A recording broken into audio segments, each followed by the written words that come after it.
God, the agencies are also preparing a dossier against Khalsi owing to the activities he was into, because earlier he was considered as a singer who has a close contact with Amritpal and his supporter. But when the agencies, after detaining him from the Gurgaon, thoroughly went through his records, the recovery of the mobile phones were made after his thorough investigation. And altogether different story came into being, that he was not a supporter but a fundraiser for Amritpal's activities in the state of Punjab. And in the past 2 years, for the Khalistani activities, he have gathered more than 35 crore rupees, and the majority of the amount has come from the foreign land itself. Yes.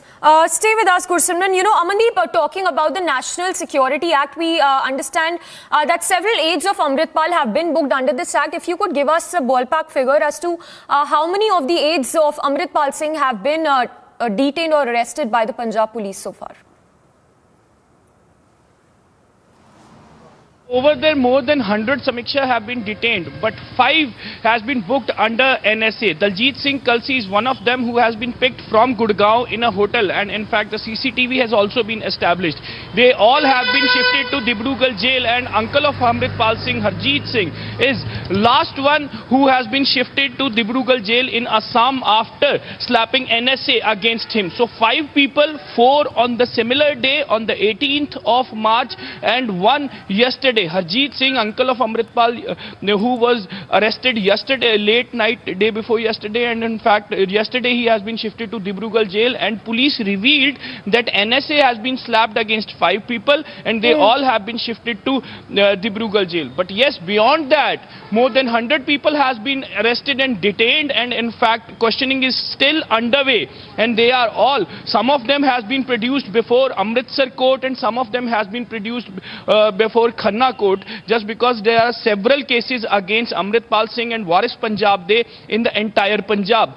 5 major cases against Amritpal Singh, and in fact beyond that, his aides and his close associates has been booked under the Arms Act, under the illegal activities at several places in Punjab. So it is a big operation, but majorly 5 people have been identified who have been booked under NSA, and Daljit Khalsi, Harjeet Singh, they all among them, and even one of them is Bajeke, Pradhan Mantri Bajeke. This is the social media name of the person who basically belongs to Moga, and he was a social media handler for running the campaigns for Amritpal Singh and Waris Punjab Day. They all have been booked under NSA, shifted to Dibrugarh jail, and that has been confirmed by by Punjab Police as well. And in fact, so far no one has gone to question them, just because operation in Punjab is still underway. Once the operation will be completed, only then they will start questioning and interrogating those against whom the NSA has been slapped.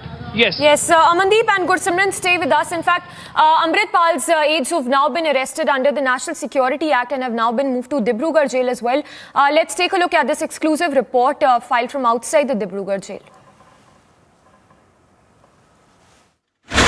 कुछ और खालिस्तानी समर्थकों को डिब्रूगढ़ लाया गया है। कुछ ही समय पहले डिब्रूगढ़ के सेंट्रल जेल में लाया गया है।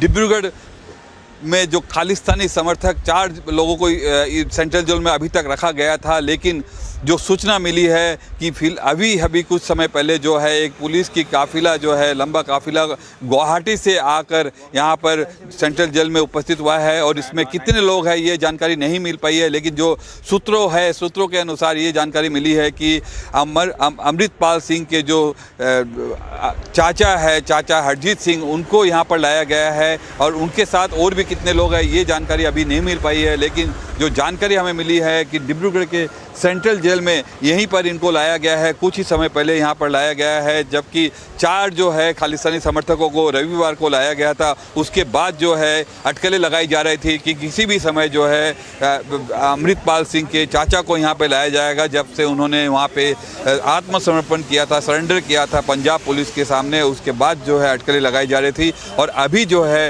यहाँ पर सुबह इनको यहाँ पर लाया गया है। हालांकि और भी कुछ लोगों को लाए जाने की संभावना व्यक्त की जा रही है। कुछ ही समय बाद डिब्रूगढ़ के मोहनबड़ी विमानबंदर में, मोहनबड़ी एयरपोर्ट पर भी कुछ लोगों को लाए जाने की सूचना है, जबकि अमृतपाल सिंह के चाचा हरजीत सिंह को लाया गया है और गुवाहाटी तक हो सकता है उनको विमान से लाया गया हो, उसके बाद जो है सड़क से ही उनको लाया गया है, जो सड़क यात्रा से ही उनको करके लाया गया है। और अभी जो है अमृतपाल सिंह के चाचा हरजीत सिंह भी डिब्रूगढ़ सेंट्रल जेल के यहाँ पर कब्जे में है।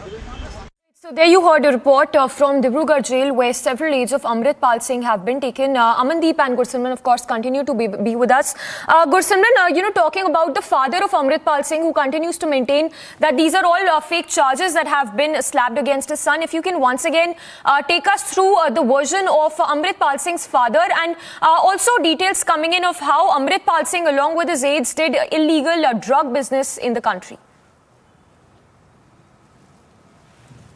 See, Samiksha, coming to the father's claim, father is claiming that Amritpal is in the custody of the Punjab Police, and that's why the habeas corpus have been filed by the legal advisor of Waris Punjab De, Iman Singh Khara, and today the hearing is scheduled. A notice has been issued by the court. However, the court didn't appoint the warrant officer for production of Amritpal by the Punjab government after the details that were given to the court by the Advocate General of the Punjab. Now coming to the drug nexus that Amritpal was running actually. According to the sources in the establishment, we are getting to know that Amritpal was in touch with Lakhbir Singh Rode and Paramjit Singh Pamma, who have been placed in the Pakistan, and they were running the drug nexus in the Punjab. Even the car that is with Amritpal has been gifted to him by the drug lord Ravel Singh, and he didn't even hesitate to took that card from a known drug dealer. However, Amritpal in his every speech was boasting about him being against the drugs. He claims to have running the anti-drug center,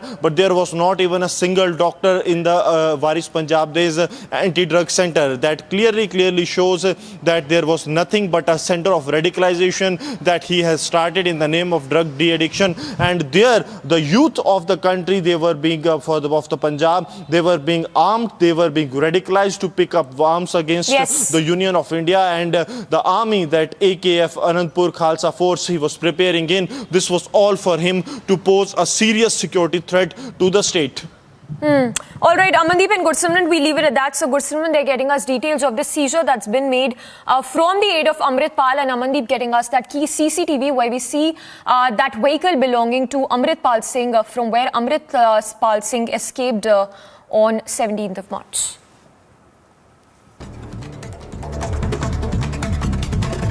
At least 10 persons hailing from Rajouri were injured after a passenger vehicle they were travelling in met with an accident in Srinagar Jammu highway. Meanwhile, on Monday, the uncontrolled bus reportedly entered a house near Tanda under the Akhnoor subdivision jurisdiction.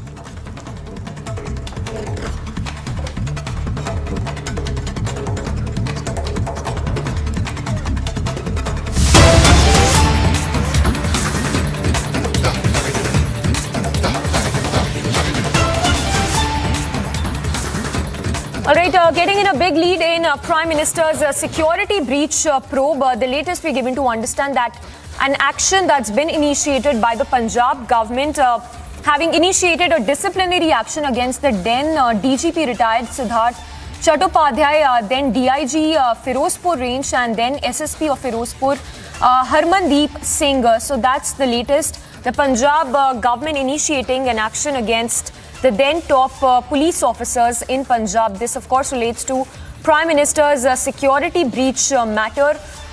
We'll go across to Amandeep as well to take us through the finer details. But that's, of course, the latest coming in Prime Minister's security breach matter in Punjab.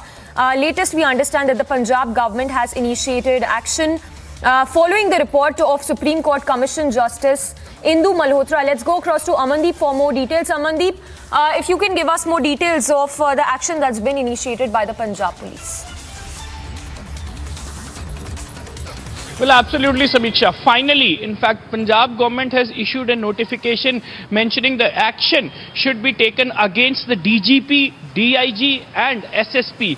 DGP Siddharth Chattopadhyay is retired IPS officer now, and in fact DIG, then DIG of Firozpur, and then SSP Hansraj Singh of Firozpur. They all have to face the action now, and in fact this notification has been issued by Home Department of Punjab government and recommending the action. Meanwhile, they have also recommended that there are 6 other officers who are involved into the PM security breach, and in fact one opportunity has been given to them to file their reply why no action has been taken. In that line, in that 6 officers, including 2 DGPs, 2 IGs, 1 DIG and 1 SSP, just because they all have deployed on the ground to make sure that PM's convoy should securely taken to the rally point from Bathinda airport. But that did not happen, and in fact 9 officers were involved and 9 officers were indicted in Indu Malhotra's report that has been shared by Punjab government for further action.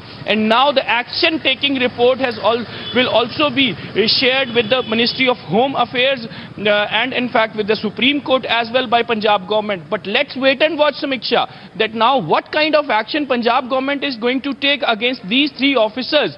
DGP Siddharth Chattopadhyay, DIG and SSP Hansraj Singh. These 3 officers now have to face the action. But let's wait and watch. Either Man government is going to be very soft on the action, or will they take any kind of hard action against these officers? Yes, Amandeep, that brings us to one basic question, that why is there so much of delay in the first place in initiating any sort of an action against these officers? Because it's been over a year. It seems that there is a deliberate go slow on part of the Punjab Police.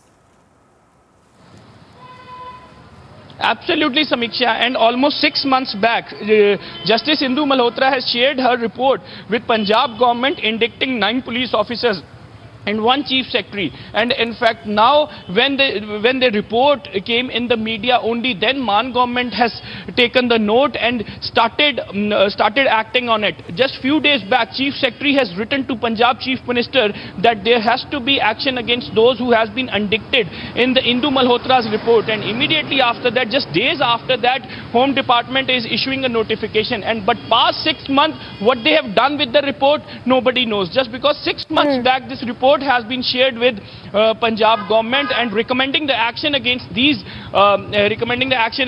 officers, then chief secretary and then DGP, they both were on the top positions, and in fact action they both were indicted in that Indu Malhotra report. Just because PM security breach is entirely responsibility of the state. Yes.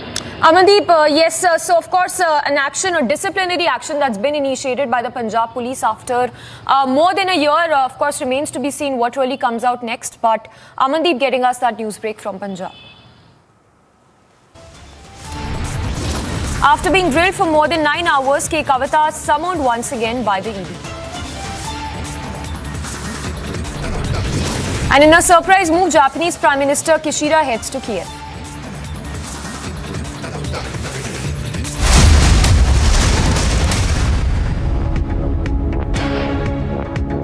11,000 placements last year. At Amity, we are committed to nurturing passionate, hardworking and proactive professionals. Prayagraj का ये रसूलाबाद इलाका, दोनों दुकानें मोहम्मद गुलाम की ही हैं। उसको तोड़ने का जो काम है वो यहाँ पर किया जा रहा है। इस पूरी इमारत को मोहम्मद गुलाम ने अवैध रूप से खड़ा किया। काम को तेजी के साथ अंजाम देने के लिए एक और बुलडोजर यहाँ पर आ गया है, और ये देखिए ये आगे पूरा सब कुछ मिट्टी में मिला दिया गया है। जो कहा गया था कि मिट्टी में मिला देंगे, वही आज होता हुआ नजर भी आ रहा है।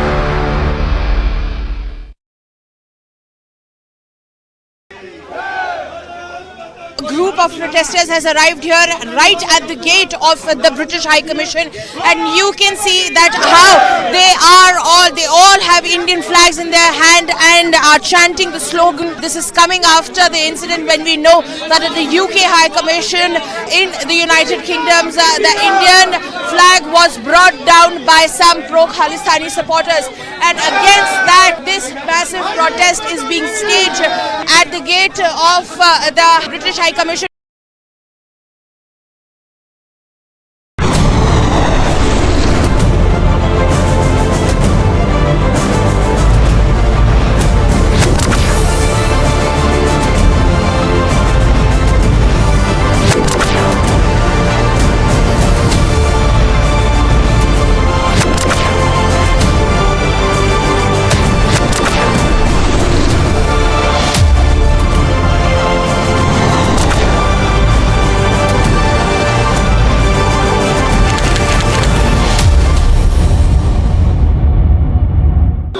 Sloganeering has begun here at the residence of K. Kavita, where the Telangana workers over here of the BRS are sloganeering favor of K. Kavita as the security is heightened at the residence, as K. Kavita has just left for the Enforcement Directorate office in the national capital. According to the Enforcement Directorate, is at the helm of this South group that has been brought in the picture.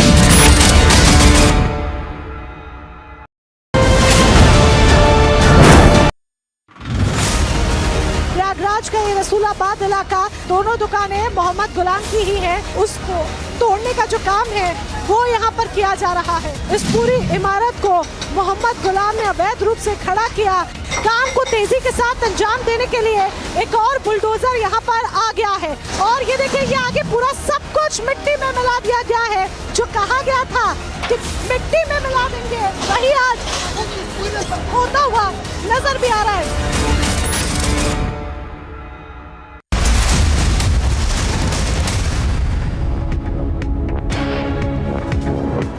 Quick look at news from the world of sports. After 2 weeks of grilling, edge of the seat and intense cricket action, the race towards the inaugural Women's Premier League trophy has narrowed down to 3 teams, namely Delhi Capitals, Mumbai Indians and the UP Warriors.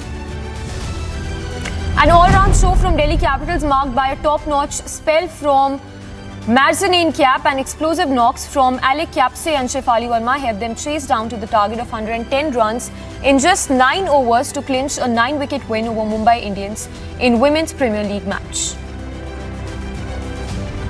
After registering a thumping 9-wicket victory over Mumbai Indians, Delhi Capitals all-rounder believed her whole bowling group deserves this Player of the Match award. An all-round show from Delhi Capitals helped them clinch a 9-wicket win over Mumbai Indians in the Women's Premier League. Indian skipper Rohit Sharma said that the team management will continue to back batter Surya Kumar Yadav, who is under scrutiny after a string of low scores in ODIs despite experiencing one of the best peaks in T20 international cricket. The skipper insisted that dynamic batter would be given more time to find form at the ODI level. Rajasthan Royals revealed the full coaching staff for the upcoming Indian Premier League season. The team from Rajasthan will continue to have the services of Kumar Sangakkara as the head coach and Dishant Yagnik as the fielding coach.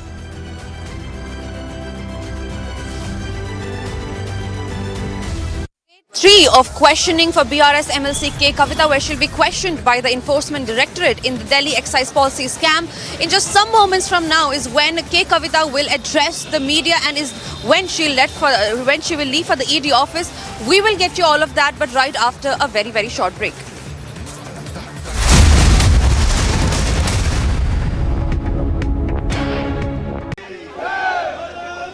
A group of protesters has arrived here right at the gate of the British High Commission, and you can see that how they all have Indian flags in their hand and are chanting the slogan. This is coming after the incident when we know that at the UK High Commission in the United Kingdom, the Indian flag was brought down by some pro-Khalistani supporters, and against that this massive protest is being staged at the gate of the British High Commission.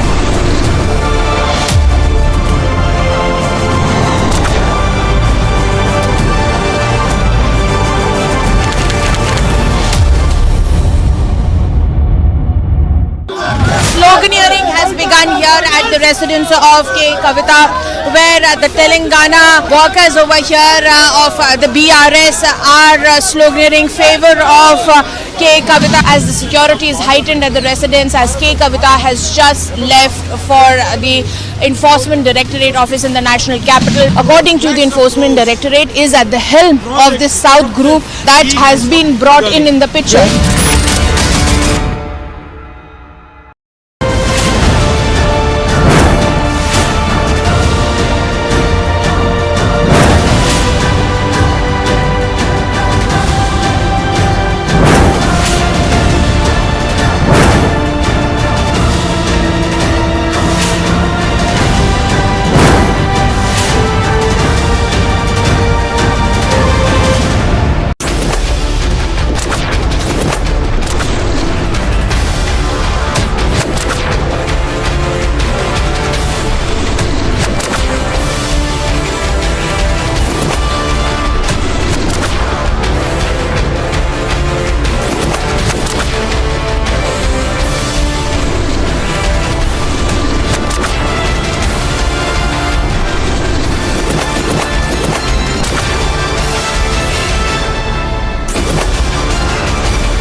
Good morning and welcome. You are watching live and breaking on Republic TV. I'm Nupur Talwar Suri, and over the next half hour we take you through the two big stories. One, of course, is K. Kavita has been summoned once again for questioning, and the other big story that we are tracking this morning is the Amritpal Singh case. The Punjab Police still not able to trace the man 74 hours on. We get you those. Here are the headlines at 9:30 this morning.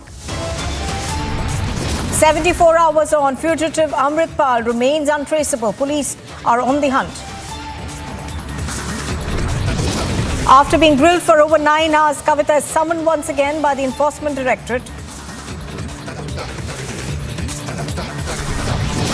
In the dock for Liquorgate, K. Kavita cries foul, alleges a political witch hunt.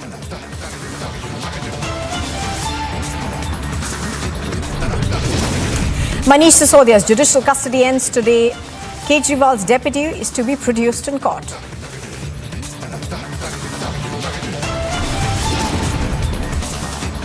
Prime Minister Modi will be here holding a key meeting with top Gujarat leaders. 2024 plans on the cards. And in a surprise move, the Japanese Prime Minister Fumio Kishida heads to Kyiv.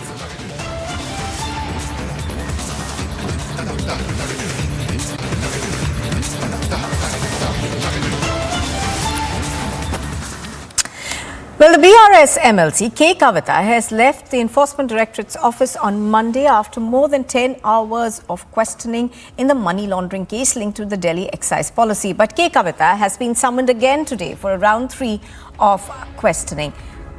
Today, of course, the questioning will continue later in the day. We are given to understand that she will go back to the ED's office. And do remember that the ED has been looking at the South group. Essentially, the allegations against K. Kavita are that kickbacks by the South group were given in the garb of business opportunity, and that these kickbacks were given to the Aam Aadmi Party. And K. Kavita was one of the people who owned a large part of one of these liquor companies that is allegedly involved in this scam. Now, K. Kavita and the BRS on their part have called it a political witch hunt, saying that central agencies are trying to bog down opposition leaders. That has been so far K. Kavita's defense in this case.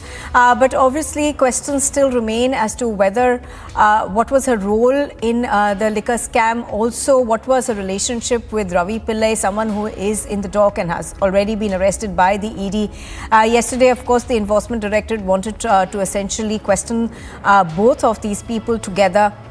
And that was the game plan for the Enforcement Directorate. Now, do remember that there are two parallel cases that are being conducted by central agencies in the liquor gate. Now, one is by the CBI and one, of course, is by the Enforcement Directorate. Now, even as the CBI investigates, the now defunct liquor policy of the Delhi government. It is the ED which essentially is looking at allegations against K. Kavita.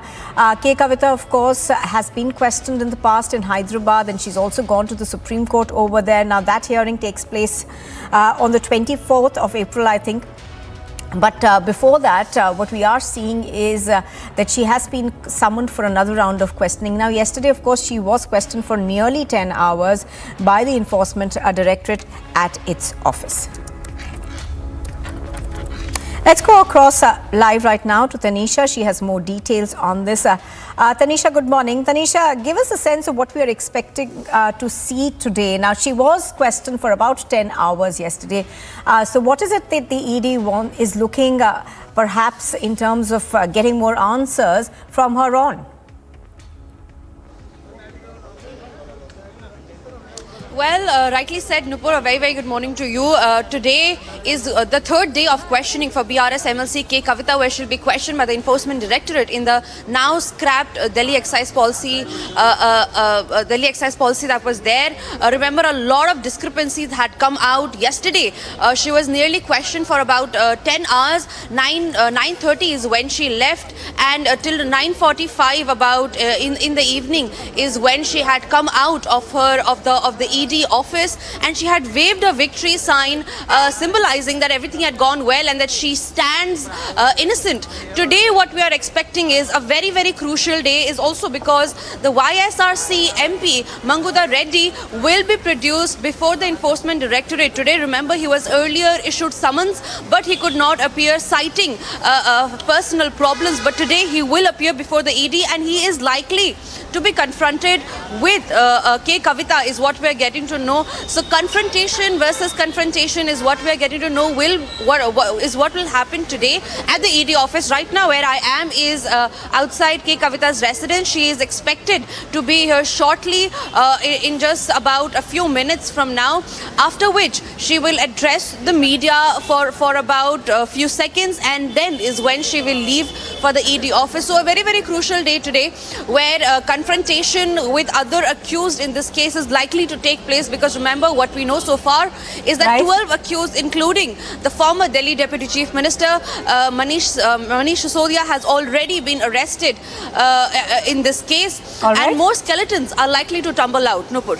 All right, Tanisha, do stay with us. Let's also cut across right now live to Piyush Shori, who's reporting from outside the Enforcement Directorate's office in the national capital. Piyush, good morning.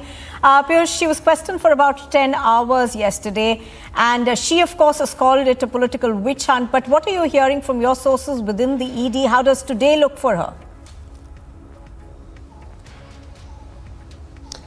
So yes, good morning, Nupur, and good morning to all our viewers who are viewing us at the moment. And as what Tanisha, my colleague, rightly said, that today again is a very crucial day, as K. Kavita, the daughter of Telangana Chief Minister KCR, would be subjected to the third round of questioning.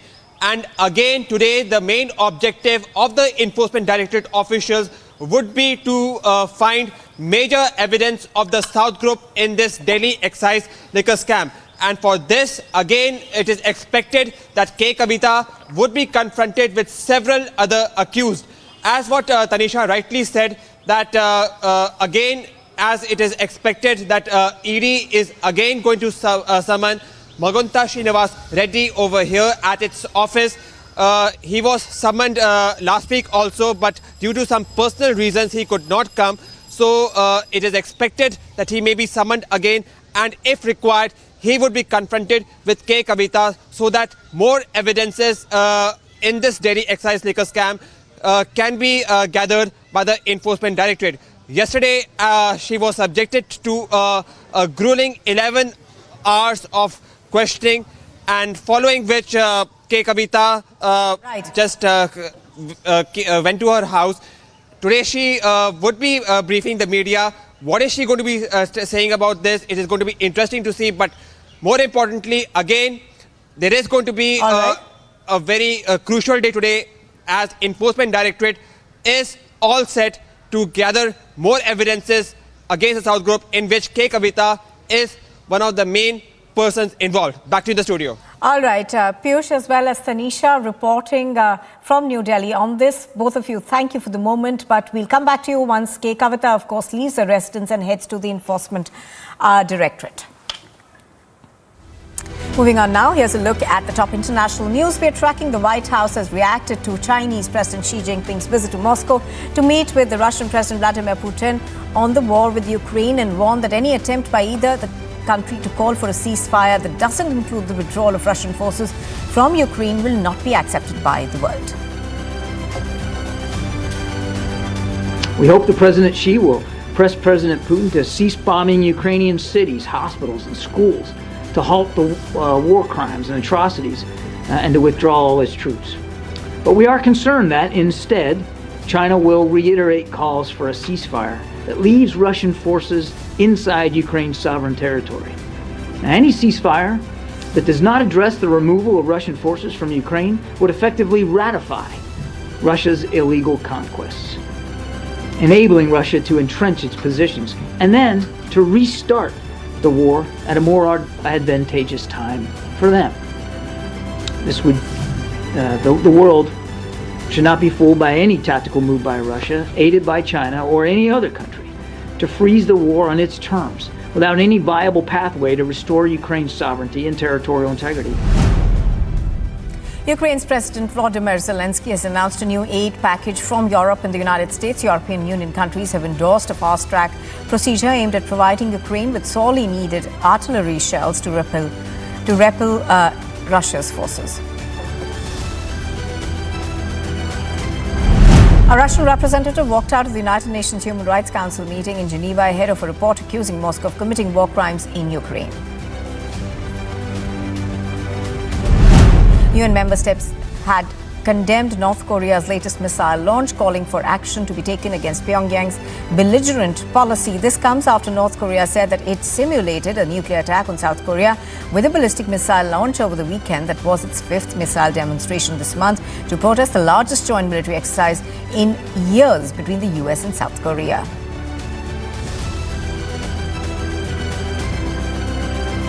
Which all of us here in the Council have been trapped is a negative action-in-action cycle. This Council has long failed to act in response to provocative actions by North Korea, and North Korea has taken advantage of the Council's silence and felt free to steadily proceed with its unlawful WMD programs.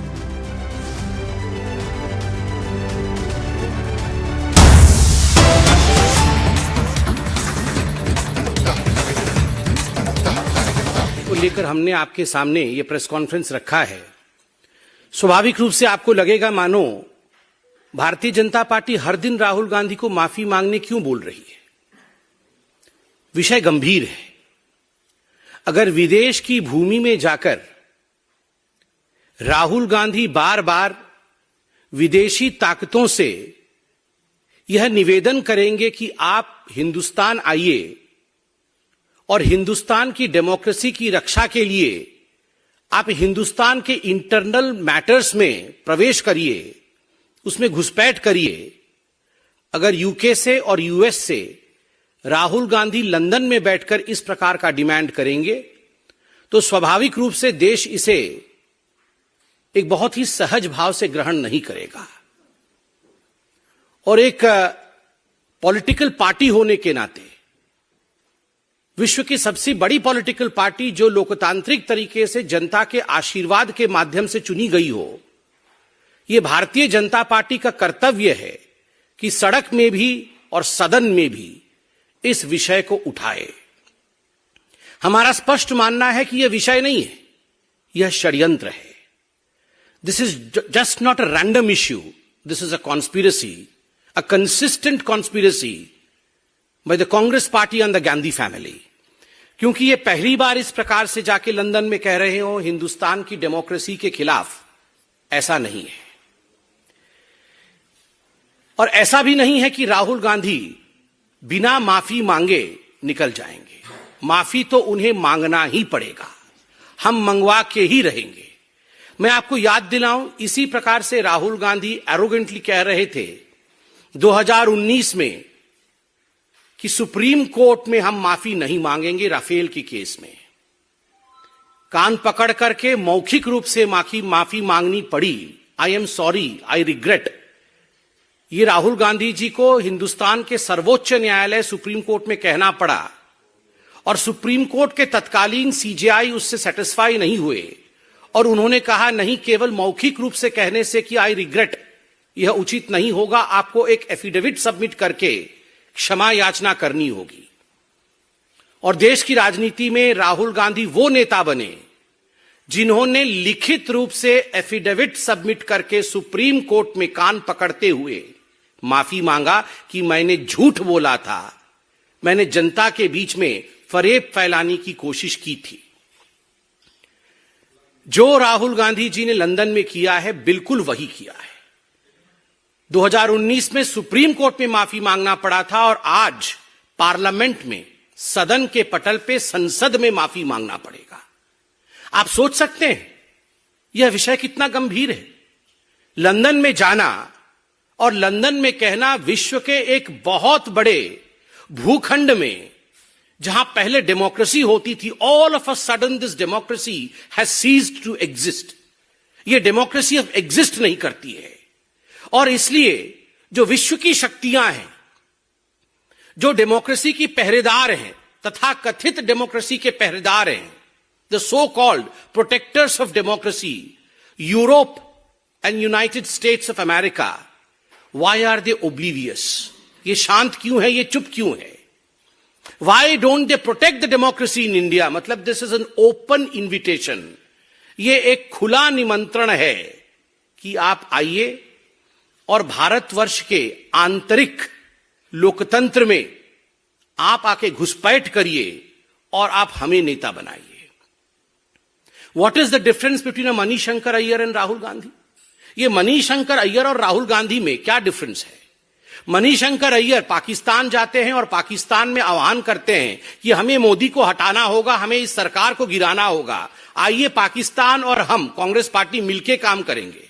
Salman Khurshid बतौर विदेश मंत्री China में जाके China में जिस प्रकार से प्रस्तुतिकरण करते हैं, चाइना की वंदना करते हैं और भारत को कम आंक के आते हैं, वह भी हमने देखा है। और आज राहुल गांधी लंदन में जाकर न्योता देकर आते हैं विदेशी ताकतों को कि आप आकर हमें बचाइए और राहुल गांधी को आगे बढ़ाइए। This is nothing short of what Mir Jafar did. Mir Jafar ने जो किया था नवाब बनने के लिए, आप सबको पता होगा। मीर जाफर नवाब बनना चाहता था और नवाब बनने के लिए उसने ईस्ट इंडिया कंपनी की मदद ली थी।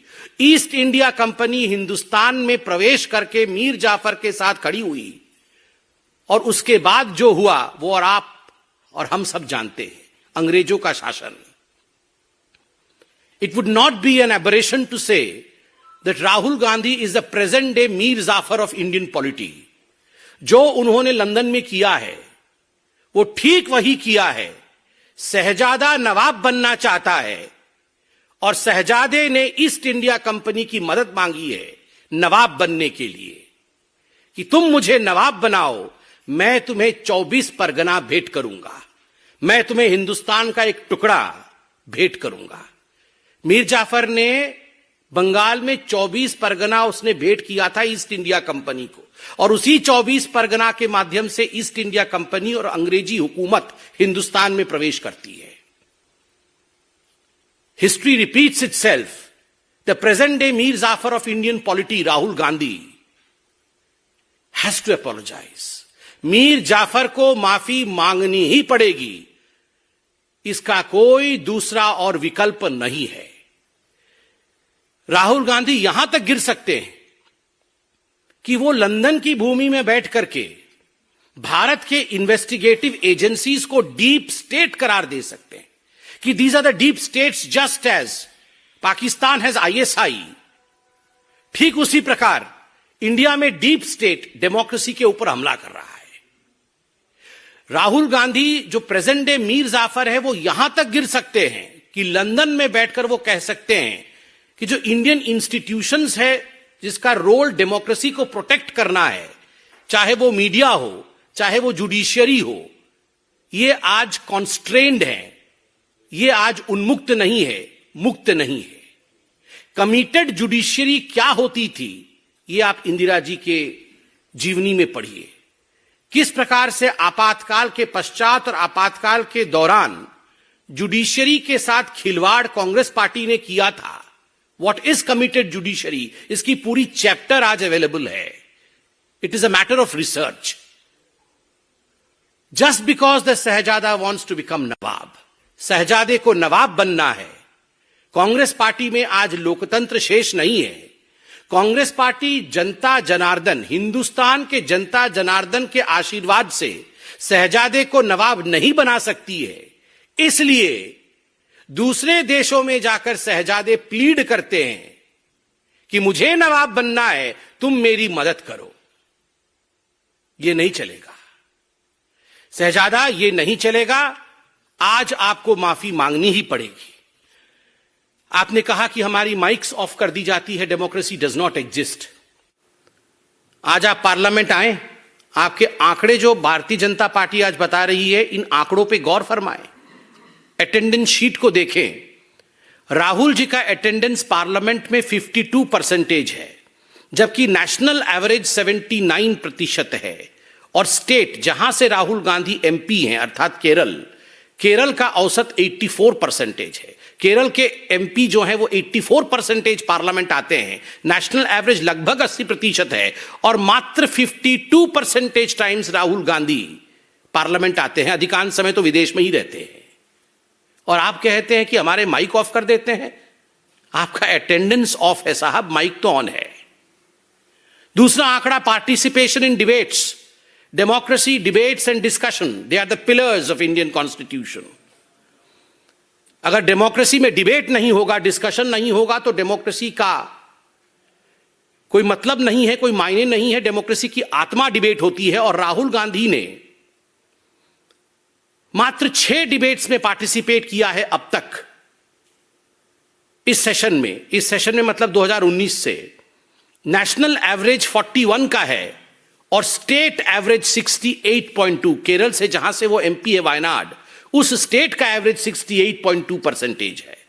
कितने सवाल राहुल गांधी जी ने पूछे हैं? सवाल तो आप विदेश की भूमि में पूछते हैं, पार्लियामेंट में कितने सवाल पूछे हैं? राहुल गांधी ने 2019 से 2023 तक मात्र 92 सवाल पूछे हैं, जबकि नेशनल एवरेज 163 की है और स्टेट एवरेज, केरल का एवरेज 216 की है। आप सवाल पूछते नहीं है because you don't have questions. एक ही टेप रिकॉर्डर है आपके पास, वही हर जगह चलाते हैं। आप डिबेट में, डिस्कशन में भाग लेते नहीं है because you have nothing to debate.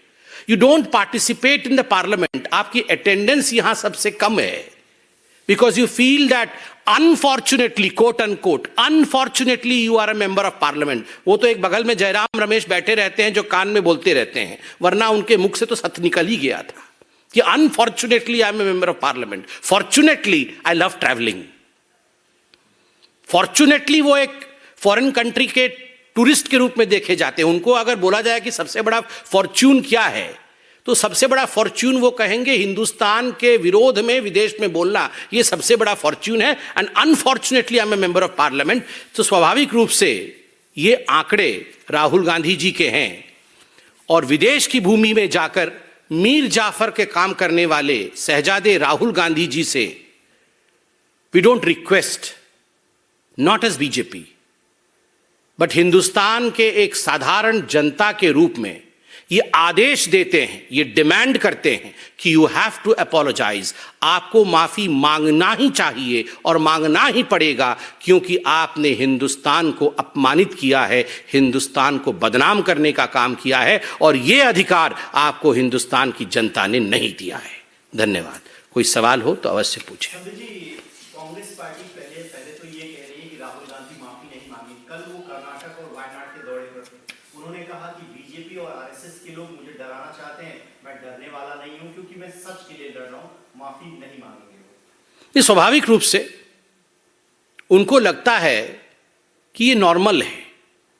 Hindustan के विरोध में विदेश की भूमि में बोलना, जो व्यक्ति जाके हिंदुस्तान के विरोध में पहले कश्मीर के खिलाफ बोल चुका हो विदेश की भूमि में और देश की भूमि में। और याद करिए, राहुल गांधी जी के कश्मीर के स्टेटमेंट को पाकिस्तान ने यूनाइटेड नेशन में डोसियर के रूप में इस्तेमाल किया था। किस प्रकार से राहुल गांधी के स्टेटमेंट को पाकिस्तान ने अपने पहले सेंटेंस में कोट किया था और यूएन में डोसियर दिया था कि देखिए जो पाकिस्तान बोल रही है सच बोल रही है भारत के लिए, क्योंकि राहुल गांधी कह रहे हैं कि वहां पर लोकतंत्र नहीं। तो उस व्यक्ति से आप क्या एक्सपेक्ट कर रहे हैं? Are you expecting that he would like to apologise? उनके लिए तो यह बहुत ही नॉर्मल फिनोमिना है विदेश में जाकर देश के खिलाफ बोलना। Congress party has said that we will not apologize. Rahul will not apologize. The BJP is demanding for his apology for what he has said on the foreign land. But in the end, we see that it's a parliament that is suffering.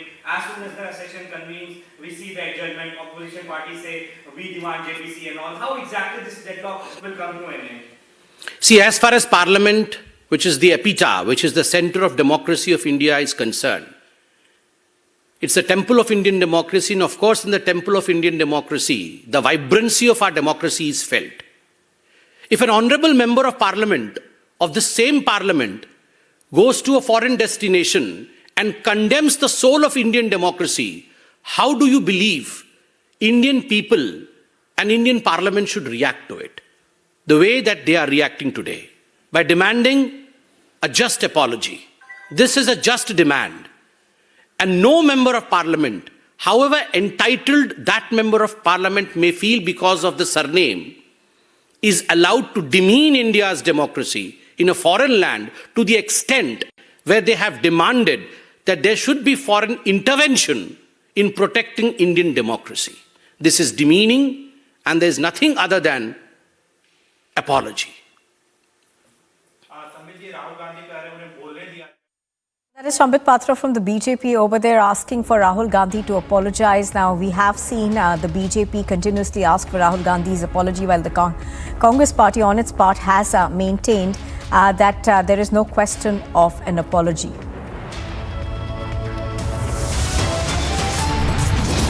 You are with Republic TV, and still to come 74 hours on, the fugitive Amritpal remains untraceable. The police continue hunting for him.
Sloganeering has begun here at the residence of K. Kavita, where the Telangana workers over here of the BRS are sloganeering favor of K. Kavita as the security is heightened at the residence, as K. Kavita has just left for the Enforcement Directorate office in the national capital. According to the Enforcement Directorate, is at the helm of this South group that has been brought in the picture.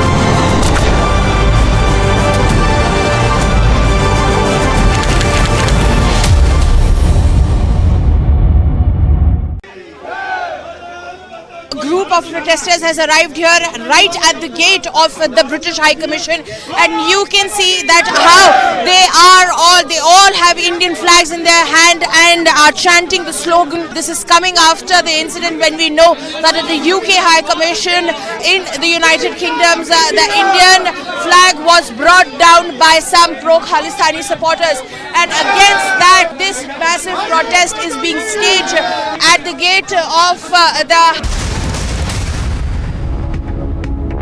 You're watching Republic TV, and Sambit, of course, is continuing to demand an apology from Rahul Gandhi. The BJP has been saying that the Congress leader Rahul Gandhi must apologize on the floor of the House. So far, of course, an apology has not been forthcoming from the Congress or Rahul Gandhi.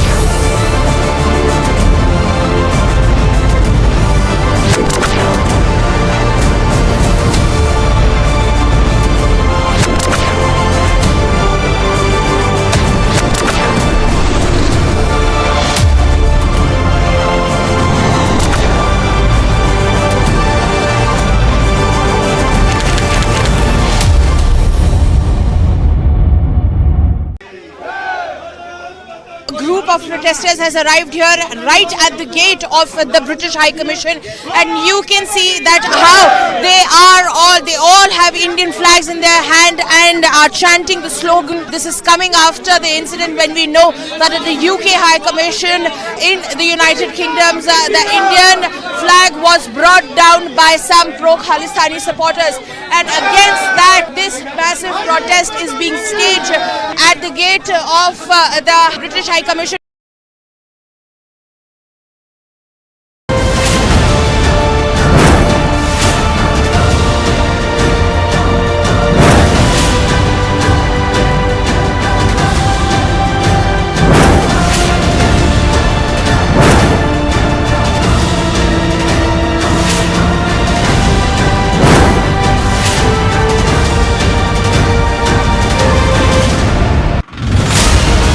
Prayagraj का ये रसूलाबाद इलाका, दोनों दुकानें मोहम्मद गुलाम की ही हैं। उसको तोड़ने का जो काम है वो यहाँ पर किया जा रहा है। इस पूरी इमारत को मोहम्मद गुलाम ने अवैध रूप से खड़ा किया। काम को तेजी के साथ अंजाम देने के लिए एक और बुलडोजर यहाँ पर आ गया है, और ये देखिए ये आगे पूरा सब कुछ मिट्टी में मिला दिया गया है। जो कहा गया था कि मिट्टी में मिला देंगे, वही आज होता हुआ नजर भी आ रहा है।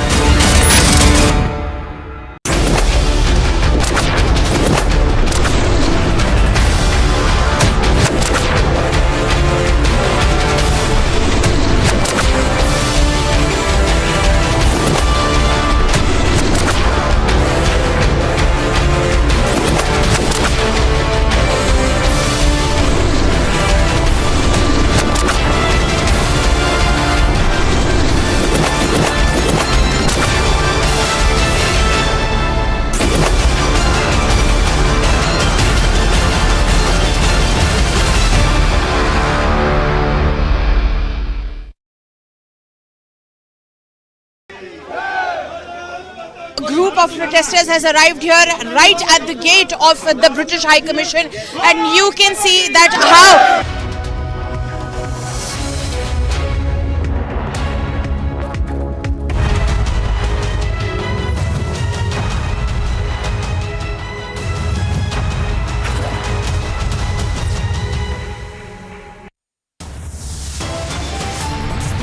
74 hours on, fugitive Amritpal remains untraceable. Police are on the hunt. ऐसा भी नहीं है कि राहुल गांधी बिना माफी मांगे निकल जाएंगे।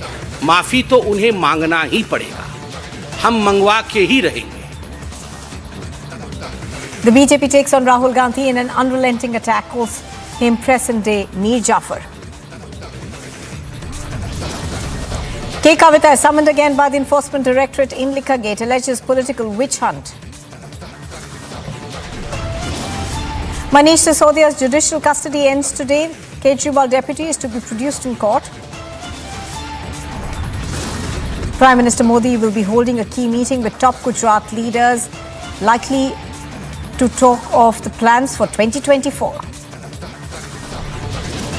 And in a surprise move, the Japanese Prime Minister Fumio Kishida heads to Kyiv.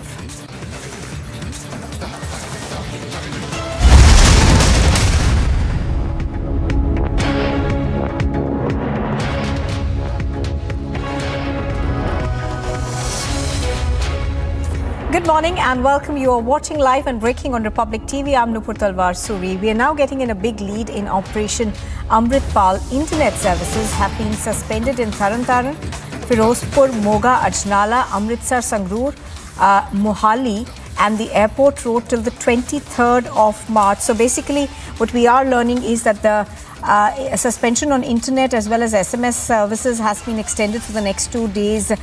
This perhaps indicates that the police are still continuing their lookout for Amritpal and perhaps apprehend that it could take longer than was initially thought. I think we've got Amandeep and Gursimran joining us live. Right now, let's go across to Amandeep for more details. Now, Amandeep, even as internet services are being, the suspension has been extended, give us a sense of what is it that the Punjab Police are unable to crack in this case? Is it that they have no idea where his location is, or is it the fact that they perhaps fear that he has already managed to escape? Well, look at the missing spot in this entire case is Amritpal Singh. And in fact, Punjab Police had already launched a manhunt against Amritpal Singh in trying to find out the possible hideouts of Amritpal.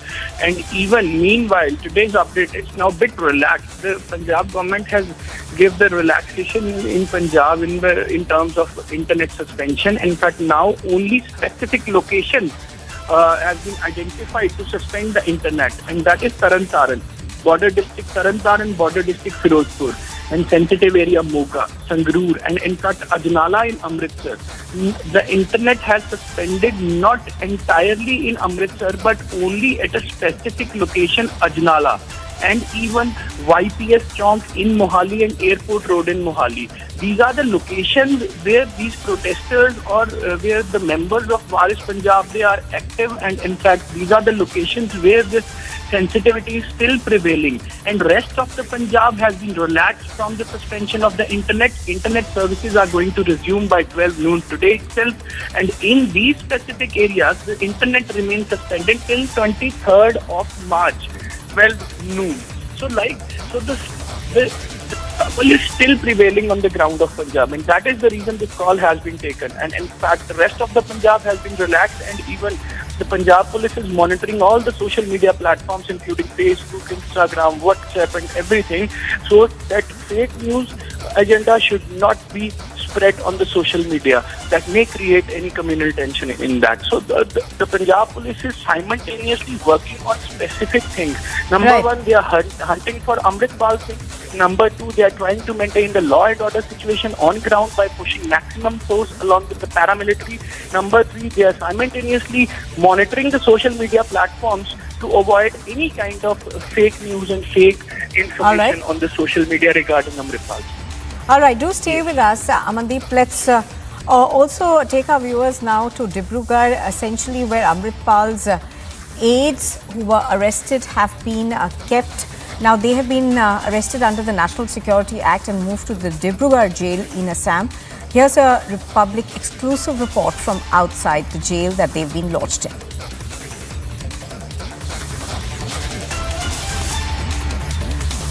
कुछ और खालिस्तानी समर्थकों को डिब्रूगढ़ लाया गया है। कुछ ही समय पहले डिब्रूगढ़ के सेंट्रल जेल में लाया गया है। डिब्रूगढ़ में जो खालिस्तानी समर्थक 4 लोगों को सेंट्रल जेल में अभी तक रखा गया था, लेकिन जो सूचना मिली है कि अभी कुछ समय पहले जो है एक पुलिस की काफ़िला जो है लंबा काफ़िला गुवाहाटी से आकर यहाँ पर सेंट्रल जेल में उपस्थित हुआ है, और इसमें कितने लोग हैं ये जानकारी नहीं मिल पाई है, लेकिन जो सूत्रों के अनुसार ये जानकारी मिली है कि अमृतपाल सिंह के जो चाचा हरजीत सिंह, उनको यहाँ पर लाया गया है, और उनके साथ और भी कितने लोग हैं ये जानकारी अभी नहीं मिल पाई है, लेकिन जो जानकारी हमें मिली है कि डिब्रूगढ़ के सेंट्रल जेल में यहीं पर इनको लाया गया है, कुछ ही समय पहले यहाँ पर लाया गया है, जबकि 4 जो है खालिस्तानी समर्थकों को रविवार को लाया गया था। उसके बाद जो है अटकलें लगाई जा रही थी कि किसी भी समय जो है अमृतपाल सिंह के चाचा को यहाँ पे लाया जाएगा, जब से उन्होंने वहाँ पे आत्मसमर्पण किया था, सरेंडर किया था पंजाब पुलिस के सामने। उसके बाद जो है अटकलें लगाई जा रही थी और अभी जो है यहाँ पर सुबह सुबह इनको यहाँ पर लाया गया है। हालांकि और भी कुछ लोगों को लाए जाने की संभावना व्यक्त की जा रही है। कुछ ही समय बाद डिब्रूगढ़ के मोहनबड़ी विमानबंदर में, मोहनबड़ी एयरपोर्ट पर भी कुछ लोगों को लाए जाने की सूचना है, जबकि अमृतपाल सिंह के चाचा हरजीत सिंह को लाया गया है और गुवाहाटी तक हो सकता है उनको विमान से लाया गया हो। उसके बाद जो है सड़क से ही उनको लाया गया है, जो सड़क यात्रा से ही उनको करके लाया गया है। और अभी जो है अमृतपाल सिंह के चाचा हरजीत सिंह भी डिब्रूगढ़ सेंट्रल जेल के यहाँ पर कब्जे में है। All right, so the manhunt for Amritpal, of course, continues. Now, internet services have been suspended in certain areas in Punjab. They have the ban on the suspension, I beg your pardon, has been put in place till about the 23rd of this month. Now, do remember that questions are being raised as to why Amritpal was able to escape when his uncle and his driver actually surrendered before the police. Now, NSA has been slapped on 2 of his aides and they have been lodged in a prison in Dibrugarh.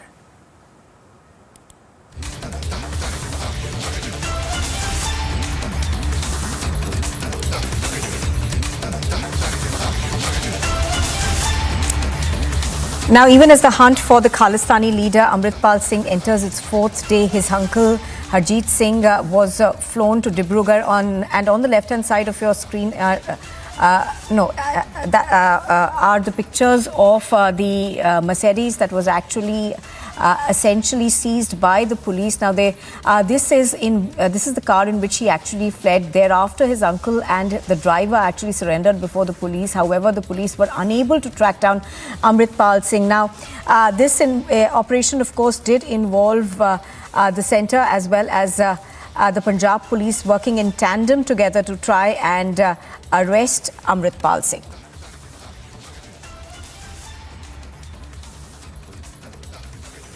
Now, the BRS MLC K. Kavita left the Enforcement Directorate's office on Monday after more than 10 hours of questioning in the money laundering case linked to the Delhi excise policy.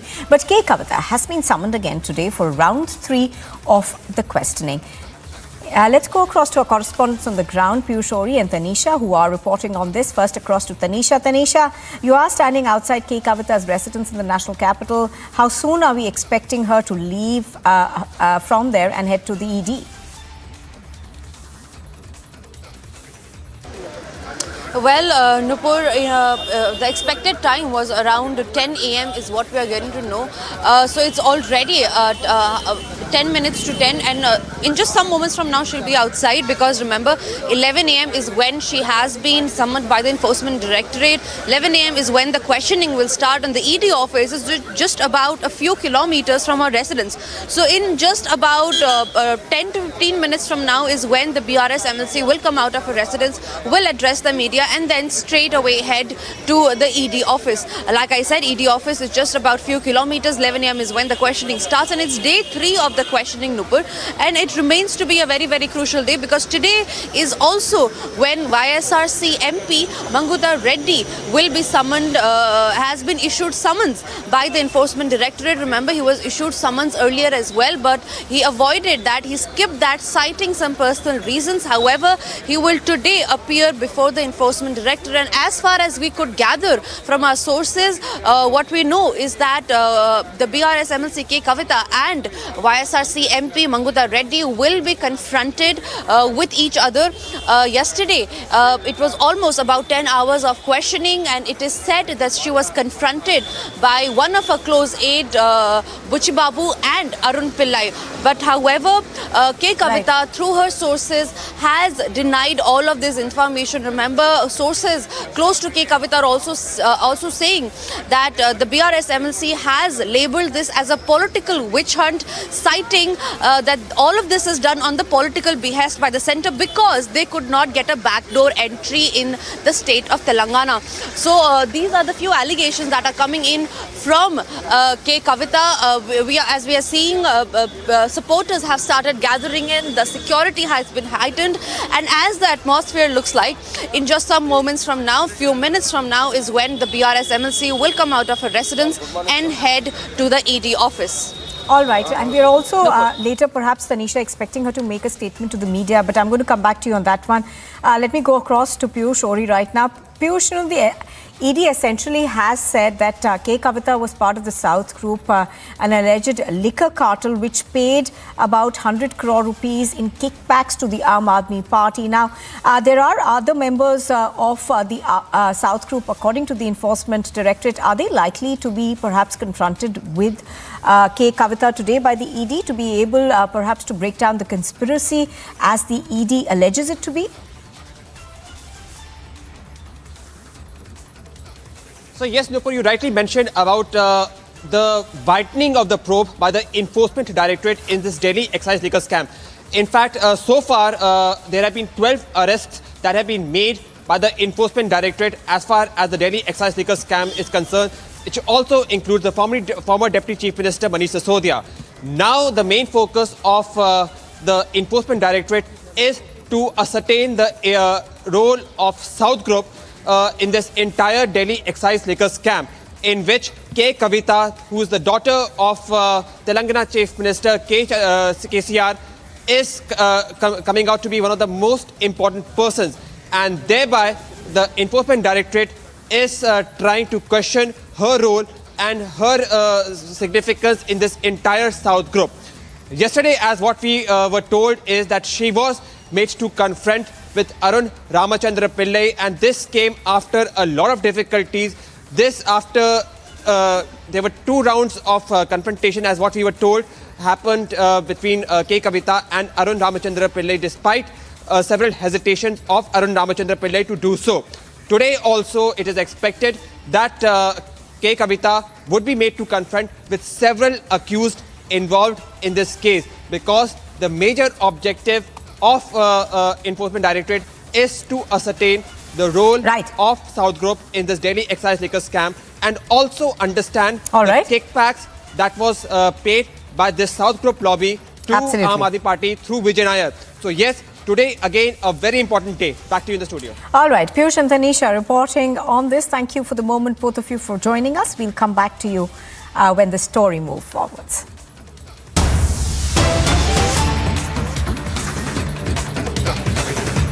कौन मुख्य सचिव है जिनके ऊपर कई महीनों से आरोप लग रहा है कि दिल्ली की चुनी हुई सरकार के काम रोकने के लिए वो हर प्रयास कर रहे हैं? उन मुख्य सचिव को वो पत्र 17 तारीख को भेजा गया। 21 तारीख का बजट है। सैटरडे संडे की कोई छुट्टी नहीं होती बजट से पहले।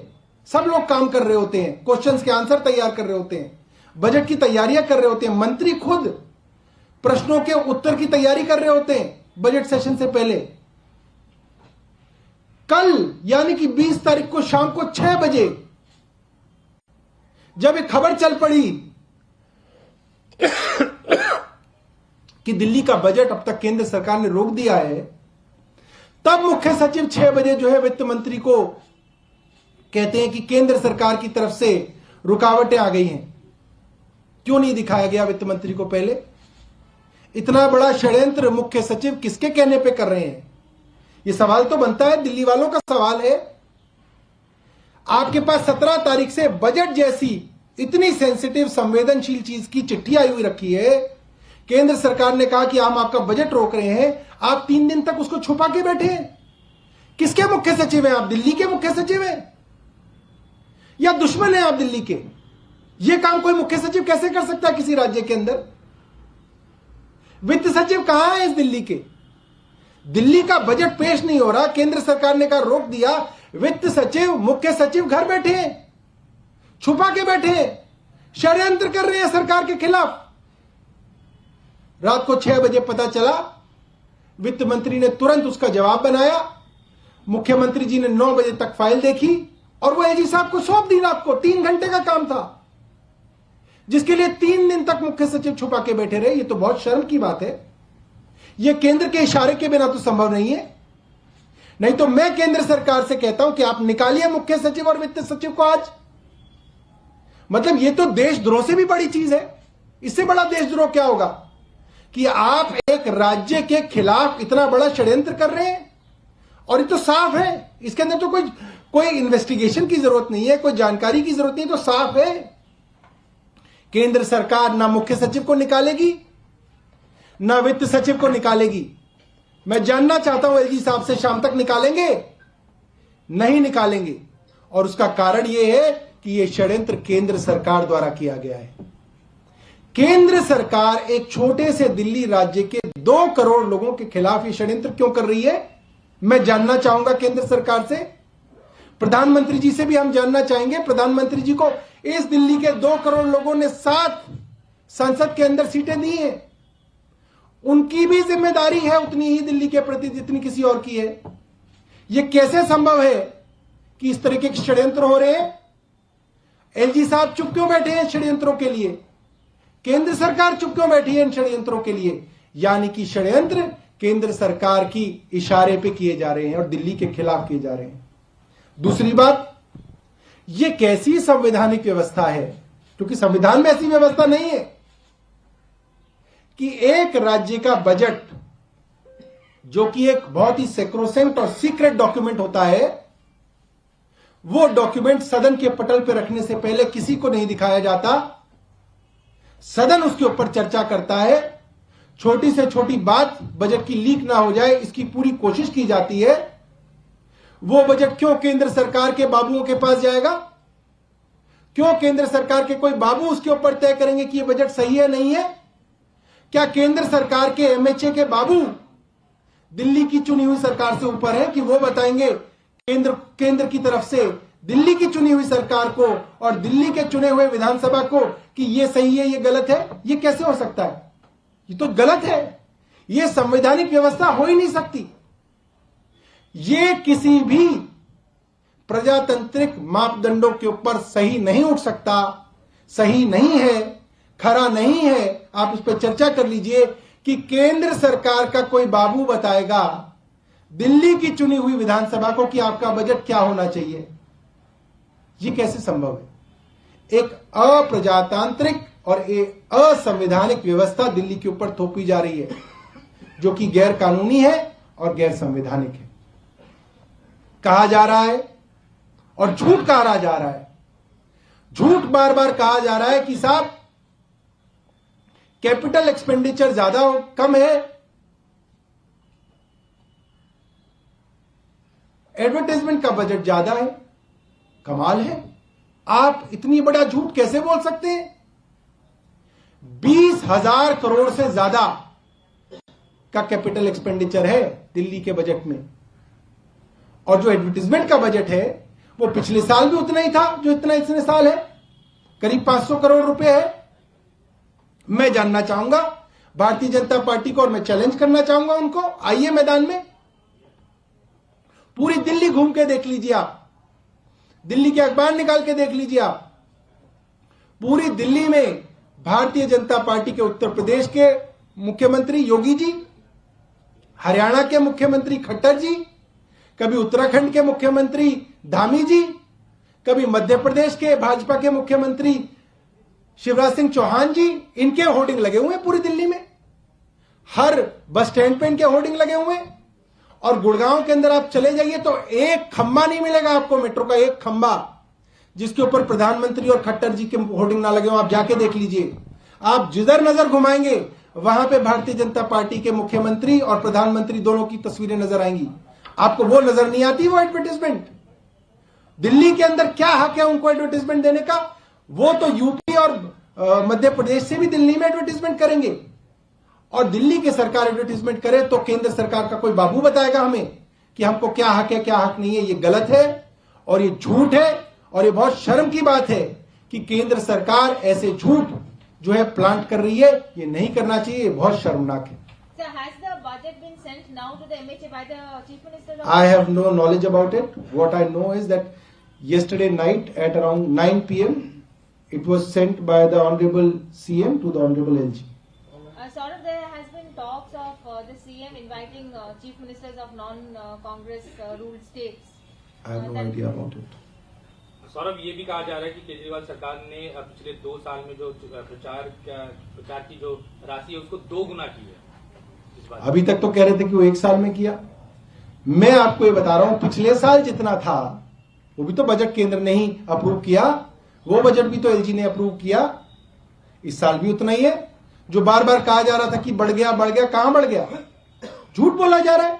और कमाल की बात है कि एलजी दफ्तर से झूठ बोला जाता है और उसकी कोई जवाबदेही नहीं है। झूठ बोल देते हैं और फिर हंसने लगते हैं कि ठीक है, कोई बात नहीं। जो आप कह रहे हैं कि फाइल भेजी गई कल रात को 9 बजे, तो अब ये माना जाए कि दिल्ली सरकार की तरफ से कोई और औपचारिकता नहीं करनी है, फाइल भेज दी गई है एलजी को। दिल्ली सरकार की तरफ से 10 तारीख को सारी औपचारिकता पूरी हो चुकी थी।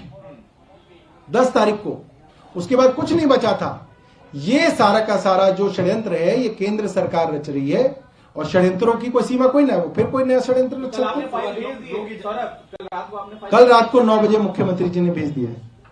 लोग ये जरूर जानना चाहेंगे कि इसमें केंद्र सरकार का वो नहीं दिख रहा है, क्योंकि सीएस पे भी अगर आप आरोप लगा रहे हैं तो वो तो दिल्ली सरकार के ही सीएस हैं, प्रिंसिपल सेक्रेटरी फाइनेंस भी दिल्ली सरकार के ही हैं। यानी कि अगर कहीं गड़बड़ी हुई है तो दिल्ली सरकार में ही अंदर में गड़बड़ी हुई है। दिल्ली सरकार के मुख्य सचिव हों या वित्त सचिव हों, ये सब केंद्र सरकार द्वारा लगाए जाते हैं, केंद्र सरकार द्वारा हटाए जाते हैं। केंद्र सरकार ही इनके ऊपर कार्रवाई कर सकती है। केंद्र सरकार ही इनको जो है यहां से हटा के अंडमान निकोबार भेज सकती है। ये दिल्ली सरकार के हाथ में नहीं है। ये सारे अफसर, कौन अफसर क्या काम करेगा, अच्छा करेगा, बुरा करेगा, सब केंद्र सरकार और एलजी जो है इसको देखते हैं। इसीलिए केंद्र सरकार के इशारे पे पूरा का पूरा काम होता है। इसीलिए सुप्रीम कोर्ट के अंदर जो सर्विसेज का मैटर है वो लंबित है, क्योंकि सुप्रीम कोर्ट के अंदर दिल्ली की चुनी हुई सरकार गई है कि साहब आप ये बताइए कि अगर अफसर लगाया केंद्र सरकार द्वारा जाएगा, हटाया केंद्र सरकार द्वारा जाएगा, ट्रांसफर उसका केंद्र सरकार करेगी, तो वो वही करेगा जो केंद्र सरकार कहेगी। अगर आज कोई अफसर केंद्र सरकार की बात नहीं मानेगा तो उसको हटा के गोवा भेज देंगे, उसको हटा के अंडमान निकोबार भेज देंगे, उसको बंगाल की खाड़ी में भी भेज सकते हैं वो लोग। हम तो नहीं कर सकते हैं। इसीलिए सारा का सारा मामला सुप्रीम कोर्ट में ये है कि इन अफसरों की ट्रांसफर, पोस्टिंग और इनको जो काम, कौन काम क्या करेगा और अगर कोई काम गलत काम करता है तो उसके ऊपर कार्रवाई, इसका अधिकार दिल्ली की चुनी हुई सरकार को होना चाहिए। और मुझे लगता है कि आज का ये जो उदाहरण है, ये मुझे लगता है सबसे बड़ा उदाहरण है सुप्रीम कोर्ट के लिए भी कि किस तरीके से दिल्ली सरकार के अफसर केंद्र और एलजी साहब के कहने पर दिल्ली के खिलाफ काम कर रहे हैं। एक सवाल ये जरूर उठ रहा है कि कल जिस तरह से आप लोग जवाब दे रहे थे और सामने से सोर्सेज से बजट को लेकर जवाब आ रहा था, आपने कहा बजट की डिटेल सैक्रोसेंट है, तो ब्रीच ऑफ प्रिविलेज नहीं हुआ? ये आपको नहीं लगता है डेटा जिस तरह से दोनों साइड से शेयर किया गया है? देखिए, झूठ की जो कैरेक्टरिस्टिक है वो ये है कि जब आमने सामने की लड़ाई हो, दूसरा आदमी सोर्सेज के पीछे छिपा हो, तो वो आदमी झूठ बोल रहा है। केंद्र सरकार और एलजी के दफ्तर से सारी खबरें सोर्सेज के हवाले से क्यों आ रही हैं? सोर्सेज का क्या मतलब है? मतलब यह है कि उसकी जवाबदेही कोई नहीं है, आप झूठ बोल दो और सोर्स पे डाल दो। दिल्ली सरकार की तरफ से वित्त मंत्री ट्वीट कर रहे हैं अपनी स्टेटमेंट खुद अपने हैंडल से, मुख्यमंत्री अपने हैंडल से ट्वीट करके कह रहे हैं कि यह सच्चाई है। एलजी साहब अपने हैंडल से कुछ नहीं कह रहे, ना केंद्र सरकार की तरफ से कुछ कहा जा रहा। सोर्स के नाम से झूठ जो है फैलाया जा रहा है, प्रोपेगेंडा किया जा रहा है। ये एलजी साहब के दफ्तर को शोभा नहीं देता और ये ब्रीच ऑफ प्रिविलेज है। एलजी साहब के दफ्तर से ब्रीच ऑफ प्रिविलेज हो रहा है और लगातार हो रहा है। ये जो कल जवाब भेजा गया है, क्या इसमें आपने कोई बदलाव किया है या फिर आप लोग अपनी बात पे अड़े हुए हैं कि जो हमने प्रस्ताव तैयार किया था वही सही है? वही तो Army party over there accusing the centre of blocking the budget in the Delhi Assembly, saying that all of this played out just last night, and they see this as an attempt of the centre to meddle in the Delhi government. 52% times Rahul Gandhi parliament आते हैं, अधिकांश समय तो विदेश में ही रहते हैं, और आप कहते हैं कि हमारे माइक ऑफ कर देते हैं। आपका अटेंडेंस ऑफ है साहब, माइक तो ऑन है। And still to come, it's the BJP's unrelenting attack against the Congress leader Rahul Gandhi. And Fumio Kishida heads to Kyiv in a surprise visit. We'll get you more.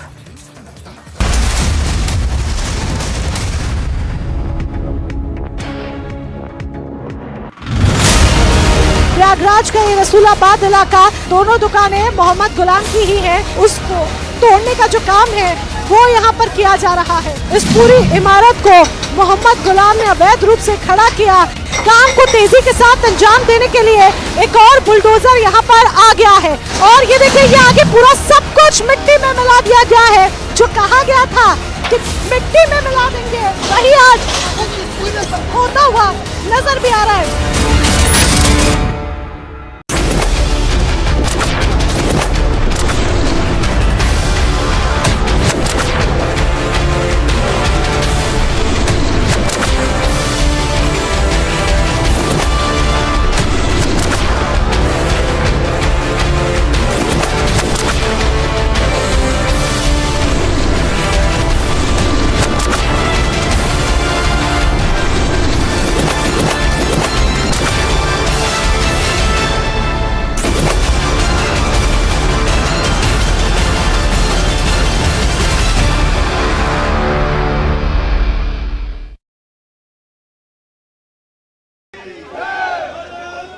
Group of protesters has arrived here right at the gate of the British High Commission, and you can see that how they all have Indian flags in their hand and are chanting the slogan. This is coming after the incident when we know that at the UK High Commission in the United Kingdom, the Indian flag was brought down by some pro-Khalistani supporters, and against that this massive protest is being staged at the gate of the British High Commission.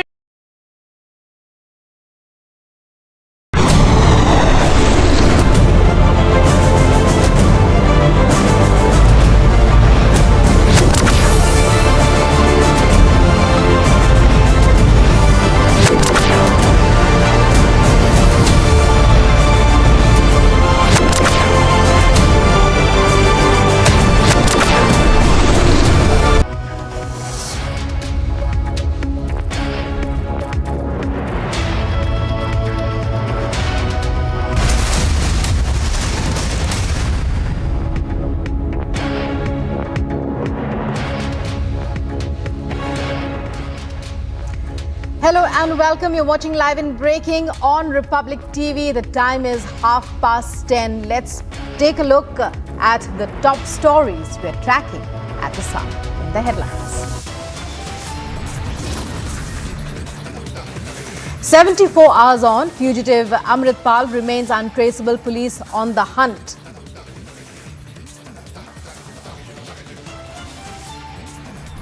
मात्र 52% times Rahul Gandhi parliament आते हैं, अधिकांश समय तो विदेश में ही रहते हैं, और आप कहते हैं कि हमारे माइक ऑफ कर देते हैं। आपका अटेंडेंस ऑफ है साहब, माइक तो ऑन है।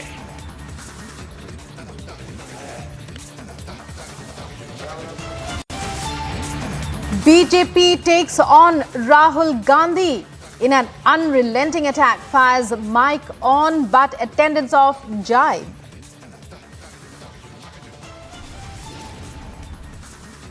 K. Kavita summoned again by the ED in Liquor Gate, alleges political witch hunt.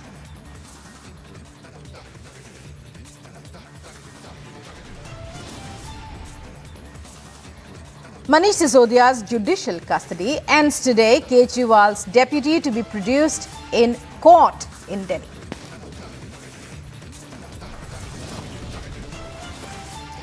Mega face-off over Delhi budget. Aam Aadmi Party hits out, claims conspiracy by the centre.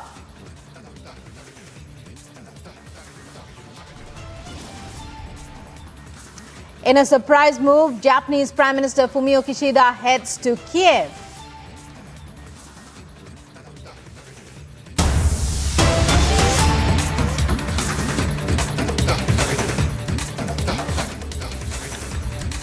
And we are getting you breaking news right now. Indian consulate in just a day after the Indian consulate in San Francisco is targeted by Khalistani radicals. The White House now condemns the attack on the Indian consulate. And this is breaking news that we are getting right now from the United States. Condemnation on the part of the White House. There was an attack on the Indian consulate in San Francisco yesterday. The doors were broken, windows were broken, and the graffiti written on its wall. Is the president aware about it? And I haven't seen any action being taken by the San Francisco police yet. We certainly condemn that vandalism. It's just absolutely unacceptable. The State Department's Diplomatic Security Service is working with local authorities. I can't speak for the San Francisco police, but I can say that the Diplomatic Security Service is working with local authorities to properly investigate, and obviously State Department is going to be working from an infrastructure perspective to repair the damage, but it's unacceptable. Well, viewers, you heard it there. White House spokesperson condemning the attack on the Indian consulate in San Francisco by Khalistani radicals yesterday. And this at a time when Khalistani provocation is becoming more and more widespread, not just in Punjab, in India here, but in other countries, in Australia, in Canada, as well as in the UK. Now, the United States responds. There was an attack on the Indian consulate in San Francisco yesterday. The doors were broken, windows were broken, and the graffiti written on its wall. Is the president aware about it? And I haven't seen any action being taken by the San Francisco police yet. We certainly condemn that vandalism. It's just absolutely unacceptable. The State Department's Diplomatic Security Service is working with local authorities. I can't speak for the San Francisco police, but I can say that the Diplomatic Security Service is working with local authorities to properly investigate, and obviously State Department is going to be working from an infrastructure perspective to repair the damage, but it's unacceptable. The White House there, in a response to a question from the press, says that while the White House cannot answer for the response of or lack of it on the part of the San Francisco police, the White House is condemning the attack. Let's listen in to more widespread reactions that are coming in now. First of all, we condemn any violence that has happened in outside the Indian embassy in San Francisco, or the desecration of the Indian flag in London. Everybody has a right to protest, and protest should be peacefully, and no violence or any kind of vandalism should happen. After having said that, I would also like to give a message to my brothers and sisters in India that whatever you're seeing in media, that there's a Khalistan movement going on outside in India, in America, in Canada, this is all hyped up. There's more than 1 million Sikhs who live in North America, and out of that only 50 show up outside Indian embassy to protest. And if you combine them, they're not more than 250 people. And this is like jeopardizing the whole Sikh community in India and in outside India, who love India and who support India and who love Punjab and who want the betterment of Punjab and development of Punjab. So I want to send a message that, Sikhs living outside India, a large, majority of Sikhs support Punjab, support development of Punjab within the framework of India. And also what has happened in Punjab is very unfortunate. I would urge Indian media to please report the facts, and I don't think Sikhs anywhere in the world have to prove their loyalty to India. By default, Sikhs are nationalists. What Sikhs have done for India throughout the history vouches for the Sikh loyalty for India. So I don't think for a few people who are miscreants, who are making this environment very bad in Punjab and outside India, that the whole Sikh community should be blamed. Sikhs are very nationalist, have always stood by India, and Sikhs are for the betterment of Punjab, for the development and for the betterment of people of Punjab. So there's widespread condemnation. Let's take a look at other news coming in from across the world. The White House reacted to Chinese President Xi Jinping's visit to Moscow to meet with Russian President Vladimir Putin on the war with Ukraine, and warned any attempt by either country to call for a ceasefire that does not include the withdrawal of Russian forces from Ukraine will not be accepted by the world. We hope the President Xi will press President Putin to cease bombing Ukrainian cities, hospitals, and schools, to halt the war crimes and atrocities, and to withdraw all its troops. But we are concerned that instead, China will reiterate calls for a ceasefire that leaves Russian forces inside Ukraine's sovereign territory. Now, any ceasefire that does not address the removal of Russian forces from Ukraine would effectively ratify Russia's illegal conquests, enabling Russia to entrench its positions and then to restart the war at a more advantageous time for them. This would, the world should not be fooled by any tactical move by Russia, aided by China or any other country, to freeze the war on its terms without any viable pathway to restore Ukraine's sovereignty and territorial integrity. Ukraine's President Volodymyr Zelensky announces new aid packages from Europe, and the United States, European Union countries have endorsed a fast-track procedure aimed at providing Ukraine with sorely needed artillery shells to repel Russia's forces.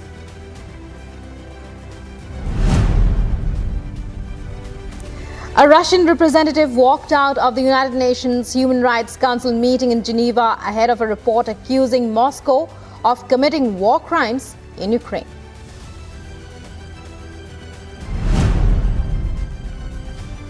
UN member states condemn North Korea's latest missile launch, calling for action to be taken against Pyongyang's belligerent policy. This comes after North Korea said it simulated a nuclear attack on South Korea with a ballistic missile launch over the weekend that was its fifth missile demonstration this month to protest the largest joint military exercises in years between the US and South Korea. The only vicious circle in which all of us here in the Council have been trapped is a negative action-inaction cycle. This Council has long failed to act in response to provocative actions by North Korea, and North Korea has taken advantage of the Council's silence and felt free to steadily proceed with its unlawful WMD programs. It is high time to end this negative action-inaction cycle.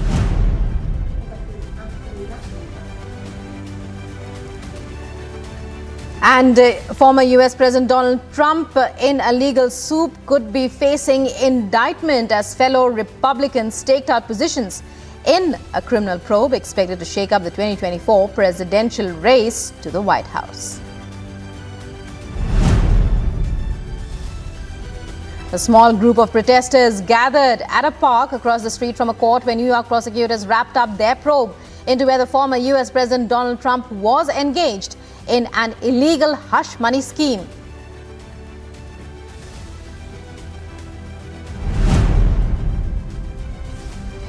US Secretary of State Antony Blinken welcomed his Moroccan counterpart Nasser Bourita to the State Department for bilateral talks. Blinken said Morocco has been a force for peace, progress and moderation in the Middle East, while Morocco's top diplomat called the relationship between the US and Morocco solid and historic.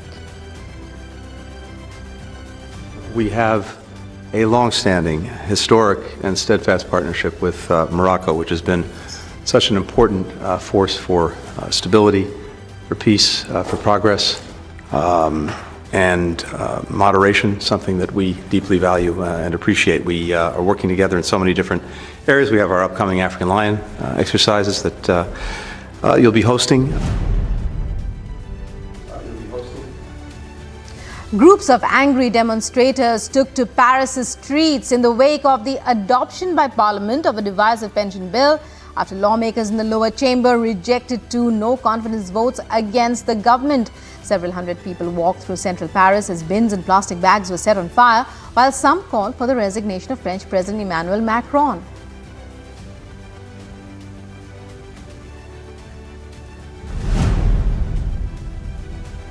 New evacuation orders were put in place near two small central California towns where a levee was breached following recent downpours, as yet another winter storm brought the threat of major flooding. A total of about 1,400 people had to be evacuated because of the possibility of residents becoming isolated due to impassable roadways.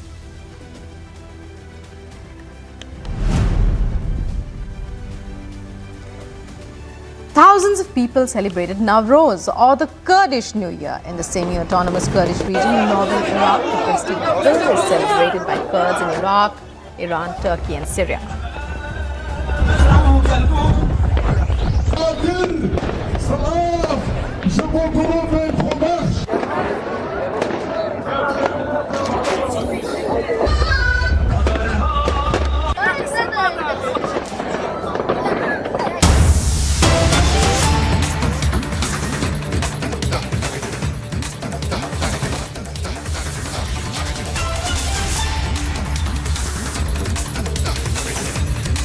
It's another incident of Khalistani provocation, this time coming in from Canada. A fresh instance of Khalistani provocation. There you see it, viewers. Khalistani flags being waved in the air. Indian High Commissioner to Ottawa, Sanjay Kumar Verma, was forced to cancel his attendance as nearly 200 protesters, some wielding swords, gathered in front of the Taj Park Convention Centre. We'll be getting you more details in a bit, but right now these are the visuals that are coming in from Canada. A fresh instance of Khalistani provocation. You see the flags there, viewers, with Khalistan and the symbol there representing Khalistan. After many incidents in Australia, the UK, in which we saw the vandalization of the Indian High Commission in London, and which was followed by vandalizing of protest outside the Indian consulate, attacks on the Indian consulate in San Francisco. Now we are getting a fresh instance of Khalistani provocation. Meanwhile, here in Punjab, police continue to hunt for leader of Waris Punjab Day, Amritpal Singh. Many of his supporters rounded up and sent to custody in Dibrugarh in Assam.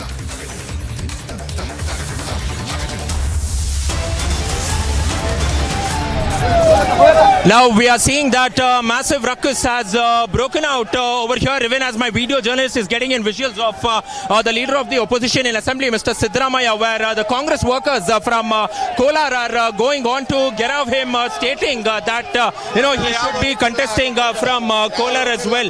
So we will have to go on and understand. Now look at it, that the convoy of Siddaramaiah along with the security are facing a massive problem out here to be going as well. So this is something which needs to be understood, because so far now the leader of the opposition has not gone on to give a concrete response, because initially the talks were held with him with the Kolar leaders, but seems like there has been no sort of development now, and Siddaramaiah is finally making way out of his house, even as thousands of workers of the Congress are coming out in huge numbers requesting him that he should be contesting from the Kolar Assembly constituency as well. It's a huge ruckus out here that we are looking at, where Mr. Siddaramaiah is going on. He's going on, and he's seeing that there are many followers of Mr. Siddaramaiah who are there too, and there has been no sort of concrete response. So we'll need to understand. Sir, will you be contesting from Kolar?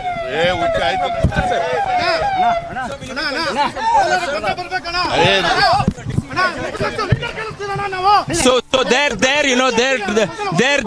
the workers are going on, garrowing him, even as we did try to go and get a response from Mr. Siddaramaiah, the leader of the...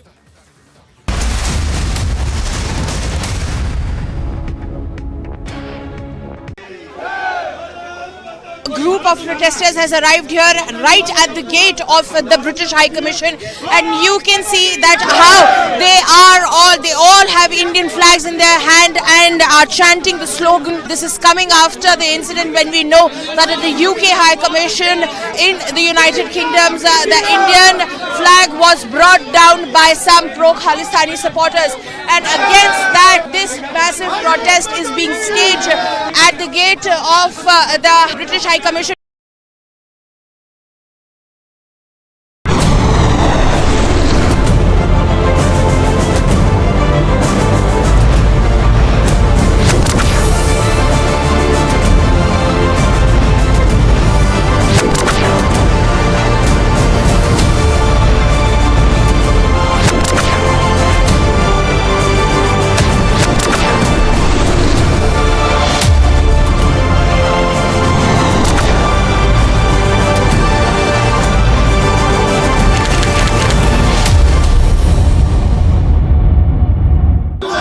Sloganeering has begun here at the residence of K. Kavita, where the Telangana workers over here of the BRS are sloganeering favor of K. Kavita as the security is heightened at the residence, as K. Kavita has just left for the Enforcement Directorate office in the National Capital. According to the Enforcement Directorate, is at the helm of this South group that has been brought in the picture.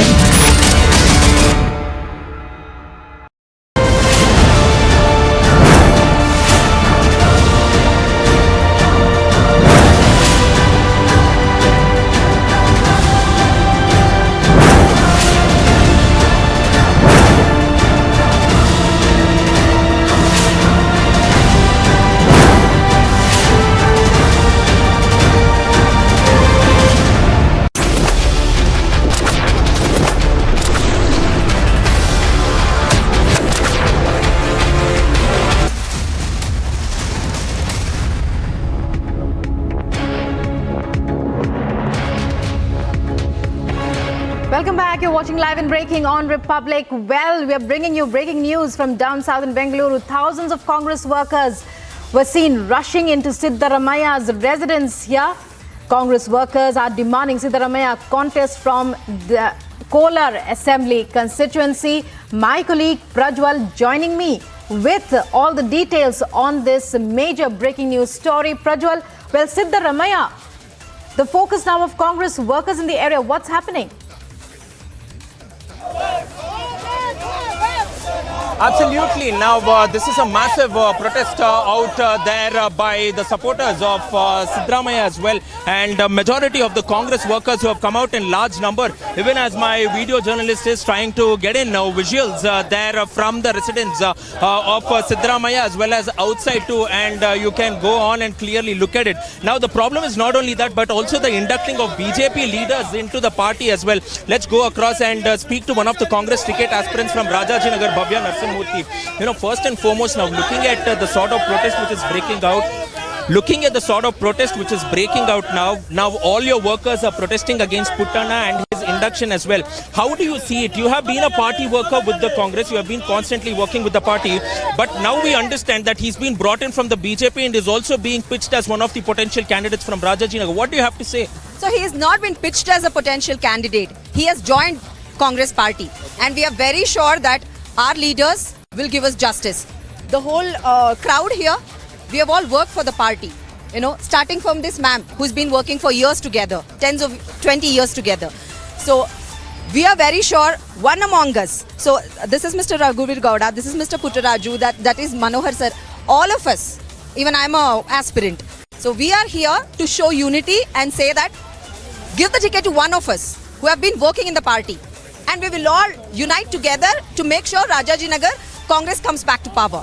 And you have had a word with Mr. Siddaramaya. What has he promised with you? You just had a word with him now as well. Very clear. He said the ticket will always be based on merit, based on our survey report, and the merit we are going to announce the ticket. They have not announced the ticket to Mr. Puttana, but he has been putting banners and going around and saying he's the candidate, and that's one reason we want to give out a message that the whole Congress in Rajajinagar has been united, and we are not going to let this happen. What do you have to say about Kolar as well? Because that's a massive ruckus. People, thousands of them coming out. That depends on the High Command and Sidramaya sir's decision. We can't speak for You're that. also a party cadre as well. So Yes, what do you have to say? No, that depends. So Sidramaya sir is wanted across Karnataka. You know, everyone. Recently, Badami people had come. Now, Kola people. So it depends on Sidramaya sir and the High Command. We can't comment on that. Right. Thank you. You know, that was Bhavya Narasimhamurthy clearly going across and giving in a word as well. But now we are also looking at the Congress workers who have come in from across, many other constituencies as well, demanding that Sidramaya should be fielded as the Kolar candidate as well. We are looking at a massive bunch of leaders, Congress workers who have come in from across Kolar, thousands of them, and stating that why is he not going on to contest from Kolar now, and why is there a sort of U-turn which has been made by him at the last moment as well. But on this note, we will also quickly slip into a short break and live and rolling coverage from right outside Mr. Sidramaya's residence on the other side. Stay tuned.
Sloganeering has begun here at the residence of K. Kavita, where the Telangana workers over here of the BRS are sloganeering favor of K. Kavita as the security is heightened at the residence, as K. Kavita has just left for the Enforcement Directorate office in the National Capital. According to the Enforcement Directorate, is at the helm of this South group that has been brought in the picture.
You're watching Live and Breaking, and news coming in from South America. Teachers from all over Bolivia marched in La Paz in the third week of protests against the government of President Luis Arce.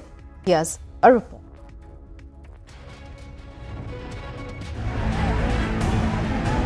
Teachers from across Bolivia marched in La Paz for a third straight week of protests, demanding more teachers for public schools, a higher education budget, and in rejection of a new curriculum. Hundreds took to the street against the government of President.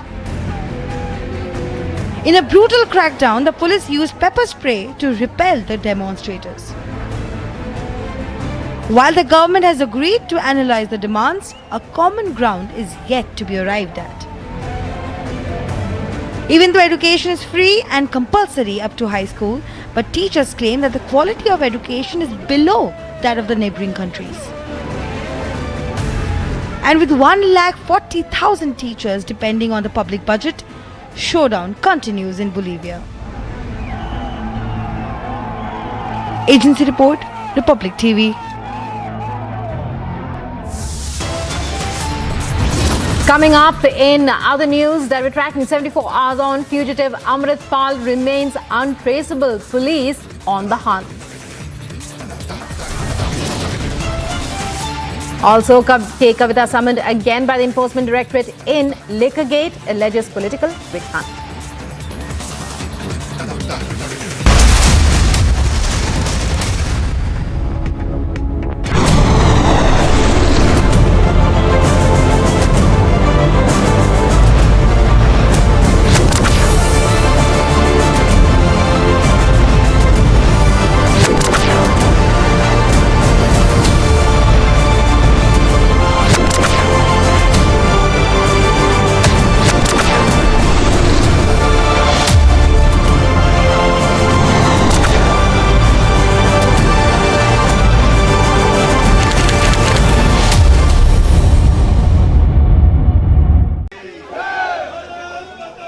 Of protesters has arrived here right at the gate of the British High Commission, and you can see that how they all have Indian flags in their hand and are chanting the slogan. This is coming after the incident when we know that at the UK High Commission in the United Kingdom, the Indian flag was brought down by some pro-Khalistani supporters, and against that this massive protest is being staged at the gate of the British High Commission.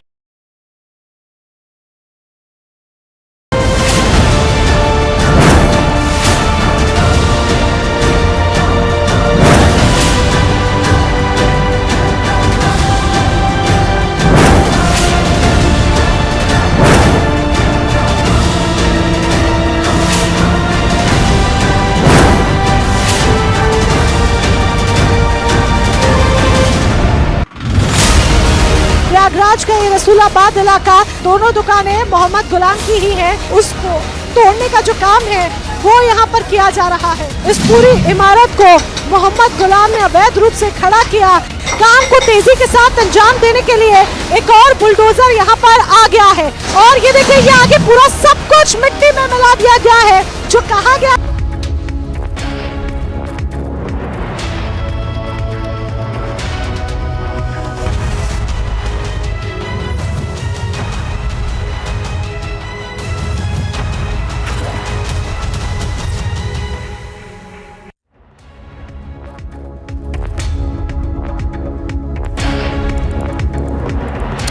A very good morning. The massive manhunt for Amritpal Singh continues for more than 3 days now. We'll get you all the details on that. Starting first with the top headlines this Tuesday morning.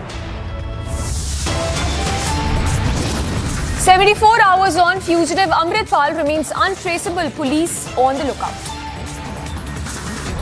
मात्र 52% times Rahul Gandhi parliament आते हैं, अधिकांश समय तो विदेश में ही रहते हैं, और आप कहते हैं कि हमारे माइक ऑफ कर देते हैं।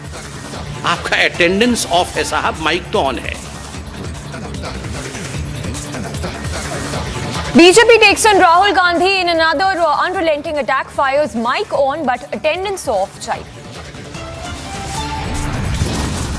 K. Kavita summoned again by the Enforcement Directorate in the Liquorgate, alleges political witch hunt once again. Sisodia's judicial custody ends today. Kejriwal's deputy to be produced in court.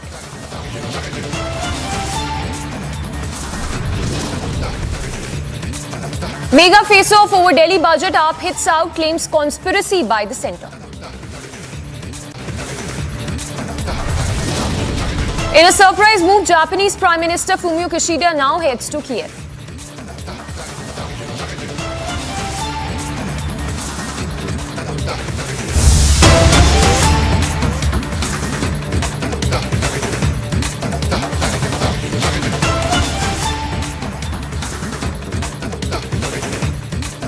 And we begin with the latest on the Parliament showdown, which is expected today as well.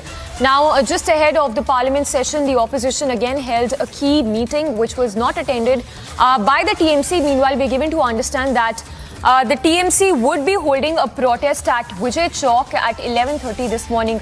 The visuals there on your screens coming in from Kharge's office at this hour, the opposition meeting that was held just ahead of that Parliament session. In fact, let's cut across to the session that has now begun in the Parliament. Question number 2A2. Mohoday. Sir.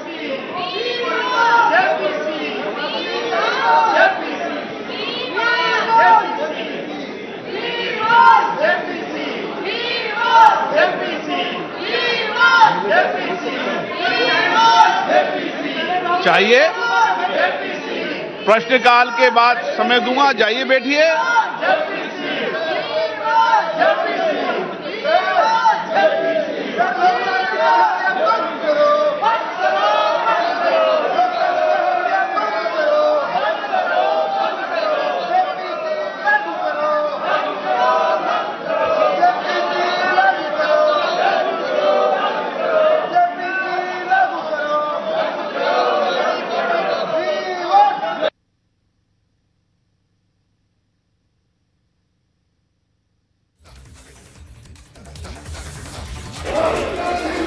(2A) in today's revised list of business.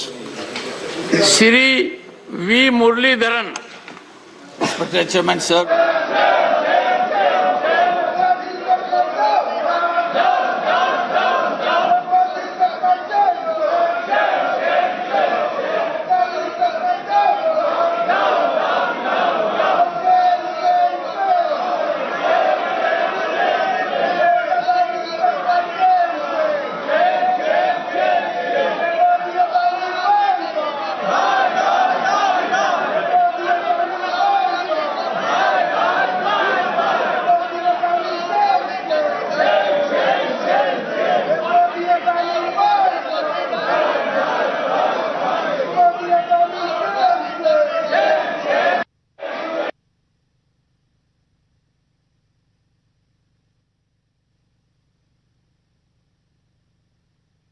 All right, so sloganeering and ruckus that continues in both the houses of the Parliament, expected to be a stormy session today as well. In fact, earlier today, Sambit Patra, while addressing the press conference, again reiterated Centre's stand, saying that Rahul Gandhi must apologize for his remarks in UK. So while we speak, slogans and ruckus continues inside the Parliament, with the opposition maintaining that it seeks a JPC inquiry into the Adani Hindenburg report.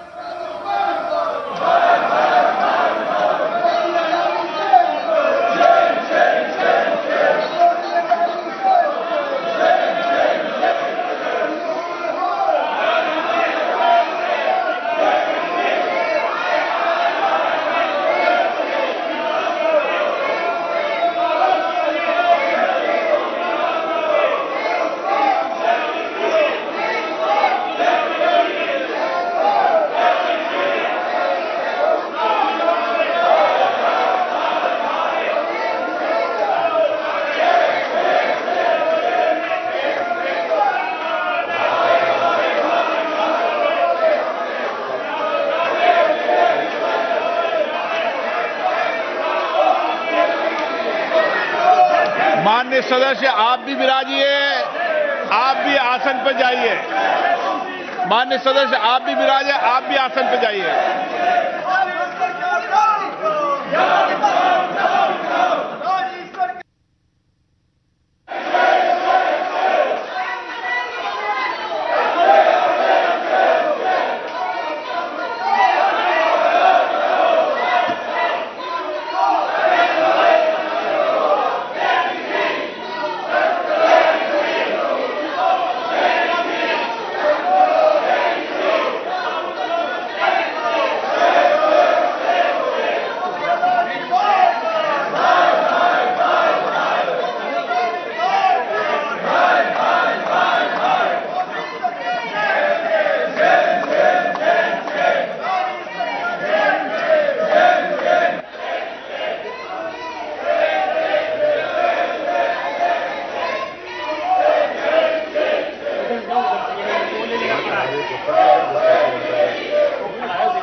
एक minute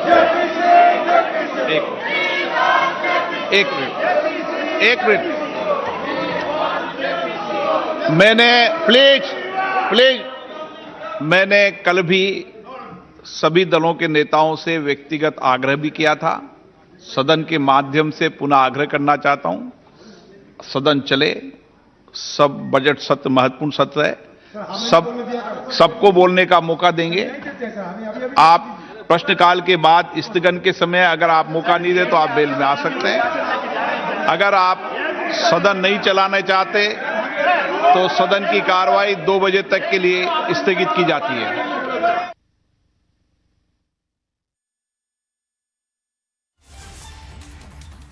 सरकार द्वारा अंतिम की गई कार्रवाई को दर्शाने वाले 4 अंतिम की गई कार्रवाई विवरण हिंदी व अंग्रेजी में सभा पटल पर रखता हूं। नंबर 1, औषध विभाग से संबंधित कोविड प्रबंधन के हेतु औषधियों एवं चिकित्सा उपकरणों की उपलब्धता के बारे में समिति के 31वें प्रतिवेदन में अंतर्विष्ट सिफारिशों एवं संबंधित 35वीं की गई कार्रवाई प्रतिवेदन। Number 2। All right, so Lok Sabha having been adjourned for the day, this of course after that sloganeering and ruckus which continued today as well. So while the speaker tried to maintain the decorum in the house, the opposition continued with the sloganeering inside the parliament.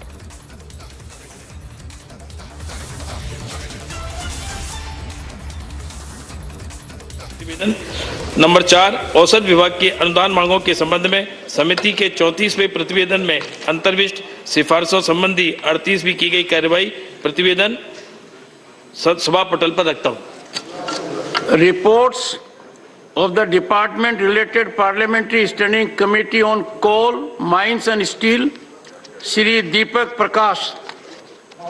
मैं आपके अनुमति से मैं आज की कार्यसूची में मेरे नाम के सामने यथा सूचीबद्ध कोयला, खान और इस्पात संबंधी स्थायी समिति का 38वां, 39वां और 40वां प्रतिवेदन हिंदी तथा अंग्रेजी संस्करण में सभा पटल पर रखता हूं। Reports of the department related parliamentary standing committee on communications and information technology, Dr. Anil Agarwal।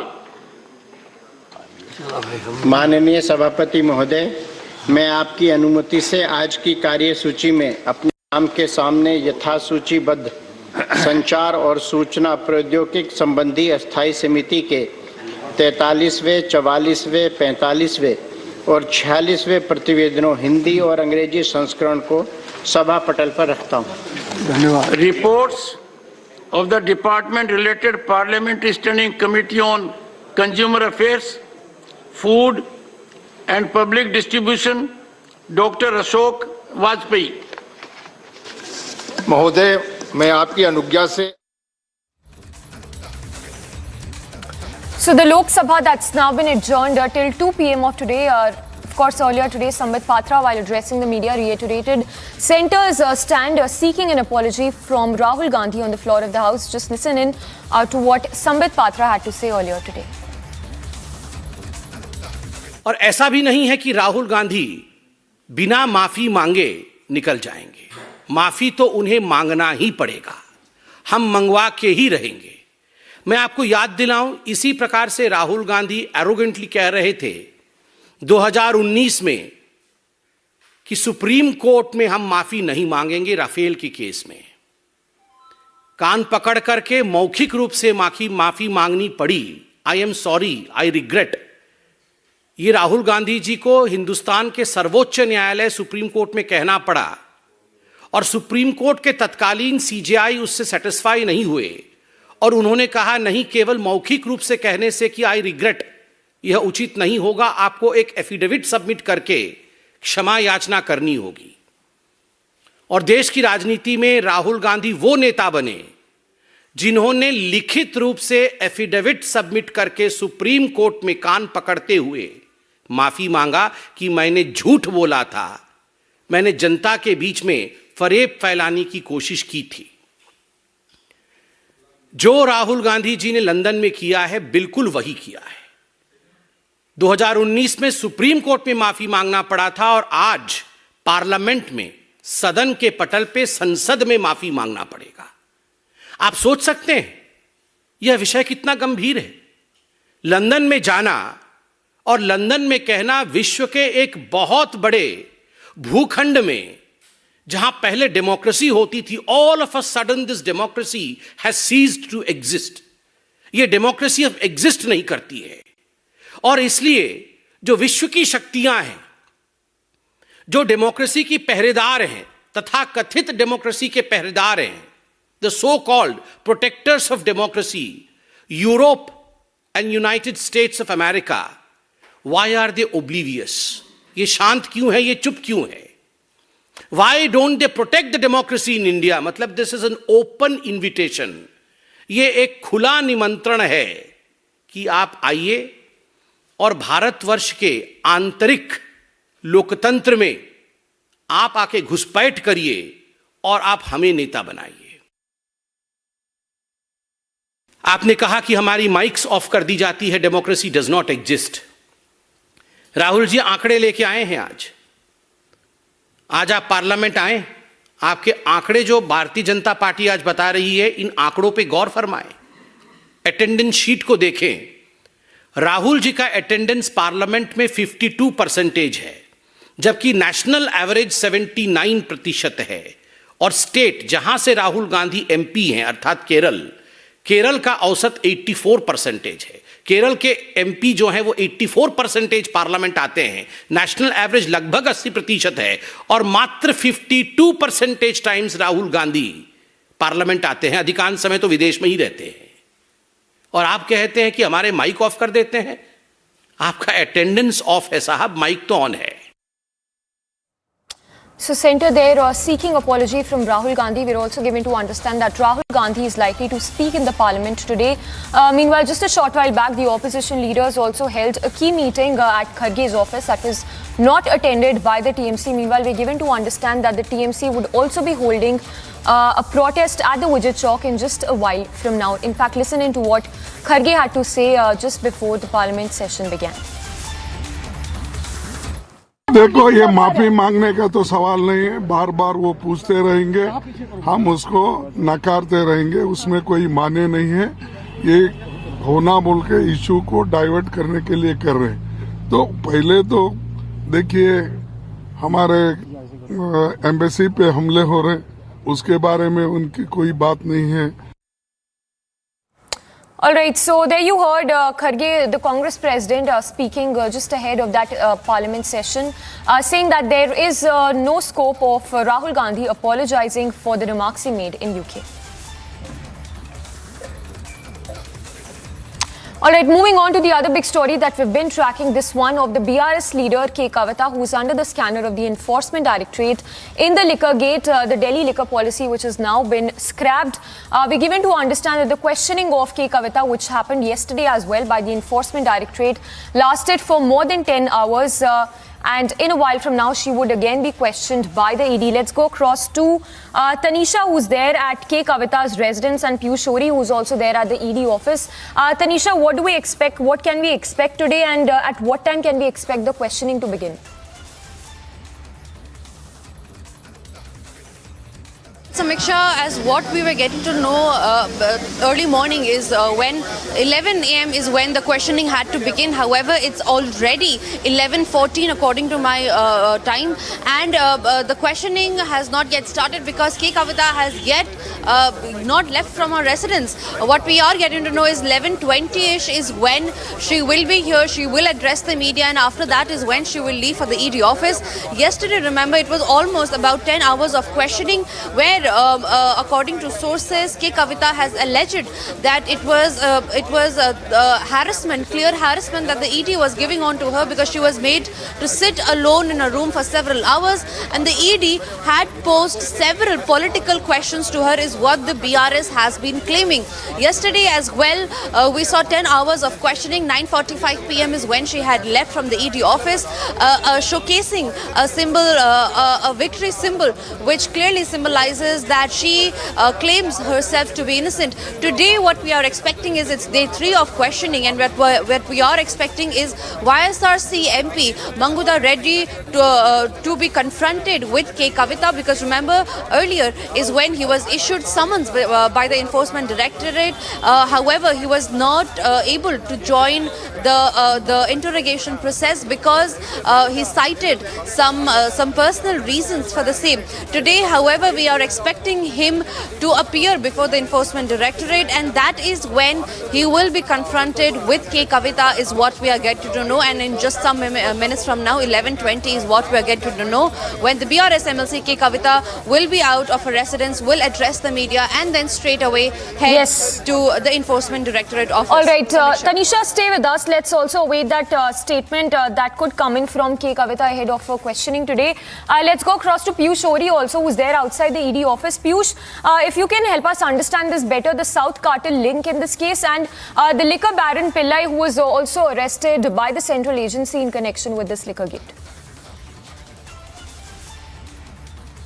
So yes, Samiksha, what I can just tell you is that the network over here is very patchy, so I have not been able to get your question very correctly. But yes, whatever I've been able to get from what you have said is that yes, today is a very crucial day.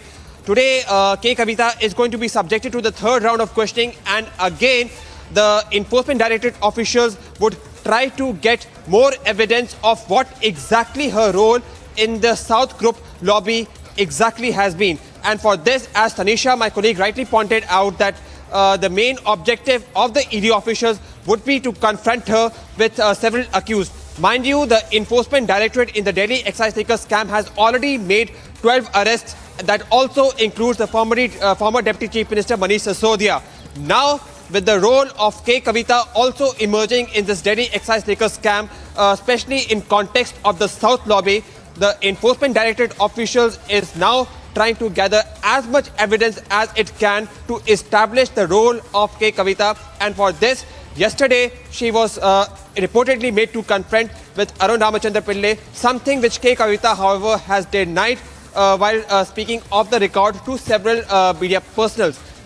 So now, again, as she is going to be subjected to the third round of questioning, it would be interesting to see that which all people whom she should be confronted with, and more importantly, at the end of the day, what exactly would be the fate of K. Kavita after the questioning ends. Back to the studio. All right, Piyush Ori and Tanisha, thank you for the moment. We'll keep coming back to you for the latest. So the questioning of K. Kavita, which would begin shortly after she was questioned yesterday for almost 10 hours.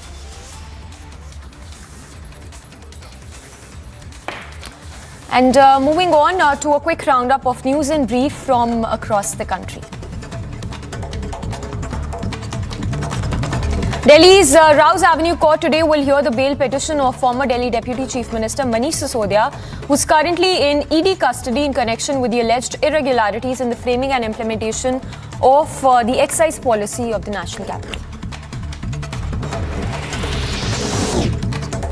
Manish Sisodia's then personal secretary in the excise department, C. Arvind, has also been summoned by the Enforcement Directorate today in connection with a money laundering probe into alleged irregularities in the now scrapped excise policy. The Enforcement Directorate has summoned K. Kavita again for questioning related to the Delhi's now scrapped excise policy. During a previous interrogation, she was questioned for almost 10 hours.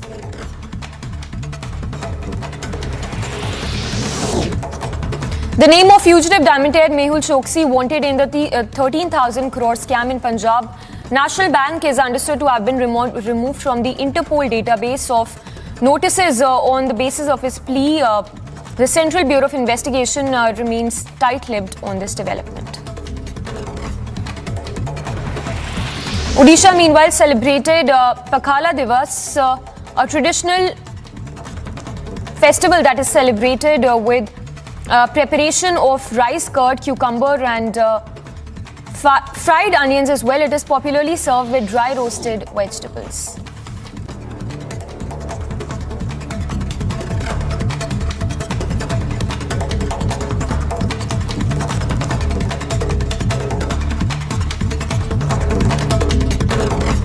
Moj Sawant chaired a meeting of senior officials to review preparations and infrastructure for the upcoming G20 meeting in Goa, which are scheduled to be held in the next 4 months.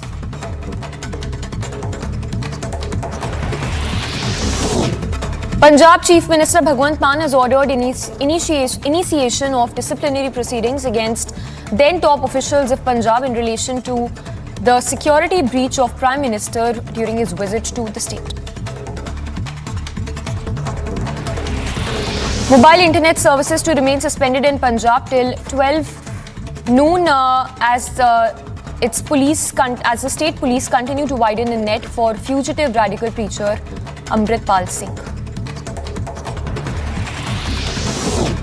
At least 10 persons hailing from Rajouri were injured after a passenger vehicle they were travelling in met with an accident on the highway. The uncontrolled bus reportedly entered a house near the location under the Akhnur subdivision jurisdiction.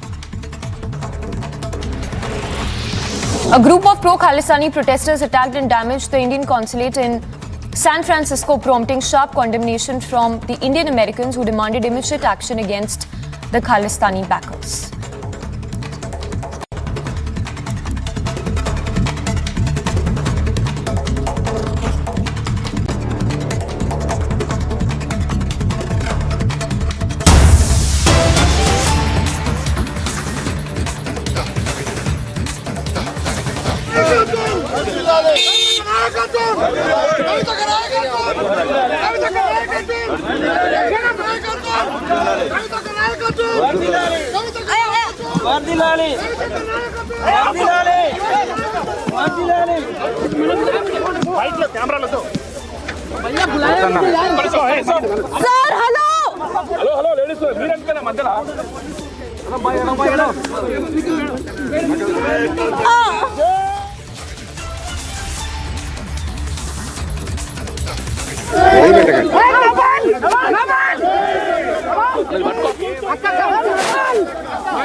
So the visuals coming in right now of K. Kavita leaving from her residence for the ED office. She would be grilled by the Enforcement Directorate today as well. This is going to be round 3 of the questioning that would happen of the BRS MLC and daughter of the Telangana Chief Minister. This of course a day after she was questioned for over 10 hours by the Enforcement Directorate in the Delhi's now scrapped liquor policy. So that's the visual there on your screen where you see show of strength by the BRS workers who've gathered in large numbers to stage a protest. This as she would be grilled by the ED today. Let's go across quickly to Piyush Ori. Piyush, we understand that the grilling would begin shortly as K. Kavita has already now left her residence for the ED office in the national capital. So yes, Samiksha, you rightly pointed out that K. Kavita is expected to reach over here at the ED office anytime, and this is going to be the third round of questioning to which she would be subjected to. And again, this is a very crucial day because the Enforcement Directorate officials would try to establish her role in the South lobby, which is believed to be involved in the Delhi excise liquor scam and believed to have got windfall gains in this Delhi excise liquor scam, which has already seen one of the major arrests of former Deputy Chief Minister Manish Sisodia. So now it will be interesting to see that when she would come over here at the ED office, what will be the round of questioning that would be given to her, and more importantly, what would be the fate of her at the end of the day. Back to you in the studio. All right, Piyush, stay with us. We'll try and go across to Tanisha as well, who's there outside the residence of K. Kavita. But Piyush, for our viewers also, if you can once again put this into context for us, how was the line of questioning like? In the previous rounds, we also understand that she was questioned for more than 10 hours in round 3, which happened on Monday.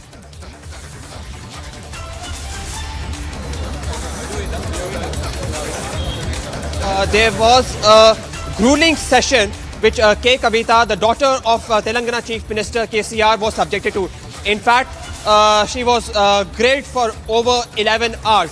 However, interestingly, as what we were told was that she was made to confront with Arun Ramachandra Pillai, one of the accused who has been arrested by the Enforcement Directorate.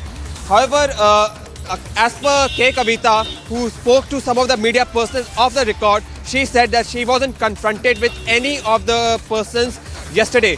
So, a lot of paradox, we have seen as far as the statement that have been brought by this thing. And now as I speak, you can see that there is a lot of activity. As what we can see is that K. Kavita has already reached over here at the ED office, and you can see a lot of activity over here. Let us just see if we can get the close-up image of K. Kavita, one of the persons who is believed to be having the key role in the Delhi excise taker scam. So yes, you can see the images that are being presented to you by my video journalist Vivek, that K. Kavita has reached over here at the Enforcement Directorate office, and you can see there is a hectic activity over here at the Enforcement Directorate office where K. Kavita would be subjected to the third round of questioning. You can see the images that are being presented to you by my video journalist.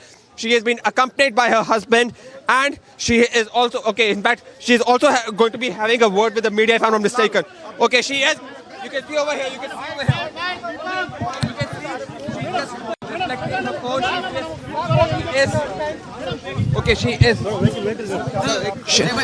She just saw her phone. In fact, she has pointed out that the Enforcement Directorate officials have not... Enforcement Directorate officials have not paid due diligence and has not paid importance to the privacy, which has resulted in her complaining that her phone was seized. So yes, you can see over here that she has just entered the ED office. You can see that she's smiling, and now she has just reached the ED office. So yes, hectic activities over here at the ED office. Back to you in the studio. All right, so Piyush Shori there reporting live from the ED office where K. Kavita has just arrived. She was also seen displaying a plastic bag which had some mobile phones in it. We slip into a very short break, but on the other side, we'll continue to get you the latest as ED probe into Liquor Gate vitals.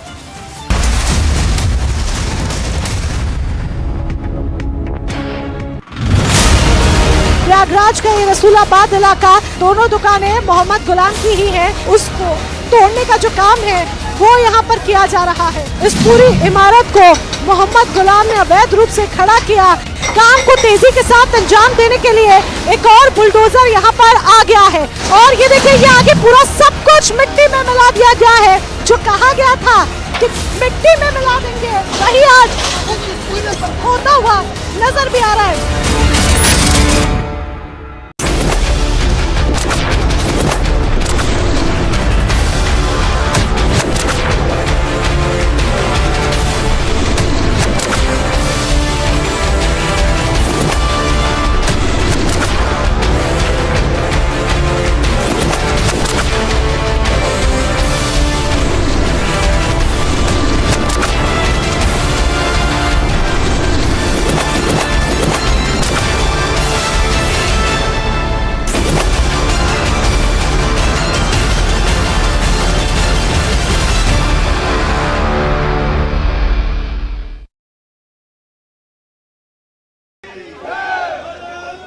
Group of protesters has arrived here right at the gate of the British High Commission, and you can see that how they all have Indian flags in their hand and are chanting the slogan. This is coming after the incident when we know that at the UK High Commission in the United Kingdom, the Indian flag was brought down by some pro-Khalistani supporters, and against that this massive protest is being staged at the gate of the British High Commission.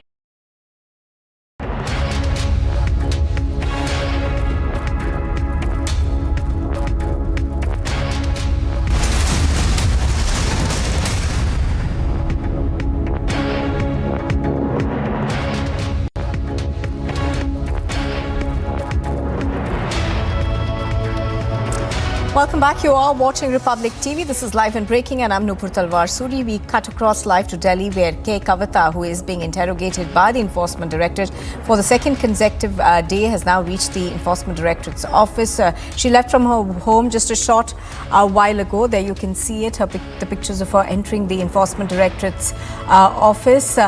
She will be questioned once again today. Now, yesterday, she was questioned for over 10 hours by the Enforcement Directorate officials over her links to the South Group. Do remember that the Enforcement Directorate has in the past alleged that K. Kavita was a member of the South Group, which essentially was seen as a cartel of liquor companies which benefited from Delhi's now defunct excise policy.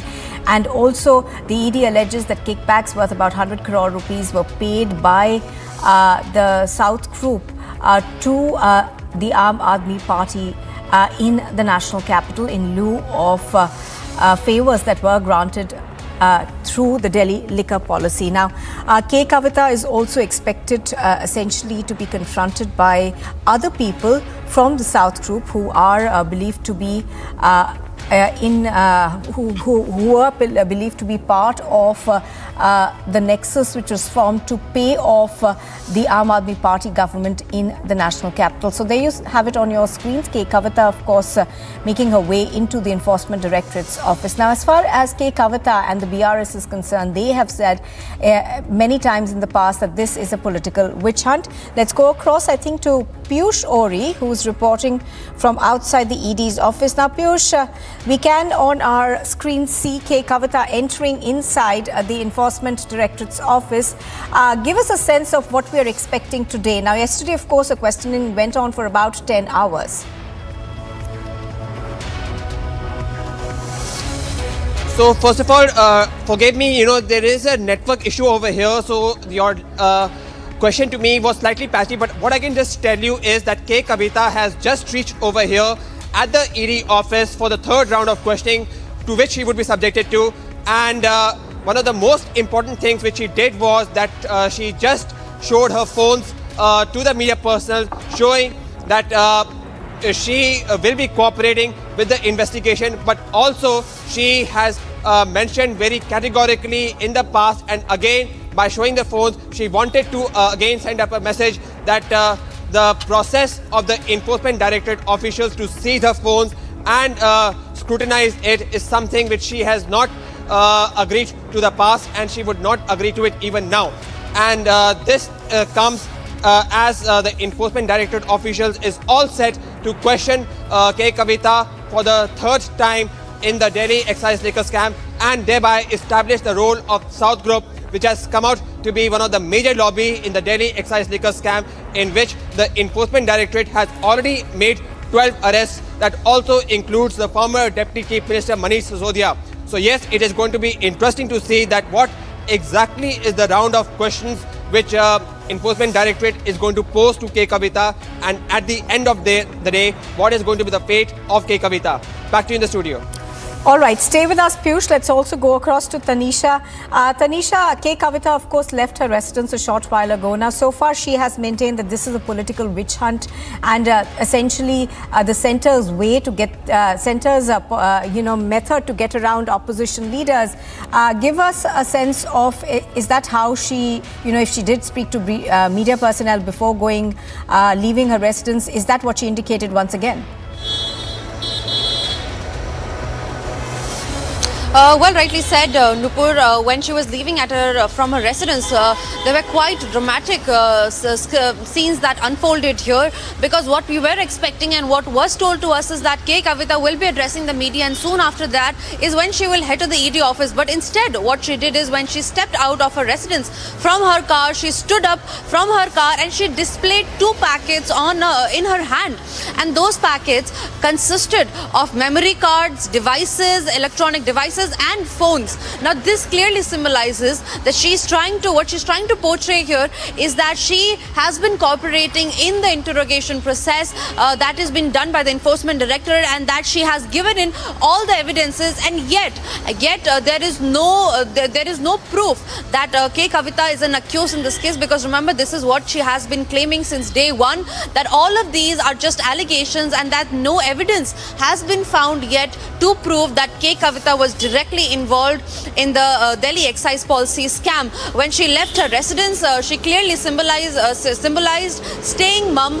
She did not speak to the media. However, her actions clearly reiterated her point, where she had said earlier as well, claiming that all of this against her that's going on is actually a political witch hunt that is taking place on behest of the centre, which is by the way trying to make backdoors in the state of Telangana, because remember, elections are just around the corner, and so hence the BRS has been alleging since day one that all of this is to gain political mileage in the state and to frame them in false cases. Back to you, Nupur.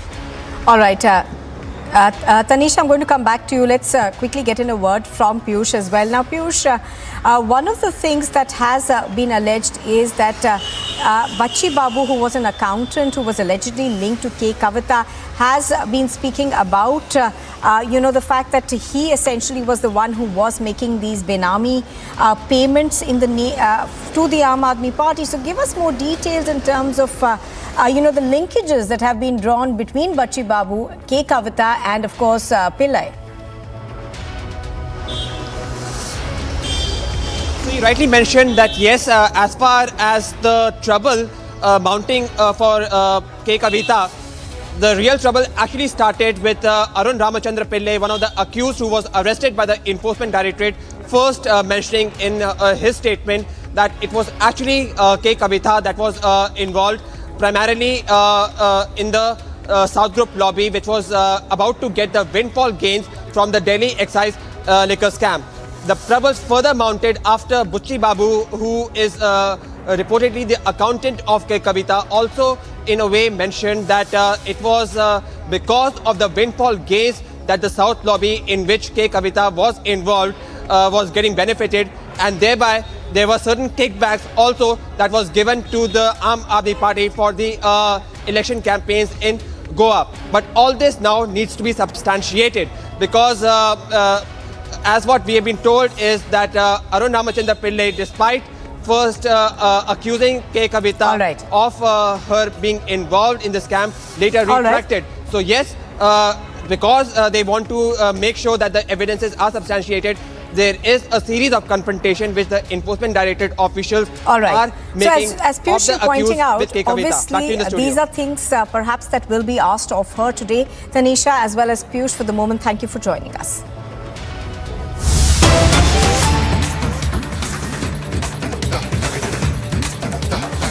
All right, we're now cutting across pictures that we are getting from the national capital. These are of opposition parties protesting. These protests are being held by opposition leaders in the premises of the parliament. There you can see it. They seem to be waving placards, if I'm not mistaken. Do remember that the opposition jointly has been asking for a JPC to be formed by the government into the allegations that have been made by the against the Adani Group by the Hindenburg report. So the opposition, of course, has been asking for the probe into the Adani issue for quite some time. The government hasn't really responded to that yet. But pictures on your screen are of the opposition leaders over there in Parliament, outside Parliament rather, as they enter Parliament. This is the area where they are now protesting. So there has been a stalemate of sorts as far as work in Parliament is concerned. The opposition continuing to demand a JPC into the Adani issue. On the other side, of course, the BJP is asking for an apology from Rahul Gandhi of the Congress party over remarks that he made in the United Kingdom. So stalemate continuing over there in both houses of Parliament.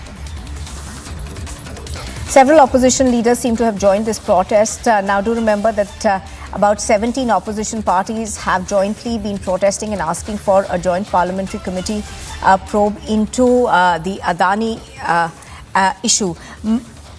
Madhurima, I think, is joining us live from Vijay Chowk. She has more details on this. Madhurima, this, of course, is another display of opposition strength. We can see a large number of these opposition leaders waving placards in Parliament. So give us a sense of what we're expecting today.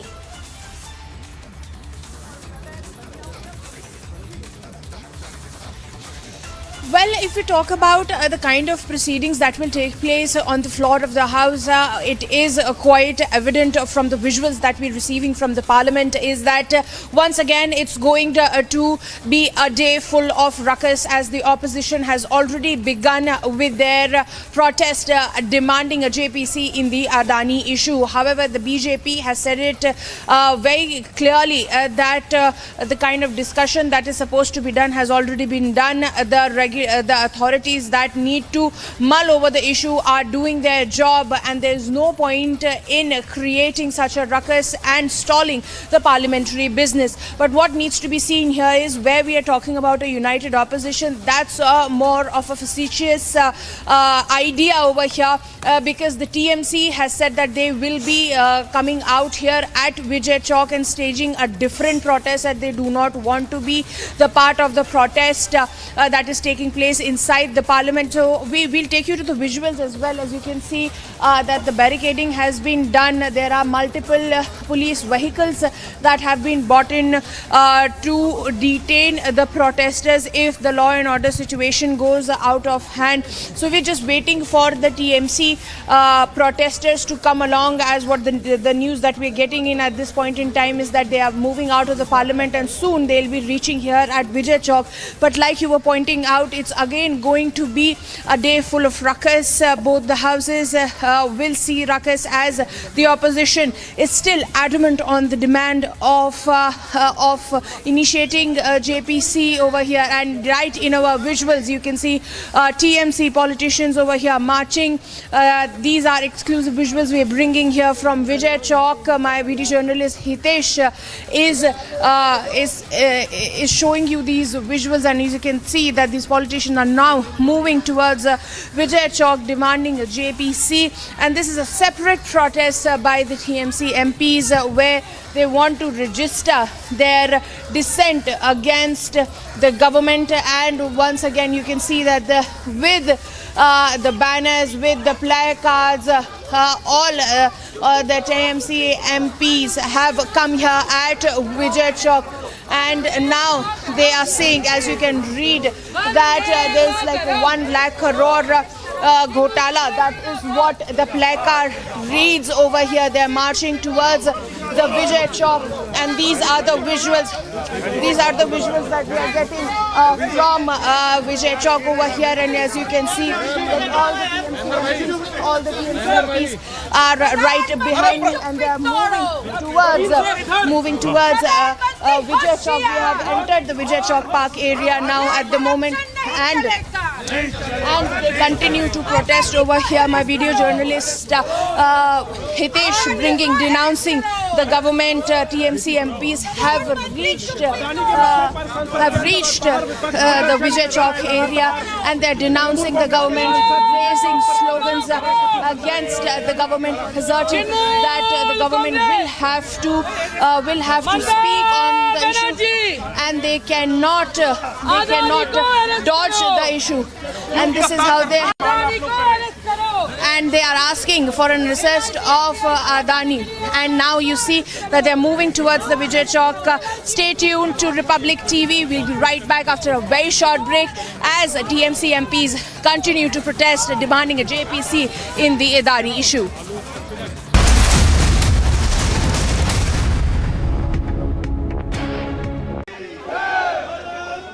Group of protesters has arrived here right at the gate of the British High Commission, and you can see that how they all have Indian flags in their hand and are chanting the slogan. This is coming after the incident when we know that at the UK High Commission in the United Kingdom, the Indian flag was brought down by some pro-Khalistani supporters, and against that this massive protest is being staged at the gate of the British High Commission.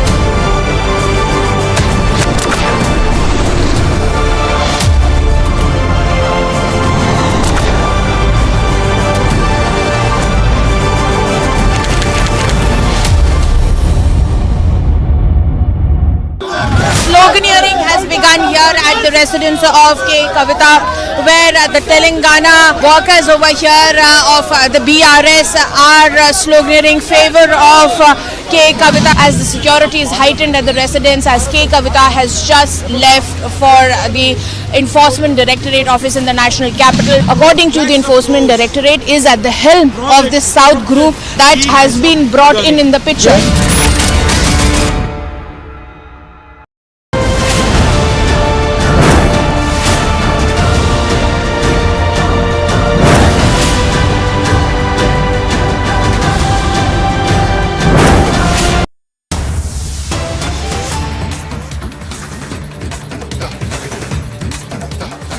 All right, news just coming in. We are now learning that the Prime Minister is meeting the NSA in Parliament, and the Home Minister Amit Shah and JP Nadda also present at that meeting. So this is being seen as a key meeting between the Prime Minister, the NSA, JP Nadda, as well as Amit Shah. This is just preliminary information that's coming our way. We're going to try and get more details from our reporters in just a bit to give you a sense about what this meeting is likely to be about. Now, however, do remember that the Prime Minister will be in Gujarat also today. He will be meeting with his party leaders in Gujarat to perhaps take stock of how things are going for 2024. Now, we don't know if this is a related meeting or this is over a completely different issue, but we are now learning that there is a meeting that's on between the Home Minister, JP Nadda, as well as the NSA. This meeting is taking place in Parliament. The Parliament, of course, is in session currently, and we have seen opposition parties protests continuously in Parliament. All right, so the latest that we are getting right now is that even as the opposition is protesting at Parliament, senior leadership of the BJP is meeting inside Parliament. The Prime Minister, of course, is chairing this meeting. So this is a meeting between the NSA, Amit Shah, JP Nadda, inside Parliament. Now, this comes even as, of course, there has been continuous protest from the opposition in Parliament. We just saw how opposition parties were protesting in Parliament.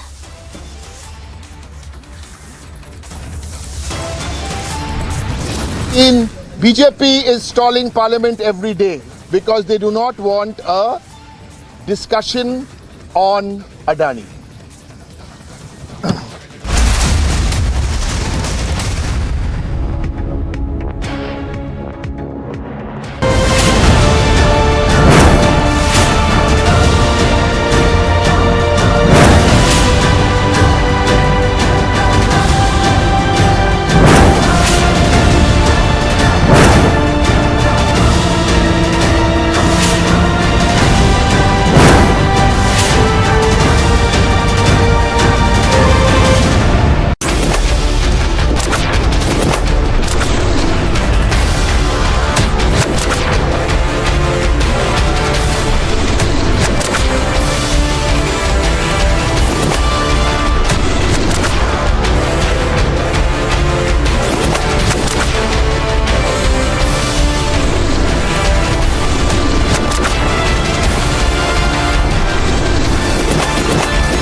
Sloganeering has begun here at the residence of K. Kavita, where the Telangana workers over here of the BRS are sloganeering favor of K. Kavita as the security is heightened at the residence, as K. Kavita has just left for the Enforcement Directorate office in the national capital. According to the Enforcement Directorate, is at the helm of this South group that has been brought in the picture.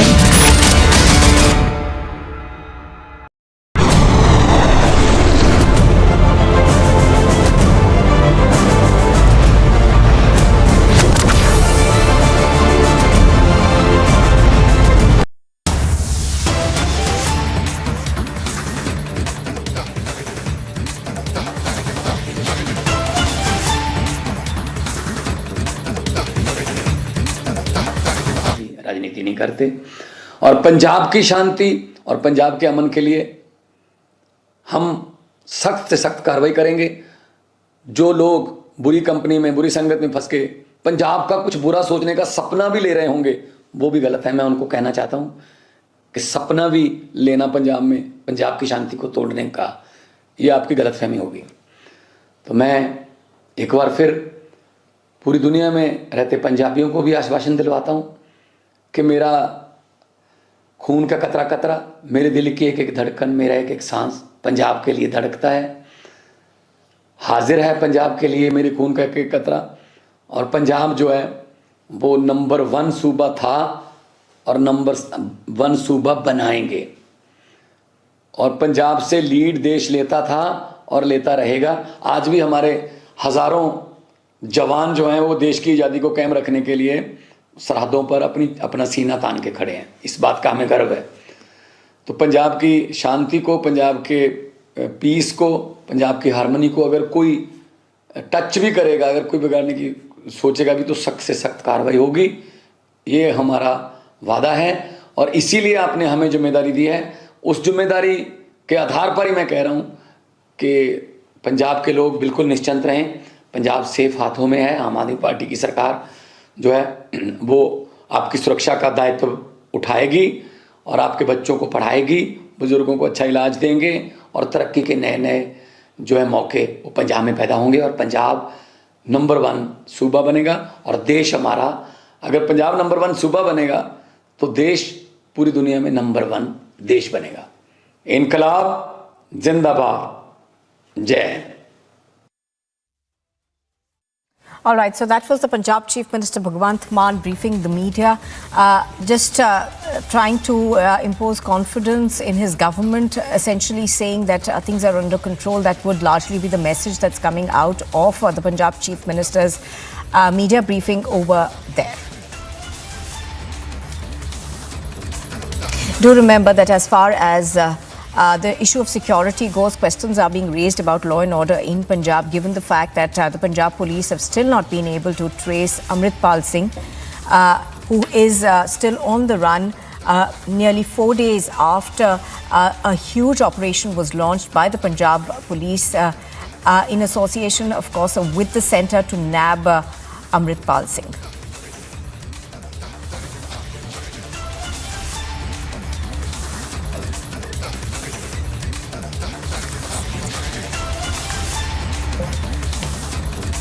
All right, so pictures on your screen are of the Chief Minister of Punjab essentially trying to calm tempers in Punjab. Now, do remember that it is being looked upon as a huge failure of the Punjab Police as it has not yet been able to nab Amritpal Singh, who continues to remain on the run.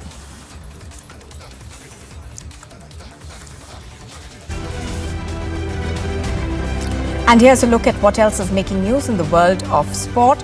After 2 weeks of thrilling, edge-of-the-seat and intense cricketing action which saw some dreams coming true and some hearts getting shattered, the race towards the inaugural Women's Premier League trophy has narrowed down to 3 teams, the Delhi Capitals, the Mumbai Indians and the UP Warriors. An all-round show from the Delhi Capitals, marked by a top-notch spell from Marizanne Kapp and explosive knocks from Alice Capsey and Shafali Verma helped them chase down the target of 110 runs in just 9 overs to clinch a 9-wicket victory over the Mumbai Indians in the Women's Premier League match. After registering a thumping 9-wicket victory over the Mumbai Indians, the Delhi Capitals all-rounder Marizanne Kapp, believes that a whole bowling group deserves the Player of the Match award. An all-round show from the Delhi Capitals helped them to clinch a 9-wicket victory over the Mumbai Indians.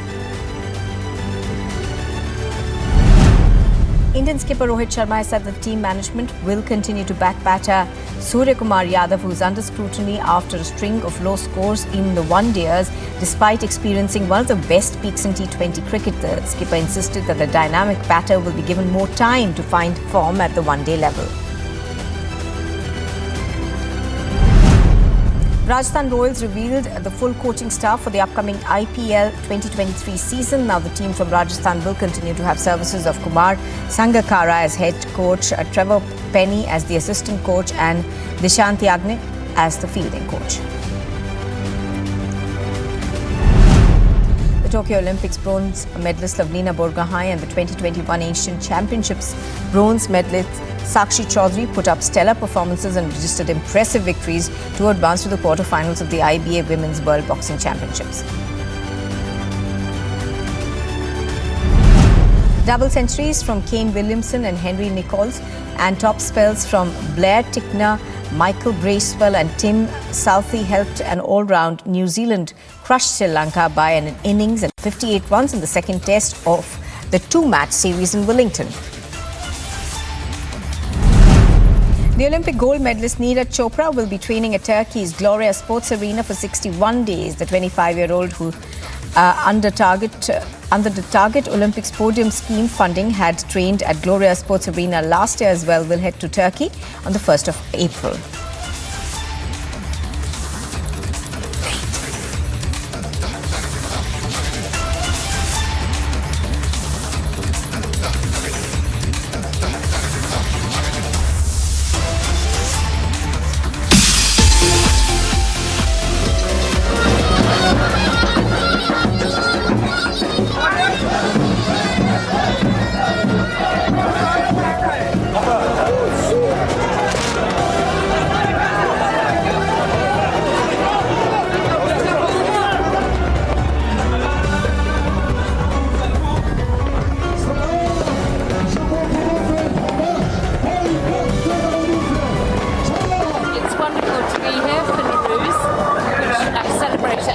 You've all been so welcoming and hospitable, and it's exciting, and we're having such a great evening.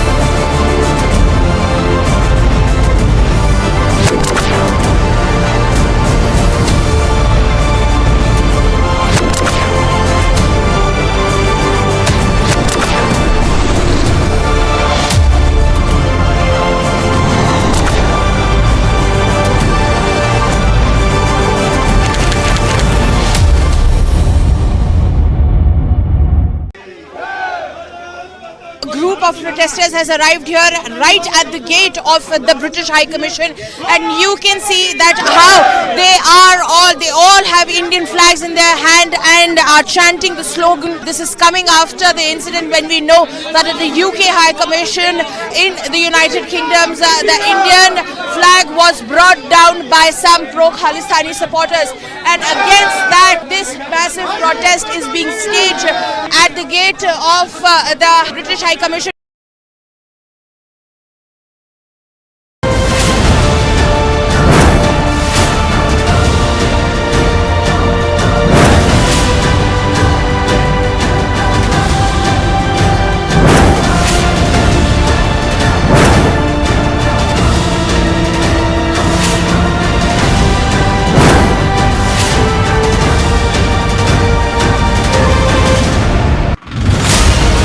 Prayagraj का ये रसूलाबाद इलाका, दोनों दुकानें मोहम्मद गुलाम की ही हैं, उसको तोड़ने का जो काम है वो यहाँ पर किया जा रहा है। इस पूरी इमारत को मोहम्मद गुलाम ने अवैध रूप से खड़ा किया। काम को तेजी के साथ अंजाम देने के लिए एक और बुलडोजर यहाँ पर आ गया है, और ये देखिए ये आगे पूरा सब कुछ मिट्टी में मिला दिया गया है। जो कहा गया था कि मिट्टी में मिला देंगे, वही आज होता हुआ नजर भी आ रहा है।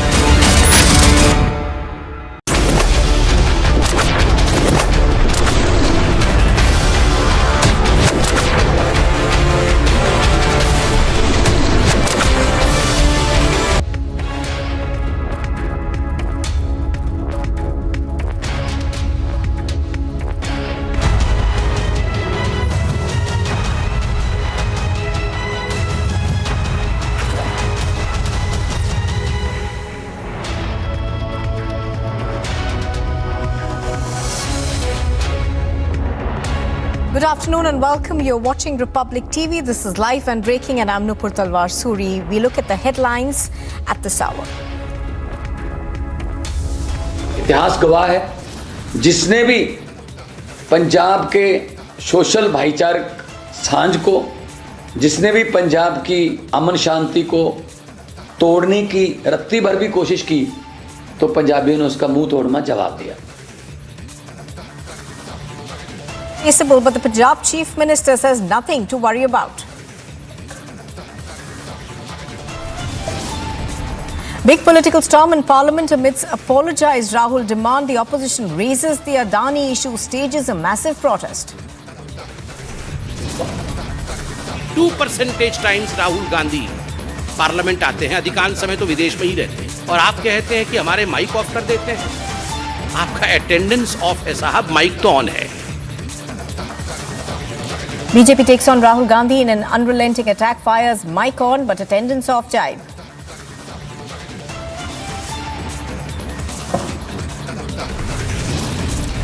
K. Kavita being quizzed by the Enforcement Directorate in Liquorgate alleges political witch hunt.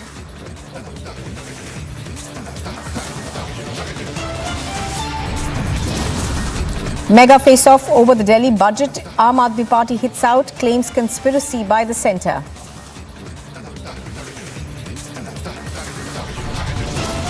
And in a surprise move, the Japanese Prime Minister Fumio Kishida heads to Kyiv.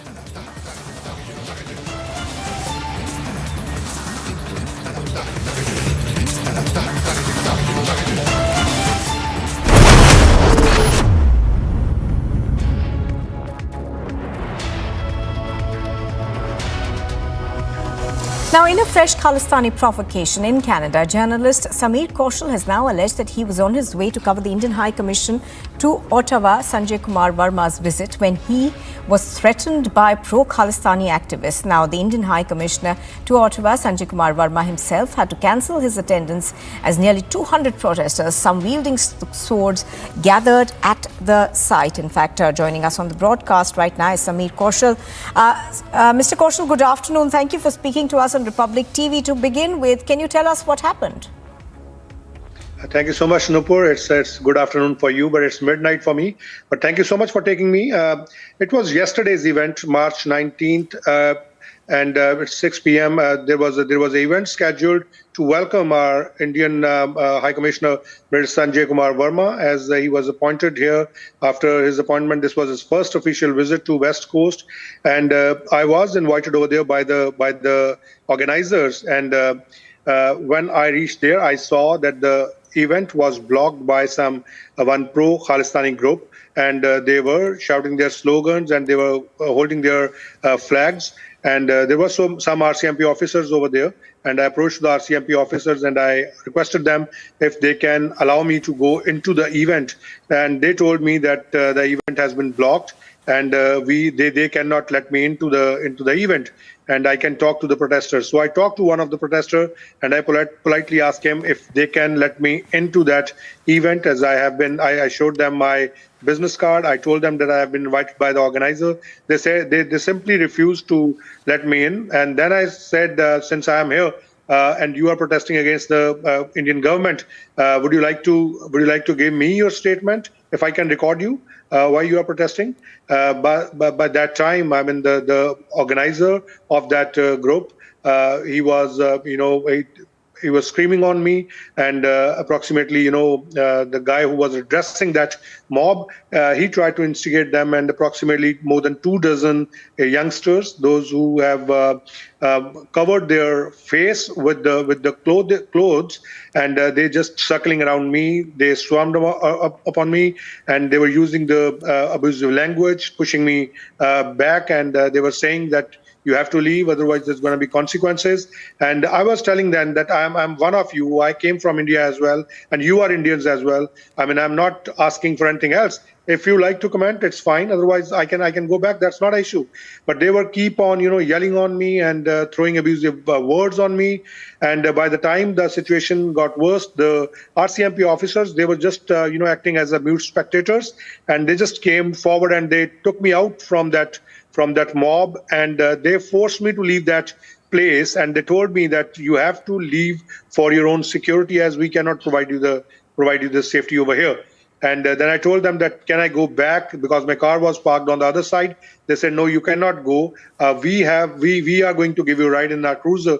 So they gave me the ride into their cruiser to my car, which was parked on the other side. So this was the very terrorizing situation over there. Right. And I think deliberately they targeted me because on my radio show, I usually balance the stories with Indian prospect as well, and I give them the notion of what the Indian policies are, what the Indian government is doing, what the Canadian government is doing, and especially after with the G20 presidency, our Honorable Minister of Foreign Affairs, Melanie Joly, she visited over there, and that was a good opportunity for the Indo-Canadian diaspora to listen to the Sanjay Kumar Verma's speech and to know about the vision of Indian consulate and Indian mission towards the Indo-Canadian diaspora over here.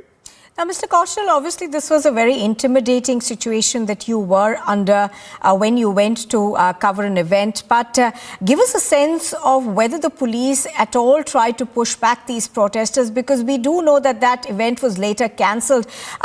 Did you at any point feel that the police were doing their job adequately, or were they taken a bit by surprise by what was happening?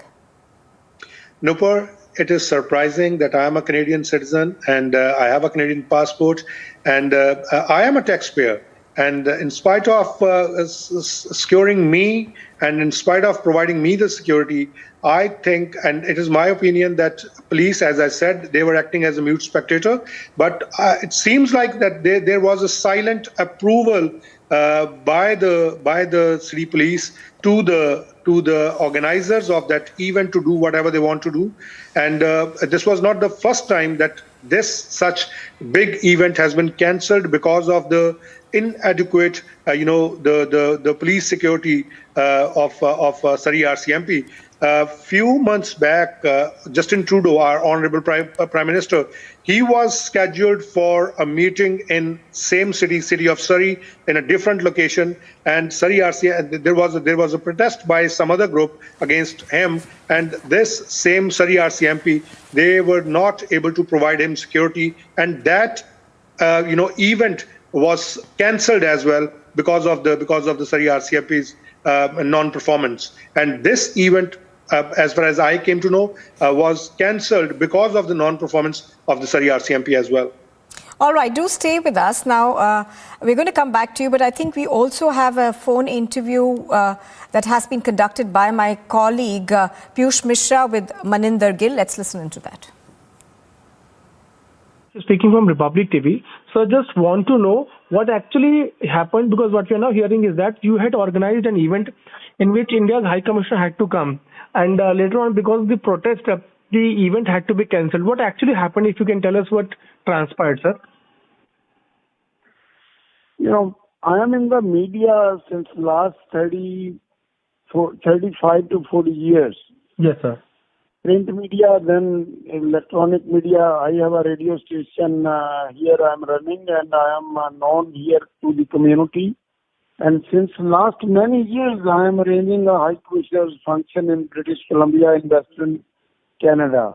Yes, sir. And about a few months ago, the new High Commissioner was appointed Ottawa from India, and that's his first visit. And Consul General Manish, he contacted me about 2 weeks ago, informed me that High Commissioner is coming to visit in Vancouver, so please arrange a function for him. Yes. So I arranged function in the city of Surrey, British Columbia. Okay. Here is a 42% Indian community live in this city. Yes, sir. And then 3 days prior to the event, like Punjab government arrested Amritpal Singh. Yes, sir. And the Khalistani people got upset here, and they made a plan to protest against our function because the High Commissioner and Consulate Office is coming, and they start advertising on the social media to cancel this event and send a strong message to the Indian government.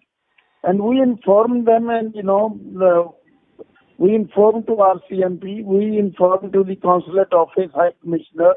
High Commissioner personally contact to Ottawa and in the Foreign Affairs, and he bring to their notice. And plus Consul General from Vancouver, he talked to the Chief of Police in Surrey, and he bring under his attention. And police assure them your function will be safe, and you can carry on the function. So, sir, just want to know one thing. When High Commissioner was on his way to the function event, the protest broke out at the time only?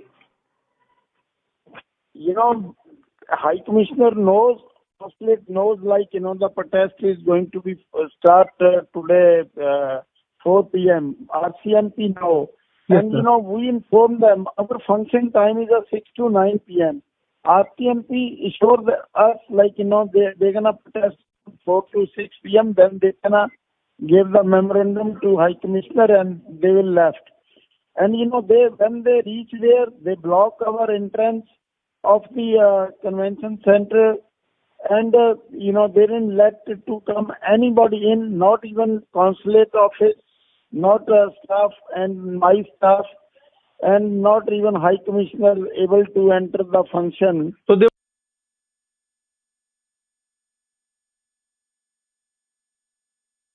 That was one of the organizers, but I'd also like to thank Mr. Kaushal for joining us on the broadcast. Thank you very much, Mr. Kaushal, for speaking to us on Republic TV.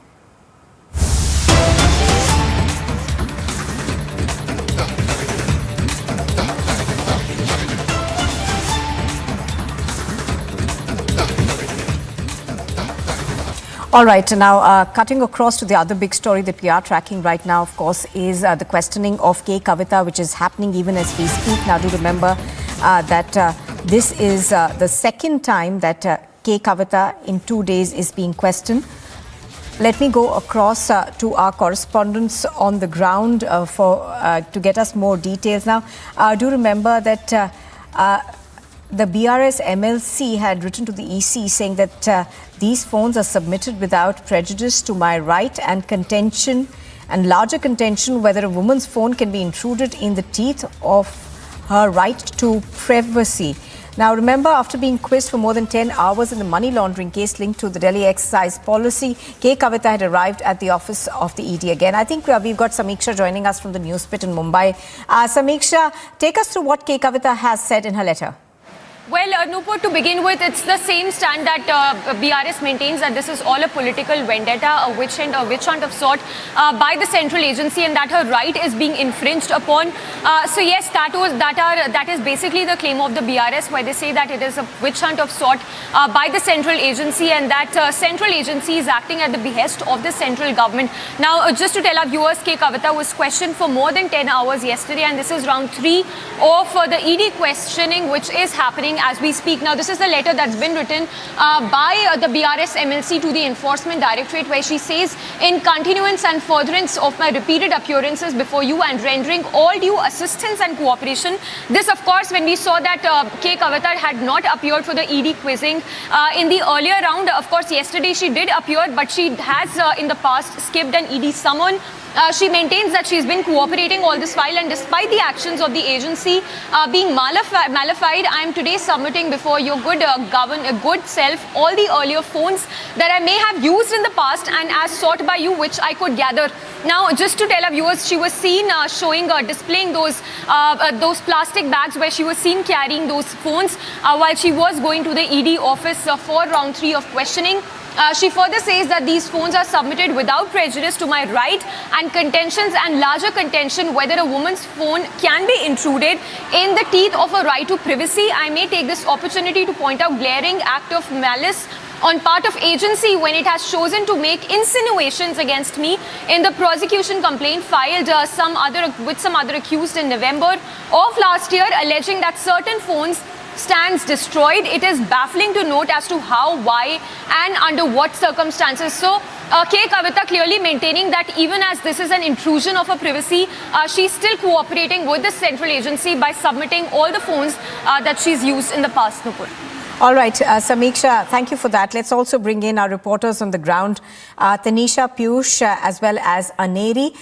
Coming first to you, Piyush. Now, we are told that she's inside the ED's office even as we speak, but she was waving those phones, and we are showing those visuals to our viewers, where she clearly attempted to put forth the fact that she is innocent and that she continues to maintain that she is actually cooperating with authorities.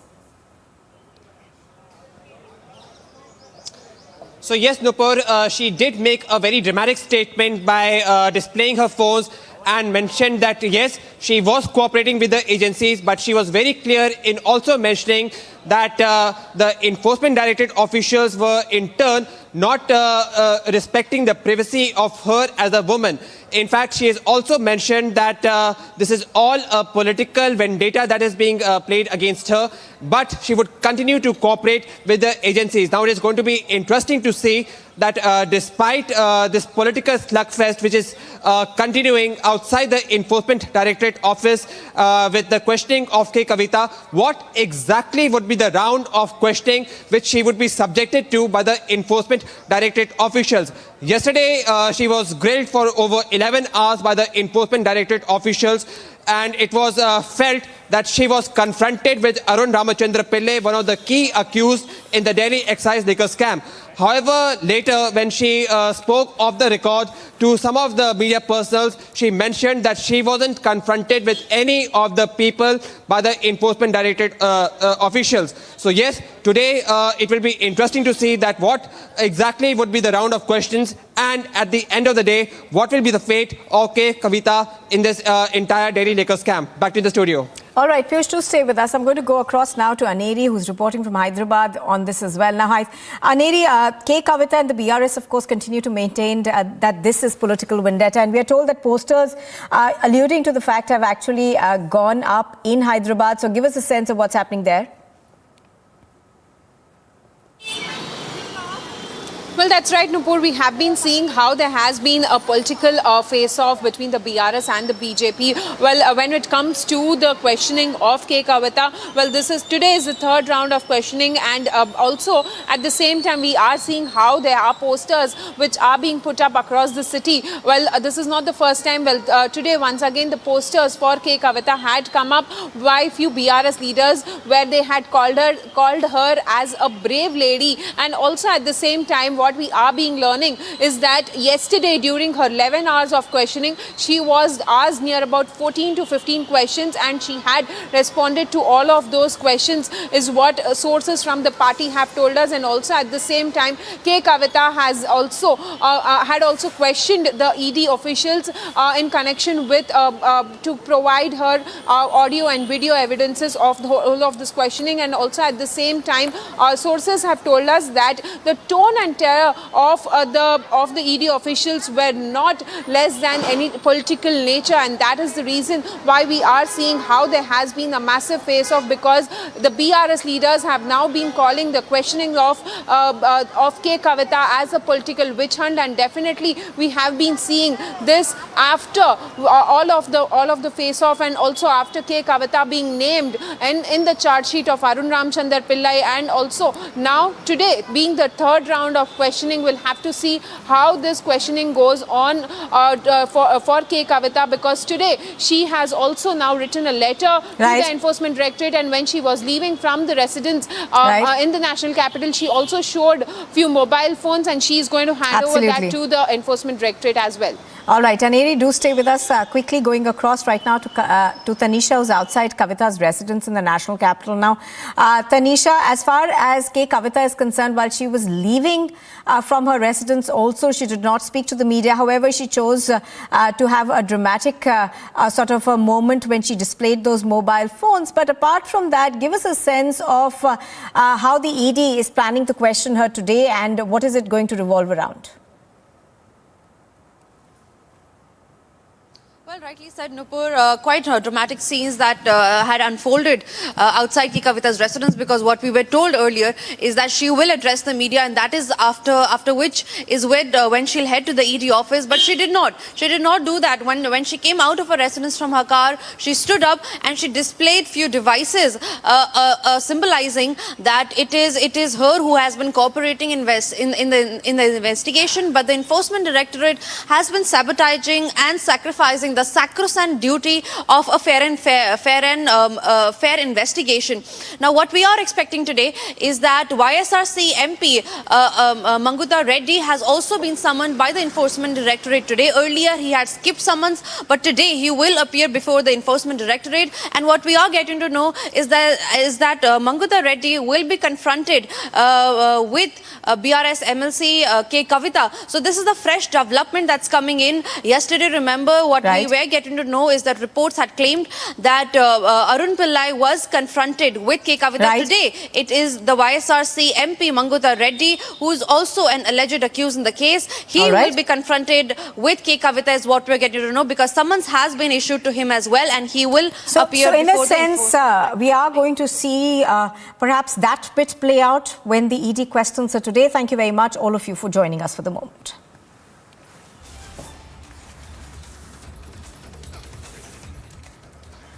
And here's a look at what else is making news this afternoon. The BJP's national spokesperson, Sambit has said that the nation will not accept the fact that Congress MP Rahul Gandhi goes and seeks international intervention in internal matters of the country.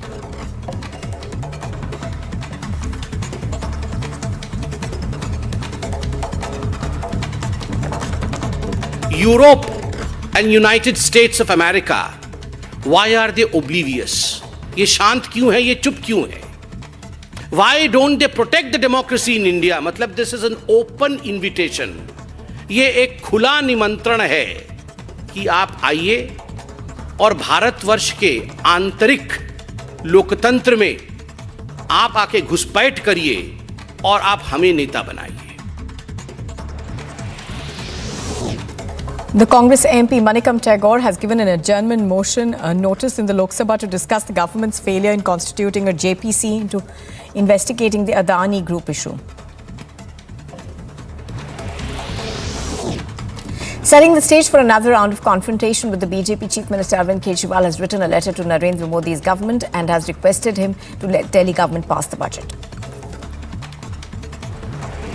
AAP leader Saurabh Bhardwaj hit out at the ruling government over the state budget and said that the central government is planting fake image of the Aam Aadmi Party and is in a conspiracy against the Delhi government. All mobile internet services and all SMS services except banking and mobile recharge and all dongle services provided on mobile networks except the voice calls have continued to remain suspended in the district of Taran, Firozpur, Moga, Sangrur subdivision of Ajnala and Amritsar and areas adjoining the YPS Chowk and Airport Road, both in SAS Nagar till the 23rd of March in the interest of public safety. This is a guideline that has been issued by the Punjab government. Maharashtra's Deputy Chief Minister Devendra Fadnavis at an inauguration ceremony of G20 in Nagpur lauded Prime Minister Modi's leadership and said that under his guidance, G20 had been democratized, further adding that it had become a people's movement. The activists of the Akhil Bharatiya Vidyarthi Parishad burnt an effigy of West Bengal Education Minister Bhartiya Basu against the deadlock situation in North Bengal University in Siliguri. One of the activists also added that the protest will continue until the government takes steps to resolve this crisis. Amid infighting within Karnataka's ruling BJP, the Saffron Party MLC from Kalyana, Karnataka region, Babu Rai Chinchsor, on Monday tendered his resignation as a member of the Legislative Council. It is believed that his resignation came in the wake of denial of a ticket to the aspirant by the BJP. The Japanese Prime Minister Fumio Kishida is en route to Ukraine to hold a meeting with the Ukrainian President Volodymyr Zelensky. Kishida is the only G7 leader who did not visit Ukraine and left for Kyiv today to hold meetings with his Ukrainian counterpart. The meeting comes after Japan's Premier India visit where he held delegation-level talks with Prime Minister Modi on Monday.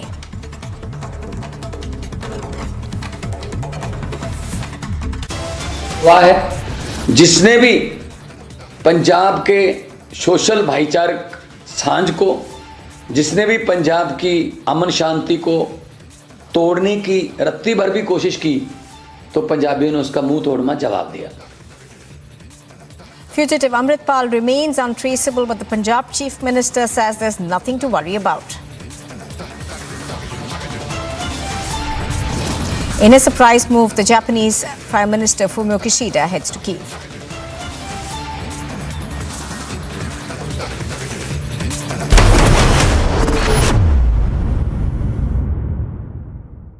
$11,000 placements last year.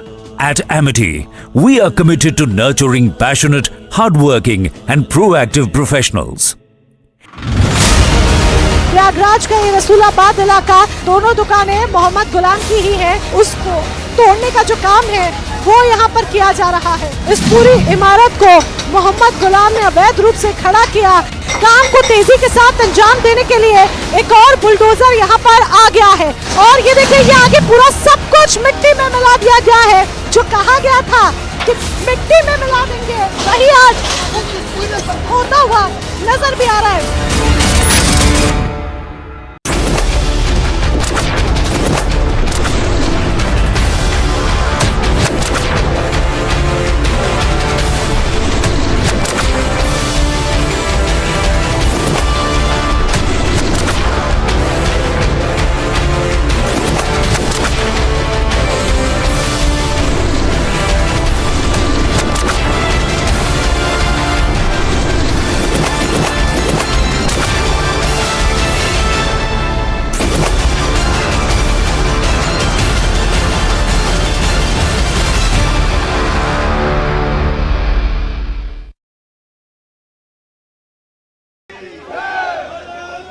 Group of protesters has arrived here right at the gate of the British High Commission, and you can see that how they all have Indian flags in their hand and are chanting the slogan. This is coming after the incident when we know that at the UK High Commission in the United Kingdom, the Indian flag was brought down by some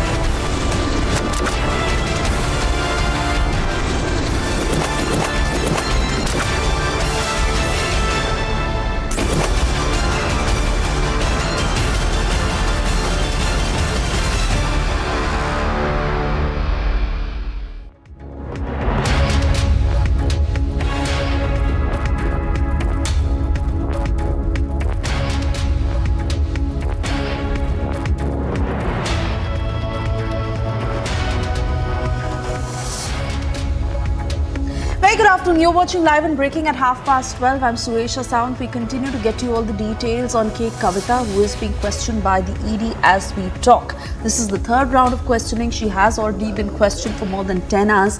And we also saw what happened just a short while ago when she was leaving for the ED office, as she showed her mobile phones and all that she has given to the ED also as a part of evidence, but she's stating the woman factor now, saying if it is a breach into her right of privacy.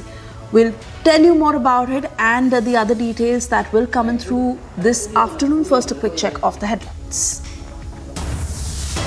इतिहास गवाह है, जिसने भी पंजाब के social भाईचारक सांझ को, जिसने भी पंजाब की अमन शांति को तोड़ने की रत्ती भर भी कोशिश की, तो पंजाबियों ने उसका मुंह तोड़ना जवाब दिया।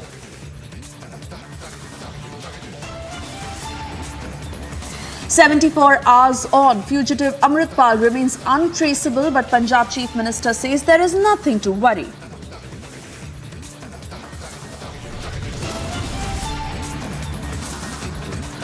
Political storm in Parliament amidst apologize Rahul demand opposition raises Adani stages protest.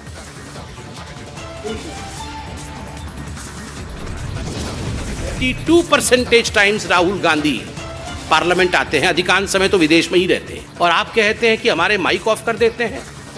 आपका अटेंडेंस ऑफ है साहब, माइक तो ऑन है। BJP takes on Rahul Gandhi in an unrelenting attack, fires mic on but attendance off. Jai.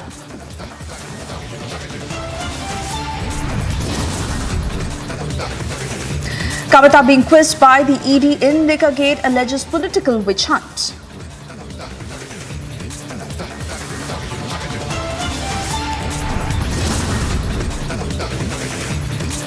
Mega face-off over Delhi budget. Aam Aadmi Party hits out, claims conspiracy by the centre.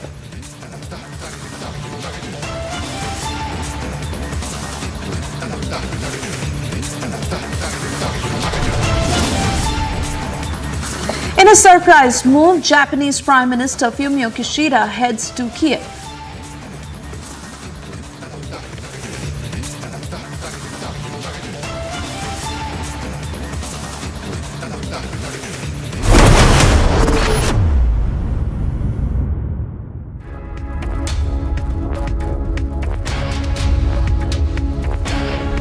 And the story we are tracking for you first up. Khalistani fugitive Amritpal Singh, who has been untraceable. It's been more than 74 hours, and even as questions arise over the law and order situation in the state of Punjab, Punjab Chief Minister Bhagwant Mann has now said that there is nothing to worry and the situation is under control. Yesterday we also saw that news briefing by the Aam Aadmi Party where they were lauding the Mann government over Operation Amritpal, and this is the latest lead that is just coming in as NSA has been slapped on Amritpal Singh.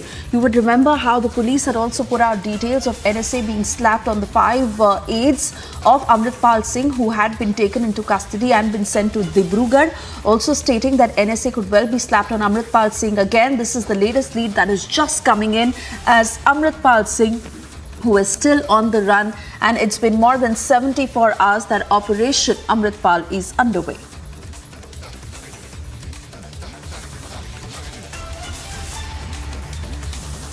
I first want to cut across to my colleague Amandeep, who's joining us from Jalandhar, to get a sense of how Operation Amritpal is continuing, because Amandeep, as per the last announcement, it was said that till noon today, internet services is suspended in the state of Punjab. But Bhagwant Mann assuring that all is under control and there is no law and order situation. What's the truth on the ground?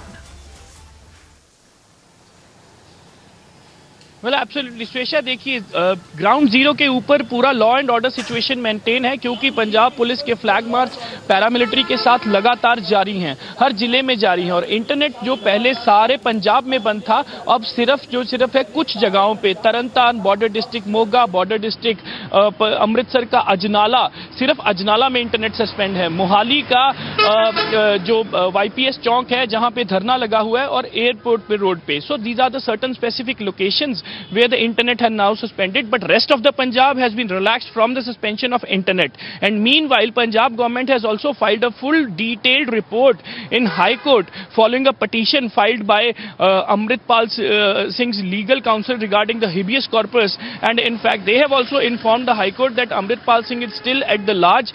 Punjab police was not able to arrest him during this entire crackdown, and they have provided the entire detail that how many people have been arrested, what weapons they have recovered, and in fact how the entire operation carried out, and how the Punjab government is maintaining the law and order situation on ground, why the internet was suspended since 18th till today itself, and in fact what are the repercussions, how many protests will happen, how many people have been detained, how many people have been associated with Amritsar that were taken into the custody, and in fact how the NSA has slapped against the supporters of Amritpal. Yes, Swisha. Yes.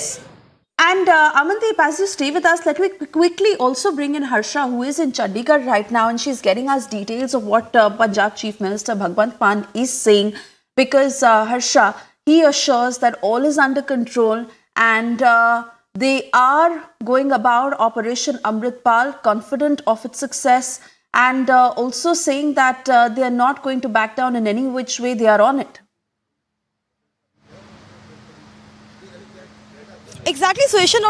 Now what we are seeing in Chandigarh is that a lot of political uproar can be seen. Yesterday we saw Aam Aadmi Party leader Kuldeep Dhaliwal doing a press conference where he was applauding his government. He was seen stating that under the guidance, under the leadership of Man government, everything is okay in Punjab. There was no violence, no weapons were used, no tear gas were used from the side of the Punjab police, and the disturbing elements were taken in custody. And today also we saw Bhagwant Mann, without taking the name of Khalistan sympathiser Amritpal, he only applauded his own government. And today the breaking update, Suesha, what you are getting is that NSA have been imposed on Amritpal as well, because today in Punjab High Court the entire petition regarding habeas corpus is being heard in Punjab High Court, where the Punjab government Attorney General Vinod Ghai is already present, and the Punjab High Court Punjab judge also scolded the government, stating that this is the entire failure of the intelligence, entire failure of the intel sources, because till now,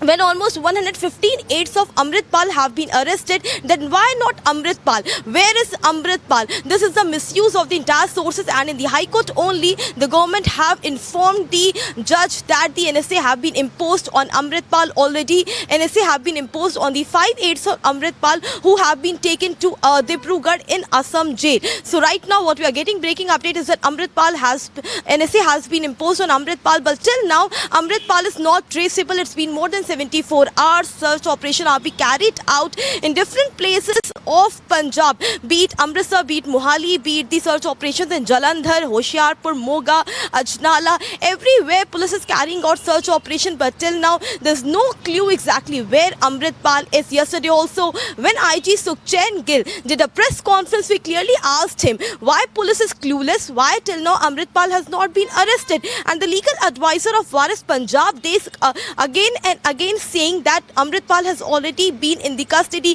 He has been arrested by Punjab government, by Punjab police. But Sukhchand Gill denied all the rumors, stating that these are fake rumors. Amritpal is not in the custody. Search operation is being done, but till now Amritpal has managed to flee. We are also in touch with the other border states as well, be it Jammu Kashmir or be it Delhi or Haryana or any other border. We are in touch with the police sources over there also to see if Amritpal has crossed the border as well. So Suesha, this is the recent update on Amritpal. Back to you.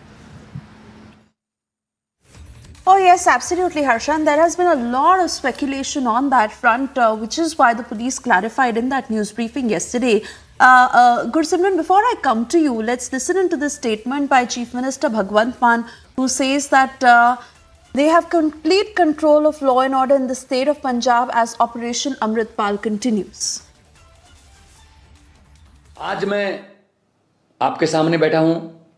पिछले दिनों कुछ तत्व ऐसे थे जो विदेशी ताकतों के हाथ चढ़कर पंजाब में माहौल खराब करने की बातें कर रहे थे, नफरत भरी स्पीच दे रहे थे, कुछ ऐसे कानून के खिलाफ बोल रहे थे, तो उन पर कार्रवाई की गई है और उस कार्रवाई के दौरान वो सब लोग पकड़े गए हैं और उनको सख्त से सख्त सजा दी जाएगी, क्योंकि आम आदमी पार्टी एक कट्टर देशभक्त और ईमानदार पार्टी है। पंजाब का अमन चैन और देश की तरक्की हमारी प्राथमिकता है और कोई भी ऐसी ताकत जो देश के खिलाफ पंजाब में पनप रही हो उसको हम बख्शेंगे नहीं, क्योंकि लोगों ने भारी बहुमत देकर हम पर बहुत बड़ी जिम्मेदारी दी है। जो लोग बुरी कंपनी में, बुरी संगत में फंस के पंजाब का कुछ बुरा सोचने का सपना भी ले रहे होंगे, वो भी गलत है। मैं उनको कहना चाहता हूँ कि सपना भी लेना पंजाब में पंजाब की शांति को तोड़ने का, ये आपकी गलतफहमी होगी। तो मैं एक बार फिर पूरी दुनिया में रहते पंजाबियों को भी आश्वासन दिलवाता हूँ कि मेरा खून का कतरा कतरा, मेरे दिल की एक एक धड़कन, मेरा एक एक सांस पंजाब के लिए धड़कता है, हाजिर है पंजाब के लिए मेरे खून का एक एक कतरा। और पंजाब जो है वो नंबर 1 सूबा था और नंबर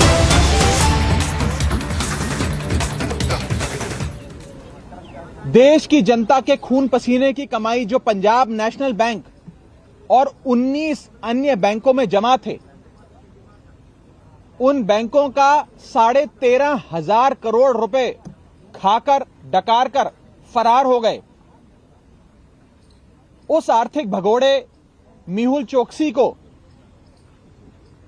दूसरे देश, एंटीगुआ नाम का एक कैरेबियन देश है, उस देश की सिटीजनशिप दिलवाने के लिए भारत सरकार ने नो ऑब्जेक्शन सर्टिफिकेट दिया।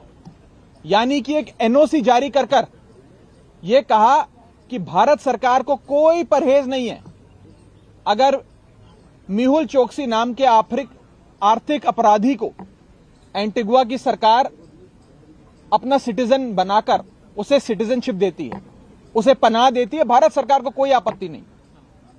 और दूसरी बड़ी चीज, भारत की सरकार, भारतीय जनता पार्टी की तमाम एजेंसियां, ईडी, सीबीआई, मेहुल चोकसी के खिलाफ सबूत इकट्ठा करके, पुख्ता सबूत इंटरपोल को, जो एक अंतर्राष्ट्रीय शाखा होती है, एक अंतर्राष्ट्रीय एजेंसी होती है, इंटरपोल को सबूत देने में विफल रही, जिसके चलते आज इंटरपोल ने रेड कॉर्नर नोटिस जो मेहुल चोकसी के खिलाफ जारी किया था उसे रद्द कर दिया।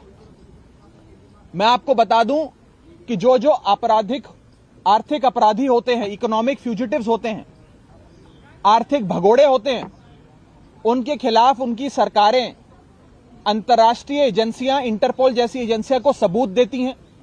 उन सबूतों के आधार पे इंटरपोल रेड कॉर्नर नोटिस जारी करता है। रेड कॉर्नर नोटिस दुनिया की 195 देशों को जारी किया जाता है और 195 देशों में एक सूचना दी जाती है कि यह अपराधी है, इसने भारत सरकार का इतना 1000 करोड़ का नुकसान कर दिया, हिंदुस्तान के लोगों का 14,000 करोड़ रुपए चूना कर दिया, चूना लगाकर फरार हो गया।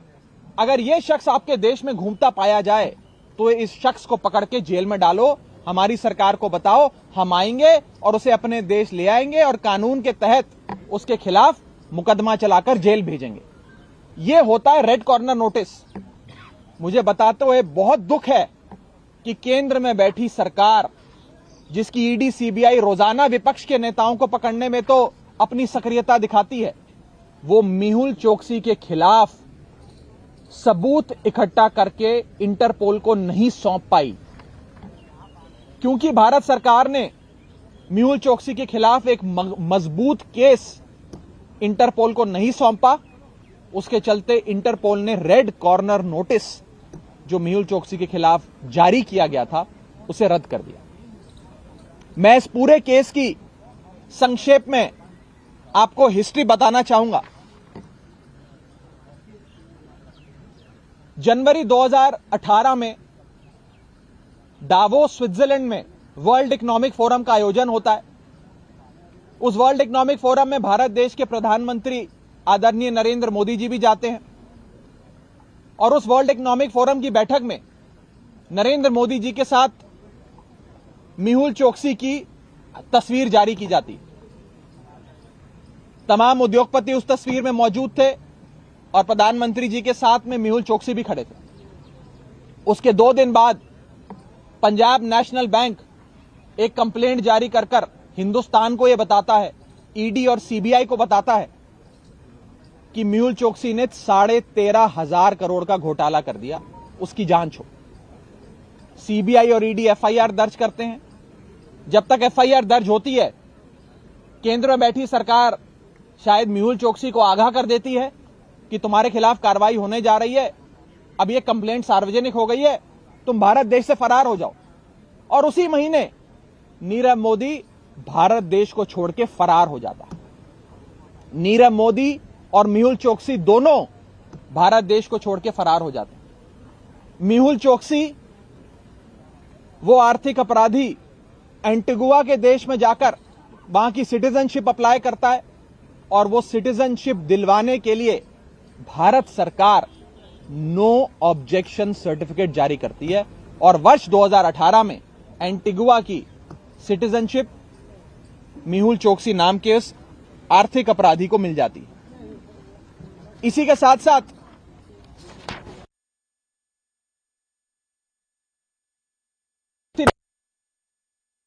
करोड़ की डोनेशन चंदा भारतीय जनता पार्टी को दिया। भारतीय जनता पार्टी के कई नेताओं के साथ उनके घनिष्ठ संबंध थे। यहां तक कि प्रधानमंत्री नरेंद्र मोदी जी ने एक कार्यक्रम में मेहुल चोकसी को मेहुल भाई कह के पुकारा और अपनी घनिष्ठता उनके साथ जग जाहिर करी। इसके बाद जब इंटरपोल ने रेड कॉर्नर नोटिस जारी किया कि यह आर्थिक अपराधी है, इसे पकड़ना है, भारत सरकार हमें सबूत दे, हम इन सबूतों का संज्ञान लेते हुए इस आर्थिक अपराधी को पकड़ के भारत देश सौंपेंगे, तो पता चलता है कि भारत सरकार ने, केंद्र में बैठी प्रचंड बहुमत की बीजेपी सरकार मेहुल चोकसी के खिलाफ रत्ती भर भी सबूत इंटरपोल को नहीं सौंप पाई, जिसके चलते मेहुल चोकसी आज आराम से अपना पूरा जीवन विदेश में बिता सकता है। 14,000 करोड़ रुपए हिंदुस्तान की आवाम का डकार कर वो आर्थिक अपराधी आज मजे से अपनी जिंदगी नदिया किनारे मौज में जी रहा है, क्योंकि उसे संरक्षण प्राप्त है भारतीय जनता पार्टी की सरकार का। आज हम कुछ महत्वपूर्ण सवाल इस मुद्दे से जुड़े बीजेपी सरकार से पूछना चाहते हैं। मेरा पहला सवाल, मेहुल चोकसी को किस शख्स ने टिप ऑफ किया, यह सूचना दी कि उसके खिलाफ जांच होने जा रही है, तुम भारत देश छोड़ के फरार हो जाओ? वो सरकार का कौन सा शख्स था, कौन सा मंत्री था, कौन सा बीजेपी का नेता था जिसने मेहुल चोकसी को आगाह किया? हमारा दूसरा सवाल, भारतीय जनता पार्टी का क्या रिश्ता है मेहुल चोकसी से और कितने रुपए चंदे में मेहुल चोकसी ने भारतीय जनता पार्टी को दिए?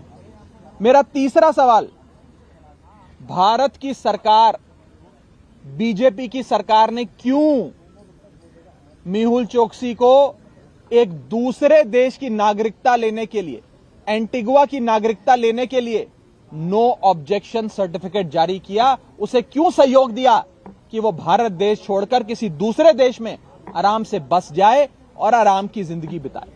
मेरा चौथा सवाल, क्या यह सत्य नहीं है कि प्रधानमंत्री जी ने खुद मेहुल चोकसी को मेहुल भाई कह के पुकारा और जनवरी 2018 में डावोस में प्रधानमंत्री जी की उससे मुलाकात हुई, जिसके बाद वो शख्स भारत देश से ही फरार हो गया? मेरा पांचवा सवाल, क्या मेहुल चोकसी अब भारतीय जनता पार्टी ज्वाइन करने जा रहा है? Is Mehul Choksi planning to join the BJP, या उसने क्या अभी बीजेपी ज्वाइन कर ली है? क्योंकि हमने देखा है कि जो जो आर्थिक अपराधी हैं, जो बड़े बड़े घोटाले करते हैं, जब वो भारतीय जनता पार्टी में शामिल हो जाते हैं तो उनके खिलाफ सारी जांच एजेंसियां काम करना बंद कर देती हैं और उन्हें रिहैबिलिटेट किया जाता है। सारे कार्रवाई, सारे पर्चे, सारे केसेस, सारी चार्जशीट उनके खिलाफ रद्द कर दी जाती। तो क्या मेहुल चोकसी ने भारतीय जनता पार्टी ज्वाइन कर ली है? इसका जवाब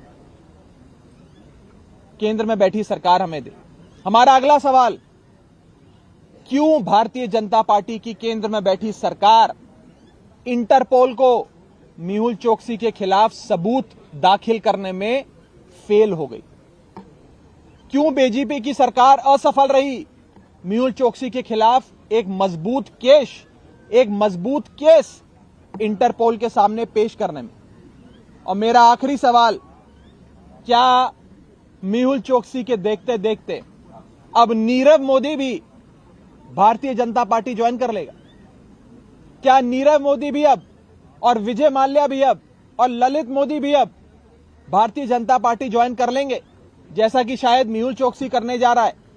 क्योंकि ये सब लोग इन जांच एजेंसियों से छुटकारा पाते अगर ये लोग बीजेपी ज्वाइन कर लेते। इस देश में एक चलन चल रहा है, आप पर ईडी सीबीआई के मुकदमे होंगे, आप पे जांच बैठेगी, फैब्रिकेटेड केसेस डालकर आपको फंसाया जाएगा, और जैसे ही आप बीजेपी ज्वाइन करने के लिए राजी हो जाएंगे, सारे मुकदमे आप पर बंद कर दिए जाएंगे।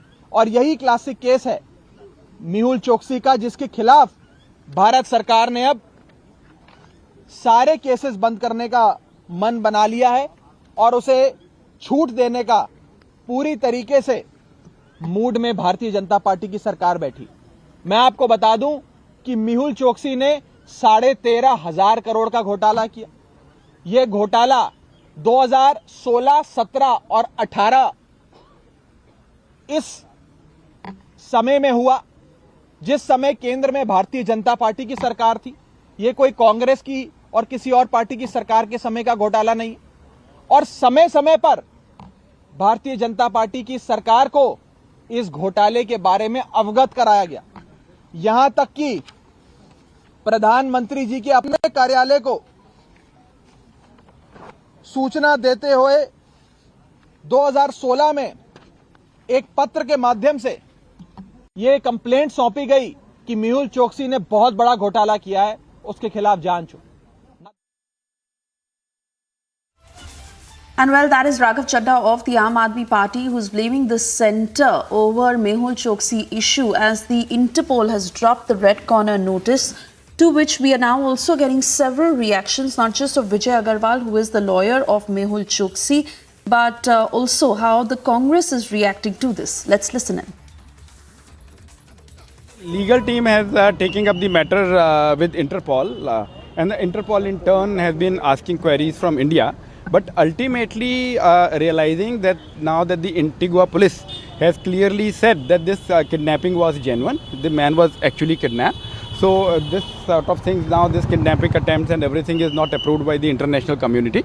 So taking view in favor of my client, now the Interpol has suspended, has removed the RCN issued. If you go to the website, you will be able to see that RCN has been removed. Now my client is free to travel anywhere. Of course, not India. What does this mean for the case? No, this is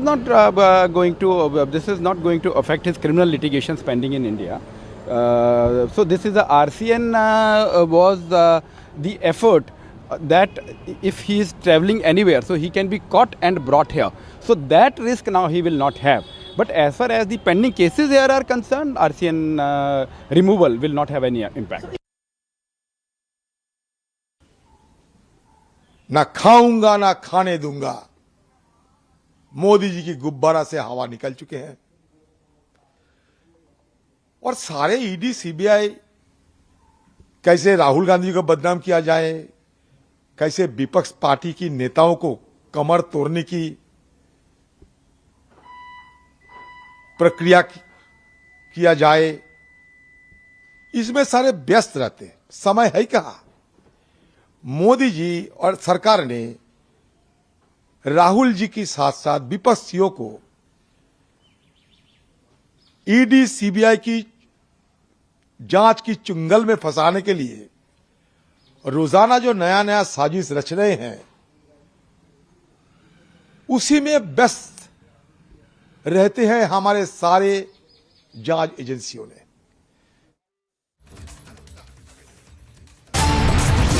Time now for a short commercial break. On the other side, we get you details of the political storm in Parliament. Amidst apologised Rahul demand, the opposition raising Adani, staging protests to this effect. Also, Kavita is being quizzed by the Enforcement Directorate in the Liquorgate case, where she continues to allege political witch hunt.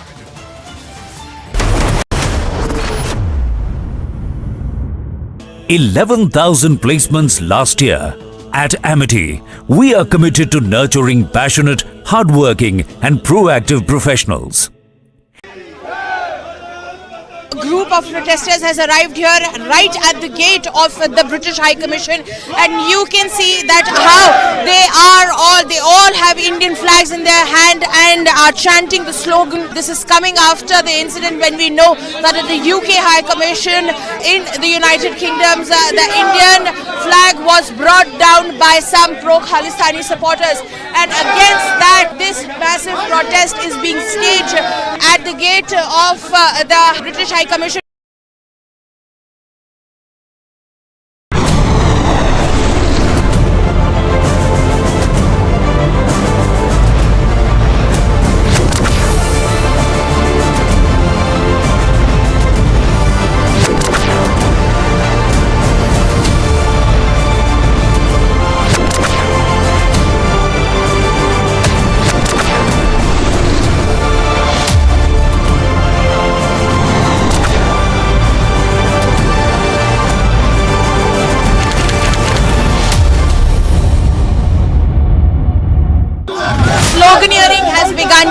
at the residence of K. Kavita, where the Telangana workers over here of the BRS are sloganeering in favor of K. Kavita as the security is heightened at the residence, as K. Kavita has just left for the Enforcement Directorate office in the national capital. According to the Enforcement Directorate, is at the helm of this South group that has been brought in the picture.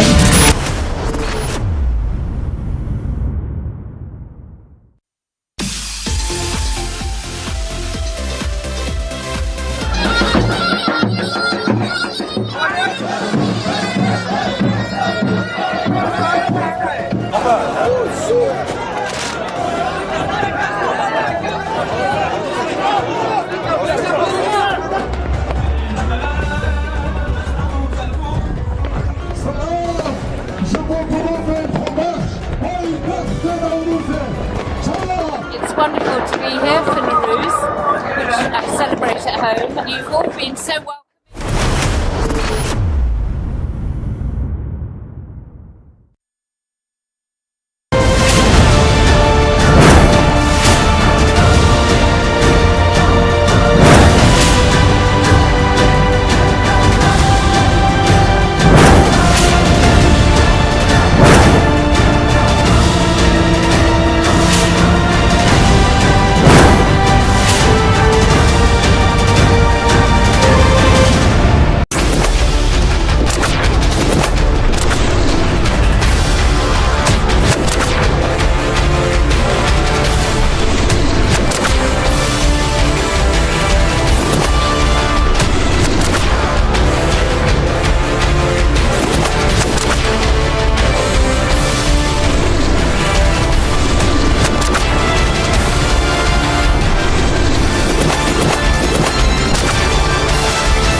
Sloganeering has begun here at the residence of K. Kavita, where the Telangana workers over here of the BRS are sloganeering in favor of K. Kavita as the security is heightened at the residence, as K. Kavita has just left for the Enforcement Directorate office in the national capital. According to the Enforcement Directorate, is at the helm of this South group that has been brought in the picture.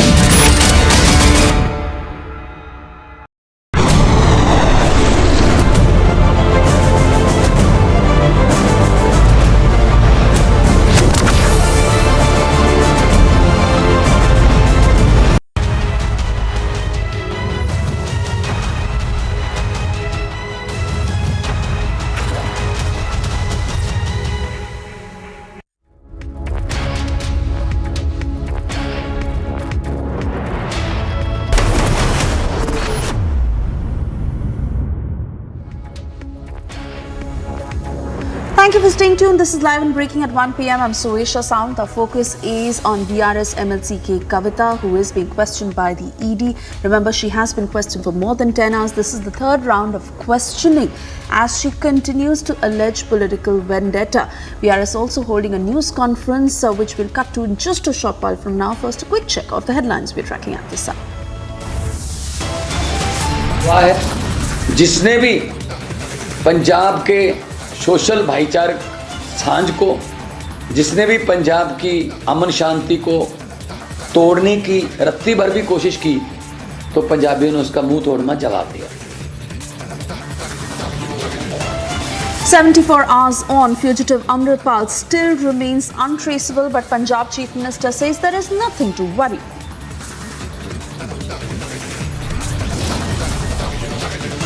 Interpol withdraws Red Corner notice against Choksi. Aam Aadmi Party hits out at the centre, calling it a failure.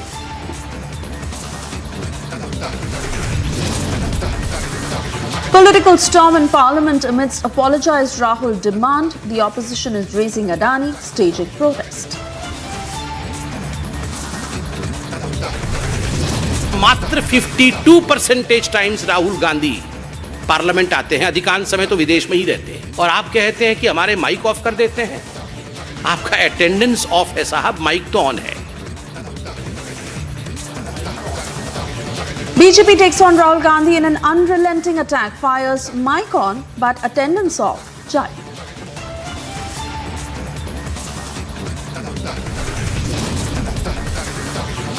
BRS leader K. Kavita being quizzed by the Enforcement Directorate in Liquorgate alleges political witch hunts.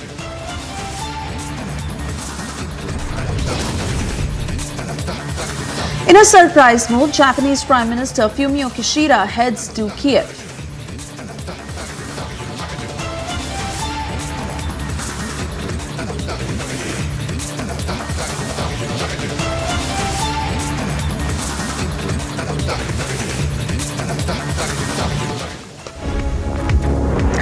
And yes, we continue to get you the latest. This K. Kavita is being grilled by the Enforcement Directorate, the BRS MLC, who wrote to the agency saying that these phones are submitted without prejudice to my right and contention and larger contention of whether a woman's phone can be intruded in the teeth of her right to privacy. This is what she stated in that letter. Remember, after being quizzed for more than 10 hours in the money laundering case linked to the Delhi excise policy, K. Kavita arrived at the ED office yet again this morning for a third round of questioning as she continues to allege political vendetta. The BRS standing in her support in full swing as we see several of those BRS leaders who are camping in the national capital as KCR's daughter is being grilled by the Enforcement Directorate. In fact, they're also holding a news conference to this effect. Let's quickly cut across to that.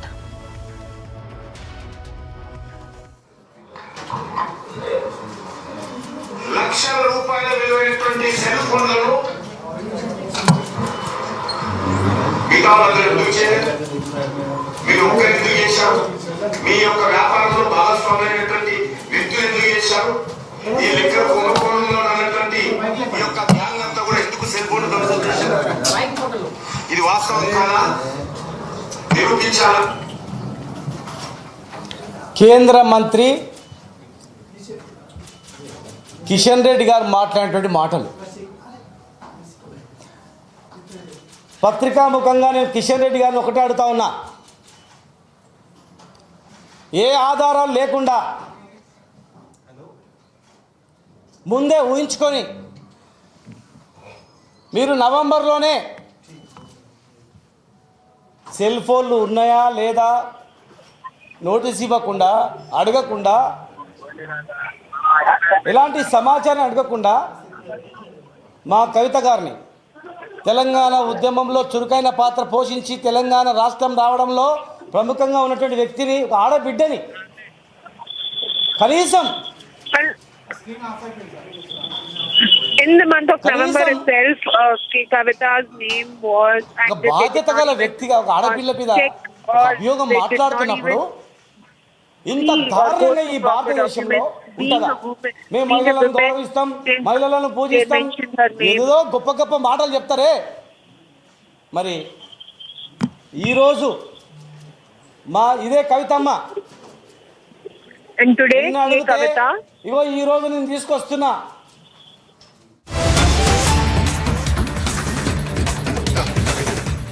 जब हमारी पंजाब में सरकार बनी थी उस वक्त कुछ लोग ये कहते थे कि आपको शिक्षा, पानी, स्वास्थ्य, बिजली ये काम तो करने आते हैं, लेकिन पंजाब में लॉ एंड ऑर्डर काबू कर पाएंगे क्या? पंजाब बॉर्डर स्टेट है, बॉर्डर स्टेट के ऊपर आप शांति की व्यवस्था कर पाएंगे क्या? पिछले 1 साल के अंदर आम आदमी पार्टी की सरकार ने ये साबित कर दिया कि अगर नीयत साफ हो और अगर सरकार ईमानदार हो, इरादे नेक हों, तो लॉ एंड ऑर्डर को भी बहुत बखूबी कायम किया जा सकता है। हमने जिस व्यवस्था को इनहेरिट किया था, जो हमारे से पहले जो चला आ रहा था सारा सिस्टम, जो हमें सिस्टम मिला था पिछली सरकारों से, उसमें इतनी ज़्यादा पॉलिटिकल लोगों की क्रिमिनल्स के साथ, गैंगस्टर्स के साथ आपस में जुगलबंदी थी। गैंगस्टर्स को, क्रिमिनल्स को पहले पॉलिटिकल संरक्षण दिया जाता था। ये वाला गैंगस्टर इसका है, इसकी इसके साथ सेटिंग है, इसकी इस पार्टी के साथ सेटिंग है, इसकी इस नेता के साथ सेटिंग है। हमारी किसी के साथ सेटिंग नहीं थी। हमारी पार्टी ईमानदार पार्टी है। आने के बाद एक गैंगस्टर्स के ऊपर और अपराधियों के ऊपर धरपकड़ चालू हुई और पिछले 1 साल के अंदर कई नशा माफिया वालों के खिलाफ, गैंगस्टर्स के खिलाफ, क्रिमिनल माफिया के खिलाफ कार्रवाई की गई। पिछले कुछ दिनों की कार्रवाई ने यह दिखा दिया है कि कड़े से कड़ा कदम उठाने के लिए भी आम आदमी पार्टी की सरकार तैयार है। हम देशभक्त लोग हैं, भारत माता से प्यार करते हैं और अगर कोई भारत माँ के खिलाफ किसी भी तरह की कार्रवाई करेगा उसको बख्शा नहीं जाएगा, उसको छोड़ा नहीं जाएगा। अगर कोई भी शांति व्यवस्था भंग करने की कोशिश करेगा उसको बख्शा नहीं जाएगा। आम आदमी पार्टी ज़रूरत पड़ने पे कठोर से कठोर कदम उठाने के लिए भी तैयार है। देश के हित में हमें जो करना पड़ेगा हम करेंगे और ये भगवंत मान साहब ने और आम आदमी पार्टी की पंजाब सरकार ने दिखा दिया है। मैं एक बार फिर से उनको बधाई देता हूं और पंजाब के लोगों को का भी शुक्रिया अदा करता हूं जिस तरह से उन्होंने सरकार के साथ खड़े होके सहयोग किया, पूरे वक्त सहयोग किया और साथ दिया। मैं भगवान से, वाहेगुरु जी से प्रार्थना करता हूं कि पंजाब में खूब अमन शांति होगी, पूरे देश में खूब अमन शांति होगी और खूब तरक्की होगी। नमस्कार।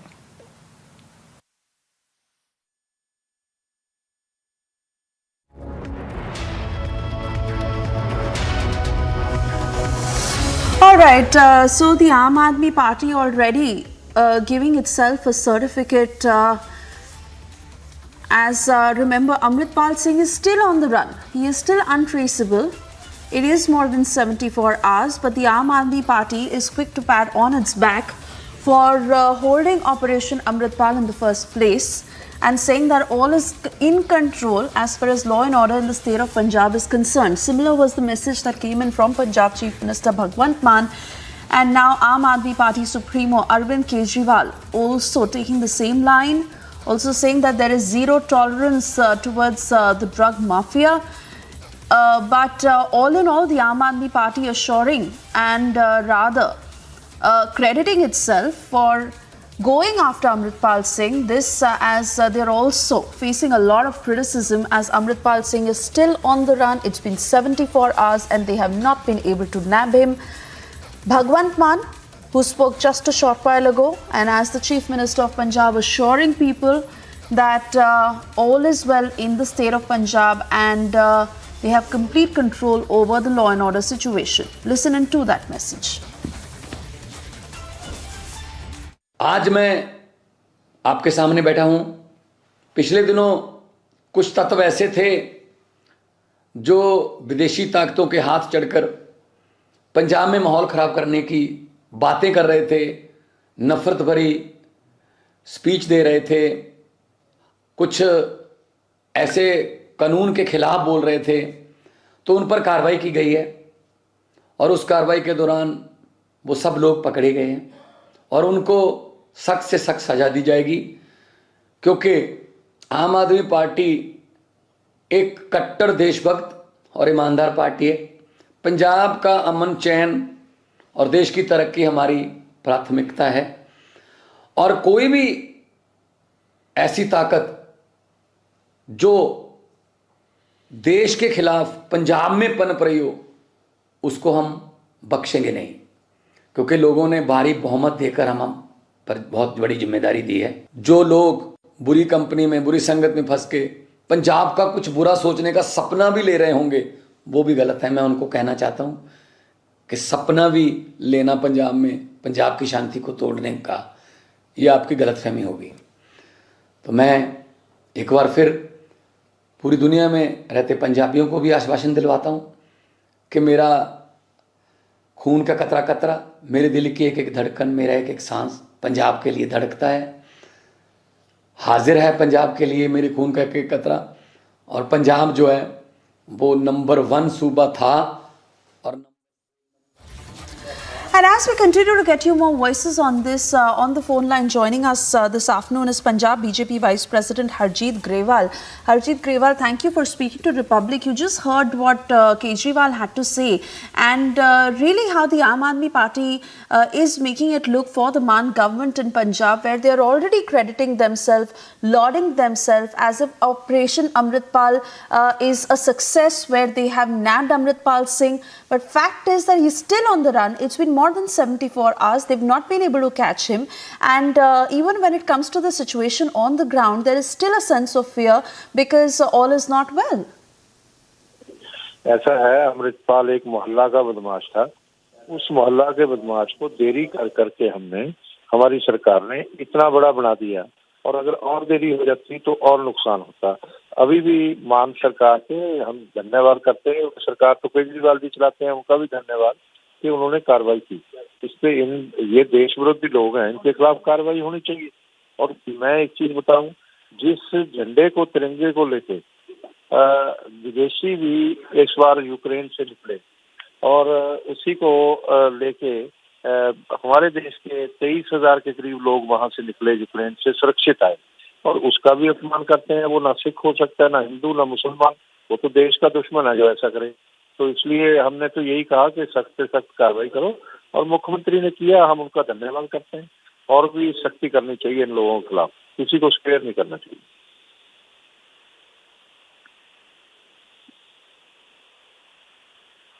जी बिल्कुल हरजीत सिंह जी, पर जिस तरह से आम आदमी पार्टी इस पूरे मामले को डील कर रही है, उसका आपको क्या कहना है? क्योंकि अभी हम देख रहे हैं कि ऑपरेशन अमृतपाल जारी है, 75 घंटों से ऊपर हो चुके हैं, अभी तक पकड़ा नहीं गया है अमृतपाल सिंह. कब हमें वो खबर मिलेगी? एंड मोस्ट इम्पॉर्टेंटली, अभी से भगवंत मान गवर्नमेंट का ये एटीट्यूड है कि उन्होंने बहुत अच्छी तरह से ऑपरेशन को कंडक्ट किया है. देखो, हम किसी भी तरह का क्रिटिसिज्म इस स्टेज पे नहीं चाहेंगे. सरकार अच्छा काम कर रही है, सख्ती से काम करना चाहिए. हम सरकार के साथ खड़े हैं, हमारा समर्थन है. हमारी पार्टी भी सारी साथ खड़ी है.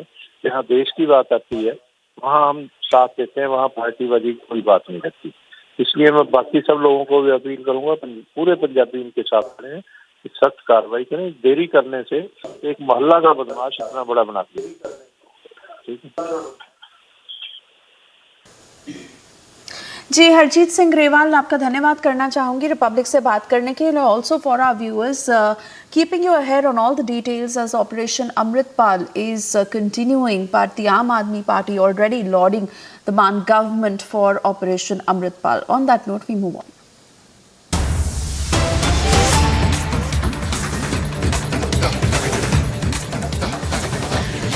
And in the very latest, we are getting you these pictures of Sikh delegation meeting with Defence Minister Rajnath Singh. This is after the Sikh community had held a mega protest outside the UK High Commission in the national capital, where they all spoke in one voice and said that anyone who is an enemy of the nation is their enemy. They do not support these Khalistani extremists in any which way, and absolutely condemn how the tricolour was desecrated at the Indian High Commission in London. Now, in a meeting with Defence Minister Rajnath Singh, the Sikh delegation raising the very issue and the larger point of how the K group now needs to be dealt with, as we see increasing attacks and mayhem that they cause not just within the country but even across UK, Canada, Australia, where we see many of these attacks. The Sikh delegation now in a meeting with Defence Minister Rajnath Singh, as they absolutely condemn the K group and these Khalistani extremists for how the tricolour was targeted in London. And they also held a protest outside the UK High Commission in New Delhi yesterday, where Republic got to several of those voices on the ground, as they were very, very strong and clear in their sentiment that anyone who is an enemy of the nation is their enemy as well. And such an act in the name of religion cannot be tolerated. This is not what the Sikhs want. They stand in one voice with India and absolutely condemn these Khalistani extremists for how they are going on to vandalize, attack and create terror.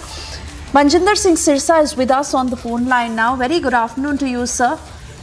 All right, I'm being told that we have a sound bite of him. Let's quickly play that out. We'll also try and get him live in some time from now. देखिए, जो भी भारतीय दूतावास दुनिया भर में है वो इंडियन पोस्ट है और उसका मकसद लोगों के हेल्प करनी है। लोगों की उस मुल्क के अंदर कोई विपदा आए तो उसके साथ खड़े होना है और उन्हीं के ऊपर अगर लोग हमला करेंगे ये कतई किसी भी सूरत में बर्दाश्त नहीं किया जाएगा। इसको लेकर हमारे यहाँ के मंत्रालय ने दोनों ही हाई कमीशंस को समन किया है, चाहे वो अमेरिका के हों या इंग्लैंड के, और दोनों ने सख्त इस पर प्रतिक्रिया दी है। और हमें इस बात की भी तसल्ली है कि इंग्लैंड की सरकार ने भी और अमेरिका की सरकार ने भी उसके ऊपर कड़े कदम उठाए हैं और भारत को इंश्योर किया है कि किसी भी तरीके से ऐसी न्यूसेंस जो है वो बर्दाश्त नहीं की जाएगी और उनके ऊपर सख्त कार्रवाई की जाएगी जो इस तरह के हमले करते हैं। कल सिखों ने इंग्लैंड के दूतावास के बाहर भी जाकर जिस तरह से अपना प्रोटेस्ट दर्ज कराया कि आप अपने प्रोटेस्ट करिए, लेकिन हमारे लोगों ने भी कितने संयम से किसी भी तरीके इंग्लैंड की प्रॉपर्टी को या इंग्लैंड के झंडे को किसी तरीके से नहीं बल्कि अपनी भावनाओं को व्यक्त किया। इस तरह का सबको अधिकार है, लेकिन हमारे भारतीय झंडे के साथ कोई अपमान करने की कोशिश करे वो कोई भी बर्दाश्त नहीं करेगा। दुनिया भर के सिख इस मसले में एकजुट हैं। दिल्ली में अमेरिकी प्रभारी टीएफएस के साथ बैठक में भारत ने कड़ा विरोध भी इस बात को लेकर व्यक्त किया है, क्योंकि अमेरिका में ये पहले भी घटना घटी थी और अमेरिकन गवर्नमेंट को इससे प्राइज़ किया गया था और जो अब सैन फ्रांसिस्को में घटना घटी है उसको लेके आज सख्त कड़ा रवैया अपनाया है भारत सरकार ने कल, और जिसके चलते उनकी तरफ से आश्वासन दिया जा रहा है। मुझे उम्मीद है कि अब उनको ये बात जरूर समझ में आएगी। कोई भी भारतीय दुनिया भर के अंदर इस अपमान को नहीं बर्दाश्त करेगा। आखिरी सवाल है, आप Harsha is now joining us live on the broadcast. Harsha, on this, the centre has a huge responsibility on how to tackle these Khalistani extremists on the larger level and take this with the foreign governments. Also, as far as Sikhs in India are concerned, they are very clear about their sentiment that they condemn such Khalistani extremists and the kind of vandalization that they are carrying about, not just within the country and outside. And they are one with India. And as far as these Khalistani extremists are concerned, they definitely are an enemy to the country who they condemn. But together, how can they find a solution? This particular Sikh delegation, in conversation with Defence Minister Rajnath Singh, as they are discussing this issue on the broader level, how are they looking at it? See, Suesha, what we understand is now it's the high time that UK government should take the entire vandalism which has happened outside Indian High Commission in UK should be taken seriously. Though the British officials have condemned this entire incident, but they have also been summoned by the Indian High Commissioner, by the ME has already summoned the US and UK. The UK High Commissioner stating that this will not be tolerated because the responsibility, security of the diplomats, the premises and personnel is the responsibility of UK government, and they have to take it seriously. Therefore, they have been summoned also, and now we are looking at yesterday the anger was seen on the roads of national capital by Sikhs, and today the delegation of Sikhs, which was led by Manjinder Singh Sirsa, also met Defence Minister Rajnath Singh over this entire issue. So now the national streets, the sentiment of Sikhs are clearly that the pro-Khalistan separatists should not do the entire vandalism, and strict action should be taken by the UK government against them. Suesha, back to you. Absolutely, Harsha, and keeping a close eye on what eventually happens as far as centre dealing with the K Army is concerned. For the moment, we move on. Thank you for joining us. And shifting focus now, Kannada actor Chetan Kumar, who has been arrested after his tweet on Hindutva that stirred a storm on the internet. The Seshadripuram Police in Bengaluru has arrested the actor as his tweet stating Hindutva is built on lies went viral online on Monday. A complaint was also registered at the Seshadripuram police station based on the tweet by Shivakumar of Bajrang Dal.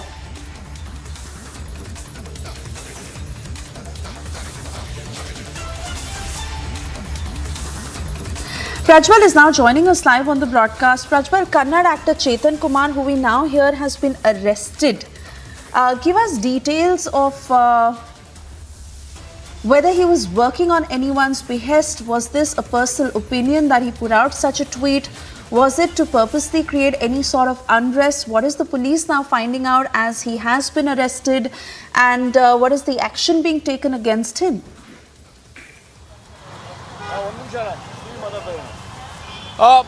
He has a history of making such statements and especially targeting the Hindu religion as well. Because in the past too, we had gone on to see that several of these statements were made as well. But now on that note, we are also getting in information that he has already been taken into custody and also been produced before the court. And he's also been booked under Section 505B and Section 295A, which is causing with a malicious intent to go on and disrupt peace between two communities as well. We also have Mr. Prashant Sambargi. Let's go across and speak to him in this regard and speak as well, because in 2018 as well there were similar statements which was made by Mr. Chetan as well. Now Chetan Ahimsa has been taken into custody. He's made derogatory statements against the Hindus. He's also commented about the Babri Masjid as well, and he's called everything as lie. He's also questioning the Supreme Court's judgment. What do you have to say in this regard? Well, Chetan has a history of posting unnecessary things. Chetan is an NRI. We also filed a case with the Ministry of External Affairs that he is a citizen of America and he has been in India with a status of a NRI. Apart from that, he's been doing a lot of other things which are hurting the Hindu sentiments. So we clearly classify him as a gang which has been posted here to hurt Hindu sentiments. What you call it as the toolkit gang, you want to call him the gang which is promoting the liberal, pseudo-liberal, whatever you want to do. He is just a puppet of the Congress or the anti-India, which actually makes statements to hurt Hindu sentiments. So today it's the case of hurting Hindu sentiments. In 2022, he also made a derogatory statement on hijab. So everything which is not called for, and there is a statement or a judgment by the High Court of Karnataka or the Supreme Court, he goes beyond law and makes a statement. Mr. Prashant, also something, when elections are nearing by as well, we see this. In 2018, this was a very similar pattern as well. You called this a toolkit gang as well. So who are these people behind Chetan? Do you see that there is an ulterior motive, a part of a larger gang, that Chetan is being used as a tool and is being very instrumental? In the year 2018, in the Siddaramaiah government, he was instrumental and a speaker at regular forums for division of Lingayat and Veerashaiva. He had the torchbearer. He was the main speaker. He spoke on the religion basis. He said the division of this religion is important. He made derogatory statement. He applied to the government of Karnataka. Then Siddaramaiah's chief minister for security. He was paid a lot of money. And there is on record, I would like to go, that he met each and every cabinet minister of Siddaramaiah to get security and to popularize the Lingayat Veerashaiva move. So whenever there's an election in Karnataka, this toolkit gang, liberal gang, anti-India gang pops up, and that his name is called Chetan Ahimsa. Mr. Sambargi, clearly going across, even Mr. Prashant Sambargi, they are throwing light into what Chetan has done previously as well. So this is not something which is new as well, but now the cops have also already taken him into custody. He's been produced before court, and the next course of action will have to be decided as well, because such loose statements are definitely going ahead and creating unrest within the society, and this is something which should not be encouraged, is what the common public also opine. Absolutely, Prajwal. And for the moment, we'll leave it at that. We'll keep coming back to you for further updates on this story. Thank you for joining us.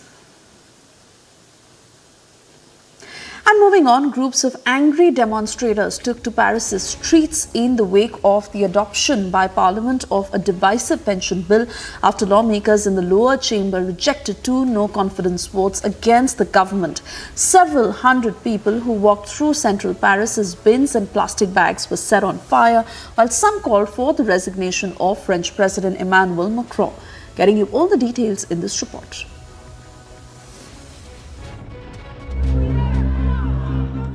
Paris is at unrest. Demonstrators are voicing their anger against the President Macron's plan to raise France's retirement age from 62 to 64. The French government meanwhile survived the two no-confidence votes in the lower chamber of the parliament proposed by the lawmakers who objected to the pension reform. Hundreds marched through central Paris calling for Macron's resignation. Slogans were raised and bins and plastic bags were set on fire. With no conclusion over the controversial bill, showdown in Paris continues unabated. Agency report, Republic TV. That it's time for us to slip into a very short commercial break. On the other side, we get you details as Interpol withdraws red notice against Choksi. Aam Aadmi Party hits out at the centre, calling it a failure.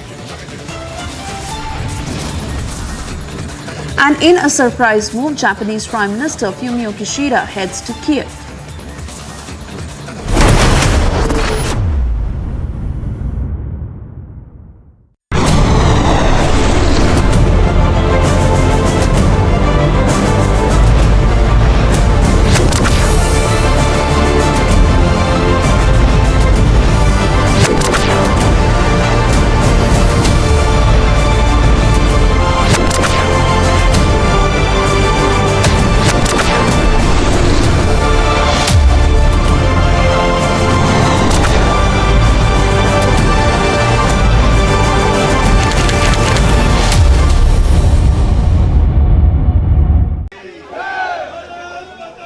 Of protesters has arrived here right at the gate of the British High Commission, and you can see that how they all have Indian flags in their hand and are chanting the slogan. This is coming after the incident when we know that at the UK High Commission in the United Kingdom, the Indian flag was brought down by some pro-Khalistani supporters, and against that this massive protest is being staged at the gate of the British High Commission.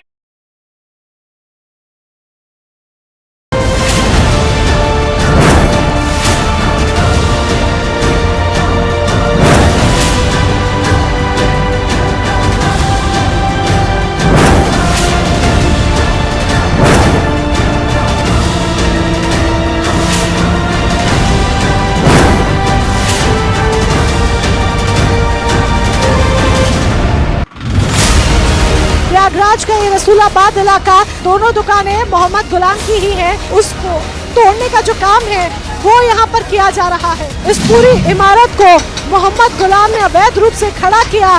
काम को तेजी के साथ अंजाम देने के लिए एक और बुलडोजर यहाँ पर आ गया है और ये देखिए, ये आगे पूरा सब कुछ मिट्टी में मिला दिया गया है। जो कहा We have to be much tougher as a nation. If a state government does not defend national interest and national security, then the center has to immediately step in. We cannot be so soft and so indecisive that a person like Amritpal, a nobody, first becomes a national security threat, then becomes so out of control that he organizes a private fully armed battalion around him, attacks state policemen. When the state wakes up, this man Amritpal vamooses and organizes a car chase with thousands of security forces in Punjab. Now we know that drug dealers are giving Amritpal Mercedes SUVs to drive around in.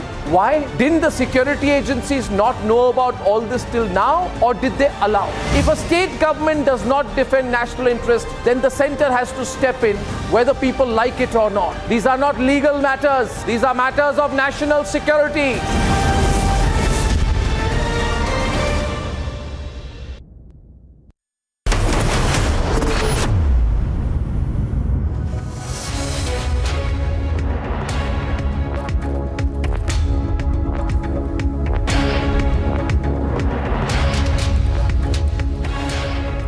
Good afternoon. Thanks for staying tuned to this edition of Live and Breaking. I'm Samiksha Srivastava. We get you all the latest on K. Kavita's questioning by the Enforcement Directorate, which is underway as we speak. This, of course, after she was quizzed for more than 10 hours in the national capital yesterday. First up, we begin with the top headlines this Tuesday afternoon. जिसने भी पंजाब के social भाईचारे सांझ को जिसने भी पंजाब की अमन शांति को तोड़ने की रत्ती भर भी कोशिश की तो पंजाबियों ने उसका मुंह तोड़ में जवाब दिया। 74 hours on, fugitive Amritpal remains untraceable, but Punjab Chief Minister says nothing to worry. Bharat सरकार नो ऑब्जेक्शन सर्टिफिकेट जारी करती है और वर्ष 2018 में एंटीगुआ की सिटीजनशिप मेहुल चोकसी नाम के उस आर्थिक अपराधी को मिल जाती है। Interpol withdraws red notice against Choksi. Aam Aadmi Party hits out at the centre, calls it a failure.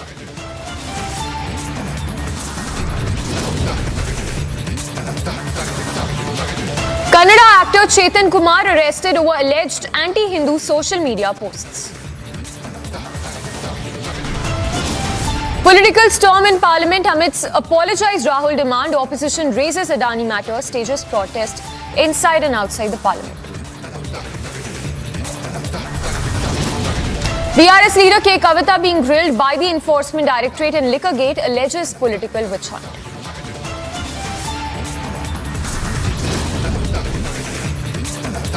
In a surprise move, Japanese Prime Minister Fumio Kishida makes a surprise visit to Kiev.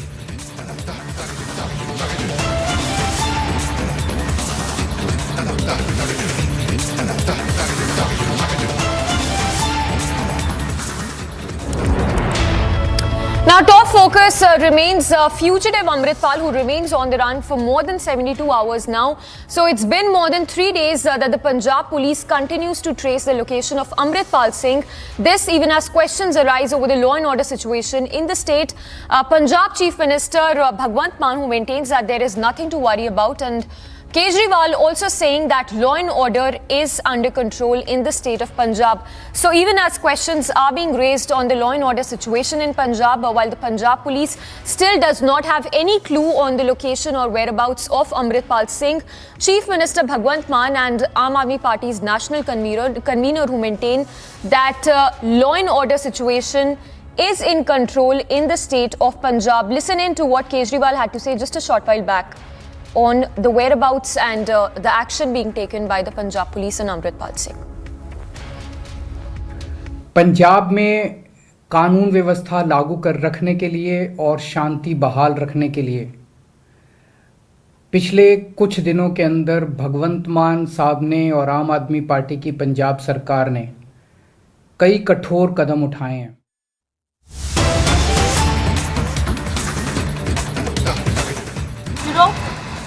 Now Adani to Mehul, they are get friends. Only BJP government is working for them, and that is their minus PRP. I am telling you, and there will be 0%. दीदी अखिलेश यादव ने पहले ही कह दिया है कि कांग्रेस ने भी agency का मिसयूज किया था और अब बीजेपी भी कर रही है। प्लीज ऐसा तुम कंट्रोवर्सी कंफ्यूज मत करो।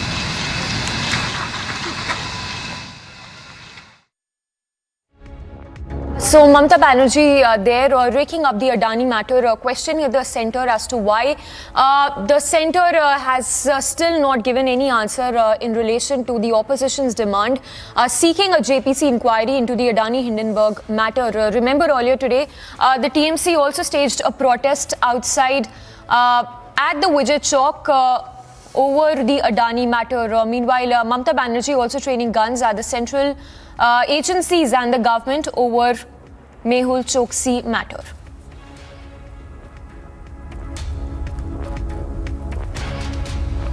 And of course, earlier this morning, Congress President Mallikarjun Kharge also hit out at the central government over fugitive diamond heir Mehul Choksi's removal from the Interpol database of red notices, saying talk of patriotism by those giving protection to such type of people is a joke. So Congress, the Aam Aadmi Party and now the TMC questioning the centre over fugitive diamond heir Mehul Choksi's removal from the Interpol database of red notices. So that's of course the latest coming in. The Congress, the Aam Aadmi Party and now the TMC questioning the government over removal of Mehul Choksi's removal of Mehul Choksi from the Interpol database of red notices, saying that fugitives are getting respite while the ED and CBI pursue the opposition leaders. A short while back, the Aam Aadmi Party leader Raghav Chadha also hit out at the central agency over Mehul Choksi's removal from the Interpol database of the red notice. दो बड़ी developments, चौंका देने वाली खबरें आज सामने आई हैं। नीरव मोदी और मेहुल चोकसी ये वो लोग हैं जिन्होंने 13,500 करोड़ का बैंक घोटाला किया। देश की जनता के खून पसीने की कमाई जो पंजाब नेशनल बैंक और 19 अन्य बैंकों में जमा थे, उन बैंकों का 13,500 करोड़ रुपए खाकर डकार कर फरार हो गए। उस आर्थिक भगोड़े मेहुल चोकसी को दूसरे देश, एंटीगुआ नाम का एक कैरेबियन देश है, उस देश की सिटीजनशिप दिलवाने के लिए भारत सरकार ने नो ऑब्जेक्शन सर्टिफिकेट दिया, यानी कि एक एनओसी जारी कर कर यह कहा कि भारत सरकार को कोई परहेज नहीं है अगर मेहुल चोकसी नाम के आर्थिक अपराधी को एंटीगुआ की सरकार अपना सिटीजन बनाकर उसे सिटीजनशिप देती है, उसे पनाह देती है, भारत सरकार को कोई आपत्ति नहीं। और दूसरी बड़ी चीज, भारत की सरकार, भारतीय जनता पार्टी की तमाम एजेंसियां, ईडी, सीबीआई, मेहुल चोकसी के खिलाफ सबूत इकट्ठा करके पुख्ता सबूत इंटरपोल को, जो एक अंतर्राष्ट्रीय शाखा होती है, एक अंतर्राष्ट्रीय एजेंसी होती है, इंटरपोल को सबूत देने में विफल रही, जिसके चलते आज इंटरपोल ने रेड कॉर्नर नोटिस जो मेहुल चोकसी के खिलाफ जारी किया था उसे रद्द कर दिया। ना खाऊंगा ना खाने दूंगा, मोदी जी की गुब्बारा से हवा निकल चुके हैं। और सारे ईडी सीबीआई कैसे राहुल गांधी को बदनाम किया जाए, कैसे विपक्ष पार्टी की नेताओं को कमर तोड़ने की, फिर वो बच जाते हैं रेड कॉर्नर नोटिस से, उनका नाम खत्म हो जाता है। देखिए अब क्या क्या बंद होता है। सर, पंजाब की स्थिति को कैसे देखते हैं आप? जो वारिस पंजाब दे हैं, उसका जो प्रमुख है वो फिलहाल अभी फरार है, उसको पकड़ने की कोशिश की जा रही है। आज इंटरनेट सस्पेंड, अभी तक भी internet suspend. There is a 13,000 crore fraud. Because the country, only few people are running. Bank is totally penniless, not giving money to the 100 days job, but which people have collected lots of funds. LIC became zero, State Bank became zero. Now Adani to Mehul, they are get friends. Only BJP government is working for them, and that is their minus PRP, I am telling you, and there will be zero. So Mamata Banerjee there also hitting out at the central agency. This of course after Mehul Choksi has been removed from the Interpol database of red notice earlier today. And moving on to a quick roundup of news in brief from across the globe. The White House responded to Chinese President Xi Jinping's visit to Moscow to meet the Russian president on the war with Ukraine and warned any attempt by the country to call for a ceasefire that does not include the withdrawal of Russian forces from Ukraine will not be accepted by the world.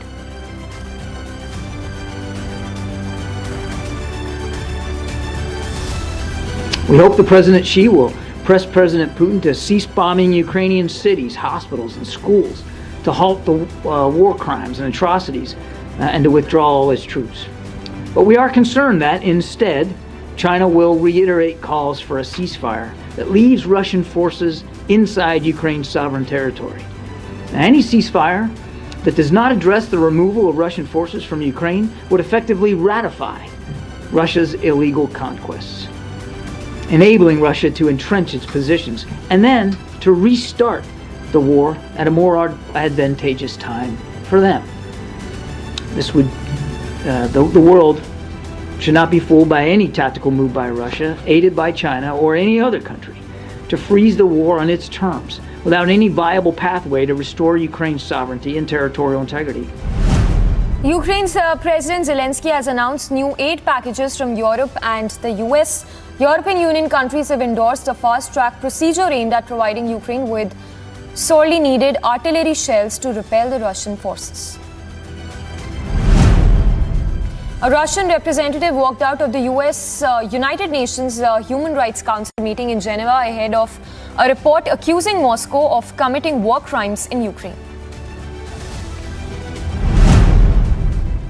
United Nations member states have condemned North Korea's latest missile launch, calling for action to be taken against Pyongyang's belligerent policy. This comes after North Korea said it simulated a nuclear attack on South Korea with ballistic missile launch over the weekend. That was its fifth missile demonstration this month to protest the largest joint military exercises that were held in years between the US and South Korea. The only vicious circle in which all of us here in the Council have been trapped is a negative action-inaction cycle.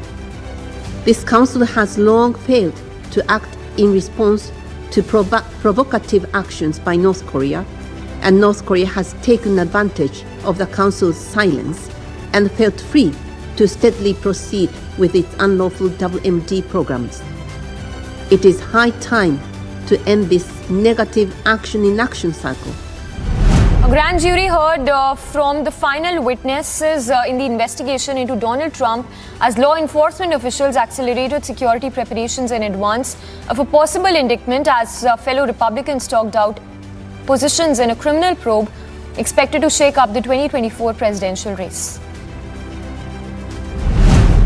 A small group of protesters gathered in a park across the street from a court where New York prosecutors wrapped up their probe into whether former US President Trump was engaged in an illegal hush money scheme. US Secretary of State Antony Blinken welcomed his Moroccan counterpart to the State Department for bilateral talks. Blinken and said Morocco has been a force for peace, progress and moderation in the Middle East. Meanwhile, groups of protesters took part in protests that were held on the Paris streets in wake of the adoption by Parliament of a divisive pension bill after lawmakers in the lower chamber rejected 2 no-confidence votes against the government. New evacuation orders have been put in place near 2 small Central California towns where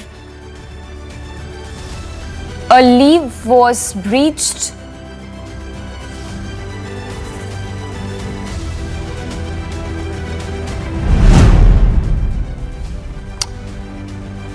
Thousands of people celebrated Newroz or the Kurdish New Year in the semi-autonomous Kurdish region in northern Iraq.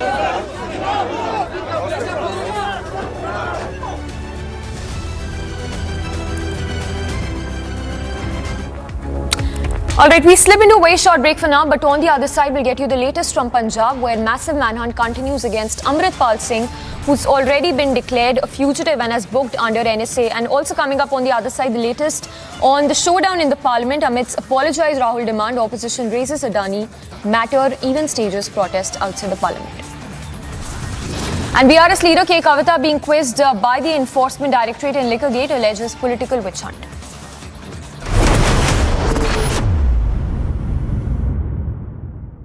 11,000 placements last year. At Amity, we are committed to nurturing passionate, hardworking and proactive professionals. Prayagraj का ये रसूलाबाद इलाका, दोनों दुकानें मोहम्मद गुलाम की ही हैं, उसको तोड़ने का जो काम है वो यहाँ पर किया जा रहा है। इस पूरी इमारत को मोहम्मद गुलाम ने अवैध रूप से खड़ा किया। काम को तेजी के साथ अंजाम देने के लिए एक और बुलडोजर यहाँ पर आ गया है और ये देखिए, ये आगे पूरा सब कुछ मिट्टी में मिला दिया गया है। जो कहा गया था कि मिट्टी में मिला देंगे, वही आज होता हुआ नजर भी आ रहा है।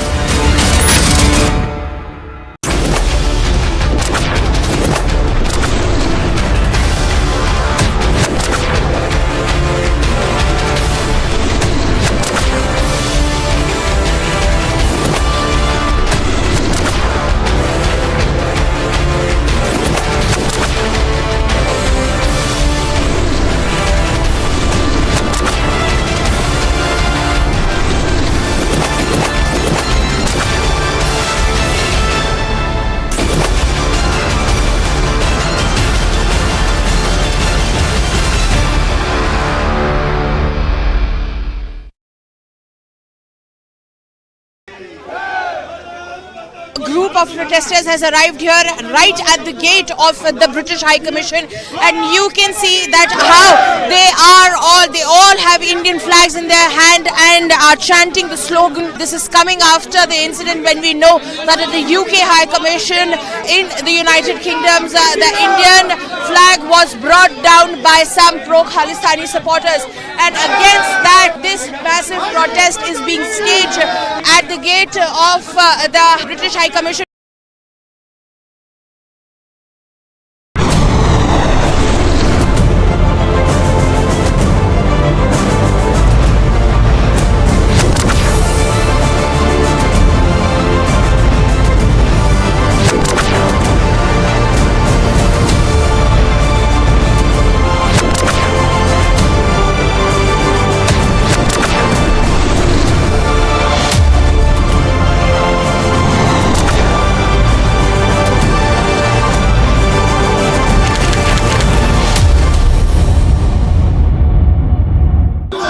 Sloganeering has begun here at the residence of K. Kavita, where the Telangana workers over here of the BRS are sloganeering favor of K. Kavita as the security is heightened at the residence as K. Kavita has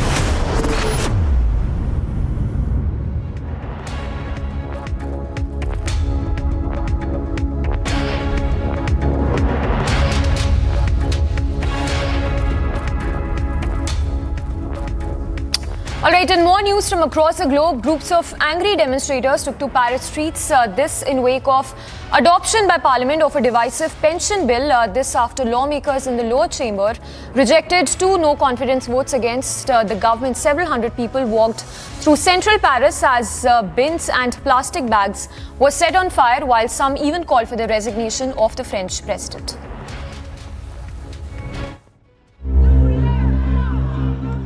Paris is at unrest. Demonstrators are voicing their anger against the President Macron's plan to raise France's retirement age from 62 to 64. The French government, meanwhile, survived the 2 no-confidence votes in the lower chamber of the parliament proposed by the lawmakers who objected to the pension reform. Hundreds marched through central Paris calling for Macron's resignation.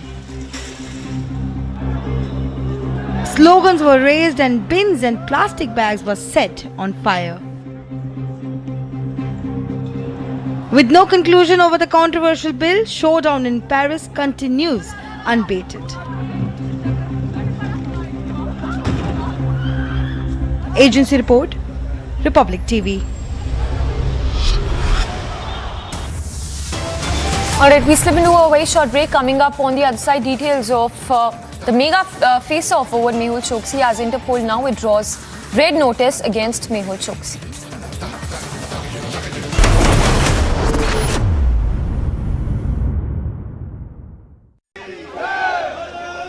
A group of protesters has arrived here right at the gate of the British High Commission, and you can see that how they all have Indian flags in their hand and are chanting the slogan. This is coming after the incident when we know that at the UK High Commission in the United Kingdom, the Indian flag was brought down by some pro-Khalistani supporters, and against that this massive protest is being staged at the gate of the British High Commission.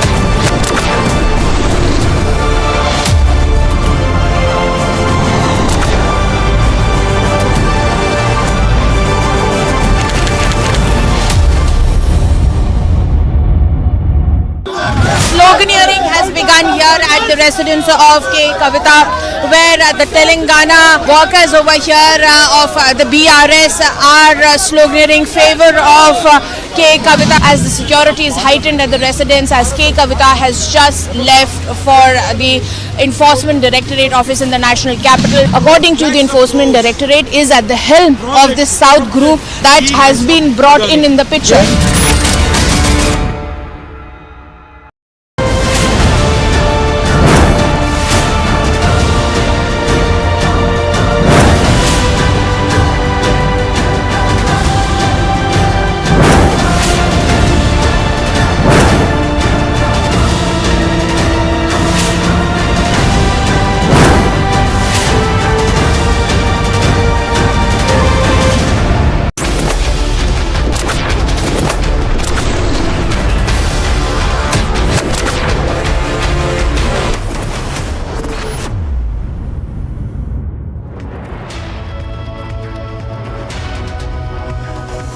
Alright, we continue to track all the latest on Amritpal Singh, who still remains on the run. It's been more than 3 days. Meanwhile, we are now given to understand that an affidavit has now been filed by the Punjab government in the High Court, where they've stated that several cases have been registered against Amritpal Singh, while the High Court, they're pulling up the Punjab government as to why and how Amritpal managed to escape if this operation was so big in this case. So that's, of course, the latest coming in. The details of this affidavit that we've accessed, that's been filed before the High Court by the Punjab government. Let's go across to Amandeep, who's getting us the details of this affidavit. Amandeep, quickly take us through the details of this affidavit that's been filed by the Punjab government in the court. Well, Samiksha, a very detailed affidavit has been filed by Punjab government, and in fact everything has been mentioned regarding Amritpal Singh, his activities, his ideology, his pro-Khalistani agenda. 6 FIRs has been registered against Amritpal Singh and his associates, 4 in Amritsar, 1 in Moga and 1 in Jalandhar. And in fact they have also given the detail of all the vehicles that has been recovered, and they have also give the detail that how they have imposed the NSA against Amritpal Singh. And even on 17th of March, a day before the entire operation was conducted, on 17th of March, NSA has been slapped against Amritpal Singh after taking the consideration of District Magistrate of Amritsar, just because the process was already underway after the incident of Ajnala C police station seize. And in fact they have been tracking the ideology and the acts of Amritpal Singh. And in that affidavit it was clearly mentioned that how Amritpal Singh was radicalizing youth for his own Khalistani agenda, and he was continuously performing such activities and organizing the events for the radicalization and floating his own ideology, and especially among the youth as well. So the entire detail has been given, and even they have also given the entire operation details also in that affidavit, and even that report has been filed before High Court, and every information has been given. And the most important point is, for which the hearing was went today itself in High Court, that petitioner was claiming that Amritpal Singh was in custody of Punjab Police. In that affidavit it was clearly mentioned that Amritpal Singh is still on large and he is absconded. Police is continuously trying to track his location, just because he is the one who is the prime target of this entire operation, and he is not at all in the custody of Punjab Police so far. So a very detailed affidavit has been filed by the Punjab Police before the High Court, mentioning everything about Amritpal Singh and his associates regarding the cases, regarding the recovery, regarding his agenda, and regarding NSA also. Yes. Yes. And Amandeep, the important part here also being that the High Court did pull up the Punjab government, also asking as to how did Amritpal Singh manage to escape in the first place if this operation was so big? Well, absolutely, Samiksha. It was the observation of Punjab and Haryana High Court that if Punjab Police was so much prepared and they have they have pushed so much a massive force in this operation. Still, Amritpal, how can escape from their police net? High Court questioned the operation of Punjab Police as well. That despite getting each and every information and despite knowing that how much sensitive of Amritpal's arrest is, how can they let him go in a free run? How come Amritpal managed to escape from this entire operation? This was the question raised by the Punjab and Haryana High Court against the Punjab Police operation, and in fact the Punjab government has ensured the High Court that Amritpal will be arrested very soon, just because teams are already on the ground try to find out his possible hideouts and in fact his whereabouts also. Everything has been beefed up, and even they have also considered that law and order situation is very much maintained on the ground of Punjab. But yes, Amritpal is still on large and Punjab Police is hunting to nab Amritpal Singh. Yes. All right, Amandeep, thank you for the moment. So, Amandeep, they're getting us the latest on the affidavit that's been filed by the Punjab government in the court. Meanwhile, the latter having pulled up the state government for lack of inaction and even questioning the state government as to how did Amritpal manage to escape in the first instance. We slip into a very short break, but we'll continue with our news break and top stories on the other side. And a political storm in Parliament continues amidst apologized Rahul demand. Opposition raises Adani stages protest. BRS leader K. Kavita being quizzed by ED in Liquorgate alleges political witch hunt by the central government.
Sloganeering has begun here at the residence of K. Kavita, where the Telangana workers over here of the BRS are sloganeering favor of K. Kavita as the security is heightened at the residence, as K. Kavita has just left for the Enforcement Directorate office in the National Capital. According to the Enforcement Directorate, is at the helm of this South group that has been brought in the picture.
हुआ है। जिसने भी पंजाब के social भाईचारक सांझ को, जिसने भी पंजाब की अमन शांति को तोड़ने की रत्ती भर भी कोशिश की, तो पंजाबियों ने उसका मुंह तोड़ना जवाब दिया। 74 hours on, fugitive Amritpal remains untraceable, but Punjab Chief Minister says nothing to worry.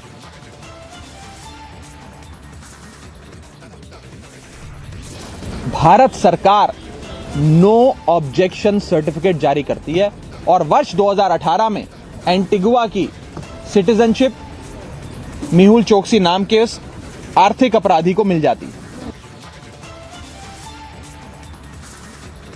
Interpol withdraws red notice against Mehul Choksi. The Aam Aadmi Party hits out at centre, calls it a failure.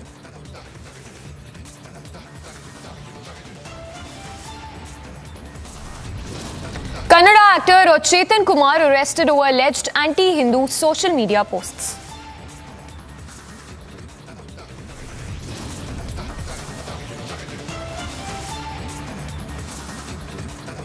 Political storm in Parliament amidst apologise Rahul demand. Opposition raises Adani again, stages protest. BRS leader K. Kavita being quizzed by the Enforcement Directorate in Liquorgate, alleges witch hunt once again. And in a surprise move, Japanese Prime Minister Fumio Kishida heads to Kiev.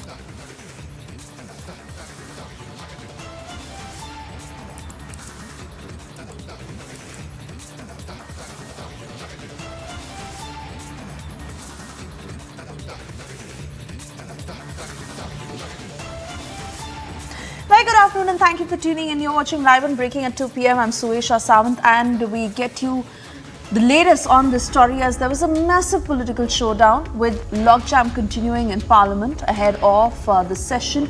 BJP leader Samit Patra launched a scathing attack against Rahul Gandhi, calling him a modern-day Mir Jafar of Indian politics. Patra also said that Rahul Gandhi will have to apologize and have no other option. Remember, the BJP is upping the ante against Rahul Gandhi in every which way after he denigrated India on foreign soil, and we've seen top leaders of the party who've gone on to attack Rahul Gandhi and most importantly demand an apology from the leader. This as the Congress has made it very clear that Rahul Gandhi will not apologize. Several responses on this, listen in.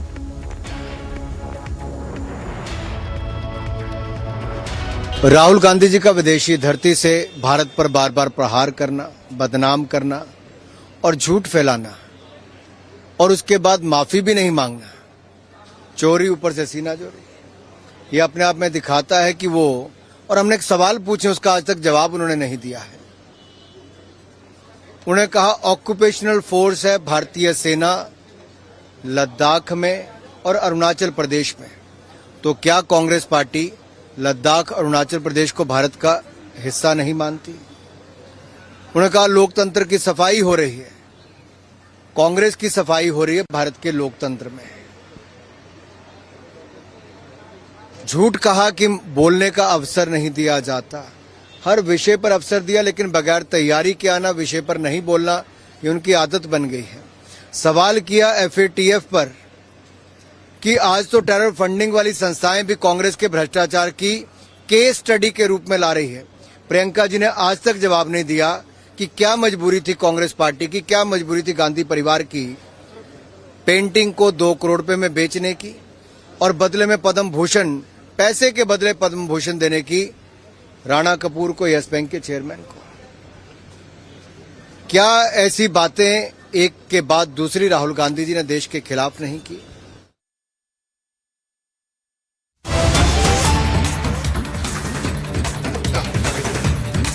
तेरह 2023 केंद्रीय उत्पाद शुल्क, दूसरा diesel के निर्यात पर विशेष अतिरिक्त उत्पाद शुल्क बढ़ाने के लिए दिनांक 30 जून 2022 के अधिसूचना क्रमांक 4/2022 केंद्रीय उत्पाद शुल्क को आगे संशोधित करने के लिए दिनांक 20/3/2023 की अधिसूचना संख्या 14/2023 केंद्रीय उत्पाद शुल्क। आइटम नंबर 9 श्री निहाल चंद्र चौहान जी। धन्यवाद सभापति जी। महोदय, मैं आज की संशोधित कार्यसूची में अपने नाम के सम्मुख तथा सूचीबद्ध एस्टिमेट कमेटी के प्रतिवेदन 23, 24, 25 हिंदी और अंग्रेजी में प्रस्तुत करता हूं। आइटम नंबर 10 श्री राजेश वर्मा जी। सभापति जी महोदय, मैं आज की कार्यसूची में अपने नाम के सामने यथा सूचीबद्ध यानी पिछड़े वर्गों के कल्याण संबंधी समिति के की गई कार्रवाई के 13वें प्रतिवेदन 16वीं लोकसभा और की गई कार्रवाई के 11वें तथा 13वें प्रतिवेदन 17वीं लोकसभा में अंतर्विष्ट सिफारिशों पर सरकार द्वारा अंतिम की गई कार्रवाई को दर्शाने वाले 3 विवरणों के हिंदी और अंग्रेजी संस्करण की एक प्रति सभा पटल पर रखता हूं। धन्यवाद। Item number 11 doctor Shri Nishikant Dubey ji.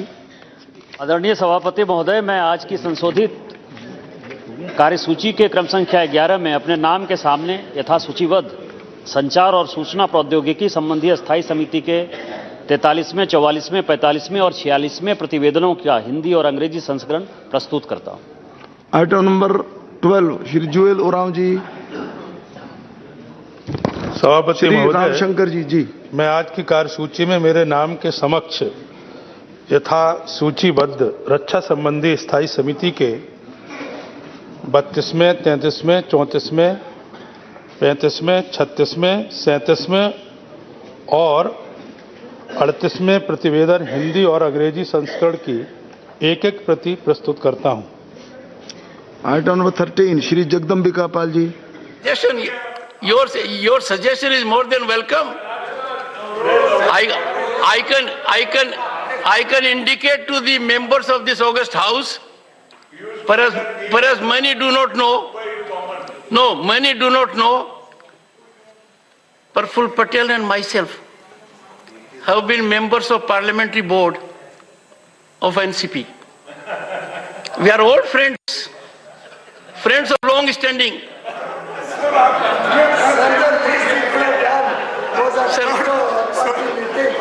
Out of courtesy.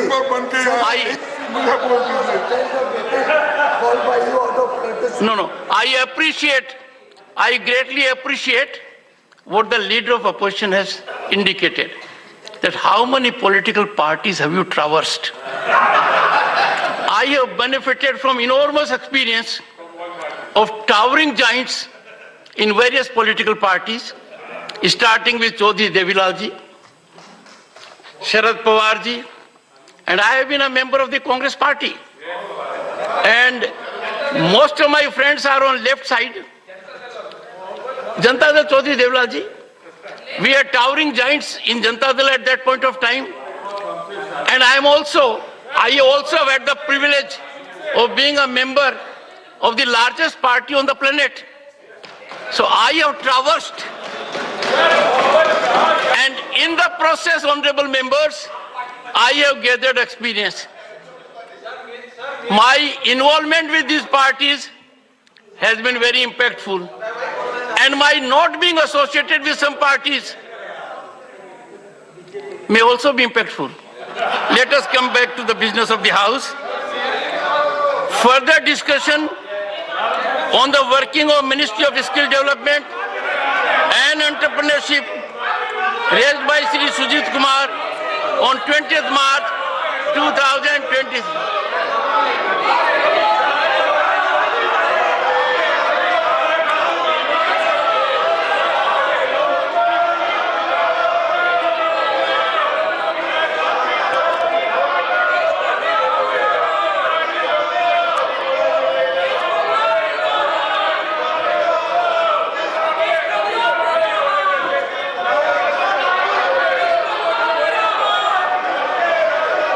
Members,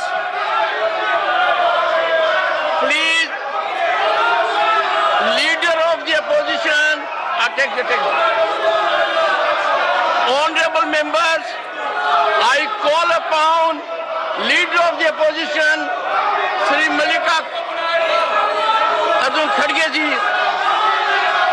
Shri Arjun Khadge ji,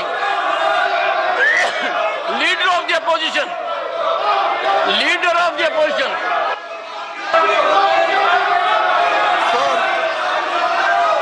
sir, Rahul Gandhi ji इस सदन के सदस्य नहीं हैं और उनके माफी माफी मांगने का सवाल ही नहीं उठता। urgent to meet at 1100 hours on March 23, 2023. उस सदन के सदस्य आपके लोगों को कहिए।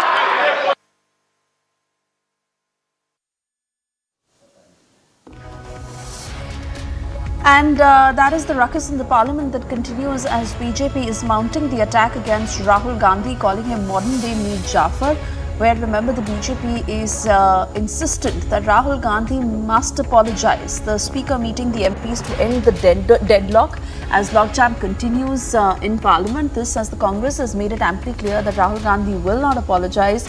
But this has evoked a lot of sentiments on the ground, with Rahul Gandhi denigrating India on foreign soil time and again. Piyush, my colleague, joining us from outside the parliament. But before that, अपमान किया है। मुझे लगता है जब कोई व्यक्ति या कोई दल के पास कोई शब्द ना हो, कोई लेग स्टैंड करने के लिए अपने विषय के ऊपर कोई ठोस बात ना हो, एक वीक विकेट पे कोई खड़ा हो, तभी इस प्रकार के हल्के कारनामे सुर्खियों में बने रहने के लिए विपक्ष आज कर रहा है। इसी के साथ साथ राज्यसभा के माननीय अध्यक्ष चेयरमैन साहब ने सर्वदलीय बैठक बुलाई थी। बहुत दुर्भाग्य है कि कुछ प्रमुख विपक्षी दलों ने उसका बॉयकॉट किया, उसमें सहभागी नहीं हुए, और जो माननीय चेयरमैन ने कोशिश की कि समाधान किया जाए और सदन ठीक से चलाने के लिए सभी लोग मिलकर कुछ फैसला करें, उनका भी अपमान फिर एक बार आज विपक्षी दलों ने किया। और ये बार बार अपमान जो चेयरमैन का, चेयर का, पीठा सदन अधिकारियों का किया जा रहा है, ये मैं समझता हूं देश बर्दाश्त नहीं करेगा, कोई देशवासी इसको पसंद नहीं करेगा।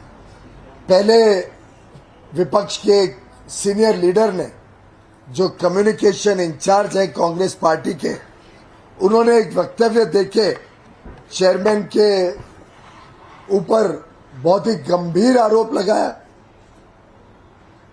9 मार्च को जिस प्रकार से जयराम रमेश जी ने चेयरमैन के ऊपर बहुत ही अनाप शनाप गैर जिम्मेदार आरोप लगाए, उसके बाद जो विपक्ष के नेता है, लीडर ऑफ ऑपोजिशन है, उन्होंने जिस प्रकार से कुछ दिन पहले चेयरमैन के आग्रह पे कि वो आके चेयरमैन को मिले, सदन में हाउस के अंदर ठुकरा दिया और अनाउंस कर दिया कि मैं रिफ्यूज करता हूं चेयरमैन को जाके मिलने।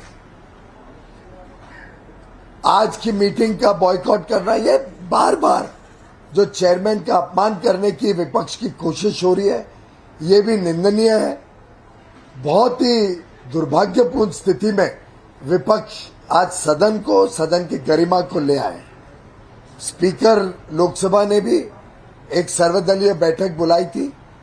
उन्होंने आग्रह किया कि दोनों पक्ष, सत्ता दल और विपक्ष, दोनों अपने अपनी बातों को सदन के बाहर रखें और सदन की कार्रवाई को स्मूथली चलने दें।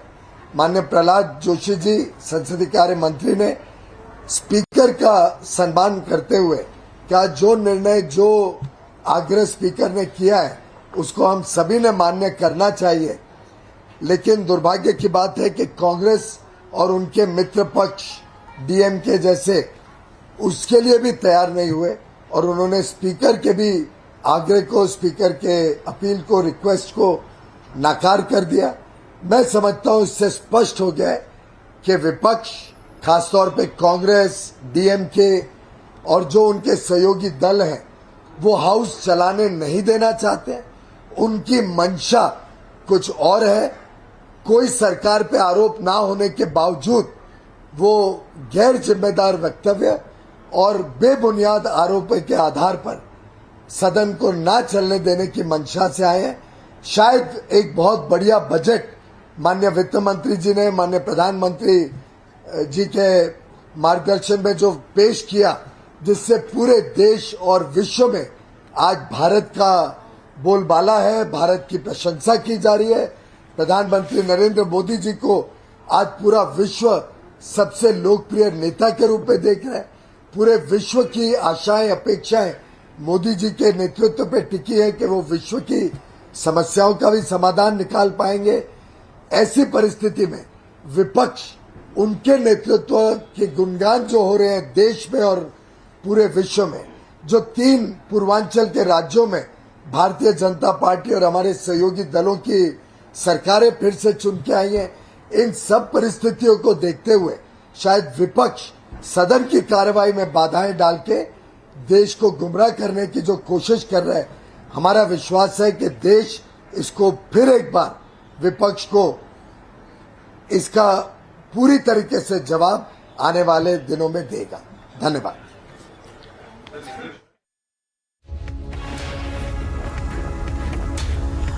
All right, so that is the latest news briefing by the Centre. Union Minister Piyush Goyal saying that some parties had skipped the all-party meet. This as the BJP is mounting the attack against Rahul Gandhi, and also saying boycotting the meet is an insult to the Speaker, who, remember, was meeting with the MPs to end the logjam in the Parliament. More responses coming in as we cut across to them live. Listen in.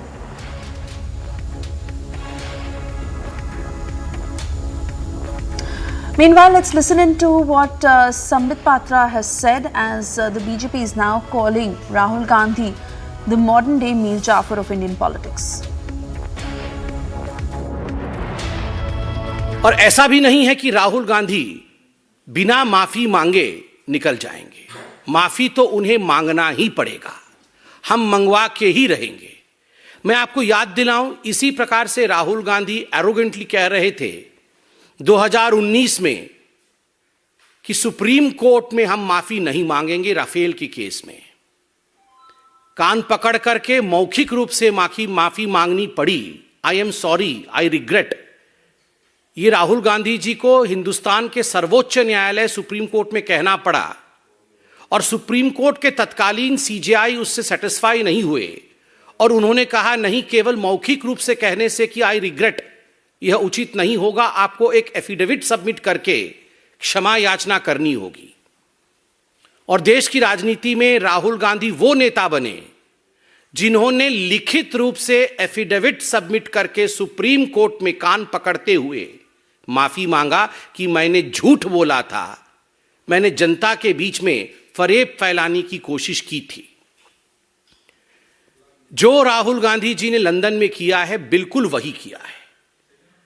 2019 में supreme court में माफी मांगना पड़ा था, और आज parliament में, सदन के पटल पे, संसद में माफी मांगना पड़ेगा। आप सोच सकते हैं यह विषय कितना गंभीर है। लंदन में जाना और लंदन में कहना, विश्व के एक बहुत बड़े भूखंड में जहां पहले डेमोक्रेसी होती थी, all of a sudden this democracy has ceased to exist. यह डेमोक्रेसी अब एग्जिस्ट नहीं करती है, और इसलिए जो विश्व की शक्तियां हैं, जो डेमोक्रेसी की पहरेदार हैं, तथा कथित डेमोक्रेसी के पहरेदार हैं, the so called protectors of democracy, Europe and United States of America, why are they oblivious? ये शांत क्यों है, ये चुप क्यों है? Why don't they protect the democracy in India? मतलब this is an open invitation, ये एक खुला निमंत्रण है कि आप आइए और भारतवर्ष के आंतरिक लोकतंत्र में आप आके घुसपैठ करिए और आप हमें नेता बनाइए।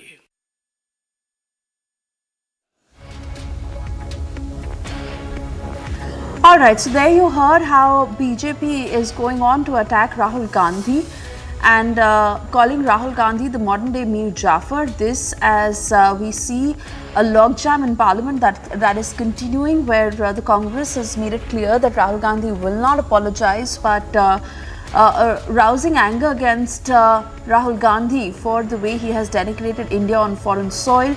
And even as the Speaker trying to end that logjam, BJP also raising the very issue on how the people of the country will give a befitting reply, and they are watching it all. Shifting focus to other top stories we're tracking for you this afternoon. Delhi's Rouse Avenue Court today that will hear the bail petition of former Delhi Deputy Chief Minister Manish Sisodia, who is currently in Enforcement Directorate custody in connection with the alleged irregularities in the framing and implementation of the excise policy in Delhi.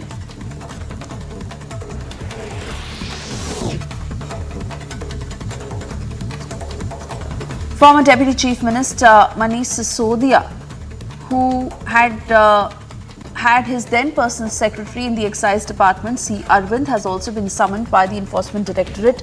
This is in the Liquorgate case, where this is in connection with the money laundering probe into alleged irregularities in the now scrapped excise policy. Enforcement Directorate has summoned K. Kavita. She is being questioned by the ED yet again today. This is the third round of questioning during her previous interrogation, which lasted for nearly 11 hours and 14 questions that were asked to her. Kavita was confronted with co-accused and documentary evidence. The name of fugitive diamantaire Mehul Choksi, who was wanted in a 13,000 crore scam case in PNB, is understood to have been removed from the Interpol database of red notices on the basis of his plea to the Lion headquartered agency. CBI remained tight-lipped on the development. Odisha celebrated Pakhala Divas on Monday, a tradition of Odia dish that is pakhala, that is prepared with rice, curd, cucumber, cumin seeds, fried onions and mint leaves. It is popularly served with dry roasted vegetables, and this holds a lot of significance in Odisha.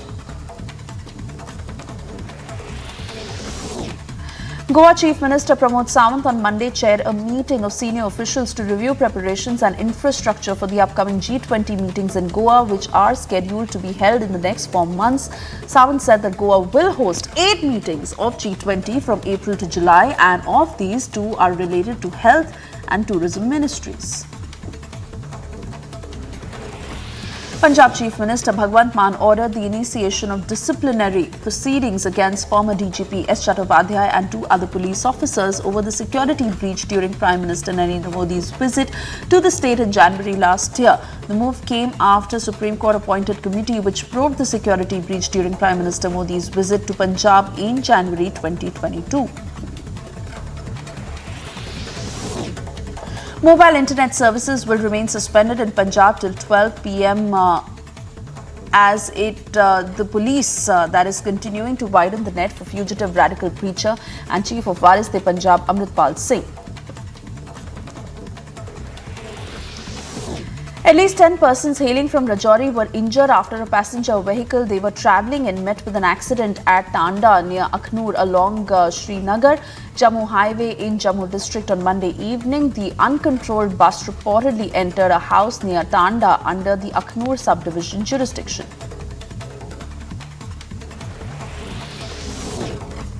A group of pro-Khalistan protesters attacked and damaged the Indian consulate in San Francisco, prompting sharp condemnation from Indian Americans who demanded immediate action against those responsible for it. India on Monday lodged a strong protest with the US charged the affairs here over vandalism at the Indian Consulate General in San Francisco by some pro-Khalistan elements.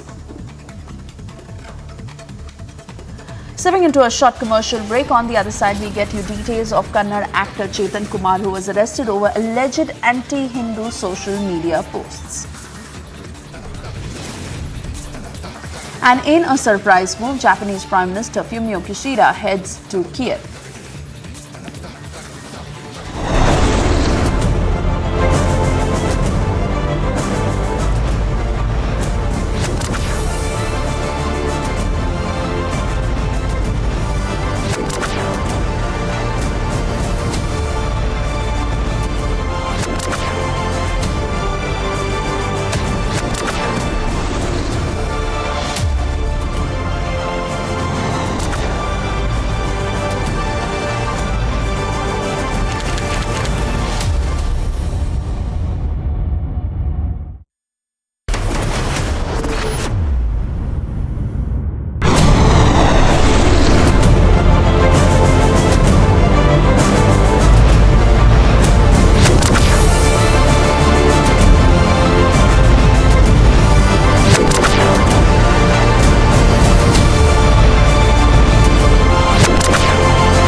group of protesters has arrived here right at the gate of the British High Commission, and you can see that how they all have Indian flags in their hand and are chanting the slogan. This is coming after the incident when we know that at the UK High Commission in the United Kingdom, the Indian flag was brought down by some pro-Khalistani supporters, and against that this massive protest is being staged at the gate of the British High Commission.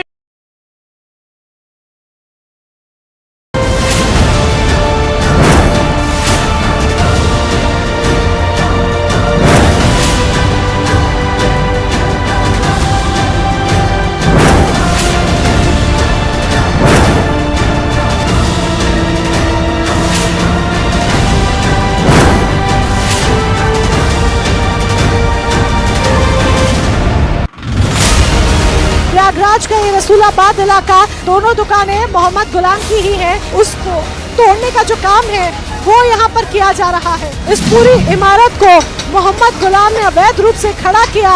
काम को तेजी के साथ अंजाम देने के लिए एक और बुलडोजर यहाँ पर आ गया है, और ये देखिए ये आगे पूरा सब कुछ मिट्टी में मिला दिया गया है। जो कहा गया था कि मिट्टी में मिला देंगे, वही आज होता हुआ नजर भी आ रहा है।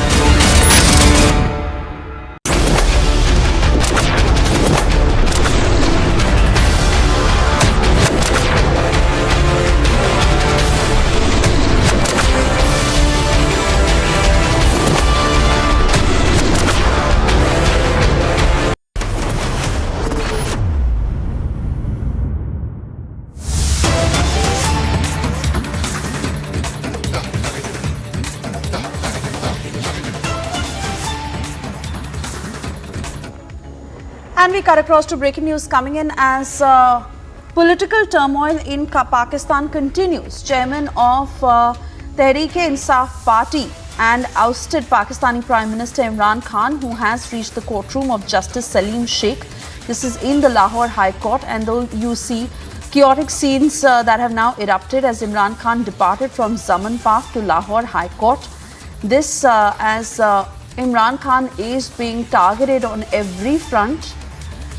These are his supporters who continue to be a shield to protect him, and you see how dramatic scenes are once again unfolding as Imran Khan leaves from Zaman Park for the Lahore High Court. We're stepping into a very short commercial break. On that note, we'll be back on the other side with more details on the same. Do stay with us.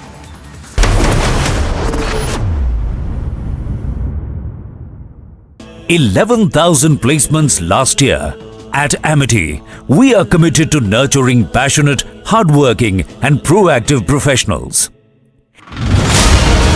Prayagraj का ये रसूलाबाद इलाका, दोनों दुकानें मोहम्मद गुलाम की ही हैं। उसको तोड़ने का जो काम है वो यहाँ पर किया जा रहा है। इस पूरी इमारत को मोहम्मद गुलाम ने अवैध रूप से खड़ा किया।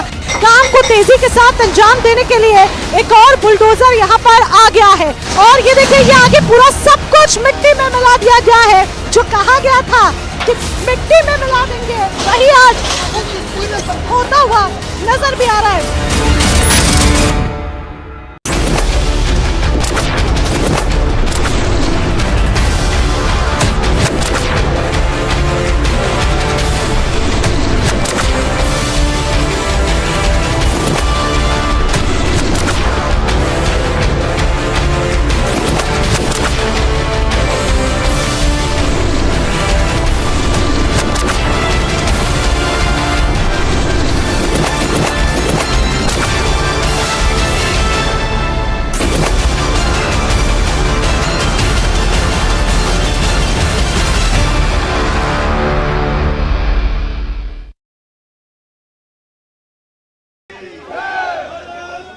Group of protesters has arrived here right at the gate of the British High Commission, and you can see that how they all have Indian flags in their hand and are chanting the slogan. This is coming after the incident when we know that at the UK High Commission in the United Kingdom, the Indian flag was brought down by some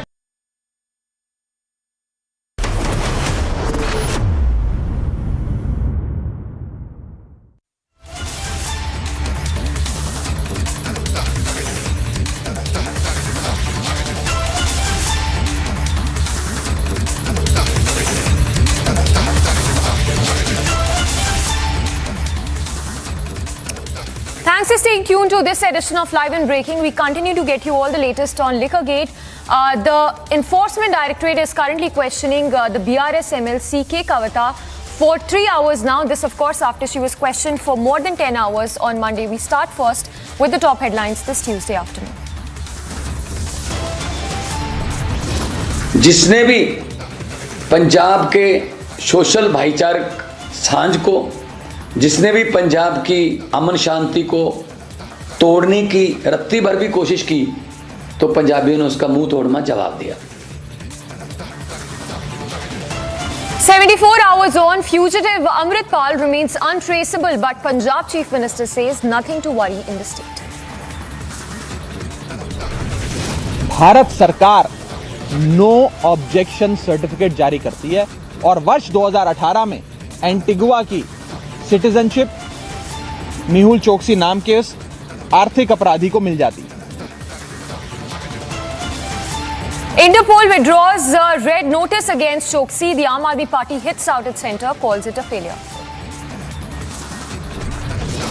Kannada actor Chetan Kumar arrested over alleged social media derogatory Hindu social media post. Political storm in Parliament amidst apologise Rahul demand. Opposition raises Adani matter, stages protest. BRS leader K. Kavita being quizzed by the Enforcement Directorate in Liquorgate alleges political witch hunt by the central government. And in a surprise move, Japanese Prime Minister Kishida heads to Kiev.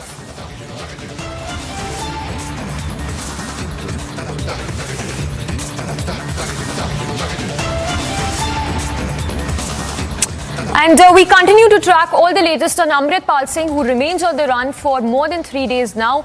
Remember, the High Court has already pulled up the Punjab government, saying that it is intel failure on part of the state government. Meanwhile, the latter they're claiming in the court in its affidavit that's been filed that several cases have been registered against Amritpal Singh, who's already been declared as a fugitive, with NSA also being added in that case that's been registered against him. In fact, listen into what the national convener of the Aam Aadmi Party had to say just a short while back, saying that the situation is under control and that the Punjab government and the police is doing its best to nab Amritpal and his aides.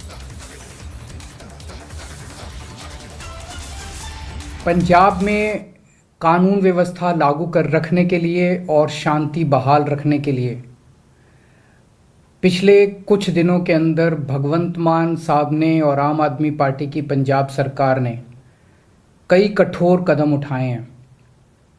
उन्होंने बहुत संयम और बहुत maturity के साथ मान साहब ने कार्रवाई की है। इसके लिए मैं भगवंत मान साहब को और आम आदमी पार्टी की सरकार को बधाई देना चाहता हूँ। जब हमारी पंजाब में सरकार बनी थी, उस वक्त कुछ लोग ये कहते थे कि आपको शिक्षा, पानी, स्वास्थ्य, बिजली ये काम तो करने आते हैं, लेकिन पंजाब में लॉ एंड ऑर्डर काबू कर पाएंगे क्या? पंजाब बॉर्डर स्टेट है, बॉर्डर स्टेट के ऊपर आप शांति की व्यवस्था कर पाएंगे क्या? पिछले 1 साल के अंदर आम आदमी पार्टी की सरकार ने ये साबित कर दिया कि अगर नीयत साफ हो और अगर सरकार ईमानदार हो, इरादे नेक हों, तो लॉ एंड ऑर्डर को भी बहुत बखूबी कायम किया जा सकता है। हमने जिस व्यवस्था को इनहेरिट किया था, जो हमारे से पहले जो चला आ रहा था सारा सिस्टम, जो हमें सिस्टम मिला था पिछली सरकारों से, उसमें इतनी ज़्यादा पॉलिटिकल लोगों की क्रिमिनल्स के साथ, गैंगस्टर्स के साथ आपस में जुगलबंदी थी। गैंगस्टर्स को, क्रिमिनल्स को पहले पॉलिटिकल संरक्षण दिया जाता था। ये वाला गैंगस्टर इसका है, इसकी इसके साथ सेटिंग है, इसकी इस पार्टी के साथ सेटिंग है, इसकी इस नेता के साथ सेटिंग है। हमारी किसी के साथ सेटिंग नहीं थी। हमारी पार्टी ईमानदार पार्टी है। आने के बाद एक गैंगस्टर्स के ऊपर और अपराधियों के ऊपर धरपकड़ चालू हुई और पिछले 1 साल के अंदर कई नशा माफिया वालों के खिलाफ, गैंगस्टर्स के खिलाफ, क्रिमिनल माफिया के खिलाफ कार्रवाई की गई। पिछले कुछ दिनों की कार्रवाई ने यह दिखा दिया है कि कड़े से कड़ा कदम उठाने के लिए भी आम आदमी पार्टी की सरकार तैयार है। मैं आपके सामने बैठा हूं।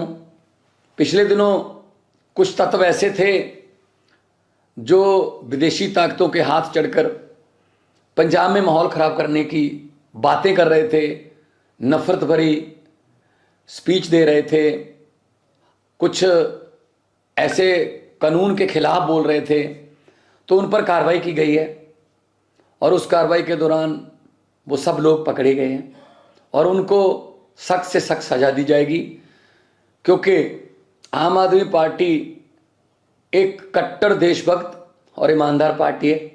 पंजाब का अमन चैन और देश की तरक्की हमारी प्राथमिकता है और कोई भी ऐसी ताकत जो देश के खिलाफ पंजाब में पनप रही हो उसको हम बख्शेंगे नहीं, क्योंकि लोगों ने भारी बहुमत देकर हम पर बहुत बड़ी जिम्मेदारी दी है। जो लोग बुरी कंपनी में, बुरी संगत में फंस के पंजाब का कुछ बुरा सोचने का सपना भी ले रहे होंगे, वो भी गलत है। मैं उनको कहना चाहता हूँ कि सपना भी लेना पंजाब में पंजाब की शांति को तोड़ने का, ये आपकी गलतफहमी होगी।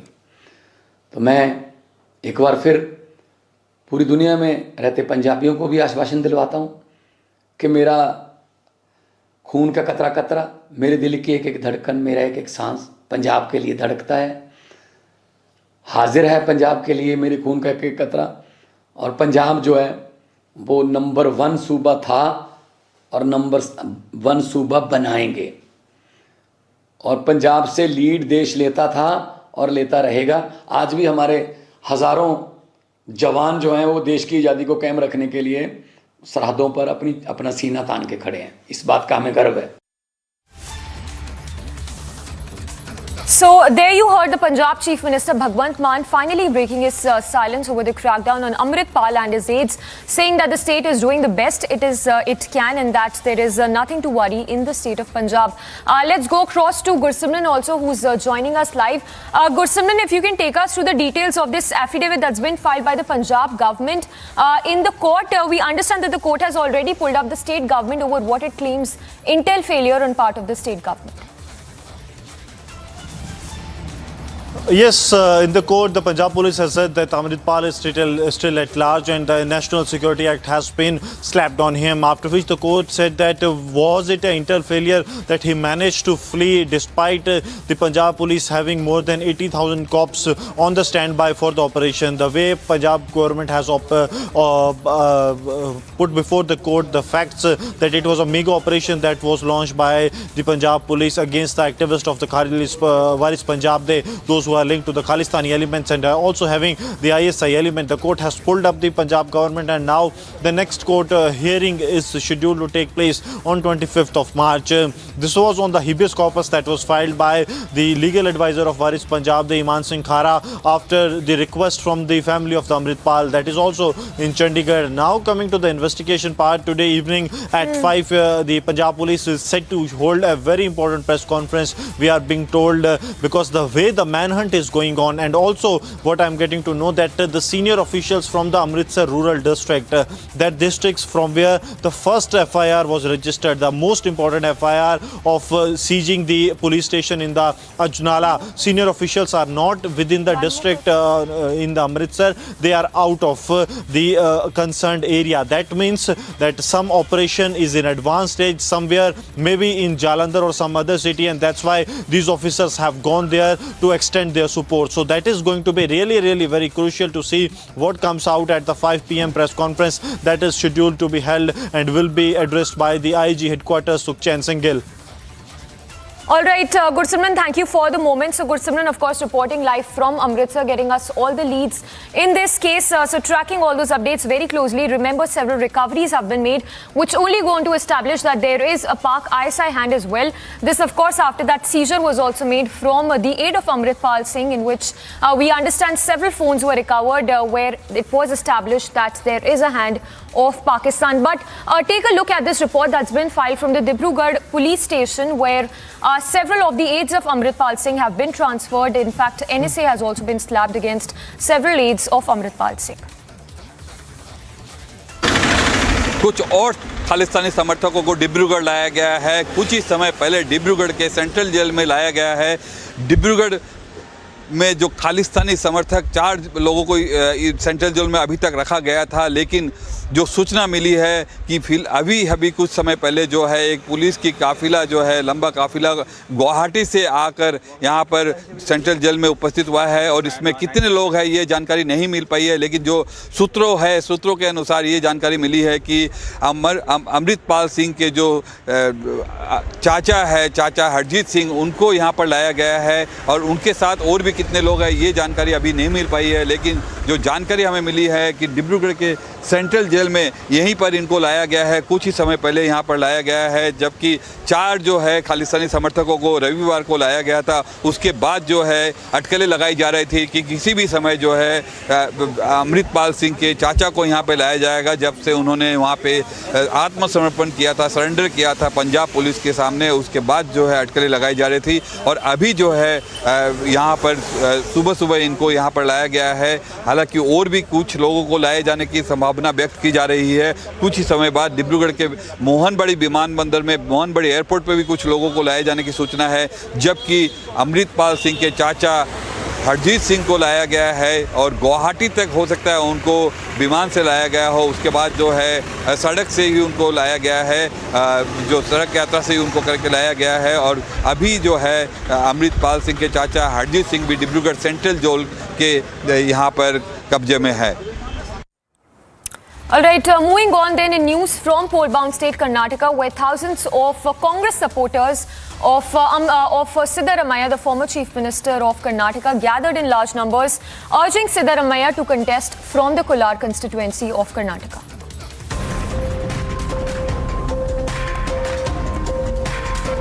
Stormed into the leader of opposition Siddaramaiah's residence, and majority of these workers are from Kolar, and they are demanding that Siddaramaiah should go on and contest from Kolar assembly constituencies. And now you can go on and witness that it's a huge ruckus out here at the residence of the leader of opposition Siddaramaiah as well. And thousands of Congress workers have come out now, and they are having a war of words even with the police as well. And initially it is being learned that there were several talks held between Siddaramaiah and the Kolar leaders as well, but seems like the talks did not fructify, and therefore now more and more number of Congress workers have now barged into the residence of Siddaramaiah as well. And this is going on to create a massive ruckus out here, even as the leader of opposition has requested that he needs more time. And this comes on the backdrop of decisions which were mainly being made at the CEC meeting, where Mallikarjun Kharge, the AICC president, and also Mr. Rahul Gandhi had gone on to suggest that Mr. Siddaramaiah should not be contesting from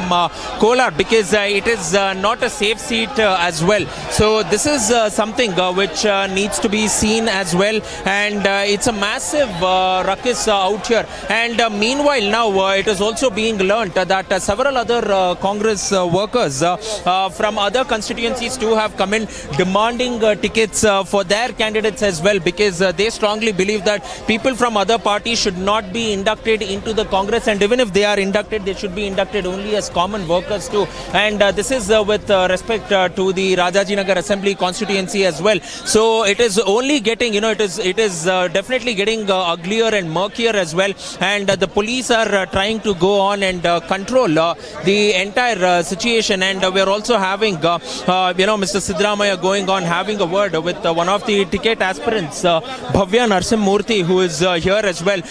So it's out and out, it's an out and out garrowing of workers by, the garrowing of Siddaramaiah by the Congress workers here, putting in across their demand as well.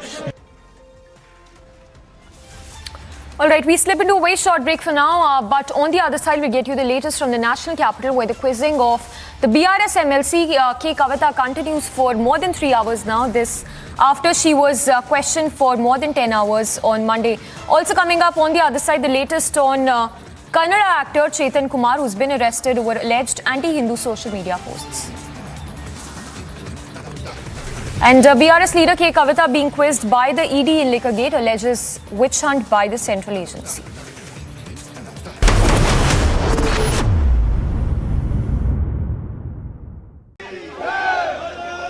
A group of protesters has arrived here right at the gate of the British High Commission, and you can see that how they all have Indian flags in their hand and are chanting the slogan. This is coming after the incident when we know that at the UK High Commission in the United Kingdom, the Indian flag was brought down by some pro-Khalistani supporters, and against that this massive protest is being staged at the gate of the British High Commission.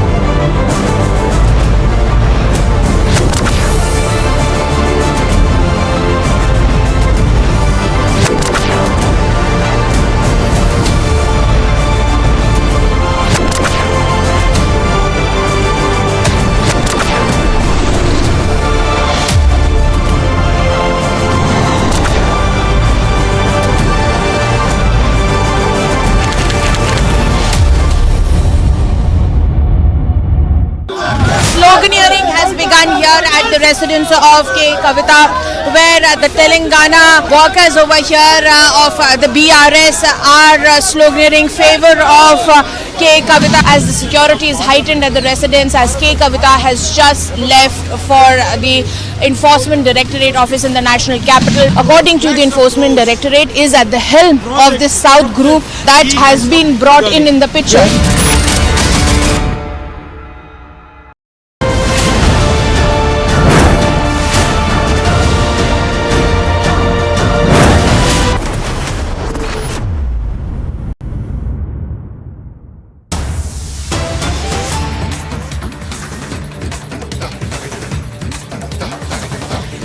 All right, we're now getting a news break of the CBI statement that has been released on Choksi. The CBI in its statement has stated that a case was registered against Mehul Choksi and others in 2018 for defrauding the PNB. The CBI has already filed 2 charge sheets in the case against wanted criminal Mehul Choksi, who's also been declared a fugitive, and others under several sections of the IPC. The CBI in its statement further mentioned that subsequently in 2022, the CBI registered 5 more criminal cases against Mehul Choksi and others for defrauding banks and financial institutions. The CBI, as National Central Bureau for Interpol, had issued a diffusion to locate absconding criminal Mehul Choksi in February of 2018. The movements of the criminal were tracked by the CBI in close direct coordination with foreign law enforcement agencies, and he was geolocated to Antigua and Barbuda as well. Extradition request against Mehul Choksi was sent through diplomatic channels to competent authorities of Antigua in 2018. So that's the latest, of course, coming in. The CBI releasing a statement on fugitive diamantaire Mehul Choksi, who's wanted in the country in more than 13,000 crore scam of the PNB. So that's the latest coming in, a CBI statement that has been put out on Mehul Choksi, stating that a case was registered against Choksi in 2018. Let's go across to our senior editor, Shravan, joining us. Shravan, take us through the details of this CBI statement. Well, in fact, Samiksha, the statement has just been released a short while back, where we're getting full details of the red corner notice which was issued against wanted accused Mehul Choksi. Now, they've given full details of when the case was first registered. Remember, back in 2018 is when Mehul Choksi's name first came up for defrauding Punjab National Bank. Now, essentially what they are indicating right now, that Interpol had only published the red corner notice against Choksi at the request of the Central Bureau of Investigation as well as the Enforcement Directorate. And there was subsequently a geolocation by CBI of wanted criminal, and there was an extradition request that was already issued, and for which the red corner notice was basically issued. Now, the purpose of the red corner notice is essentially to identify where the person is currently located, the wanted person.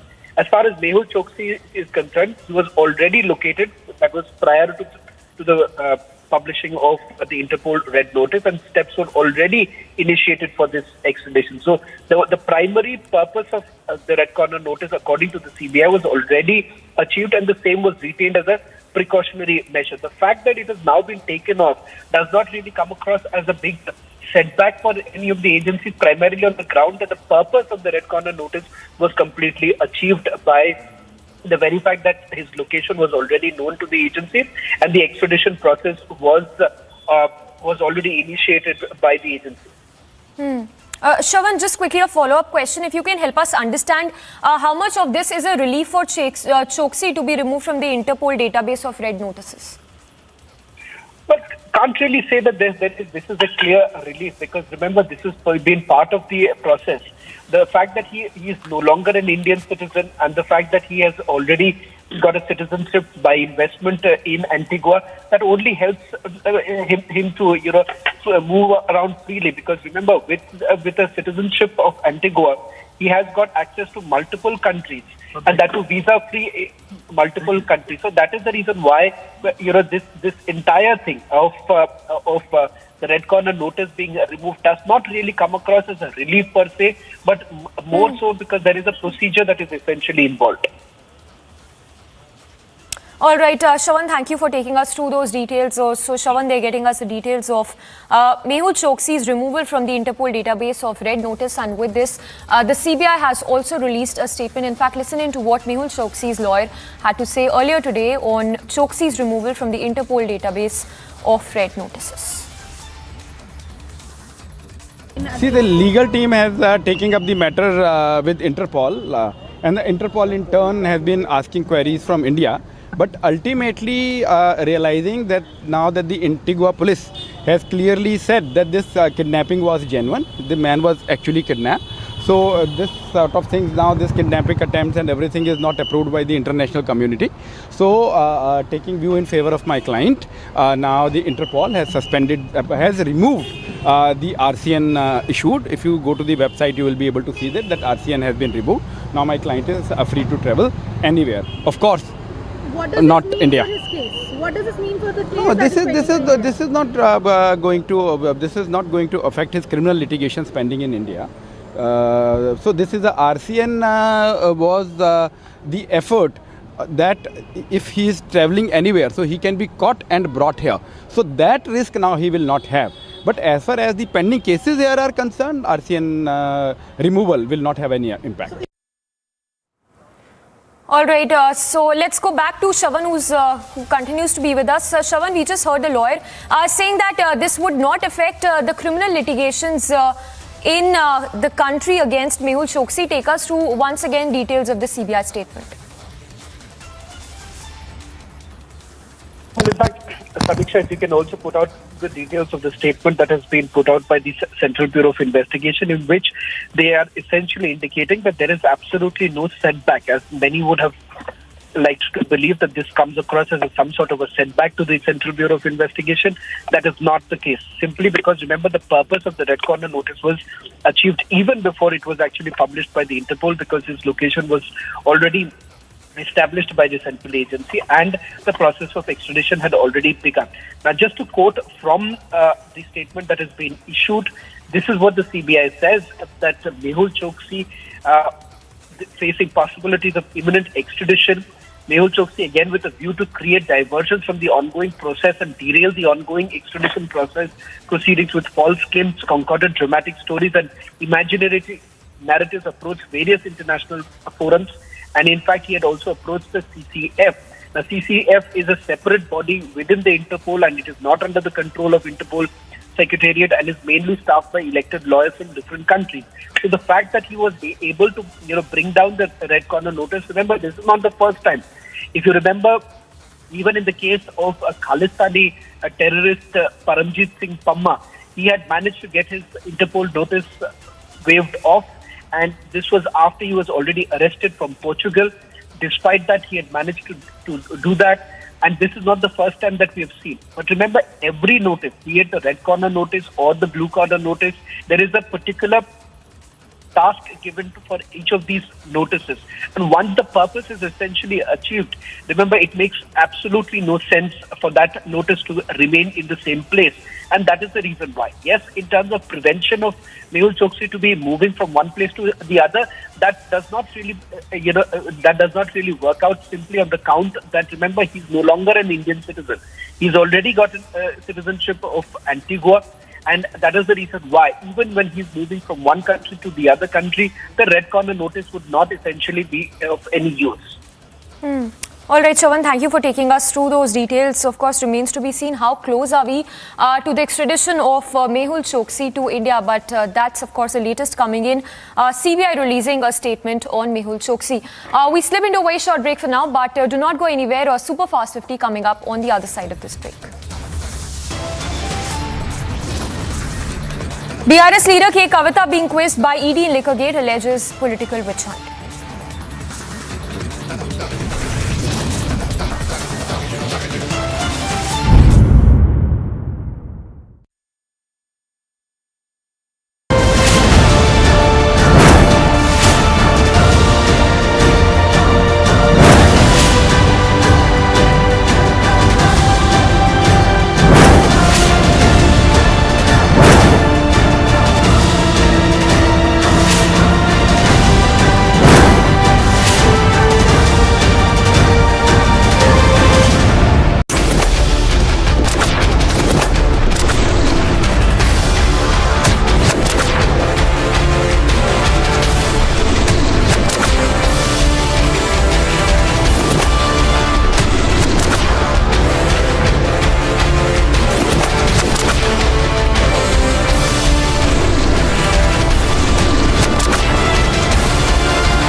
Sloganeering has begun here at the residence of K. Kavita, where the Telangana workers over here of the BRS are sloganeering favor of K. Kavita as the security is heightened at the residence, as K. Kavita has just left for the Enforcement Directorate office in the national capital. According to the Enforcement Directorate, is at the helm of this South group that has been brought in the picture.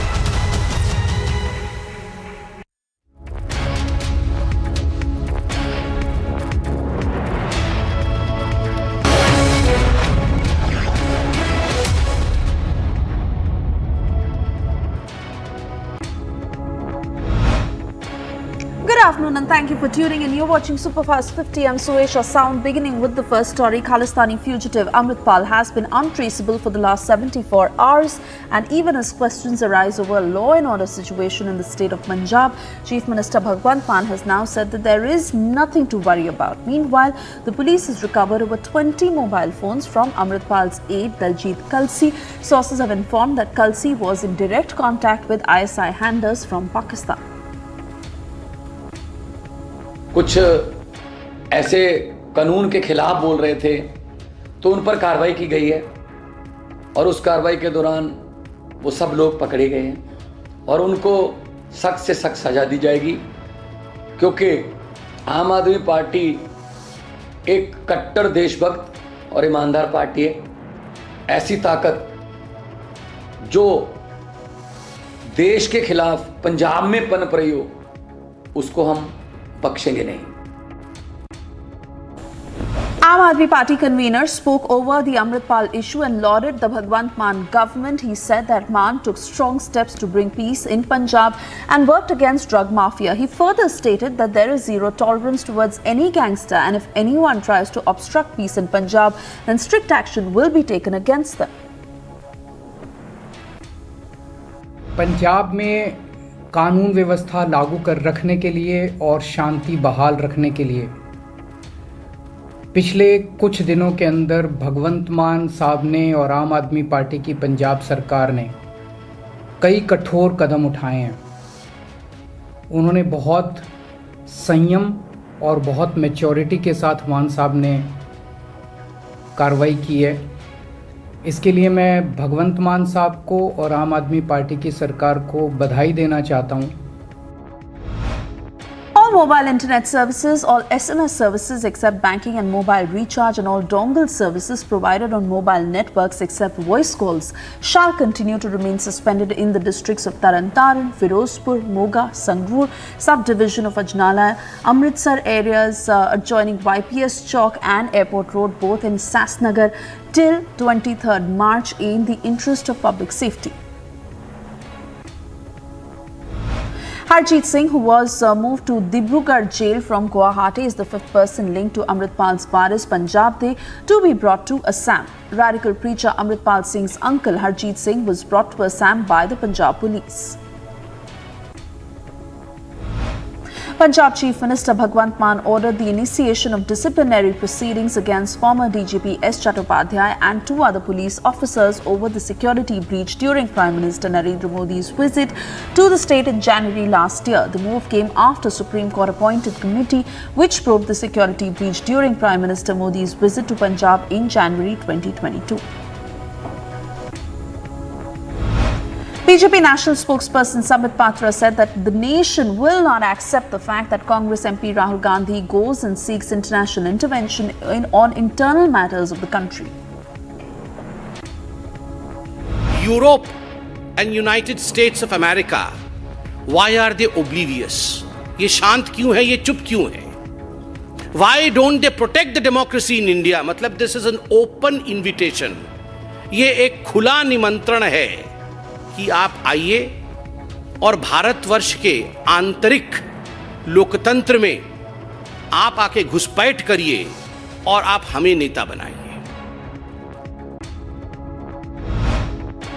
Prime Minister Modi held a meeting with his top ministers to discuss parliamentary strategy for the second part of the budget session. Prime Minister arrived in Parliament to conduct the meeting before proceedings of both houses resumed on the 7th day of the second leg of the budget session. Aam Aadmi Party leader Saurabh Bharadwaj hits out at the ruling government over the state budget and said that central government is planting fake image of Aam Aadmi Party and is also hatching a conspiracy against the Delhi government. कल यानी कि 20 तारीख को शाम को 6 बजे जब एक खबर चल पड़ी कि दिल्ली का बजट अब तक केंद्र सरकार ने रोक दिया है, तब मुख्य सचिव 6 बजे जो है वित्त मंत्री को कहते हैं कि केंद्र सरकार की तरफ से रुकावटें आ गई हैं। क्यों नहीं दिखाया गया वित्त मंत्री को पहले? इतना बड़ा षड्यंत्र मुख्य सचिव किसके कहने पे कर रहे हैं? ये सवाल तो बनता है, दिल्ली वालों का सवाल है।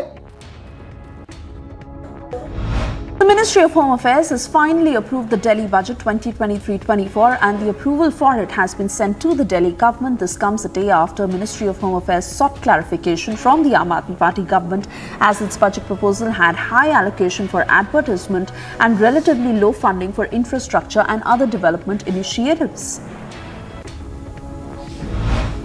BRS leader K. Kavita submitted all the phones she had used so far as she walked in for the third round of questioning in the Delhi excise policy at the Enforcement Directorate office. Kavita was seen brandishing the phones in front of the media before entering the ED office. BRS MLC K. Kavita arrived at the ED office for questioning in the Delhi liquor policy case. ED has already questioned her for over 10 hours regarding her alleged role in the Delhi liquor policy case. In a letter to the Enforcement Directorate, daughter of Telangana Chief Minister KCR said, and I quote, "These phones are submitted without prejudice to my right and contentions and larger contentions whether a woman's phone can be intruded in the teeth of her right to privacy," unquote. Delhi's Rouse Avenue Court today will hear the bail petition of former Delhi Deputy Chief Minister Manish Sisodia, who is currently in ED custody. This is in connection with the alleged irregularities in the framing and implementation of the excise policy in the national capital. Former Deputy Chief Minister of Delhi, Manish Sisodia's then personal secretary in the Excise Department, C. Arvind, has been summoned by ED today, that is the 21st of March, in connection with the money laundering probe into alleged irregularities in the now scrapped excise policy case. The name of fugitive diamond heir Mehul Choksi, wanted in the 13,000 crore PNB scam, is understood to have been removed from the Interpol database of red notices on the basis of his plea to the Lion headquartered agency. CBI remained tight-lipped on the development. Congress President Mallikarjun Kharge attacked the government for Mehul Choksi's removal from the Interpol database of red notices, saying fugitives are getting respite while the ED CBI pursue opposition leaders. तो सवाल नहीं, बार बार वो पूछते रहेंगे, हम उसको नकारते रहेंगे, उसमें कोई माने नहीं है कि होना बोल के इशू को डाइवर्ट करने के लिए कर रहे हैं। तो पहले तो देखिए हमारे एम्बेसी पे हमले हो रहे, उसके बारे में उनकी कोई बात नहीं है। उसके बाद जो यहाँ के बैंकों से पैसे उठा लेके जा रहे हैं, मेहुल चोकसी को इंटरपोल ने सर हटा दिया। मेहुल चोकसी ऐसे लोगों को प्रोटेक्शन देने वाले, देशभक्ति की बात करना ये एक मजाक है। Echoing the same, Aam Aadmi Party leader Raghav Chadha hit out at the centre and said that BJP government paved the way for Choksi. He further added that central government helped Choksi to get Antigua citizenship. उस आर्थिक भगोड़े मेहुल चोकसी को दूसरे देश, Antigua नाम का एक Caribbean देश है, उस देश की सिटीजनशिप दिलवाने के लिए भारत सरकार ने नो ऑब्जेक्शन सर्टिफिकेट दिया। Income Tax Department conducted raids at around 5 places in Bengaluru on offices belonging to real estate and stock market listed company Shobha Developers, where at least 50 IT officials divided into 5 teams raided the offices of Shobha Developers at Hudi, Panatgatta and 3 other locations. Kannada actor Chetan Kumar has been arrested after his tweet on Hindutva stirred a storm on the internet. The Seshadripuram police in Bengaluru arrested the actor as his tweet stating Hindutva is built on lies went viral online on Monday. A complaint was registered at Seshadripuram police station based on the tweet by Shivakumar of Bajrang Dal. A 30-year-old cooling tower of a power station in Gujarat Surat city was demolished today through a controlled explosion. Now, according to officials, that 85-meter tall RCC tower was brought down by 262.5 kgs of commercial explosives. The cyber cell of Nagpur police has registered a case against a man for allegedly posting offensive comments on social media which had direct references to Union Minister Nitin Gadkari. According to the police, the accused made certain references to Gadkari in the post circulated on WhatsApp. Prime Minister Modi will be visiting Karnataka on the 25th of March to participate in programs organized in Chikballapur, Bengaluru and Devangiri. Now, according to the state headquarters, the Prime Minister will arrive at HAL airport in Bengaluru in the morning and on that very day will move to Chikballapur to inaugurate Sri Madhusudan Sai Institute of Medical Sciences and Research. Amid infighting within Karnataka's ruling BJP, Saffron Party's MLC from Kalyan, Karnataka region, Babi Rao tendered his resignation as a member of the Legislative Council. It is believed that his resignation came in the wake of the denial of a ticket to the aspirant leader from Gurmitkal constituency by the BJP. Supporters of Leader of Opposition in Karnataka Assembly Siddaramaiah held a protest outside his house in Bengaluru demanding that he contest the upcoming elections from the Kolar seat. Speaking exclusively to Republic TV, Siddaramaiah said, and I quote, "Nobody has told me not to contest from Kolar and I will take that decision shortly," unquote. Goa Chief Minister Pramod Sawant chaired a meeting of senior officials to review preparations and infrastructure for the upcoming G20 meetings in Goa, which are scheduled to be held in the next 4 months. Sawant said that Goa will host 8 meetings of G20 from April to July, and of these, 2 are related to health and tourism ministries. At least 10 persons hailing from Rajouri were injured after a passenger vehicle they were travelling in met with an accident near Aknoor along Srinagar-Jammu highway in Jammu district. This happened on Monday evening. The uncontrolled bus reportedly entered a house near Tanda under the Aknoor subdivision jurisdiction.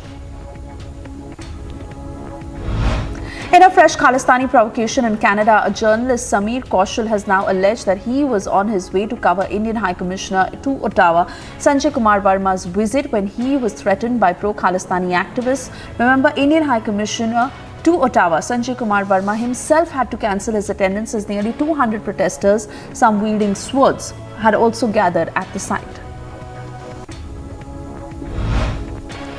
A group of pro-Khalistan protesters attacked and damaged the Indian consulate in San Francisco, prompting sharp condemnation from Indian Americans who demanded immediate action against those responsible for it. India lodged a strong protest with the US chargé d'affaires over vandalism at the Indian consulate general in San Francisco by some pro-Khalistan elements. Reacting to the recent incidents of violence by extremist and separatist elements worldwide, Baljit Singh Dadwal, the former president of the Haryana Sikh Gurdwara Prabandhak Committee, said that such incidents affecting the Sikh community should not take place. The SGPC leader said that Sikhs have contributed a lot to India's freedom movement and people should not do anything that affects the image of the Sikh community across the world. A day after Indian consulate in San Francisco was targeted, White House has also now condemned the violence, saying that vandalism by pro-Khalistani protesters will not be tolerated and strict action will be initiated. How did it impacted your ties with India, not having an ambassador on the ground in Delhi? It always helps if you have a Senate-confirmed ambassador in a country, particularly one that's so important like India to us in the region and around the world. But we didn't let that stop us. President Biden has prioritized that bilateral relationship, and even though without an ambassador, we certainly had a very competent chargé there and a very competent career staff in the embassy that were able to continue to advance our foreign policy interests and this bilateral relationship, and did so quite effectively. But obviously, having an ambassador is always important, and we look forward to that. Japanese Prime Minister Fumio Kishida is en route to Ukraine to hold a meeting with Ukrainian President Volodymyr Zelensky. Kishida is the only G7 leader who did not visit Ukraine. The meeting comes after Japan's premier had visited India, where he held delegation-level bilateral talks with Prime Minister Modi. A massive multi-alarm fire has destroyed a Burlington County church. Now, according to officials, the fire broke out at the Fountain of Life Center in Florence. On Monday evening, the fire was so severe that a portion of the roof collapsed while the entire building was engulfed in flames. White House reacted to Chinese President Xi Jinping's visit to Moscow to meet with Russian President Vladimir Putin on the war with Ukraine, and warned any attempt by either country to call for a ceasefire that does not include the withdrawal of Russian forces from Ukraine will not be accepted by the world.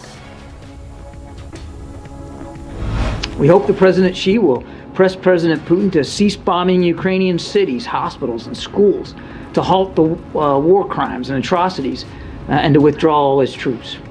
But we are concerned that instead, China will reiterate calls for a ceasefire that leaves Russian forces inside Ukraine's sovereign territory. Now, any ceasefire that does not address the removal of Russian forces from Ukraine would effectively ratify Russia's illegal conquests, enabling Russia to entrench its positions and then to restart the war at a more advantageous time for them. This would, the world should not be fooled by any tactical move by Russia, aided by China or any other country, to freeze the war on its terms without any viable pathway to restore Ukraine's sovereignty and territorial integrity. Ukraine's President Volodymyr Zelensky announced new aid packages from Europe and United States. European Union countries have endorsed a fast-track procedure aimed at providing Ukraine with sorely needed artillery shells to repel Russia's forces. A Russian representative walked out of United Nations Human Rights Council meeting in Geneva ahead of a report accusing Moscow of committing war crimes in Ukraine. UN member states condemned North Korea's latest missile launch, calling for action to be taken against Pyongyang's belligerent policy. This comes after North Korea said it stimulated a nuclear attack on South Korea with a ballistic missile launch over the weekend. That was its fifth missile demonstration this month to protest the largest joint military exercises in years between the US and South Korea. The only vicious circle in which all of us here in the Council have been trapped is a negative action-inaction cycle. This Council has long failed to act in response to provocative actions by North Korea, and North Korea has taken advantage of the Council's silence and felt free to steadily proceed with its unlawful WMD programs. It is high time to end this negative action-inaction cycle. A grand jury heard from final witnesses in the investigation into Donald Trump as law enforcement officials accelerated security preparations in advance of a possible indictment as fellow Republicans staked out positions in a criminal probe expected to shake up the 2024 presidential race. A small group of protesters gathered in a park across the street from a court where New York prosecutors wrapped up their probe into whether former US President Donald Trump was engaged in an illegal hush money scheme.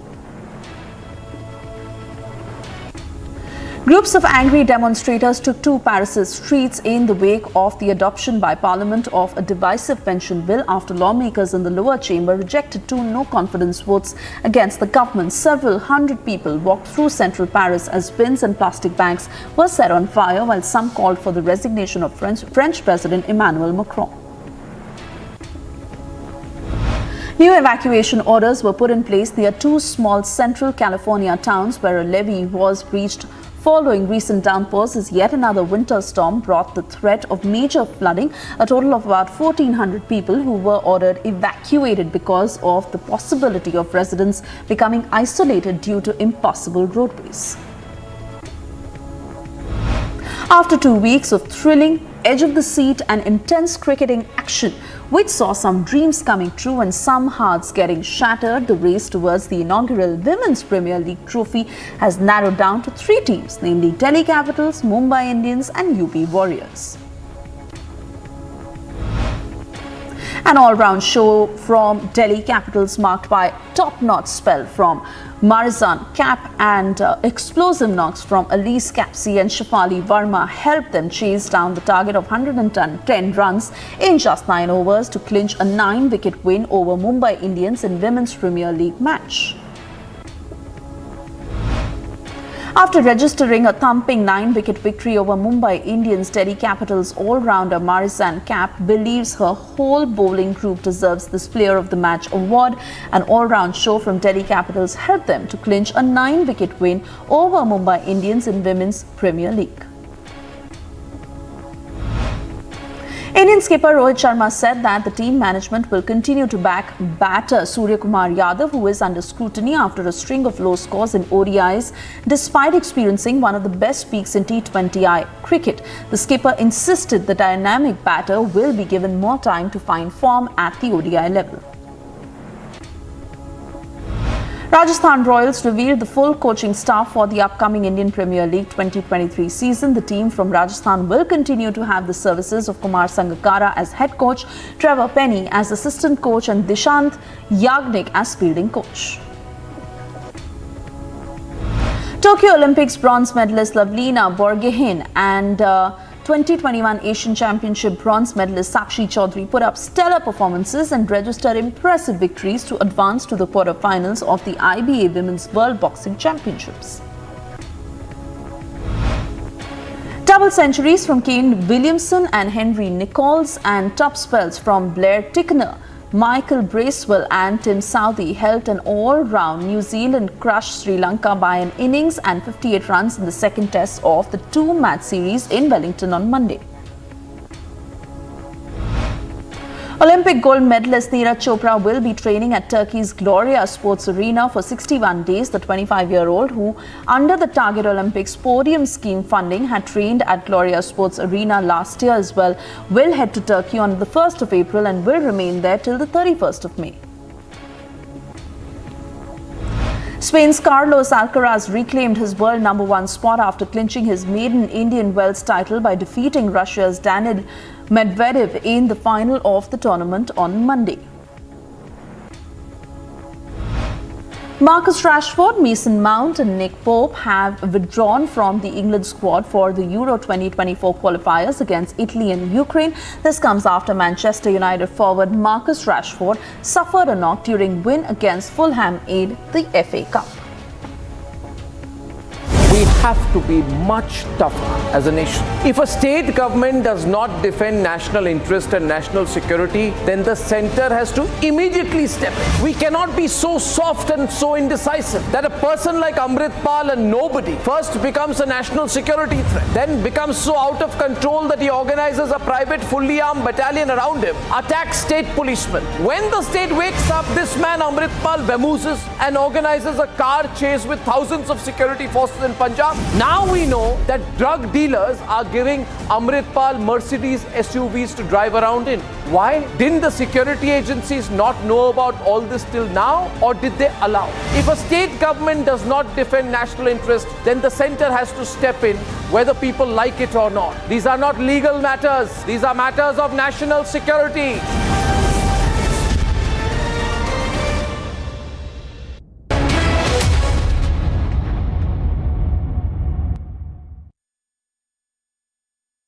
$11,000 placements last year.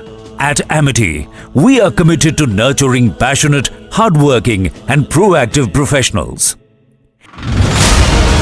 Prayagraj का ये रसूलाबाद इलाका, दोनों दुकानें मोहम्मद गुलाम की ही हैं। उसको तोड़ने का जो काम है वो यहाँ पर किया जा रहा है। इस पूरी इमारत को मोहम्मद गुलाम ने अवैध रूप से खड़ा किया। काम को तेजी के साथ अंजाम देने के लिए एक और बुलडोजर यहाँ पर आ गया है और ये देखिए, ये आगे पूरा सब कुछ मिट्टी में मिला दिया गया है। जो कहा गया था कि मिट्टी में मिला देंगे, वही आज होता हुआ नजर भी आ रहा है।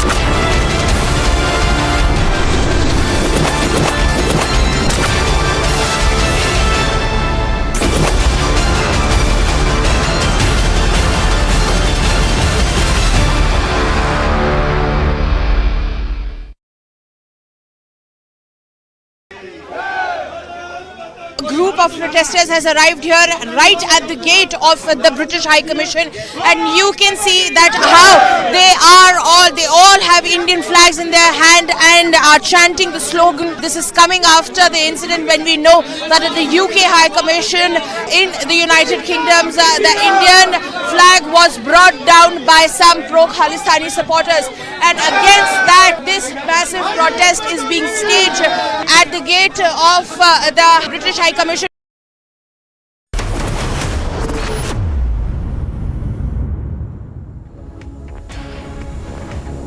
Thank you for staying with Republic. And well, massive protest that took place against the TSPSC paper leak. ABVP students union staged a protest, tried to seize Pragati Bhavan, which is the official residence of CM KCR. Meanwhile, the police has been deployed at the spot and took the ABVP activists into custody and shifted them to a local police station. Here's what happened.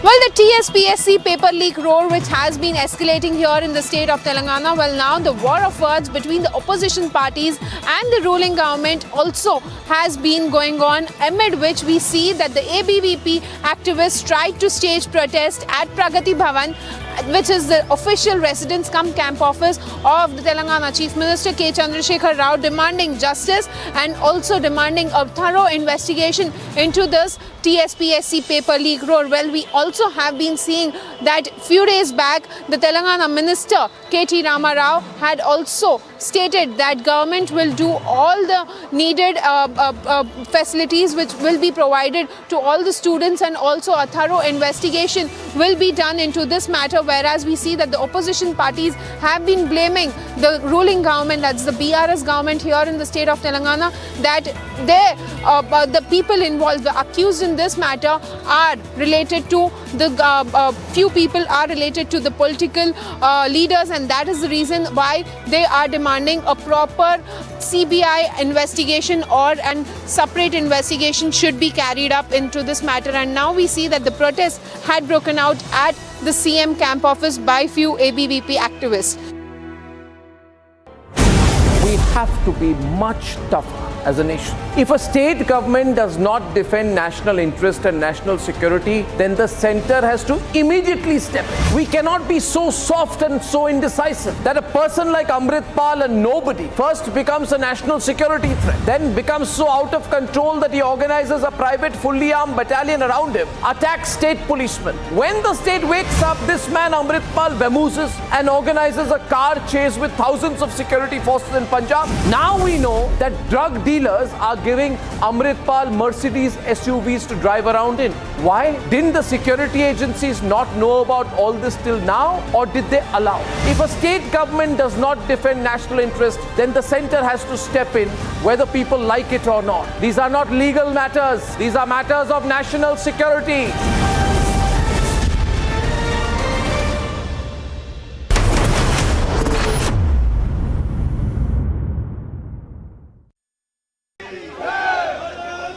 Group of protesters has arrived here right at the gate of the British High Commission, and you can see that how they all have Indian flags in their hand and are chanting the slogan. This is coming after the incident when we know that at the UK High Commission in the United Kingdom, the Indian flag was brought down by some pro-Khalistani supporters, and against that this massive protest is being staged at the gate of the British High Commission.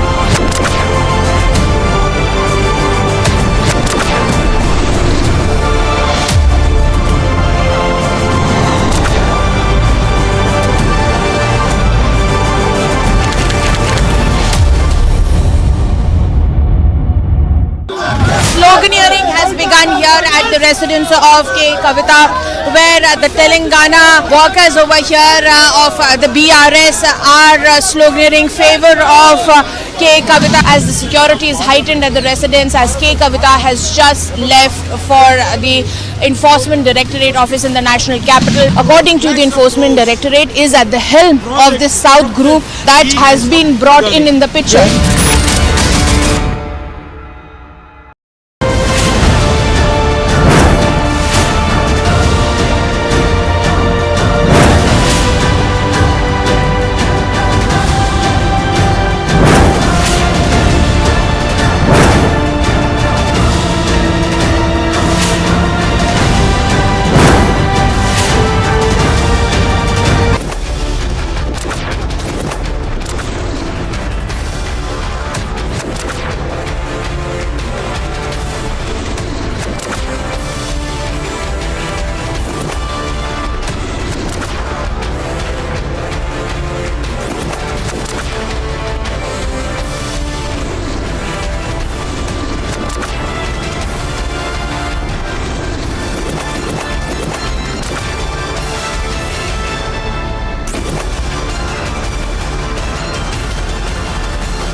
have to be much tougher as a nation. If a state government does not defend national interest and national security, then the center has to immediately step in. We cannot be so soft and so indecisive that a person like Amritpal, a nobody, first becomes a national security threat, then becomes so out of control that he organizes a private fully armed battalion around him, attacks state policemen. When the state wakes up, this man Amritpal vamooses and organizes a car chase with thousands of security forces in Punjab. Now we know that drug dealers are giving Amritpal Mercedes SUVs to drive around in. Why? Didn't the security agencies not know about all this till now, or did they allow?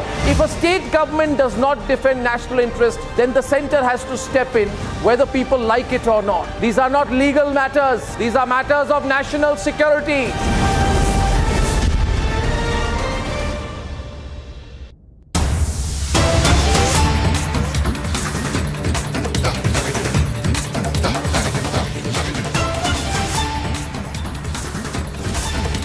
And breaking news is just coming in. You're looking at another CCTV footage right now of Amritpal that has surfaced at the toll plaza. We are given to understand this is in Jalandhar, where the Waris Punjab Day chief is said to be present in the vehicle. This is dated March the 18th. And if you look closely at the time stamp, it says 11:27 a.m. This is on March the 18th, where the CCTV footage from the toll plaza has been captured in Jalandhar.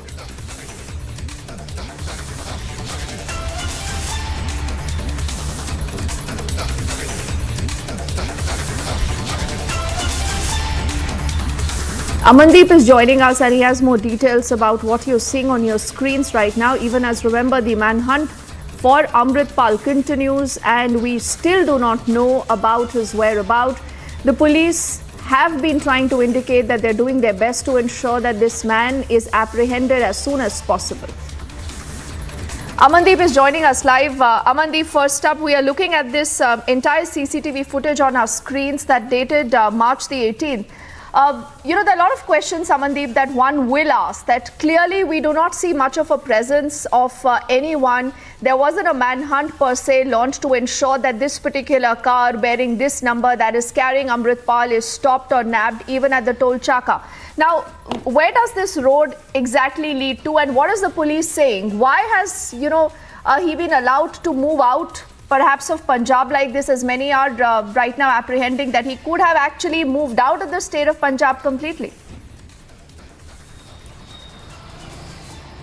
Absolutely, Dipti. The point is, first, if we talk about this CCTV footage, this is exactly the location in the toll plaza where the entire trap was led by Punjab Police to nab Amritpal Singh. And in fact, when he has crossed the toll, one car ahead him is Breeza PB02, that is Amritsar number, and behind him Amritpal's Mercedes, in which his uncle Harjeet Singh was on the wheels, and in fact Amritpal Singh is just sitting next to him. So they basically, and 11:27 a.m. is the timings when they have crossed that toll plaza, and after that the entire operation held and Amritpal escaped from that net. But yes, the question is, till the time Amritpal Singh has not landed into the police net, uncertainty is sustaining in Punjab. The Punjab Police has claimed that they are launching a manhunt to nab Amritpal Singh, not only in the states. Now they have extended their raids and connections to the other states also, just because the possibility is getting high as the time is passing through that he has left the Punjab and moved to other state, or he has shifted its base to Nepal for a safer zone. And in fact, now the police is coordinating with the intelligence agencies to get the information and possible hideouts of Amritpal Singh. And meanwhile, they are also questioning the people who have been arrested in the 6 FIRs and asking them what are the possible hideouts, what are the strong connection where Amritpal Singh can made his shelter to protect himself from this arrest. So they are getting the information, they are trying to gather the information, procuring the locations where the possible hideouts. But yes, cordon and search operation is still underway. Wherever police is getting the leads, they are reaching to that location, questioning the people, picking up the people, detention is happening, a lot of things are happening. But the fact of the matter is, Deepti, that 8,000 policemen were on the ground on 18th of March. and senior police officials, IPS officers, they remain. They were leading the entire operation, and their prime target was to nab Amritpal Singh. But everybody has been nabbed, everybody was arrested except Amritpal Singh. So somewhere down the line, even the same question has raised by the Punjab and Haryana High Court also. When Punjab government has filed their report, even High Court questioned the operation of Punjab Police if they have pressed so many force to on the ground to arrest Amritpal Singh, except him, everybody in your custody. What is your operation means then? If Amritpal Singh was leading Waris Punjab, he is the one who was raising his own malicious army, and he can do anything now. He's still on the run, and in fact he is still exploiting and utilizing his connections to mobilize the youth. Yes.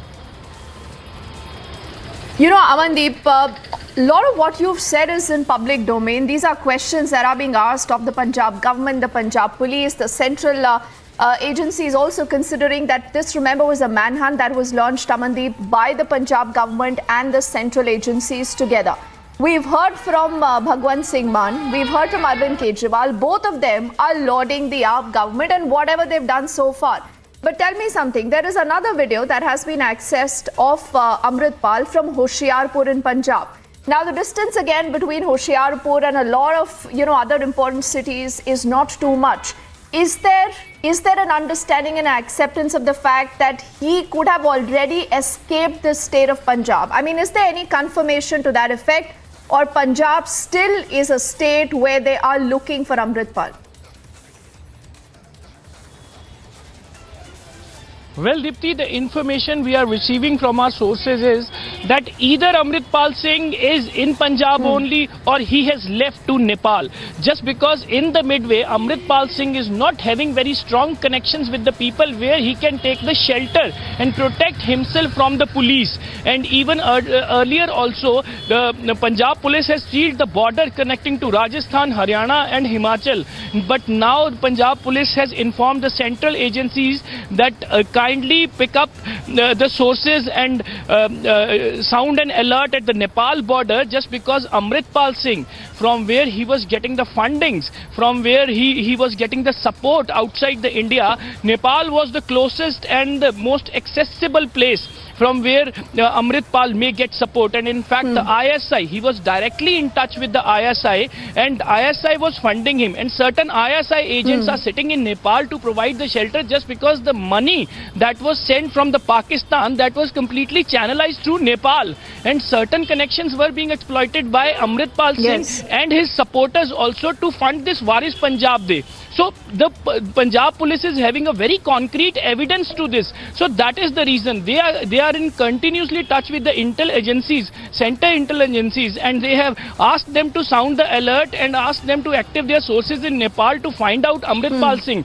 And in fact, they have also shared the 2 photographs of Amritpal Singh. One when he was in Dubai, when he was a cut shirt with a very nice hairstyle and short beard, and one photograph when he has just he has just turned into the baptized Sikh with a long kurta and with a turban and with a long beard and wearing all the weapons. And that both the photographs have been shared with the intel agencies, just because now the apprehension is he might change his looks also to avoid the arrest, to hide his own identity. So many things are getting in. But again, Dipti, the fact of the matter is that he is still at large. He is not in the custody. Yes.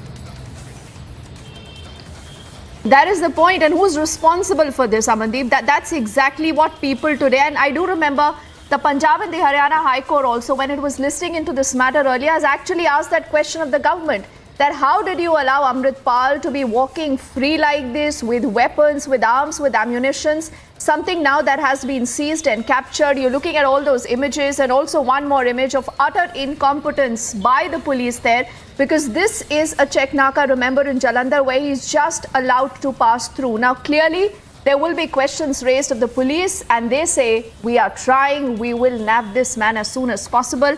Amandeep, for asking those tough questions and for getting us that insight, thank you so much.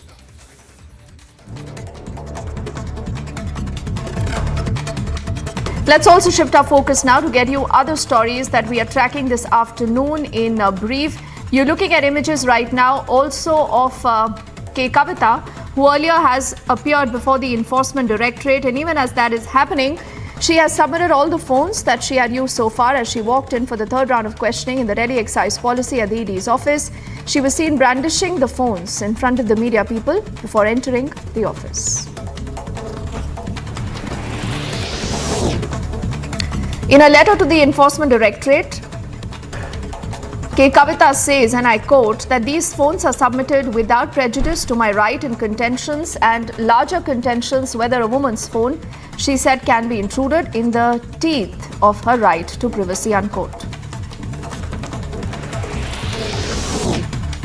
Supporters of the leader of opposition in the Karnataka Assembly, Siddaramaiah, held a protest outside his house in Bengaluru, demanding that he contest the upcoming elections from the Kolar seat.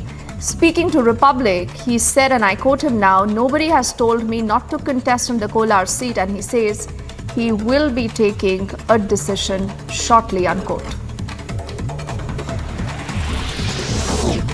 The IT department has conducted raids at around 5 places in Bengaluru on offices belonging to real estate and stock market listed company Shobha Developers. At least 50 IT officials divided into 5 teams have raided these offices at Hudi, at Banarghata and 3 other locations.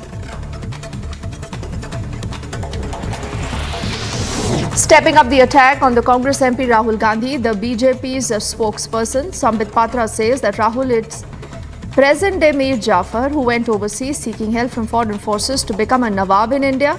He also alleges that Rahul Gandhi will have to apologize in the parliament at any cost. Europe and United States of America, why are they oblivious? ये शांत क्यों है, ये चुप क्यों है? Why don't they protect the democracy in India? मतलब this is an open invitation. ये एक खुला निमंत्रण है कि आप आइए और भारतवर्ष के आंतरिक लोकतंत्र में आप आके घुसपैठ करिए और आप हमें नेता बनाइए. The Delhi Chief Minister Arvind Kejriwal has written to the Prime Minister requesting him to not stop Delhi's budget amidst the row between the centre and the AAP dispensation in the national capital over the issue. He's also accused the centre of blocking the Delhi budget. All this happened after which the budget, we are learning, now has been passed. Leaders of several opposition parties earlier were stopped by the police during a protest march over the Adani issue at the Vijay Chowk in Delhi. The Congress's Mallikarjun Kharge has accused the police of preventing these MPs from presenting their case for a thorough investigation into the matter.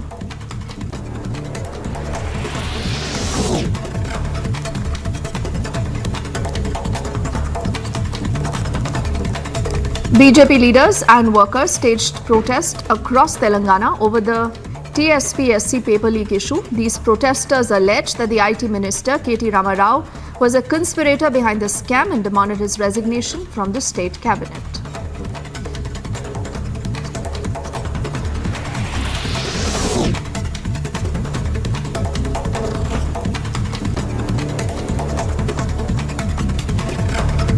These images are coming to us from Jaipur, and doctors there took to streets to protest against the government's right to health bill. These protests also went out of control. The police were seen using water cannon to disperse the protesters. Medical services have also been hit in the state as doctors have said that the statewide indefinite medical bandh will continue.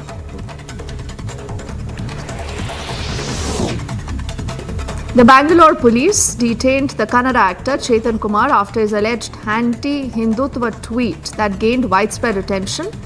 In the complaint against him, it was claimed that his tweet, which says, and I quote him now, that Hindutva is constructed on lies, unquote, offended the sentiments of the majority community.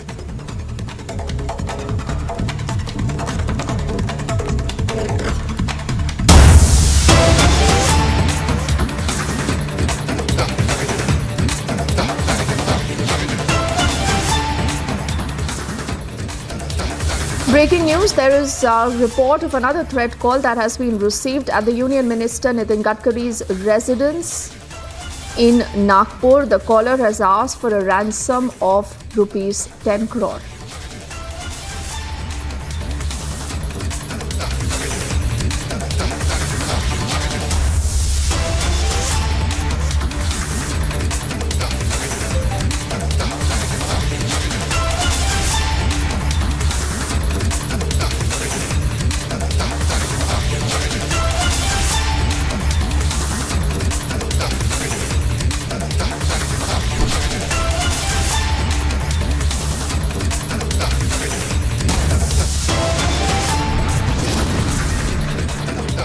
We are heading to a break right now. On the other side, Interpol withdraws the red corner notice against Choksi. The Aam Aadmi Party hits out at the centre, calling this a failure.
Sloganeering has begun here at the residence of K. Kavita, where the Telangana workers over here of the BRS are sloganeering favor of K. Kavita as the security is heightened at the residence, as K. Kavita has just left for the Enforcement Directorate office in the National Capital. According to the Enforcement Directorate, is at the helm of this South group that has been brought in the picture.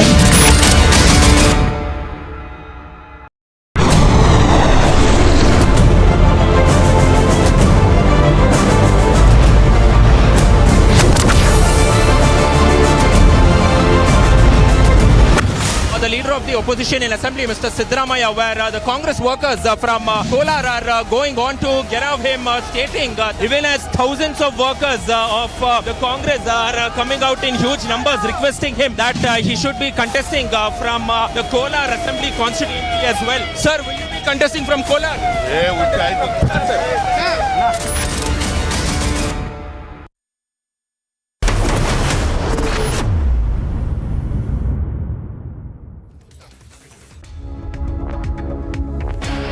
Welcome back. Here with us in Republic. Let's also put our focus on what's been happening in the poll-bound state of Karnataka. There is too much of a headache in the Congress's camp.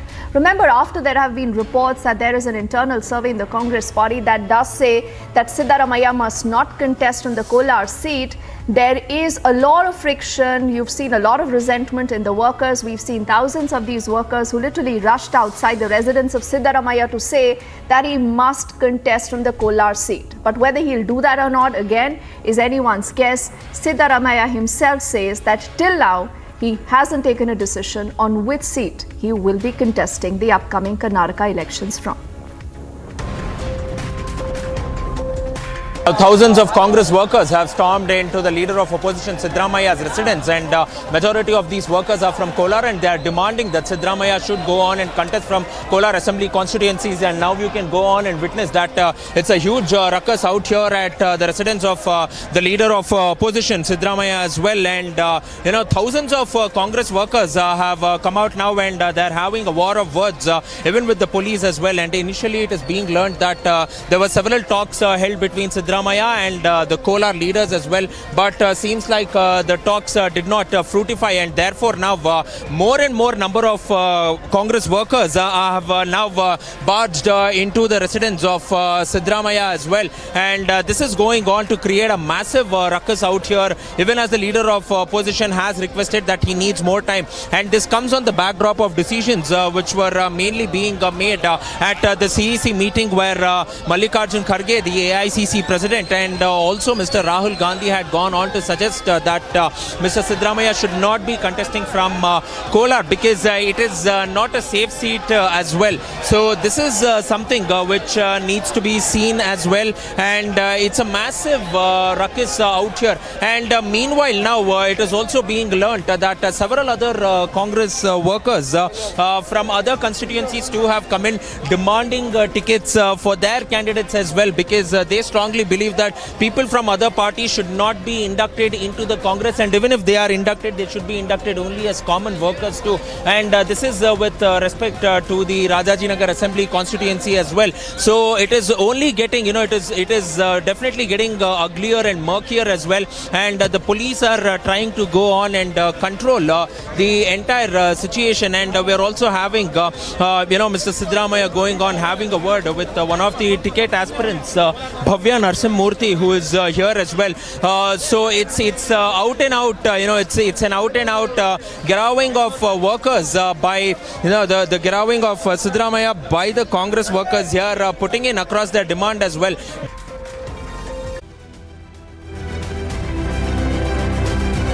A quick check of more stories we are tracking in brief this afternoon. The White House reacted to the Chinese President Xi Jinping's visit to Moscow to meet with the Russian President Vladimir Putin on the war with Ukraine, and warned that any attempt by either country to call for a ceasefire that doesn't include the withdrawal of the Russian forces from Ukraine will not be accepted by the world.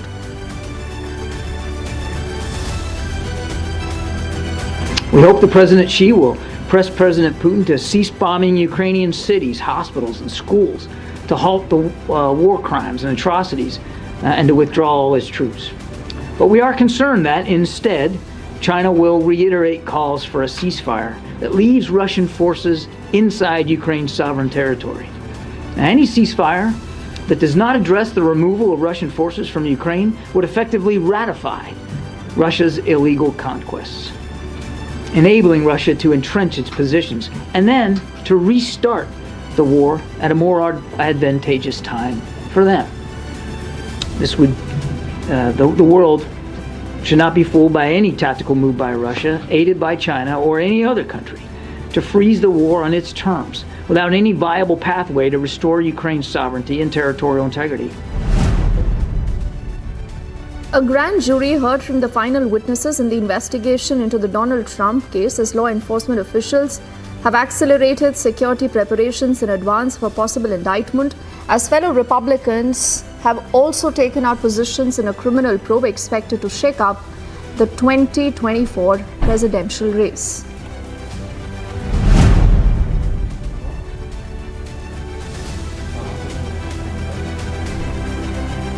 A Russian representative walked out of the United Nations Human Rights Council meeting in Geneva ahead of a report that is accusing Moscow of committing war crimes in Ukraine.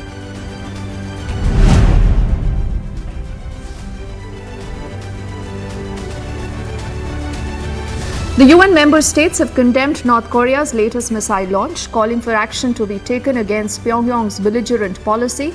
This is coming after North Korea said that it simulated a nuclear attack on South Korea with a ballistic missile launch over the weekend that was its fifth missile demonstration this month to protest the largest joint military exercises in years between the US and South Korea. The only vicious circle in which all of us here in the Council have been trapped is a negative action-inaction cycle. This Council has long failed to act in response to provocative actions by North Korea, and North Korea has taken advantage of the Council's silence and felt free to steadily proceed with its unlawful WMD programs. It is high time to end this negative action-inaction cycle. It's time for us to head into a quick break. On the other side, there has been a political storm in the parliament yet again. Amidst apologized Rahul demand, the opposition continues to raise the Adani issue, staging a protest. The full story on the other side. Also in a surprise move, the Japanese Prime Minister has headed to Kiev after spending some hours in India. What really could he be doing? We'll get you that top international story also on the other side.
Of protesters has arrived here right at the gate of the British High Commission, and you can see that how they all have Indian flags in their hand and are chanting the slogan. This is coming after the incident when we know that at the UK High Commission in the United Kingdom, the Indian flag was brought down by some pro-Khalistani supporters, and against that this massive protest is being staged at the gate of the British High Commission.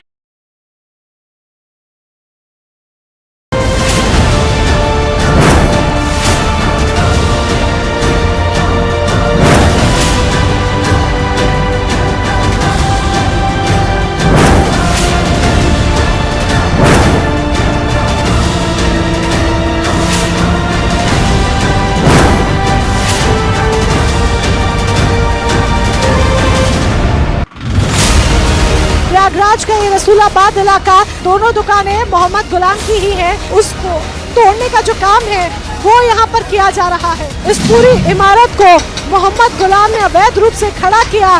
काम को तेजी के साथ अंजाम देने के लिए एक और बुलडोजर यहाँ पर आ गया है और ये देखिए, ये आगे पूरा सब कुछ मिट्टी में मिला दिया गया है। जो कहा गया, We have to be much tougher as a nation. If a state government does not defend national interest and national security, then the center has to immediately step in. We cannot be so soft and so indecisive that a person like Amritpal, a nobody, first becomes a national security threat, then becomes so out of control that he organizes a private fully armed battalion around him, attacks state policemen. When the state wakes up, this man Amritpal vamooses and organizes a car chase with thousands of security forces in Punjab. Now we know that drug dealers are giving Amritpal Mercedes SUVs to drive around in. Why? Didn't the security agencies not know about all this till now, or did they allow? If a state government does not defend national interest, then the center has to step in, whether people like it or not. These are not legal matters. These are matters of national security.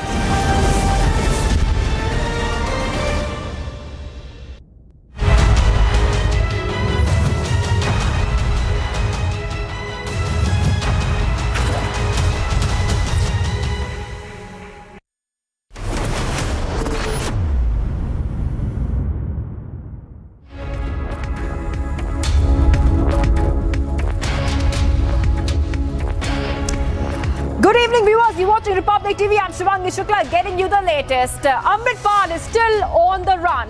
He is still evading arrest. It's been more than 75 hours, but the police are looking for him. Multiple CCTV footages have emerged showing him on the run, showing him hiding as he faces arrest. Even NSA has been slapped on him. We'll get you all the details, but first the headlines we're tracking right now.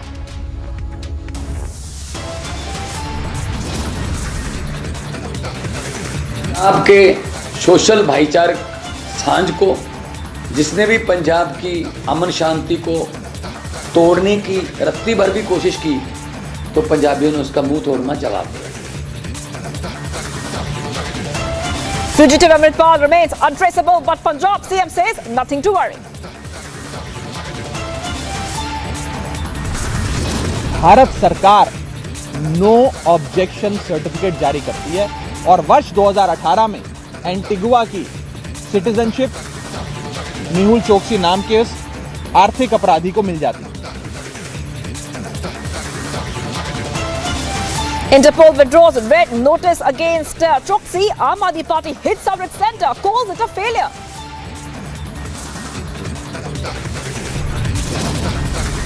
Kannada actor Chetan Kumar arrested over alleged anti-Hindu social media posts.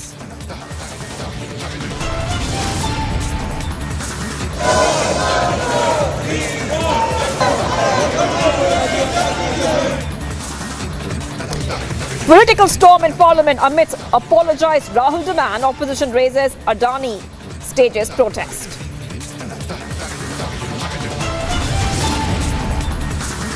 BRS leader K. Kavita being quizzed by ED in Liquorgate alleges political witch hunt.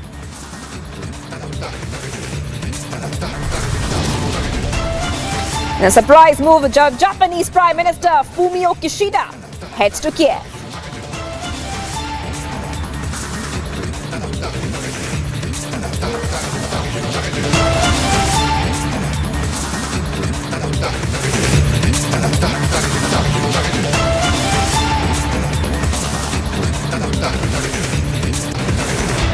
Viewers, we're getting the latest here on Republic TV, and the top story today has been the search for Amritpal, who has been declared a fugitive. That's right, a fugitive. NSA has been slapped against him. Also, seven of his aides have been slapped with NSA. Now, the latest that's come in, viewers, right now, Republic TV has accessed multiple CCTV footages. In the latest CCTV footage, which you will see soon on the screen behind me, you will see how we believe that there is a vehicle in the picture. And in that vehicle, this is Amritpal's convoy at a toll plaza. And what we believe is that Amritpal is inside, is present in this vehicle. Remember that Amritpal has been untraceable for more than 2 days now, viewers. The search is on to find him. The state of Punjab is on high alert. Internet services remain suspended. 80,000 police personnel are looking for Amritpal. Still waiting for more details to come in. But viewers, what we can tell you is finally we got a reaction from Bhagwant Mann, the CM of Punjab, who is saying the situation is under control. In fact, Kejriwal, he's saying Kejriwal is taking care of the situation. In fact, Kejriwal going ahead and taking credit of what is happening in Punjab when it comes to finding Amritpal.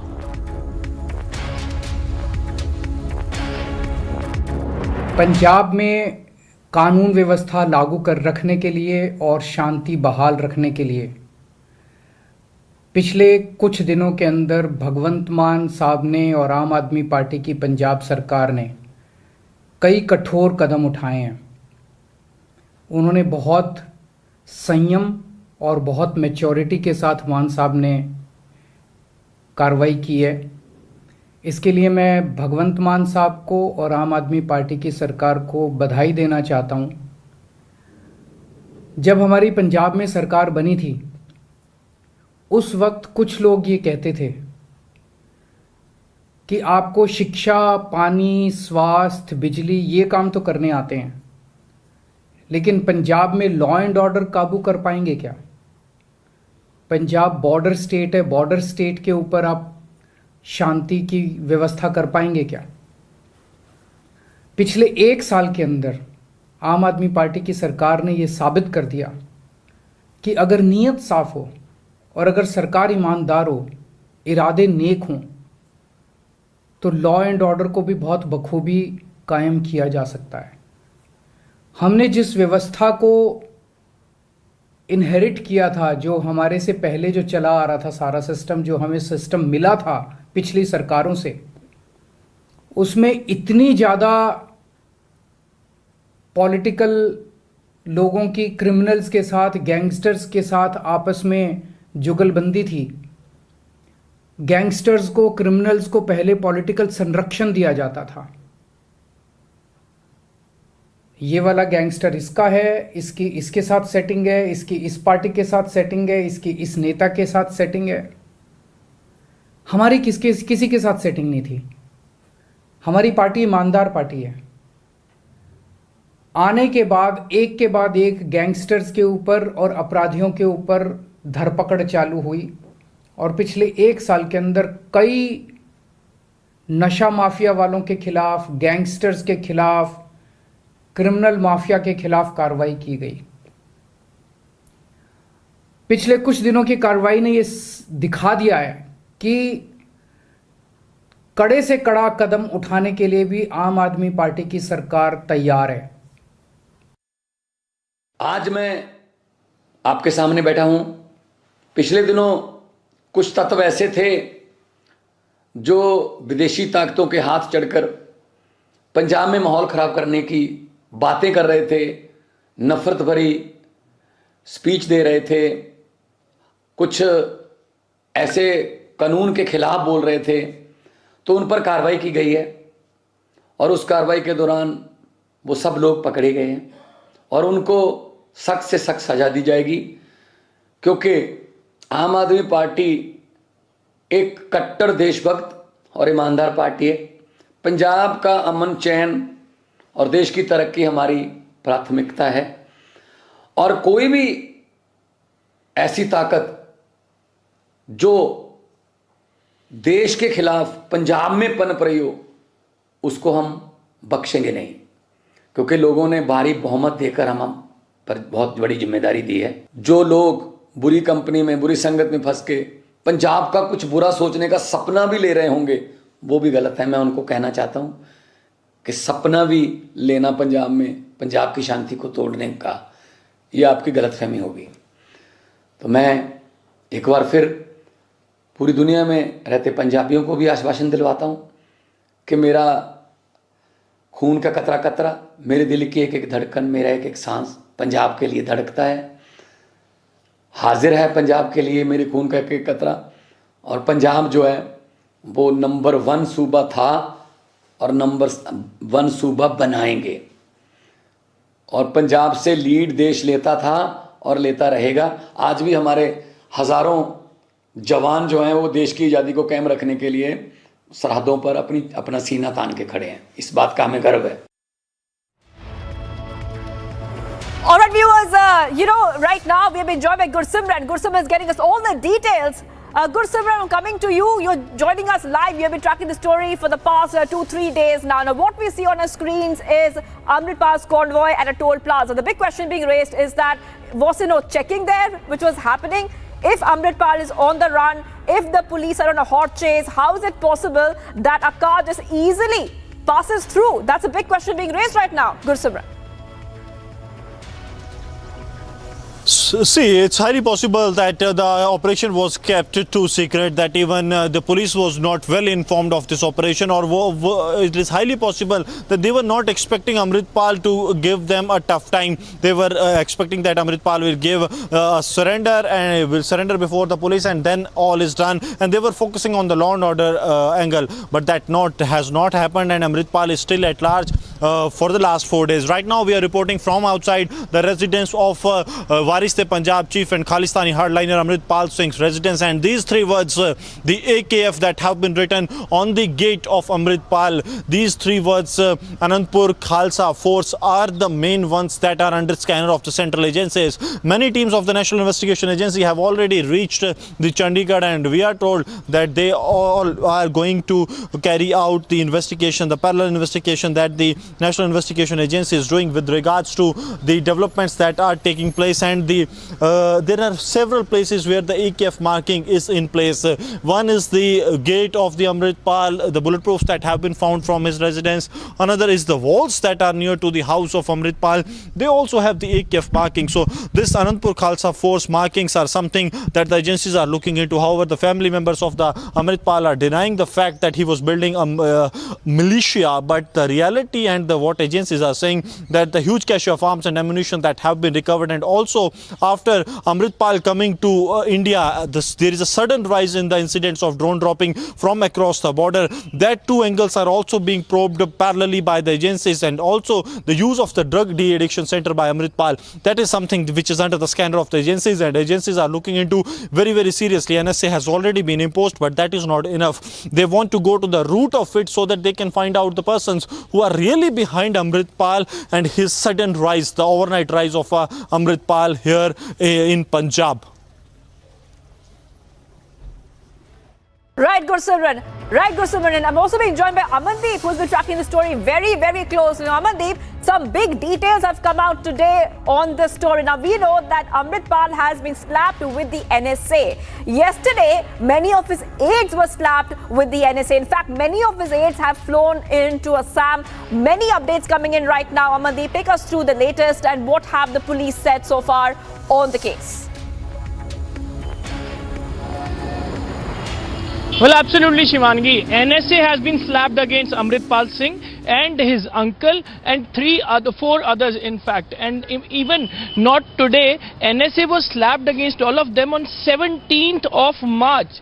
That is just a day before the entire operation was carried out against Amritpal Singh. And NSA was slapped after taking the recommendation of District Magistrate of Amritsar. And plan to slap the NSA against Amritpal Singh is just after the Ajnala police station seized. And the entire plan is, first they have imposed NSA against Amritpal Singh and his aides, and then they have carried out the entire operation, and their prime target was Amritpal Singh. But so far Amritpal Singh has not landed. I'm coming back to you in just a moment. I am coming back to you because right now Kejriwal is speaking in the assembly. Remember, the big row over Delhi budget. Let's go ahead and play out and hear what Arvind Kejriwal is speaking right now.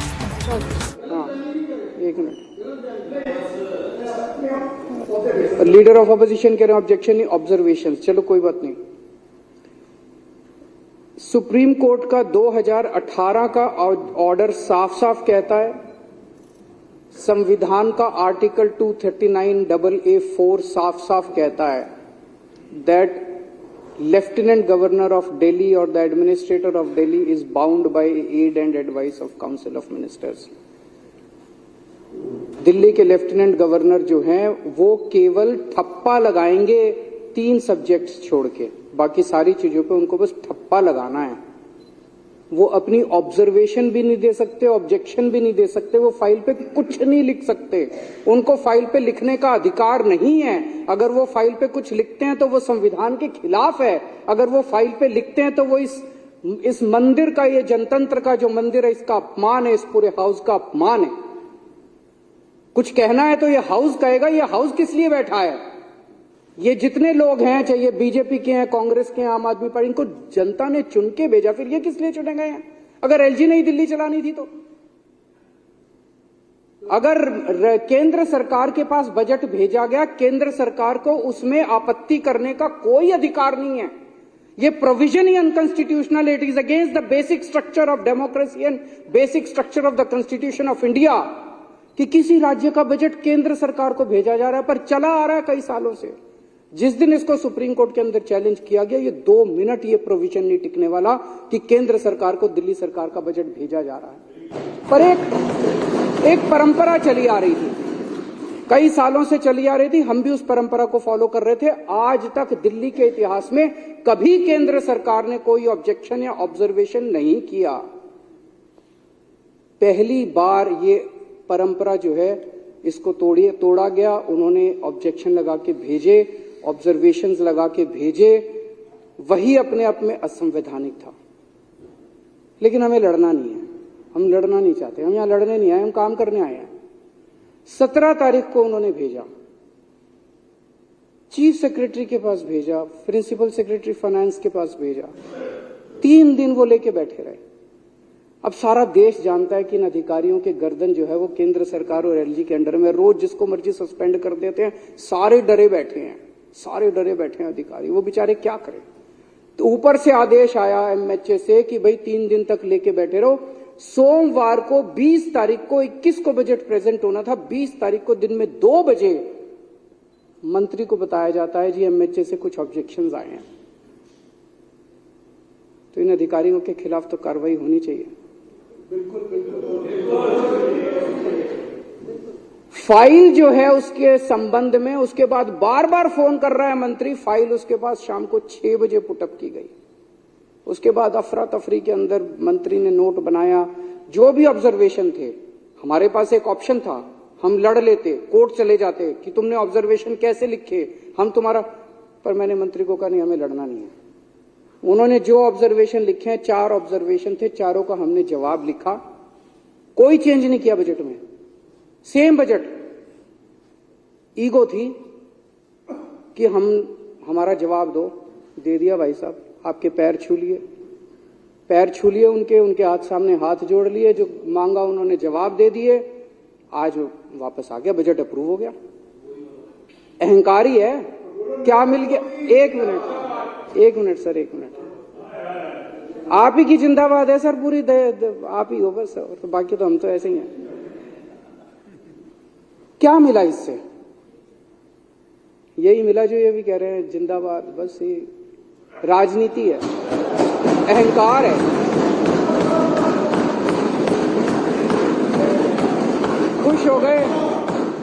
खुश हो गए वे केजरीवाल को झुका दिया।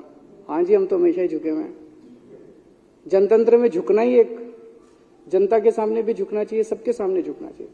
अहंकार satisfy करने के अलावा कुछ हुआ? कुछ भी नहीं हुआ। कोई कल ये मैं देख रहा था, टीवी चैनलों में चल रहा था कि इन्होंने इंफ्रास्ट्रक्चर से ज्यादा एडवर्टाइजिंग का बजट कर दिया, हमने इनको ठीक करने को बोला है। यही चल रहा था ना टीवी चैनलों में कि जी एडवर्टाइजिंग का बजट इन्होंने इंफ्रास्ट्रक्चर से ज्यादा कर दिया, हमने इनको ठीक करने को बोला है। उसमें बजट के अंदर 20,000 करोड़ तो इंफ्रास्ट्रक्चर पे है, 500 करोड़ एडवर्टाइजिंग पे है। अब ये 520,000 से ज्यादा होता है, ये तो हमने नहीं सुना था। इन्होंने ऊपर से लेके नीचे तक अनपढ़ों की जमात बिठा रखी है। इसी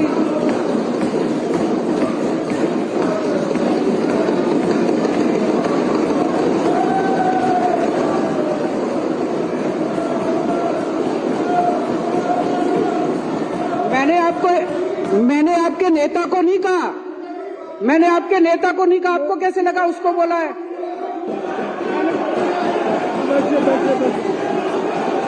ठीक है, अच्छा है।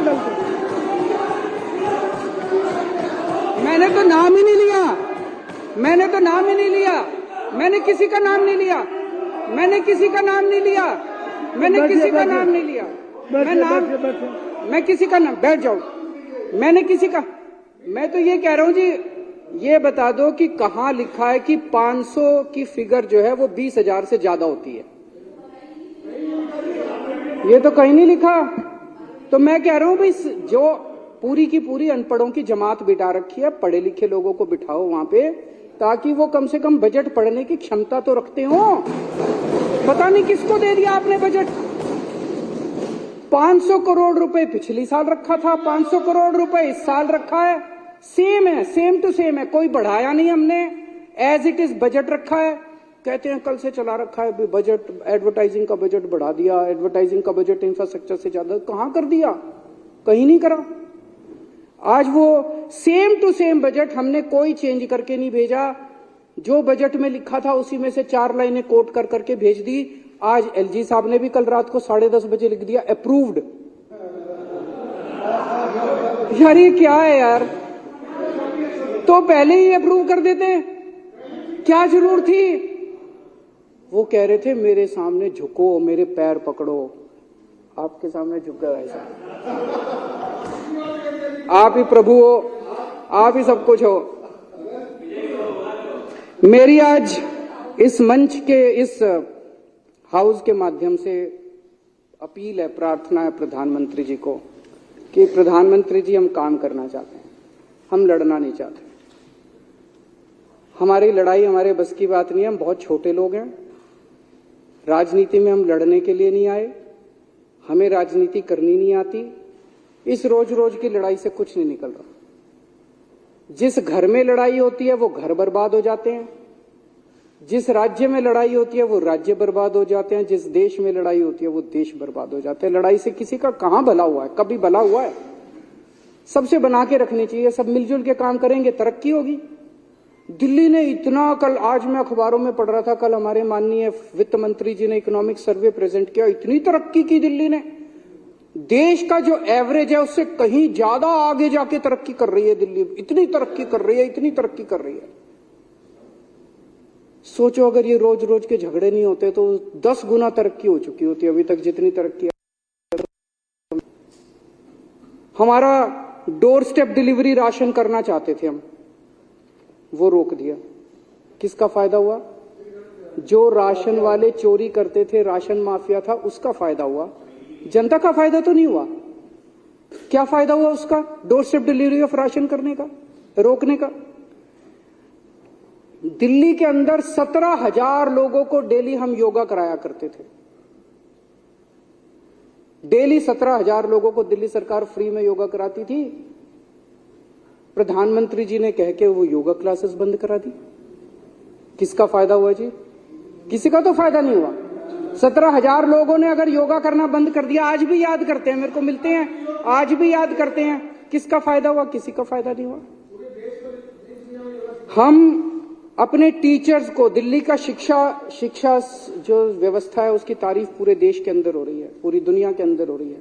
उसका एक बहुत बड़ा कारण है, हमारे टीचर्स और हमारे प्रिंसिपल्स ने चमत्कार करके दिखाया है। 60,000 टीचर्स, उन्होंने चमत्कार करके, उनको हम ट्रेनिंग करने के लिए विदेश भेजते हैं, फिनलैंड भेजते हैं।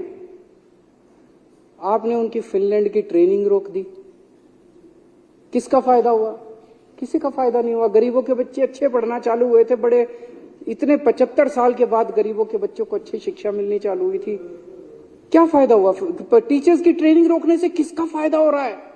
क्यों लड़ रहे हो हमारे साथ यार? पिछले साल कई महीनों तक मोहल्ला क्लिनिक में टेस्ट की पेमेंट बंद करा दी, रेंट की पेमेंट बंद करा दी, बिजली के बिलों की पेमेंट बंद करा दी, दवाइयों की पेमेंट बंद करा दी। मोहल्ला क्लिनिक में, अस्पतालों में कितने मरीज सफर किए, कितने मरीज सफर किए। किसका फायदा हुआ? किसी का फायदा नहीं हुआ। फरिश्ते स्कीम थी, किसी का एक्सीडेंट हो जाए तो उसको हम फ्री में इलाज कराया करते थे। 13,000 से ज्यादा जान बचा चुके हैं उस स्कीम के अंदर हम लोग। उस स्कीम की पेमेंट बंद करा दी। बताओ, उस स्कीम की पेमेंट बंद करा दी। मरते हुए आदमी को अगर हम जान देने की कोशिश कर रहे थे, उसकी पेमेंट बंद करा दी। किसका फायदा हुआ प्रधानमंत्री जी? अभी जैसा हम लोग देख रहे हैं कि बजट रोक दिया, मेयर के चुनाव बंद करा दिए। मैं प्रधानमंत्री जी से कहना चाहता हूं, आप बहुत बड़े हैं, हम बहुत छोटे हैं। एक छोटी सी दिल्ली चला रहे हैं, हमें अपनी दिल्ली चलाने दो। आप बहुत बड़े हो, बहुत बड़ा काम कर रहे हो, पूरे देश के अंदर काम कर रहे हो। आप अपना काम करो ना, हमें अपना काम करने दो। उनको तकलीफ ही है कि दिल्ली में बार बार आम आदमी पार्टी क्यों जीत रही है। उनको तकलीफ ही है कि बार बार दिल्ली में बीजेपी क्यों हार रही है। मैं प्रधानमंत्री जी को कहना चाहता हूं कि अगर आप दिल्ली जीतना चाहते हो तो मैं आज आपको मंत्र देता हूं दिल्ली जीतने का। दिल्ली जीतने के लिए आपको दिल्ली के लोगों का दिल जीतना पड़ेगा।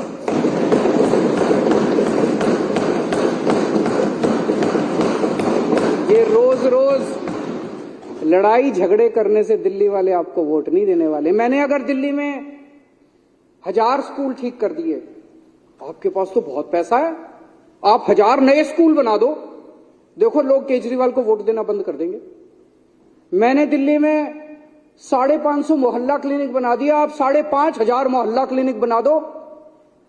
लेकिन अगर आप केजरीवाल के 550 मोहल्ला क्लिनिक रोकने की कोशिश करोगे, अगर आप हमारे स्कूलों को रोकने की कोशिश करोगे और फिर सोचोगे मैं दिल्ली जीत लूं, इस जन्म में तो नहीं जीत पाओगे मोदी जी।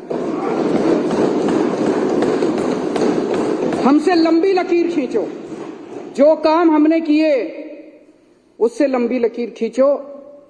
आज इस पूरे सदन की ओर से मैं प्रधानमंत्री जी को कहना चाहता हूं, हम आपके साथ मिलकर काम करना चाहते हैं। हम आपसे लड़ना नहीं चाहते, हमारे को लड़ाई करनी नहीं आती, हमको राजनीति करनी नहीं आती। हम आपसे मिलकर काम करना चाहते हैं, आपसे सहयोग चाहते हैं। हम बहुत छोटे हैं, जैसे परिवार में होता है। दिल्ली के लोग जो हैं आपके सामने छोटे भाई की तरह हैं। लेकिन अगर कोई बड़ा भाई रोज आके छोटे भाई को 2 थप्पड़ मारेगा, रोज आके उसको डांटेगा, तो छोटा भाई भी बेचारा कब तक बर्दाश्त करेगा।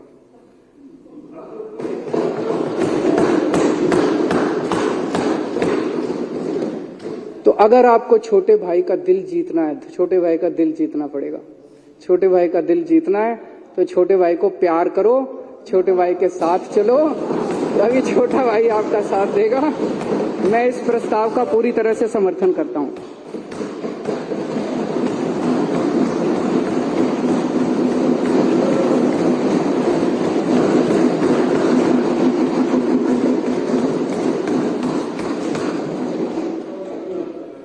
अब श्री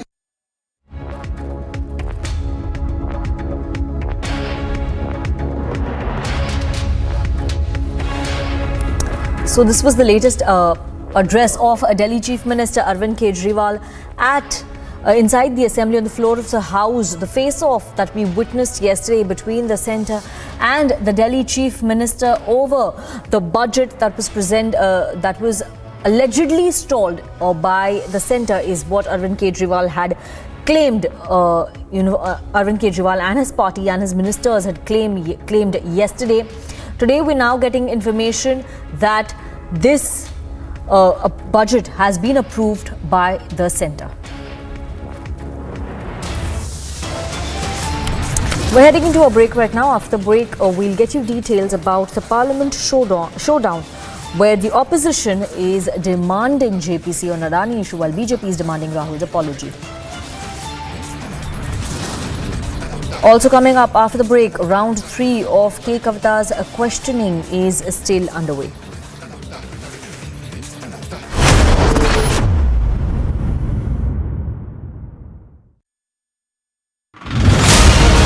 प्रयागराज का ये रसूलाबाद इलाका, दोनों दुकानें मोहम्मद गुलाम की ही हैं। उसको तोड़ने का जो काम है वो यहाँ पर किया जा रहा है। इस पूरी इमारत को मोहम्मद गुलाम ने अवैध रूप से खड़ा किया। काम को तेजी के साथ अंजाम देने के लिए एक और बुलडोजर यहाँ पर आ गया है और ये देखिए, ये आगे पूरा सब कुछ मिट्टी में मिला दिया गया है। जो कहा गया था कि मिट्टी में मिला देंगे, वही आज होता हुआ नजर भी आ रहा है।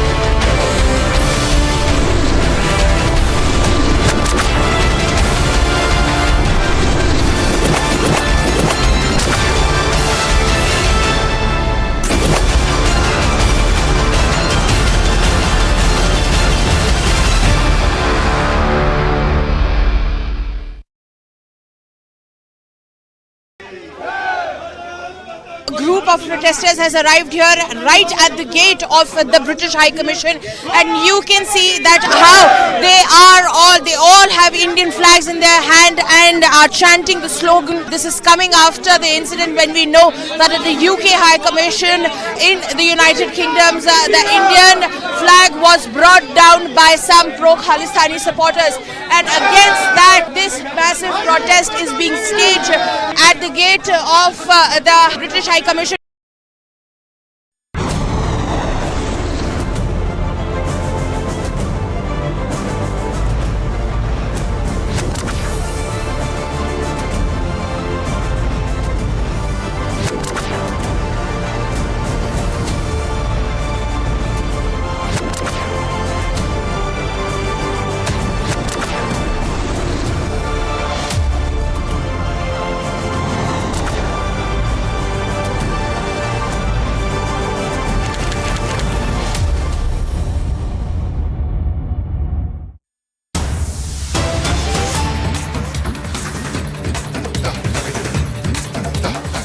And we're getting breaking news in the Amritpal case. Intelligence team is at Amritpal's residence. What we're getting to know is that Punjab Police Intelligence Wing is currently at Amritpal's residence. Details are being gathered by the police, by the officials, police officials at Amritpal's residence. This is the breaking news update that we're getting, and we will have Gursimran joining us live to give us more details about where the investigation is headed right now. Where is Amritpal? What is the chase looking like at this minute? Gursimran, over to you.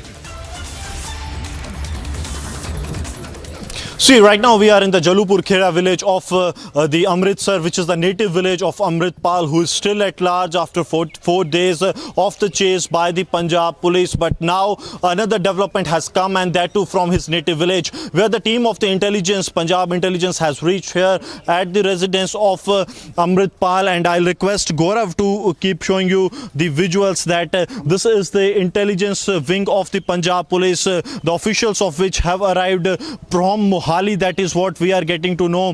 The female officer, she is inquiring about the details that since when Amritpal has been living here, when he went abroad, when he returned back, what was his daily routine, and all the details. I'll request Gaurav to move that side so that we can show some visuals of the lady officer who is inquiring to the family members of Amritpal that what actually is happening. If Gaurav could be, I'll request Gaurav to show you some of the visuals from inside the residence of Amritpal, where the lady officers is inquiring about the details from the family members of Amritpal, uncle of Amritpal, along with some other relatives. They are inside. The father of Amritpal has gone to Chandigarh to appear before on the case of habeas corpus. But I'll request Gaurav to stay with the visuals. I'll request Gaurav to stay with the visuals that the officials from the intelligence wing of the Punjab Police, they have arrived here at the residence. It's been almost 10 minutes that they are inside, and she's writing down each and every detail in the diary. So I'll request Gaurav to move on the other side so that he can have the visuals from the other side, where we can show you that the lady officer who has arrived here at the residence of Amritpal is writing down all the details that she is gathering from here. And Gaurav is showing you these visuals from outside the Jalupur Kheda residence of Amritpal, where the teams are here. Though the gates have been closed, but the senior official of the intelligence wing of the Punjab Police, they have arrived here some 10 minutes back. And I'll request Gaurav if he can show the visuals from here. They can show the visuals that what is happening. Some of the officials from the intelligence wing of Punjab, they are here, and they are inquiring about the details of the family of Amritpal and how they have been working in the recent past, how they have managed to get this kind of support, how he became the rise of the Amritpal actually is what being inquired. And I'll request Gaurav to keep showing you the visuals. लगातार हम आपको visuals ये जो हैं वो दिखा रहे हैं कि किस तरह से अमृतपाल के जो घर है वहाँ पर सीनियर इंटेलिजेंस के ऑफिसर जो हैं वो पहुँचे हैं, और लगातार यहाँ पर इंक्वायरी जो है उनके परिवार से की जा रही है कि आखिरकार किस तरह से अमृतपाल जो है कब बाहर गया, वो कब वापस आया, क्या कारण थे, किस तरह से वो किन लोगों से मिलता था। हर एक चीज़ की जानकारी जो है वो पंजाब इंटेलिजेंस विंग की तरफ से जो है वो ली जा रही है। मैं गौरव से कहूँगा एक बार अगर गौरव कैमरे का दोबारा से जो है वो फ्रेम बना के अब आपको दोबारा से दिखा पाएँ तो आपको महिला अधिकारी जो हैं वो दिखेंगे, और उसके साथ साथ जो अमृतपाल के चाचा हैं वो भी आपको यहाँ पर दिखेंगे। कुछ डिटेल्स जो हैं वो यहाँ पे नोट डाउन महिला अधिकारी द्वारा की जा रही हैं कि आखिरकार क्या क्या चीज़ें थी जिनके बारे में उन्हें जानकारी जो है वो पंजाब पुलिस को चाहिए। और मोहाली से ये टीम बताया जा रहा है कि यहाँ पर पहुँची है, इंटेलिजेंस के दफ्तर से ये टीम यहाँ पर आई और हर एक चीज़ की अहम जानकारी जो है वो हासिल की जा रही है, क्योंकि ये एक बड़ा मामला है। जो एंगल्स निकल कर आए हैं वो कहीं ना कहीं चौंकाने वाले हैं, जो चाहे ISI के एंगल की बात की जाए या बात इसके साथ साथ की जाए विदेशी फंडिंग के मामले की, या फिर किस तरह से ड्रग्स का कारोबार जो है उसके आरोप लग रहे हैं, वो सब चीज़ें जो हैं यहाँ पर इंटेलिजेंस की टीम जो है वो कर रही है। एंड वी आर लो, और लगातार जो है अब ये देख रहे हैं कि किस तरह से चीज़ें जो हैं वो आगे निकल कर सामने आएंगी। Yes Gursimran, if you can also tell our viewers about the kind of details that Punjab Police is looking for at Amritpal's residence, and if you can also tell our viewers who is present at Amritpal's residence at the moment, who is being questioned and who is being interrogated.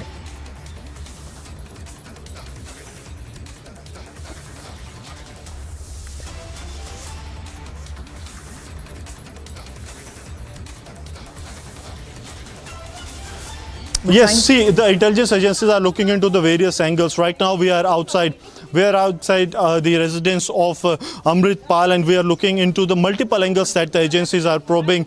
First is, and the foremost angle that remains here to be seen, is of the AKF that is written on the gate and the walls of the Amritpal, that is here. Also, Anandpur Khalsa Force, that is written here. And it is important to mention that AKF is the same as the Anandpur Khalsa Force, that what is we are being told that he was building his own militia, the people with the arms and license, but those who have been detained by and arrested by the Punjab Police, ये लगातार जो हैं इस तरफ इशारा कर रहे हैं कि ये जो है आप लगातार किसी आर्मी जो है वो बनाने की फिराक में था। आप देखिए लगातार यहाँ पर अमृतपाल के घर के बाहर जो हैं इंटेलिजेंस ऑफिशियल्स यहाँ पर आ रहे हैं, पुलिस यहाँ पर आ रही है, और बताया जा रहा है कि जो डिटेल्स साझी की गई हैं पंजाब पुलिस की तरफ से, इंटेलिजेंस विंग की तरफ से, वो ये बताती हैं कि किसी बड़े चीज़ को प्लान करने की फिराक में था अमृतपाल। उसी को लेकर अब जो है पंजाब पुलिस की तरफ से और उसके साथ साथ राष्ट्रीय एजेंसियां यहाँ पहुँची हैं। NIA की टीम्स बताया जा रहा है कि चंडीगढ़ पहुँची है, लेकिन ऑन ग्राउंड जो है वो NIA यहाँ पर नहीं है आज के लिए, ये बताया जा रहा है। हालांकि पैरेलल इन्वेस्टिगेशन जो है वो उनकी तरफ से जारी है। Yes, so Gursimran there getting us a live report from outside Amritpal's residence in Amritsar and Jalupur Khera, to be specific. This is his village from where the crackdown started. This is the village from where Amritpal fled, and in fact the CCTV footages we've accessed over the days shows how Punjab Police actually let Amritpal slip and escape from Amritsar, from his residence and from the village as well. In fact, Gursimran, if you can also shed light on the kind of operations that are taking place right now, where is the Punjab Police investigation headed as far as the search for Amritpal is also concerned? See, it's been the fourth day of the investigations that are going on, and for all 4 days the police is behind the Amritpal. They are trying to trace out Amritpal. A massive manhunt is on, and we are trying to gather more details. But what the police is saying, that anything that will come, it is important to keep a tab on what is happening in the headquarters of the Punjab Police, because the headquarters, the DGP of the Punjab Police, as well as the senior officials, they are privy to the developments, that what kind of operations are taking place. The police is very hopeful of the arrest of Amritpal very soon. A non-bailable warrant has already been issued. So does the NSA that has been slapped on Amritpal. It was on the 17th of this month, 17th of March, when the SSP of the Amritsar Rural, he wrote to the Deputy Commissioner, the District Magistrate, regarding imposing the National Security Act, under which Amritpal or anyone on whose NSA is slapped can be kept under can be kept in jail without any charges or without any other FIRs. But now what has happened, that he has gone out of the hands of the Punjab Police, and that's why a non-bailable warrant has also been issued. Yes. Thank you very much, Gursimran, for getting us those live reports from Jalupur Khera, the village of Amritpal, where the police is at the moment trying to collect information from his family members. We'll keep a close watch on the developments there and get our viewers a live report. Time to move on to more breaking news coming in.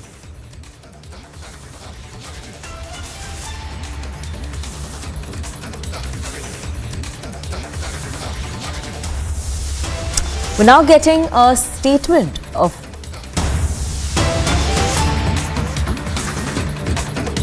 We're now getting a statement from the Interpol after the red corner notice on Mehul Choksi was withdrawn. Interpol, in fact, has said that the organization does not comment on specific cases, investigations or individuals, and that the relevant national authorities should be contacted on the Choksi matter, especially the case of Mehul Choksi, where his red corner notice has been withdrawn.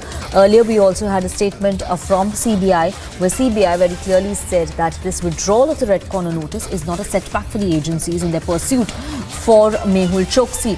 CBI has said that it will this withdrawal of red corner notice will in no way affect the proceedings and criminal action against Mehul Choksi.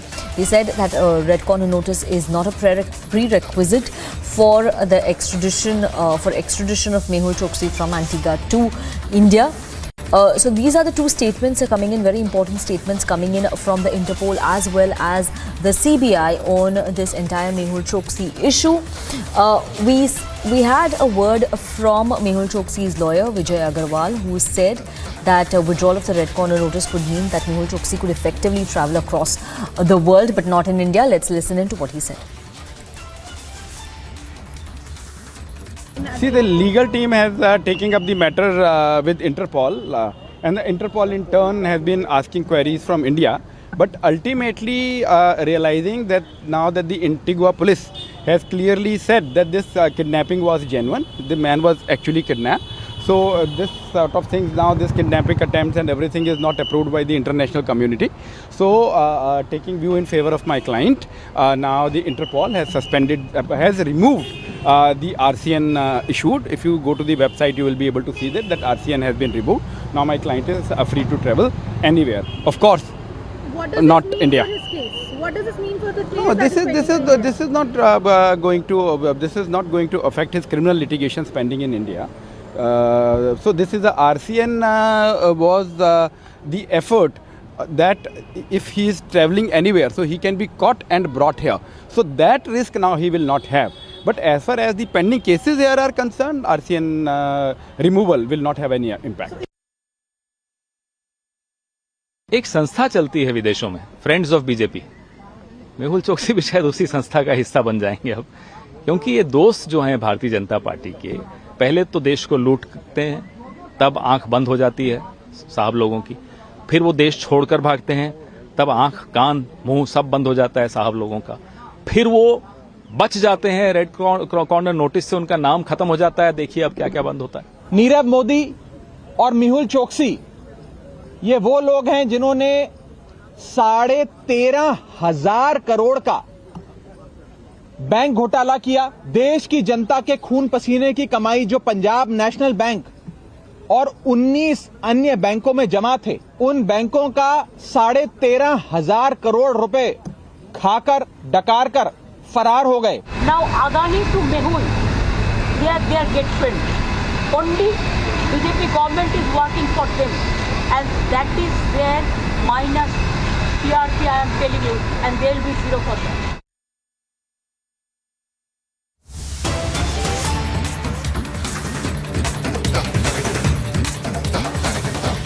We're now getting breaking news on Zakir Naik, the terror accused Zakir Naik. What we're now getting to know that Oman is rolling out the red carpet for this hate preacher, for the man who is accused of giving of preaching to terrorists and radicalizing terrorists, in India. Oman is rolling out a red carpet for him. In a statement that has been issued, it has been said that for the first time in the Sultanate of Oman, the famous preacher Zakir Naik will deliver 2 public lectures in the holy month of Ramadan. Niranjan is joining us on the phone line to give us more details about this red carpet that has been rolled out for Zakir Naik in Oman. Niranjan, in November, it was Qatar that had hosted Zakir Naik for talks, and now it's Oman. Yes, we have a confirmation now, and this is a statement issued by the Ministry of Endowments and Religious Affairs of Oman. They've said that the ministry, represented by the Department of Introducing Islam and Cultural Exchange, is organizing a lecture by Zakir Naik, which means this is a government of Oman sponsored event. The lecture is titled "The Holy Quran is a Global Necessity," and it's being conducted on Thursday. That's tomorrow at the Oman Convention and Exhibition Center. Now, that's what the official word is.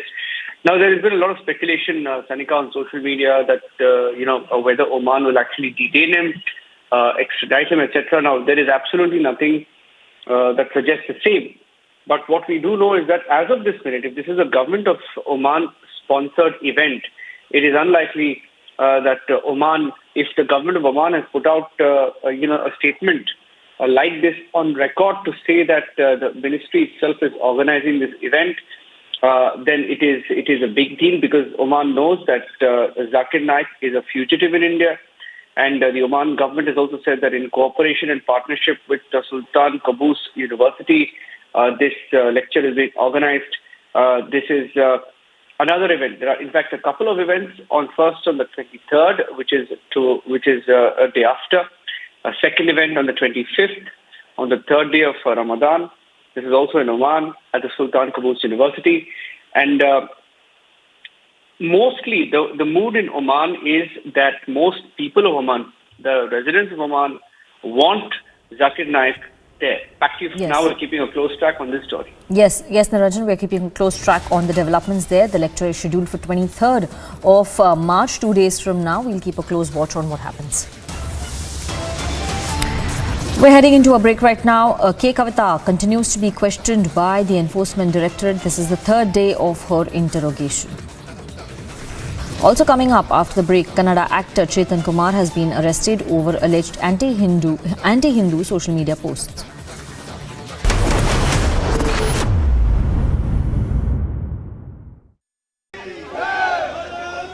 Group of protesters has arrived here right at the gate of the British High Commission, and you can see that how they all have Indian flags in their hand and are chanting the slogan. This is coming after the incident when we know that at the UK High Commission in the United Kingdom, the Indian flag was brought down by some pro-Khalistani supporters, and against that this massive protest is being staged at the gate of the British High Commission.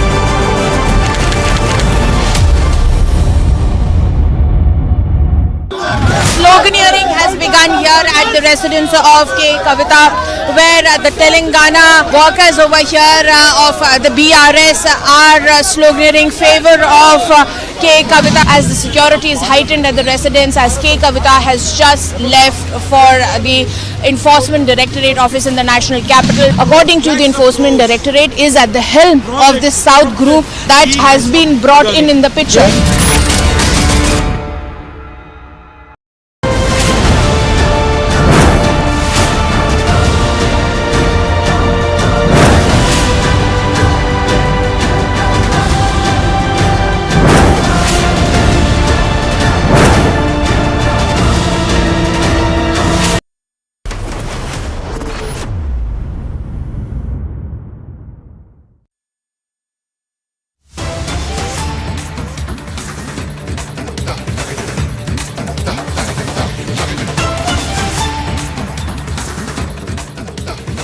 We're now getting breaking news on Amritpal's chase. What we're getting to know is that Punjab Police has found Amritpal's clothes in a car from Bullar village in Shahkot in Jalandhar. The clothes which Amritpal wore on 18th of March when he escaped from the police is now found, has been now recovered by the Punjab Police. It's one of the cars that is seen in this CCTV footage that is being played on the screens right now. Most probably it's the first car in this CCTV footage that is seen. That car has been recovered. Amritpal's clothes have been recovered from this car is what we are getting to know.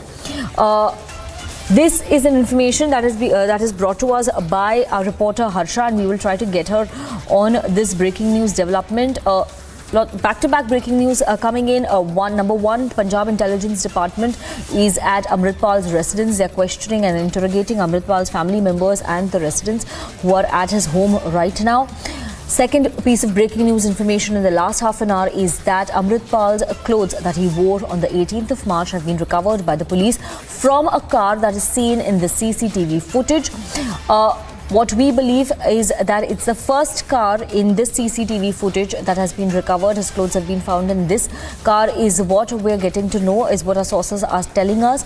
But the CCTV footage also sort of shows how Amritpal was given a free run on 18th of March, how the cars were let off without checking, how Amritpal and his convoy just breezed through the entire toll booth in Jalandhar. We will have our reporters joining us live to give us the latest updates on the investigation that is being conducted so far and the chase for Amritpal. Harsha joins us live. Harsha, what is the information that you're gathering from the police as far as Amritpal chase is concerned? Exactly, Sanika. Now we get to know that the 18th March is an incident which could be seen in the CCTV camera as well. Now in the CCTV camera it was seen that Brezza was the first car, and exactly the place in Jalandhar, Mehtapur, from where exactly Amritpal fled away. He had a narrow escape from the police official when they were chasing for around 20 to 25 kilometers to Amritpal. Now the exclusive CCTV footage also could be seen that Brezza car has been found by police officials, Punjab police officials, and in fact the clothes which Amritpal was wearing on that day has also been recovered by police officials. Now the entire investigation and the operation will be conducted on this basis that the clothes have been recovered, and the clothes have also been recovered from the Jalandhar Shadot area. The exact place which is being told to us is the Buller village in the Jalandhar area where exactly this incident has happened. Now shortly we'll wait for the IG Sukhchand Gill's press conference where he will give us all the details regarding the latest development, because it's been 4 days continuously since the search operation is being carried to trace Amritpal wherever he is. In fact, the Punjab Police is also in touch with the border states as well. Now, this is the latest development, because in that entire CCTV footage, you can see that the first vehicle is the Brezza vehicle, and then it is being followed by Endeavour, Mercedes, and Isuzu and Creta as well. But now, the first car, Brezza, which is told was the car in which Amritpal was there. Now, the clothes of the Amritpal has also been recovered. Now, the entire investigation which the police officials will do will be around that area. So Sanika, this is the latest development which we are gathering from the Punjab Police, and it has been recovered from the Buller village of Punjab from Jalandhar, and we will wait shortly because it is a 5 o'clock press conference of IG Punjab Sukhchand Gill, and he will give us all the details regarding the latest development and the traces which have been found of Amritpal. Sanika, back to you. What we could make out from the information that we've just gathered is that there is a possibility, and it is possible that Amritpal could have changed his guise so as to escape the law enforcement agencies. What we can also see, we've accessed another CCTV footage which shows the same car, but there is no car trailing it. So there is no convoy in it. It's just that one single car, the car that has been recovered in which Amritpal's clothes were found. So it is also, it is possibly a video which is just 5 to 7 minutes after they passed the toll plaza. So it's also a possibility that the convoy went in different directions after they passed the toll plaza. So there are lots of questions that are emerging as more and more CCTV footages are emerging in this entire chase, Harsha. So, what more details can you gather about the number of cars that have been recovered so far, and how can the dots be connected in this entire investigation? Sanika, since it's been almost 4 days, 18 the search operation started, and it is the 22nd which we are standing right now. It's been more than 74 hours since the search operation was being carried out. From the first day to till now, it's a major breakthrough. What Punjab Police has gathered is, because what we understand is that Mercedes 1818 is the vehicle which always Amritpal drove. It was the car in which Amritpal always used to go to different events and everywhere. But this time he changed his vehicle. He was not in the Mercedes vehicle. He was in the Brezza car, which is the first in the cavalcade of Amritpal. The entire toll plaza CCTV footage which we are gathering is that the Brezza car was the first one, and in fact in the affidavit which the Punjab Police has submitted in front of the Punjab High Court, in that affidavit also the vehicles which have been mentioned were Mercedes, Endeavour, Creta and Isuzu. There was not any mention of the Brezza vehicle, boss. So this is a major breakthrough which Punjab Police have got from the Buller area of the Jalandhar, and today we are shortly waiting from exactly how police got to know about that place, and the place where exactly Amritpal fled from he had a narrow escape from the police officers was the Mehtapur, and Buller village is not far from that place. Yes. So police is also in doing investigation around this area to understand whether Amritpal could be in that area, because till now he has changed his clothes. He has changed his clothes. It was the Brezza vehicle in which so he very was key there. information coming in, Harsha. We've also accessed another CCTV footage that we're showing on our screens. We will stay with the breaking news. We will continue to get more updates as far as Amritpal chase is concerned. We're heading into a break right now. After the break, more details about the investigation and the chase coming up.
Sloganeering has begun here at the residence of K. Kavita, where the Telangana workers over here of the BRS are sloganeering favor of K. Kavita, as the security is heightened at the residence, as K. Kavita has just left for the Enforcement Directorate office in the national capital. According to the Enforcement Directorate, is at the helm of this South group that has been brought in the picture.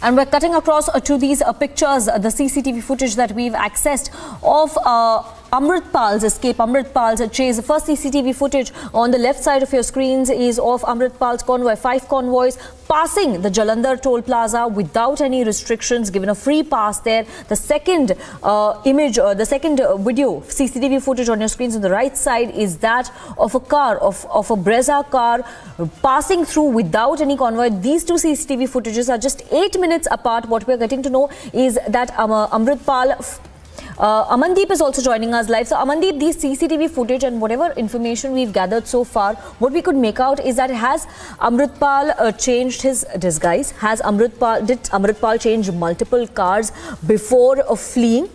Because earlier he was in Mercedes, then Brezza, and then he escaped, is what we could make out with the investigation so far. So how is this entire timeline building up? Well, Yeah, absolutely. Sanika, the point is that on 18th of March, he was intercepted. His entire convoy was intercepted by police. He was then in Mercedes. And in fact, he escaped. He took a U-turn from that very much toll plaza and he just changed the car. After crossing the toll plaza, this Brezza that we are showing now in the CCTV footage, this Brezza was in the convoy and crossed the toll plaza, similar toll plaza, along with Mercedes. Yes. And in fact, later on, Amritpal shifted into that Brezza and left the Mercedes. And Mercedes has gone to some village driven by his uncle and in fact parked at a safer side. Yes. And from Brezza, he has again shifted to another car, Isuzu, that has been recovered yesterday from a village, from a Salima village that was later on dumped, and weapons and in fact walkie-talkie sets has also been recovered from that. Yes. And even that car was also abandoned by Amritpal Singh, again shifted to another vehicle. Yes. So he was keep on shifting from one to another car. Absolutely. So this is what this is what the multiple CCTV footage we've accessed, Amandeep, show that he has changed cars, he's changed locations, he's changed disguise probably. So we're keeping a close watch on the developments there. We're also standing by for the Punjab Police briefing that will take place in a few minutes from now.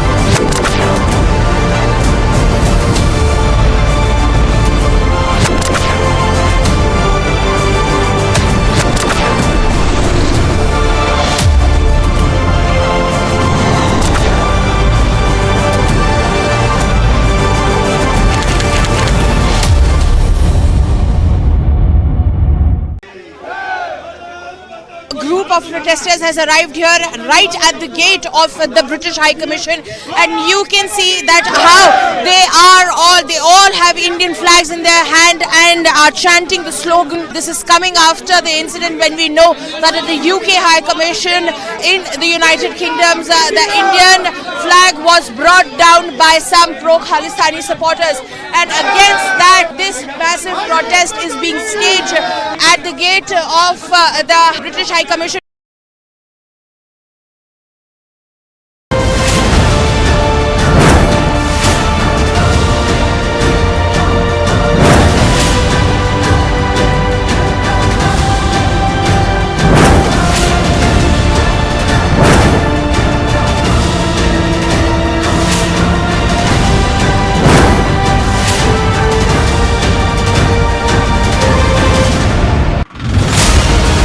Prayagraj का ये रसूलाबाद इलाका, दोनों दुकानें मोहम्मद गुलाम की ही हैं। उसको तोड़ने का जो काम है वो यहाँ पर किया जा रहा है। इस पूरी इमारत को मोहम्मद गुलाम ने अवैध रूप से खड़ा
दस दिन स्टार्ट कर दिए।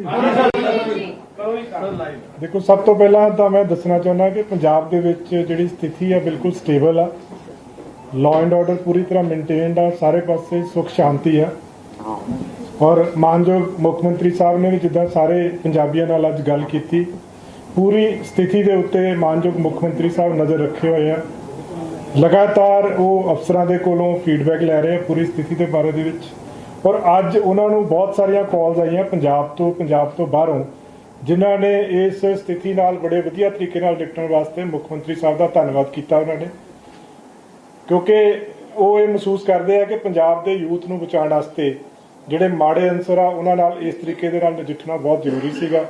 ਸੋ ਸਾਰੇ ਪਾਸੇ ਤੋਂ, ਹਰ ਪਾਸੇ ਤੋਂ ਉਹਨਾਂ ਨੂੰ ਧੰਨਵਾਦ ਵੀ ਕੀਤਾ ਜਾ ਰਿਹਾ ਹੈ ਔਰ ਸਾਰੇ ਪੰਜਾਬੀਆਂ ਵੱਲੋਂ ਪੂਰਾ ਸਹਿਯੋਗ ਮਿਲ ਰਿਹਾ ਵਾ। ਹਰ ਪਾਸੇ ਤੋਂ, ਹਰ ਵਰਗ ਤੋਂ, ਹਰ ਤਬਕੇ ਤੋਂ, ਹਰ ਇੱਕ ਤੋਂ ਪੂਰਾ ਸਹਿਯੋਗ ਮਿਲ ਰਿਹਾ ਇਹਦੇ ਵਿੱਚ। ਦੂਸਰੀਆਂ ਸਟੇਟਸ ਤੋਂ ਵੀ ਪੂਰਾ ਸਹਿਯੋਗ ਮਿਲ ਰਿਹਾ ਵਾ, ਦੂਸਰੀਆਂ ਔਰ ਪੁਲਿਸ ਇਹਦੇ ਵਿੱਚ ਆਪਣਾ ਕੰਮ ਬਿਲਕੁਲ ਕਾਨੂੰਨੀ ਤਰੀਕੇ ਦੇ ਨਾਲ ਕਰ ਰਹੀ ਆ।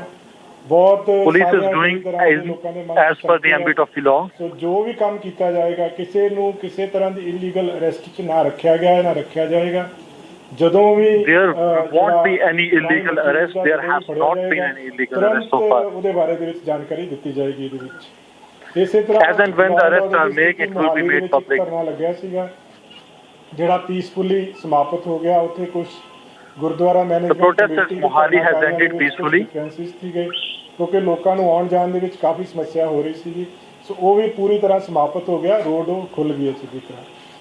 The roads have opened in Mohali after the protests have ended peacefully. Case register ਕੀਤਾ ਵਾ ਜਲੰਧਰ ਰੂਰਲ ਦੇ ਵਿੱਚ, ਜਿਹਦੇ ਵਿੱਚ one case has been registered in Jalandhar rural Singh ਉਦੋਵਾਲ ਪਿੰਡ ਦਾ, ਉਹਨੇ ਪਰਚਾ ਦਰਜ ਕਰਾਇਆ 2 ਬੰਦਿਆਂ ਦੇ ਖਿਲਾਫ on the complaint of Sarpanch of the village Udowal that uncle of Amritpal has held their family hostage. ਜਿਹੜਾ ਵਾ ਉਹਨਾਂ ਨੂੰ ਗਨ ਪੁਆਇੰਟ ਤੇ ਰੱਖਿਆ ਸੀ ਇਹਨਾਂ ਨੇ ਜ਼ਬਰਦਸਤੀ, ਜਦੋਂ ਉੱਥੋਂ ਦੌੜੇ ਸੀਗੇ। ਉਸ ਕੇਸ ਦੇ ਵਿੱਚ ਇੱਕ ਪਰਚਾ uncle of Amritpal kept the family hostage on gunpoint. Sarpanch ਜਿਹੜਾ ਉਹਦਾ ਨਾਮ ਮਨਪ੍ਰੀਤ ਸਿੰਘ ਆ, ਉਦੋਂ ਕੇ ਪਿੰਡ ਦਾ ਸਰਪੰਚ ਆ। ਜਿਹੜੇ 2 ਅਕਿਊਜ਼ ਨੇ, complaint is from the sarpanch of the village Udoke.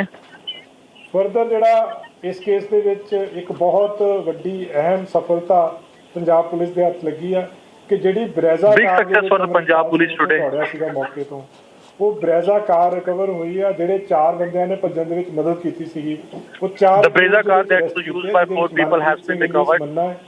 ਇੱਕ ਗੁਰਦੀਪ ਸਿੰਘ ਏਲੀਅਸ ਦੀਪਾ ਹੈ, ਹਰਪ੍ਰੀਤ ਸਿੰਘ ਏਲੀਅਸ ਹੈਪੀ ਤੇ ਗੁਰਭੇਜ ਸਿੰਘ ਏਲੀਅਸ ਭੇਜਾ। ਇਹ 4 ਉਹ ਅਕਿਊਜ਼ਡ ਆ ਜਿਨ੍ਹਾਂ ਨੇ ਭੱਜਣ 'ਚ ਮਦਦ ਕੀਤੀ ਸੀ। ਬਰੇਜ਼ਾ ਕਾਰ ਇਹਦੇ ਵਾਸਤੇ ਯੂਜ਼ ਹੋਈ ਸੀ, ਉਹ ਬਰੇਜ਼ਾ ਕਾਰ ਰਿਕਵਰ ਹੋ ਗਈ ਹੈ। 4 accused helped Amritpal to escape from the spot in the Breza car and the Breza car has been recovered. Those 4 are Manpreet alias Manna, who is from Shahpur, alias Deepa, Gurdeep Singh Deepa, ਕੋਦਰ ਦੇ ਵਿੱਚ ਉੱਥੋਂ ਦਾ ਰਹਿਣ ਵਾਲਾ ਹੈ।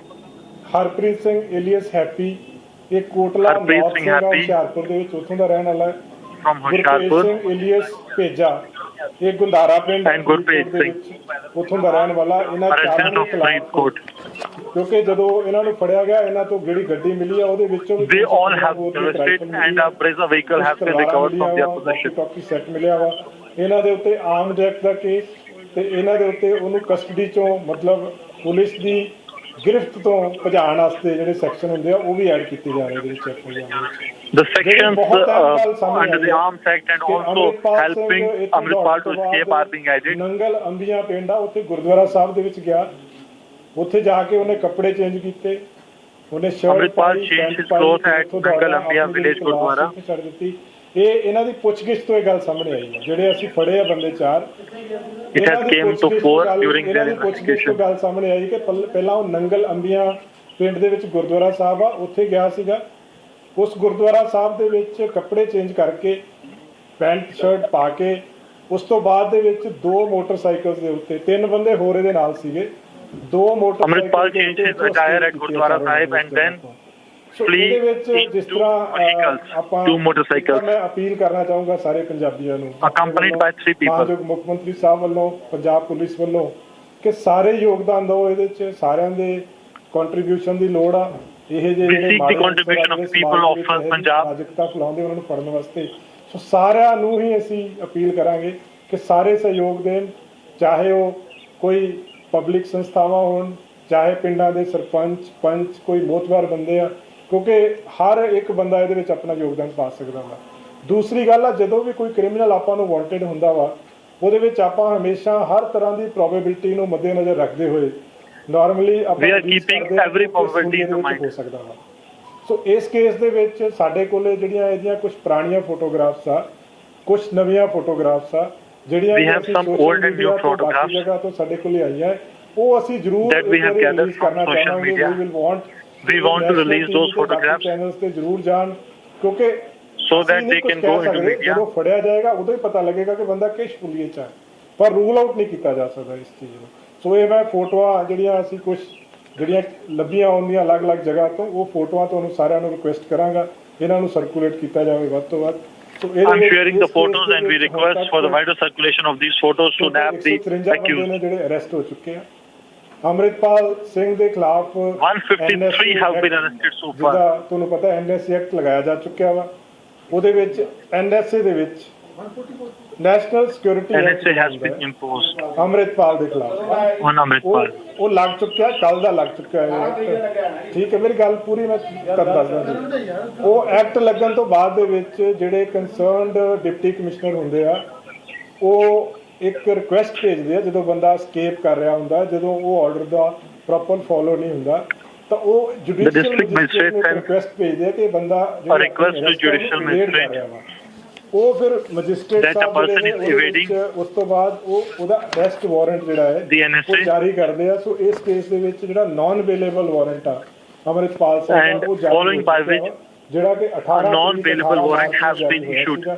Further ਇਹਦੇ ਵਿੱਚ ਜੇ ਕੋਈ ਬੰਦਾ ਫਿਰ ਵੀ ਆਪਣੀ ਅਰੈਸਟ ਨੂੰ ਅਵੇਡ ਕਰਦਾ ਵਾ, ਤਾਂ ਕਾਨੂੰਨ ਦੇ ਵਿੱਚ ਪ੍ਰੋਵੀਜ਼ਨ ਆ ਕਿ ਉਹਦੇ ਖਿਲਾਫ 82-83 ਸੈਕਸ਼ਨ ਜਿਹੜੇ ਨੇ CRPC ਦੇ, ਉਹਦੇ ਤਹਿਤ ਵੀ ਕਾਰਵਾਈ ਹੋ ਸਕਦੀ ਹੈ। ਸੋ the action can be taken under the section of CRPC if we further evade the arrest। ਅਵੇਡ ਕੀਤਾ, ਉਸ ਤੋਂ ਬਾਅਦ ਦੇ ਵਿੱਚ ਇਹਦੇ ਪ੍ਰੋਪਰ ਪ੍ਰੋਸੀਜਰ ਫੋਲੋ ਕਰਕੇ ਨਾਨ ਅਵੇਲੇਬਲ ਵਾਰੰਟਸ ਜਿਹੜੇ ਨੇ ਜਾਰੀ ਕਰਾਏ ਗਏ। ਇਸ ਕੇਸ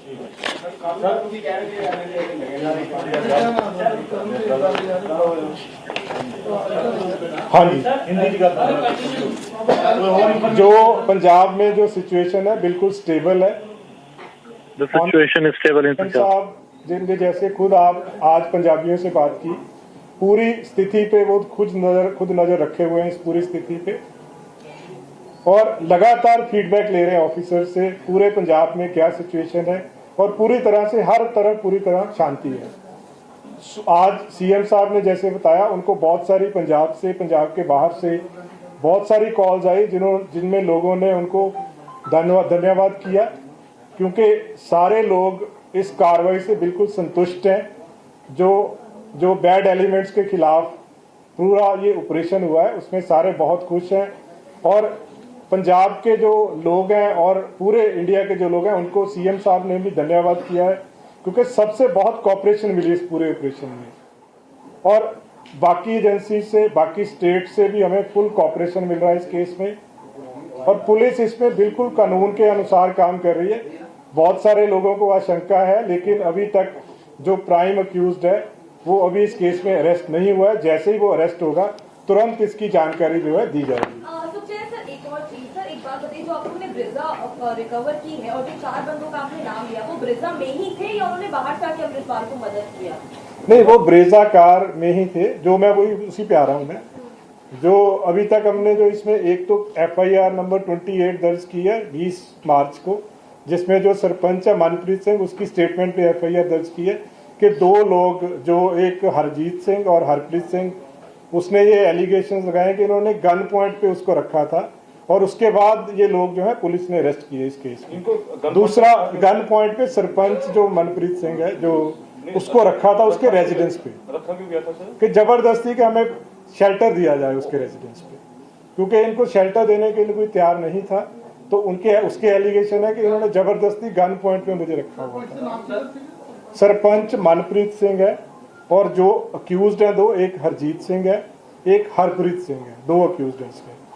दूसरा जो अहम इसमें जो सुराग लगा है कि 4 अक्यूज्ड हमने अरेस्ट किए हैं, जिनसे एक ब्रेजा कार जो है बरामद हुई है।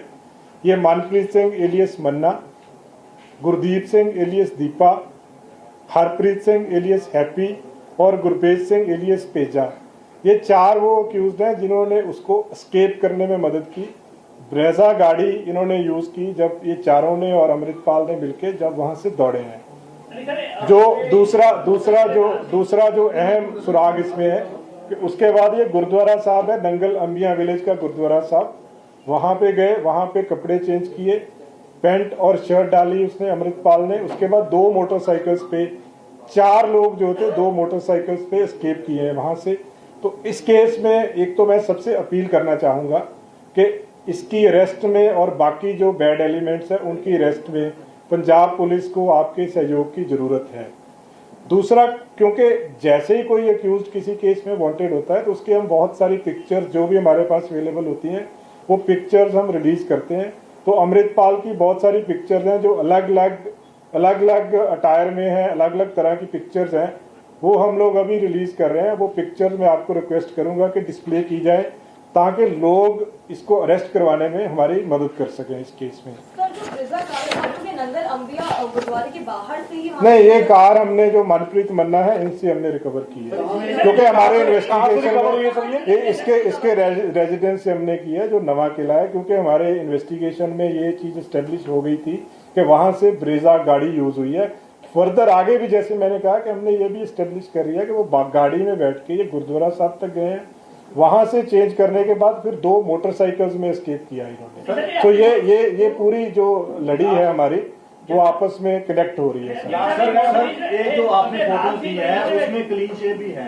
ये पुरानी फोटोग्राफ्स हैं जो हमने कहीं से, जैसे हमें जिस तरह के बेस में फोटोग्राफ मिली है वो हम रिलीज कर रहे हैं। वो हम नहीं कह सकते क्योंकि जब तक अरेस्ट नहीं होगा वो हम नहीं कह सकते कि वो किस तरह के अटायर में, किस तरह के बेस में होगा।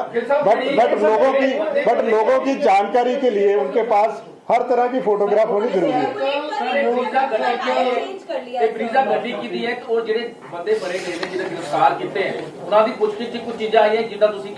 ਜਿਹੜੀ ਬਰੇਜ਼ਾ ਗੱਡੀ ਆ ਉਹਦੇ ਬਾਰੇ ਚ ਅਸੀਂ ਹੁਣ ਅੱਗੇ ਫਰਦਰ ਤਫਤੀਸ਼ ਕਰ ਰਹੇ ਹਾਂ। ਬਰੇਜ਼ਾ ਗੱਡੀ ਜਿਹੜੀ ਮਿਲੀ ਹੈ ਮਨਪ੍ਰੀਤ ਸਿੰਘ ਮੰਨਾ ਦੇ ਕੋਲੋਂ ਮਿਲੀ ਹੈ ਔਰ ਜਿਹੜੇ ਇਹ ਚਾਰੋਂ ਬੰਦੇ ਅਸੀਂ ਫੜੇ ਇਹਨਾਂ ਦੀ ਪੁੱਛਗਿੱਛ ਤੋਂ ਹੀ ਇਹ ਗੱਲ ਆਈ ਹੈ ਕਿ ਬਰੇਜ਼ਾ ਦੇ ਵਿੱਚ ਬੈਠ ਕੇ ਫਿਰ ਇਹ ਗੁਰਦੁਆਰਾ ਸਾਹਿਬ ਨੰਗਲ ਅੰਬੀਆਂ ਉੱਥੇ ਗਏ।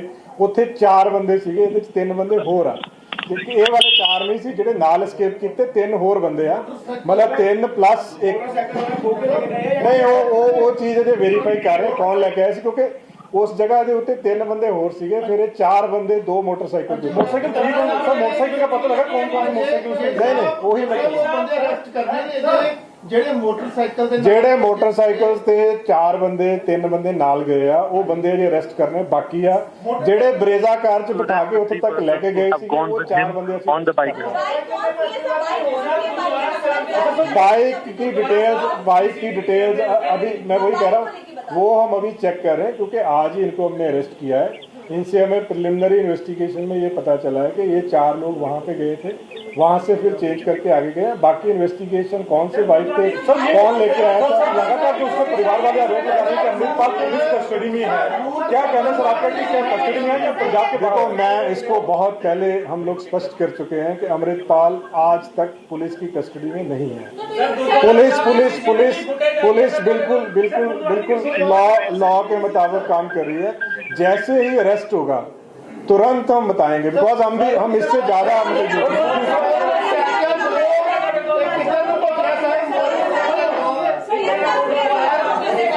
एक करके कर लेते हैं। सर मैं पूछ सकता हूँ जैसे कि फंडिंग के बारे में कुछ पता चला सर कि फंडिंग के ऊपर एक आपने जो गुड़गांव से गिरफ्तार किया सर? देखो, हमें जैसे मैंने कहा कि सारी सेंट्रल एजेंसी से हमें बिल्कुल बहुत कोऑपरेशन मिल रही है। एक स्पेसिफिक एजेंसी क्या कर रही है वो मैं नहीं बता पाऊंगा इस जगह पे। कितनी टीमें सब यहाँ पे हैं?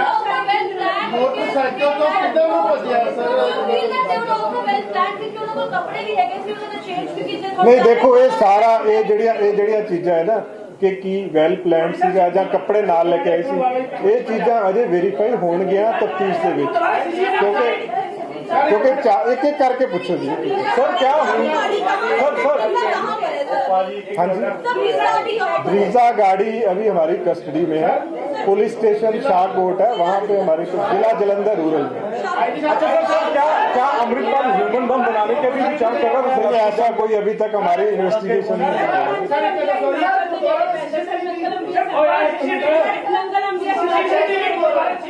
मैं कह रहा जी वो पार्ट चेक कर रहे। देखो अजे आज उन्होंने सुबह अरेस्ट किया 4 ਨੂੰ, ਉਹਨਾਂ ਨੇ ਜੋ ਦੱਸਿਆ ਪ੍ਰੀਲਿਮਿਨਰੀ ਇਨਵੈਸਟੀਗੇਸ਼ਨ ਦੇ ਵਿੱਚ ਉਹ ਮੈਂ ਤੁਹਾਨੂੰ ਦੱਸਤਾ।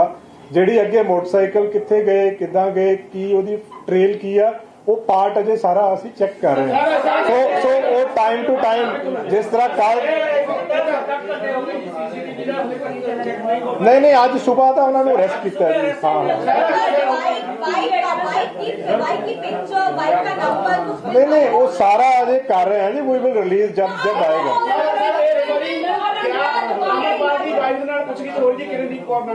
ਨਹੀਂ ਅਜੇ ਤੱਕ ਨਹੀਂ ਹੋਈ ਜੀ ਕੋਈ, ਅਜੇ ਤੱਕ ਕੋਈ ਸੁਖਚੈਨ ਸਰ ਇੱਕ ਗੱਲ ਹੋ ਰਿਹਾ ਕਿ ਜਿਹੜੀ ਜੇਲ੍ਹਾਂ 'ਚ ਸ਼ਿਫਟ ਕਰਨ ਦੀ ਗੱਲ ਕੀਤੀ ਹੈ, ਜੇਲ੍ਹਾਂ ਜਿਹੜੀ ਹੈ ਉਹ ਆਇਡੈਂਟੀਫਾਈ ਕੀਤੀ ਹੈ। ਹਾਲਾਂਕਿ ਲਾਅ ਐਂਡ ਆਰਡਰ ਨੂੰ ਵੇਖਦੇ ਹੋ ਜਿਹੜੇ ਦੇਖੋ ਇਹ ਜਿਹੜੀ ਕਾਲ ਹੁੰਦੀ ਹੈ ਨਾ ਜੀ, NSA ਦੇ ਵਿੱਚ ਇੱਕ ਪ੍ਰੋਵੀਜ਼ਨ ਆ, ਉਹਦੇ ਵਿੱਚ ਪ੍ਰੋਵੀਜ਼ਨ ਹੈ ਸੈਕਸ਼ਨ 5 ਦੇ ਵਿੱਚ ਕਿ ਜਿਹੜੇ ਬੰਦੇ ਤੋਂ ਵੀ ਥ੍ਰੈਟ ਆ ਸਿਕਿਉਰਿਟੀ ਆਫ ਸਟੇਟ ਨੂੰ ਜਾਂ ਪਬਲਿਕ ਆਰਡਰ ਨੂੰ, ਉਹਨੂੰ ਕਿਸੇ ਦੂਸਰੀ ਸਟੇਟ ਦੇ ਵਿੱਚ ਰੱਖਿਆ ਜਾ ਸਕਦਾ ਵਾ। ਸੋ ਉਹਦੇ ਲਈ ਸਿਰਫ ਕੰਸੈਂਟ ਜ਼ਰੂਰੀ ਹੈ। ਸੋ ਹੁਣ ਤੱਕ ਜਿਹਨੇ NSA ਦੇ ਵਿੱਚ 5 ਬੰਦੇ ਅਰੈਸਟ ਕੀਤੇ ਉਹਨਾਂ ਨੂੰ ਦਿਬਰੂਗੜ੍ਹ ਭੇਜਿਆ ਗਿਆ ਵਾ।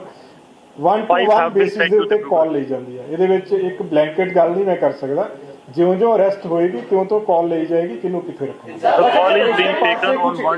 जैकेट भी मिली है, हथियार मिले हैं, क्या है सर ये पूरी कर कितनी जैकेट मिली? नहीं देखो जो जैकेट्स मिली है एग्जैक्ट नंबर ऑफ जैकेट्स तो नहीं मैं बता पाऊंगा, लेकिन सारी जैकेट्स के ऊपर AKF लिखा हुआ है, जिससे हमें सस्पिशन है कि वो जैसे मैंने कल कहा था कि अनंतपुर फौज है तो वो उसकी बाकी डिटेल्स इन्वेस्टिगेशन कर रहे हैं, सारा चेक कर रहे हैं।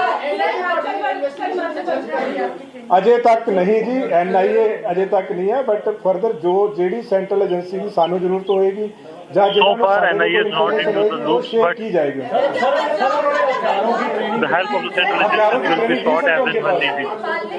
हाँ जी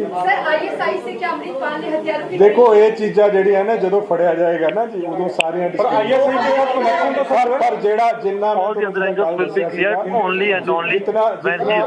जितना हमारे पास आज तक एविडेंस आया है उससे there is a strong suspicion, क्योंकि फंड्स जो हैं जैसे गाड़ियां जो हैं 5 गाड़ियां हैं इनके पास, वो सारी गाड़ियां उन लोगों के नाम पे है जिन लोगों के पास फाइनेंशियल रिसोर्सेज नहीं थे। दूसरा है कि इनके जो जितने भी आज तक फाइनेंसेस वेरीफाई हुए हैं उनके कोई रिलायबल क्रेडिटेबल सोर्सेज नहीं है, तो उससे हमें डाउट है कि इसकी जो फंडिंग है वो फॉरेन फंडिंग थी and that part is being investigated. उसमें भी और टाइम लगेगा। कलसी को आपने गिरफ्तार किया, उससे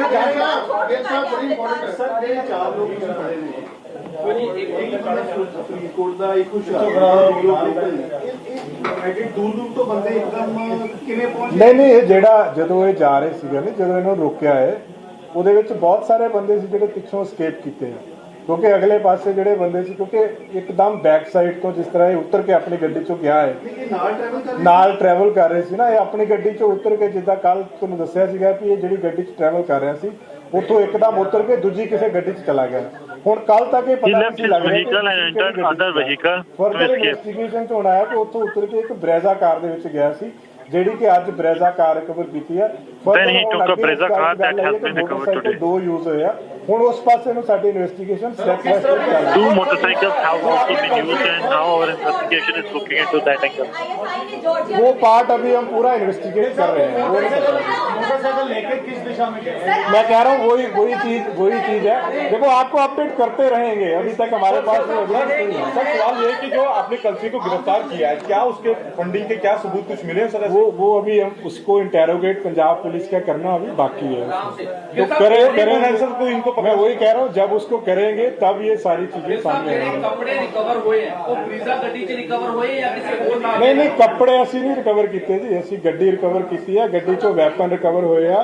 ਉਹਨਾਂ ਦੀ ਜਿਹੜੇ 4 ਬੰਦੇ ਅਸੀਂ ਅਕਿਊਜ਼ ਅਰੈਸਟ ਕੀਤੇ ਉਹਨਾਂ ਦੀ ਪੁੱਛਗਿੱਛ ਤੋਂ ਇਹ ਗੱਲ ਸਾਹਮਣੇ ਆਈ ਹੈ। ਜਿਹੜੇ ਬਾਰ-ਬਾਰ ਮੈਂ ਦੱਸਿਆ ਕਿ ਉਹ ਉੱਥੋਂ ਜਾ ਕੇ ਉਹਨੇ ਕੱਪੜੇ ਚੇਂਜ ਕੀਤੇ ਆ। ਹੁਣ ਉਹ ਚੇਂਜ ਕਰਨ ਤੋਂ ਬਾਅਦ ਅਗਲਾ ਸਵਾਲ ਤੁਹਾਡਾ ਅਮਰਿਤਪਾਲ ਸਿੰਘ ਚੈੱਕ ਕੀਤਾ ਜਾ ਰਿਹਾ ਉਹਦੇ ਆਲੇ।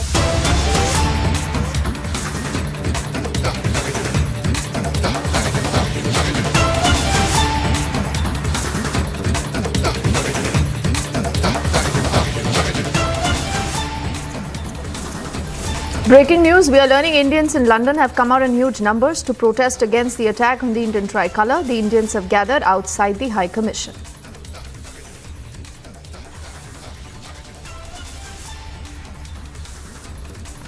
I'm told Kuldeep is joining us live and he's just outside where you have all this action taking place. Kuldeep, if you can hear me, please take it away and take us through what you're hearing. What are the kind of voices today that you're picking up from Ground Zero? See, the Indian community here has taken it upon themselves, as I told yesterday, that the Indian community has come out in very good numbers in support of the High Commission, what has happened here day after. And they have come in very, very good numbers in support of the High Commission for what was done to the High Commission building. The door was smashed, the flag was smashed, but today the atmosphere is really electric, and you can see everybody here is here in a very, very festive mood and supporting India. It's a support to India and it's a slap on the face of separatists who are trying to destabilize our country and also the peace and harmony in this country.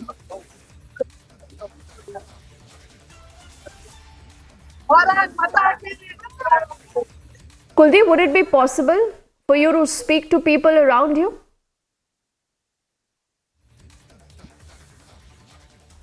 Well, there's a lot of noise, and if I try to speak to somebody, the audio will not be very, very clear.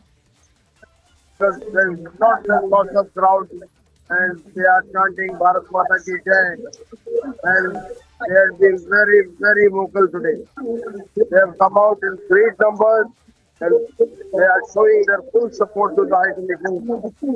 Because in UK, this was not expected that somebody can come and do this to the High Commission of India. But in response, the Indian community has shown their strength, their will, and they have shown full support to the country.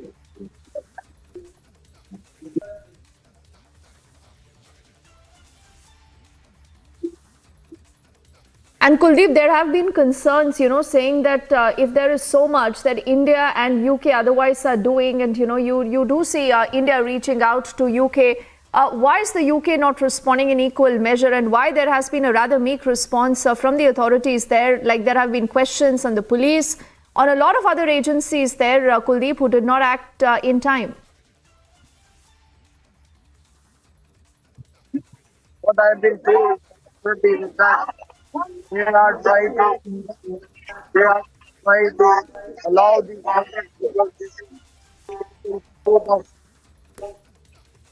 support of the people who want to.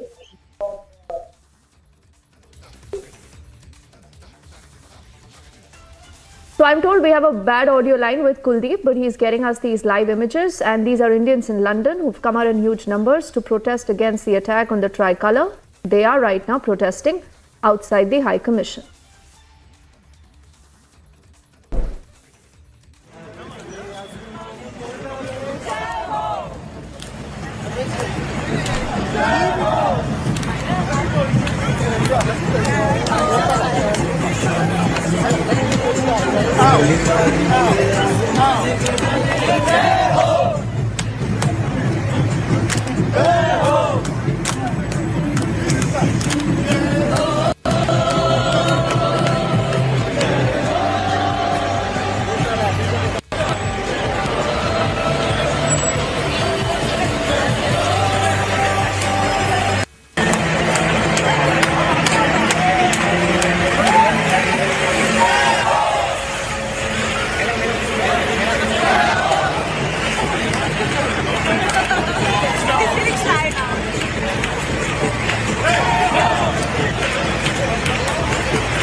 Side of this quick break, as you have the Indian diaspora that has gathered in huge numbers outside the High Commission.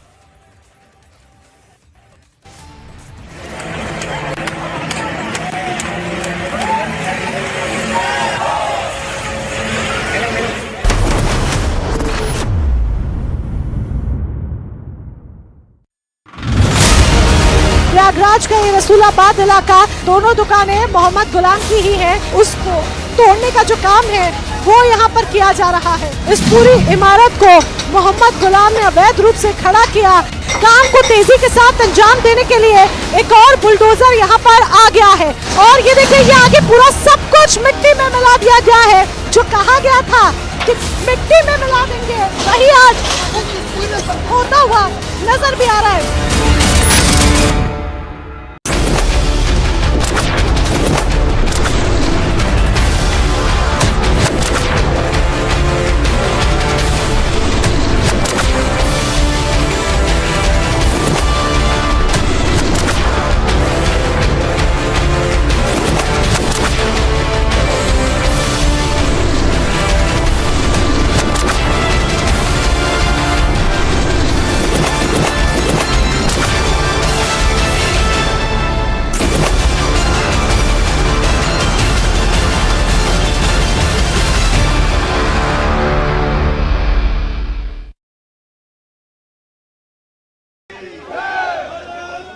Group of protesters has arrived here right at the gate of the British High Commission, and you can see that how they all have Indian flags in their hand and are chanting the slogan. This is coming after the incident when we know that at the UK High Commission in the United Kingdom, the Indian flag was brought down by some pro-Khalistani supporters, and against that this massive protest is being staged at the gate of the British High Commission.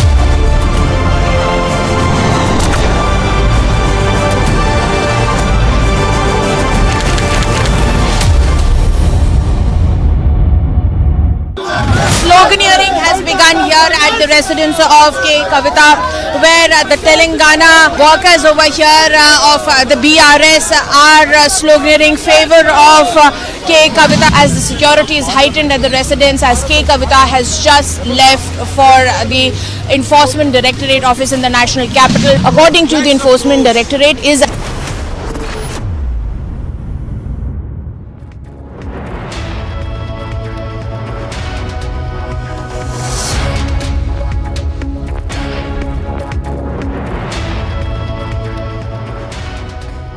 Viewers, we're live and breaking. I'm Shivangi Shukla getting you the latest. Indians in London have come out in large numbers to condemn the attack against the tricolour. That's a top story. It's happening live right now. We'll go to it, but first the headlines we're tracking at this moment.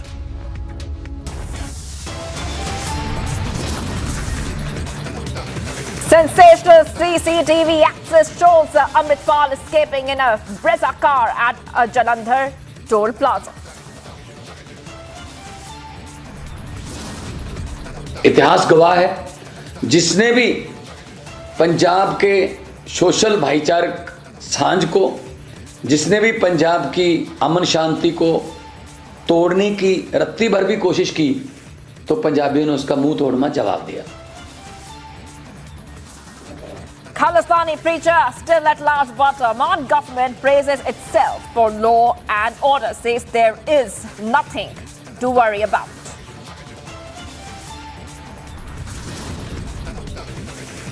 Massive face-off in the capital. Kejriwal takes on centre and the LG over blocking Delhi government budget. Bharat सरकार no objection certificate जारी करती है और वर्ष 2018 में Antigua की citizenship Mehul Choksi नाम के उस आर्थिक अपराधी को मिल जाती है। Interpol withdraws red notice against Choksi. Aam Aadmi Party hits out at centre, calls it a failure.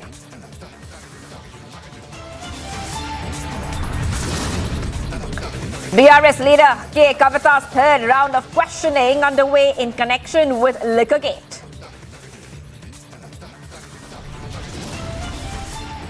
A day after India visits Japanese Fumio Kishida, Prime Minister lands in Kiev.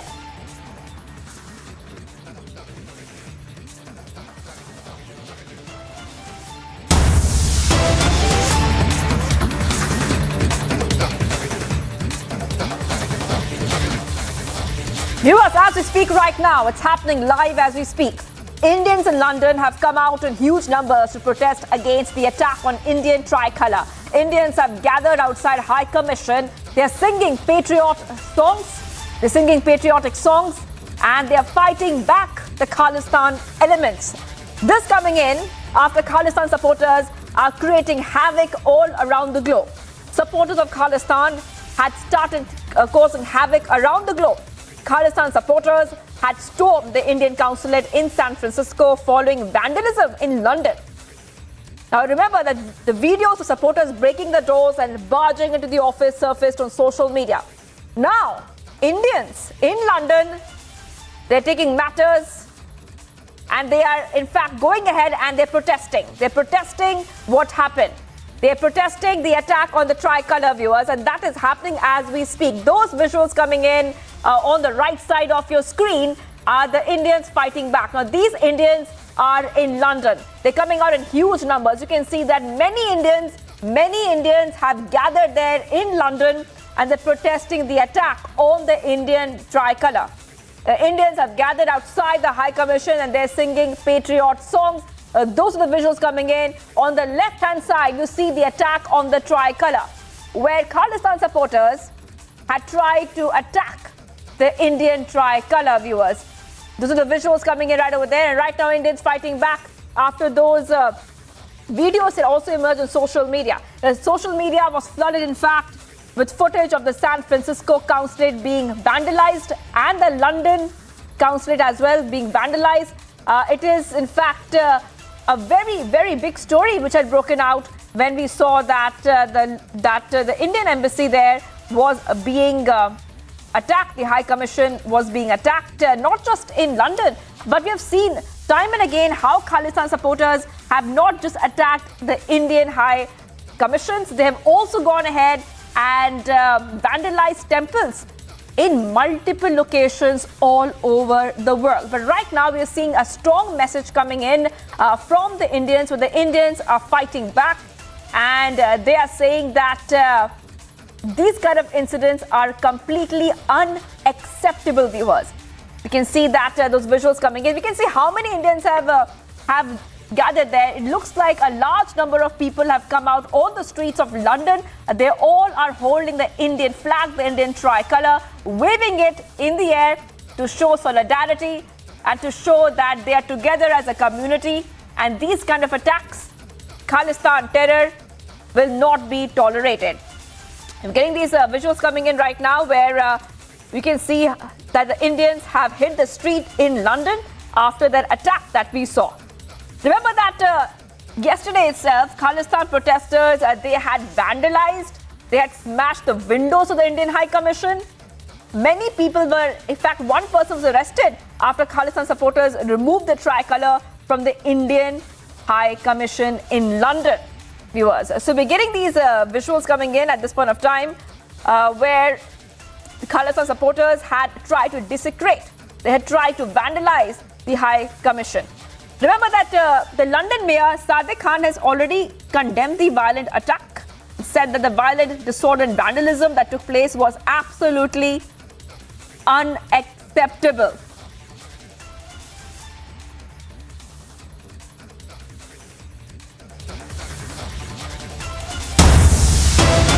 Alright, viewers, let's move ahead to the other big story we're tracking right now. And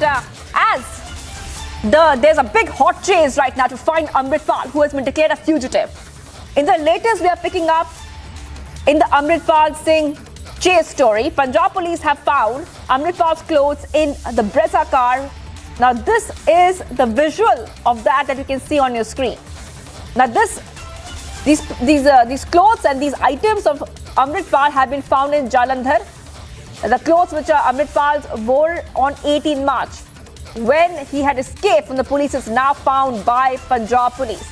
But the car, which could also be seen in the CCTV footage which we have accessed, is now found by the Punjab Police. So we are seeing that at this point of time, Republic has accessed the picture of the bike as well. So the Punjab Police have found the Amritpal's clothes in the Brezza car.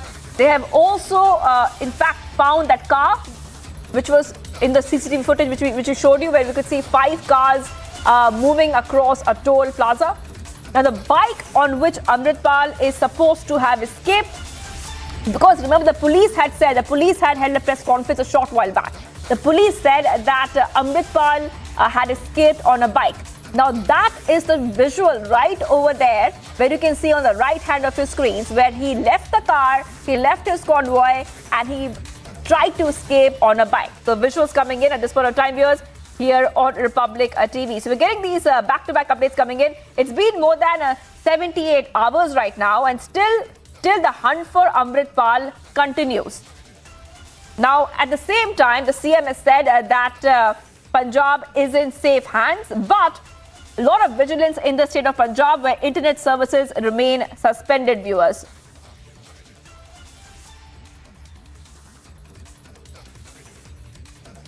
All right, viewers, let's move ahead to what is happening in London once again. Now, what we see in London is that Indians are gathering together as a community. Indians are coming together at this point of time in London, and they're fighting against what happened just a day back, where we saw Khalistan protesters and supporters smash windows of the Indian High Commission in London. They tried to attack and remove the tricolour from the Indian High Commission in London.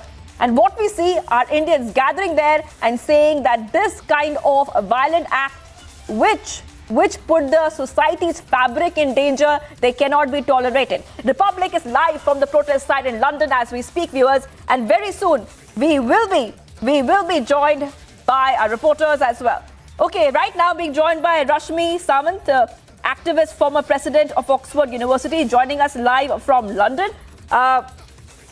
A very good evening to you here from India. We are seeing these visuals come in where it's very, very obvious that the Indian community feels that it's not the time to stay quiet anymore. Multiple incidents of Khalistan supporters attacking temples. This time, even the High Commission attacking the tricolour. Take us through exactly what is happening in London as we speak. Well, I think, as you all saw, the Khalistan, under the guise of a peaceful protest, tried to desecrate the Indian flag outside the Indian High Commission. And you can see the Indian community fight back. You see a staff at the Indian High Commission actually flash back the flag. You see Indians gathering. I'm actually here at the site to show solidarity with the Indian High Commission and to, represent that spirit of Bharatiyata, that, you cannot attack us and we won't take these things lying down. It's interesting to watch that there are many Sikh brothers and sisters who have joined us today to show that Khalistan movement is just a fringe movement and that it does not represent either India or the sentiment of the general Sikh population. Right. And Rashmi, what was very, very interesting and what shows solidarity amongst the Indian community is that after these Khalistan supporters vandalized the Indian High Commission in London, a picture has been shared where it shows a tricolour, a bigger tricolour, a huge tricolour stretched across the India House in London. And that really shows the sentiment that the people feel right now, where Indians are fighting back and they're taking matters and very seriously. They ask for security. The mayor has also commented that these kind of actions will not be tolerated. Rashmi. Yes, I think definitely you can see that there was an attempt at desecration and that the Indian High Commission actually rescued the flag in right time. But what's disappointing is that the police got there late and they should have gotten there in right gear to disperse the crowd before something like that happened, because the Indian High Commission has been a target time and again. So I only hope that the authorities do more. There was an arrest within just 24 hours of the attempted desecration. And I hope that more arrests are to follow and that the next time they try to, do something funny, the police gets there right in time and disperses the mob and, arrests the miscreants. That's the only hope. Right. And Rashmi, we can see that, we can see a lot of Indian flags right behind you. And we can see that many people have gathered. If you could just show our viewers exactly what's happening where you are. And if you could also try to speak to some of the other Indians who have come there and they're showing their solidarity as a community. Well, I think I can show you some of what's happening here.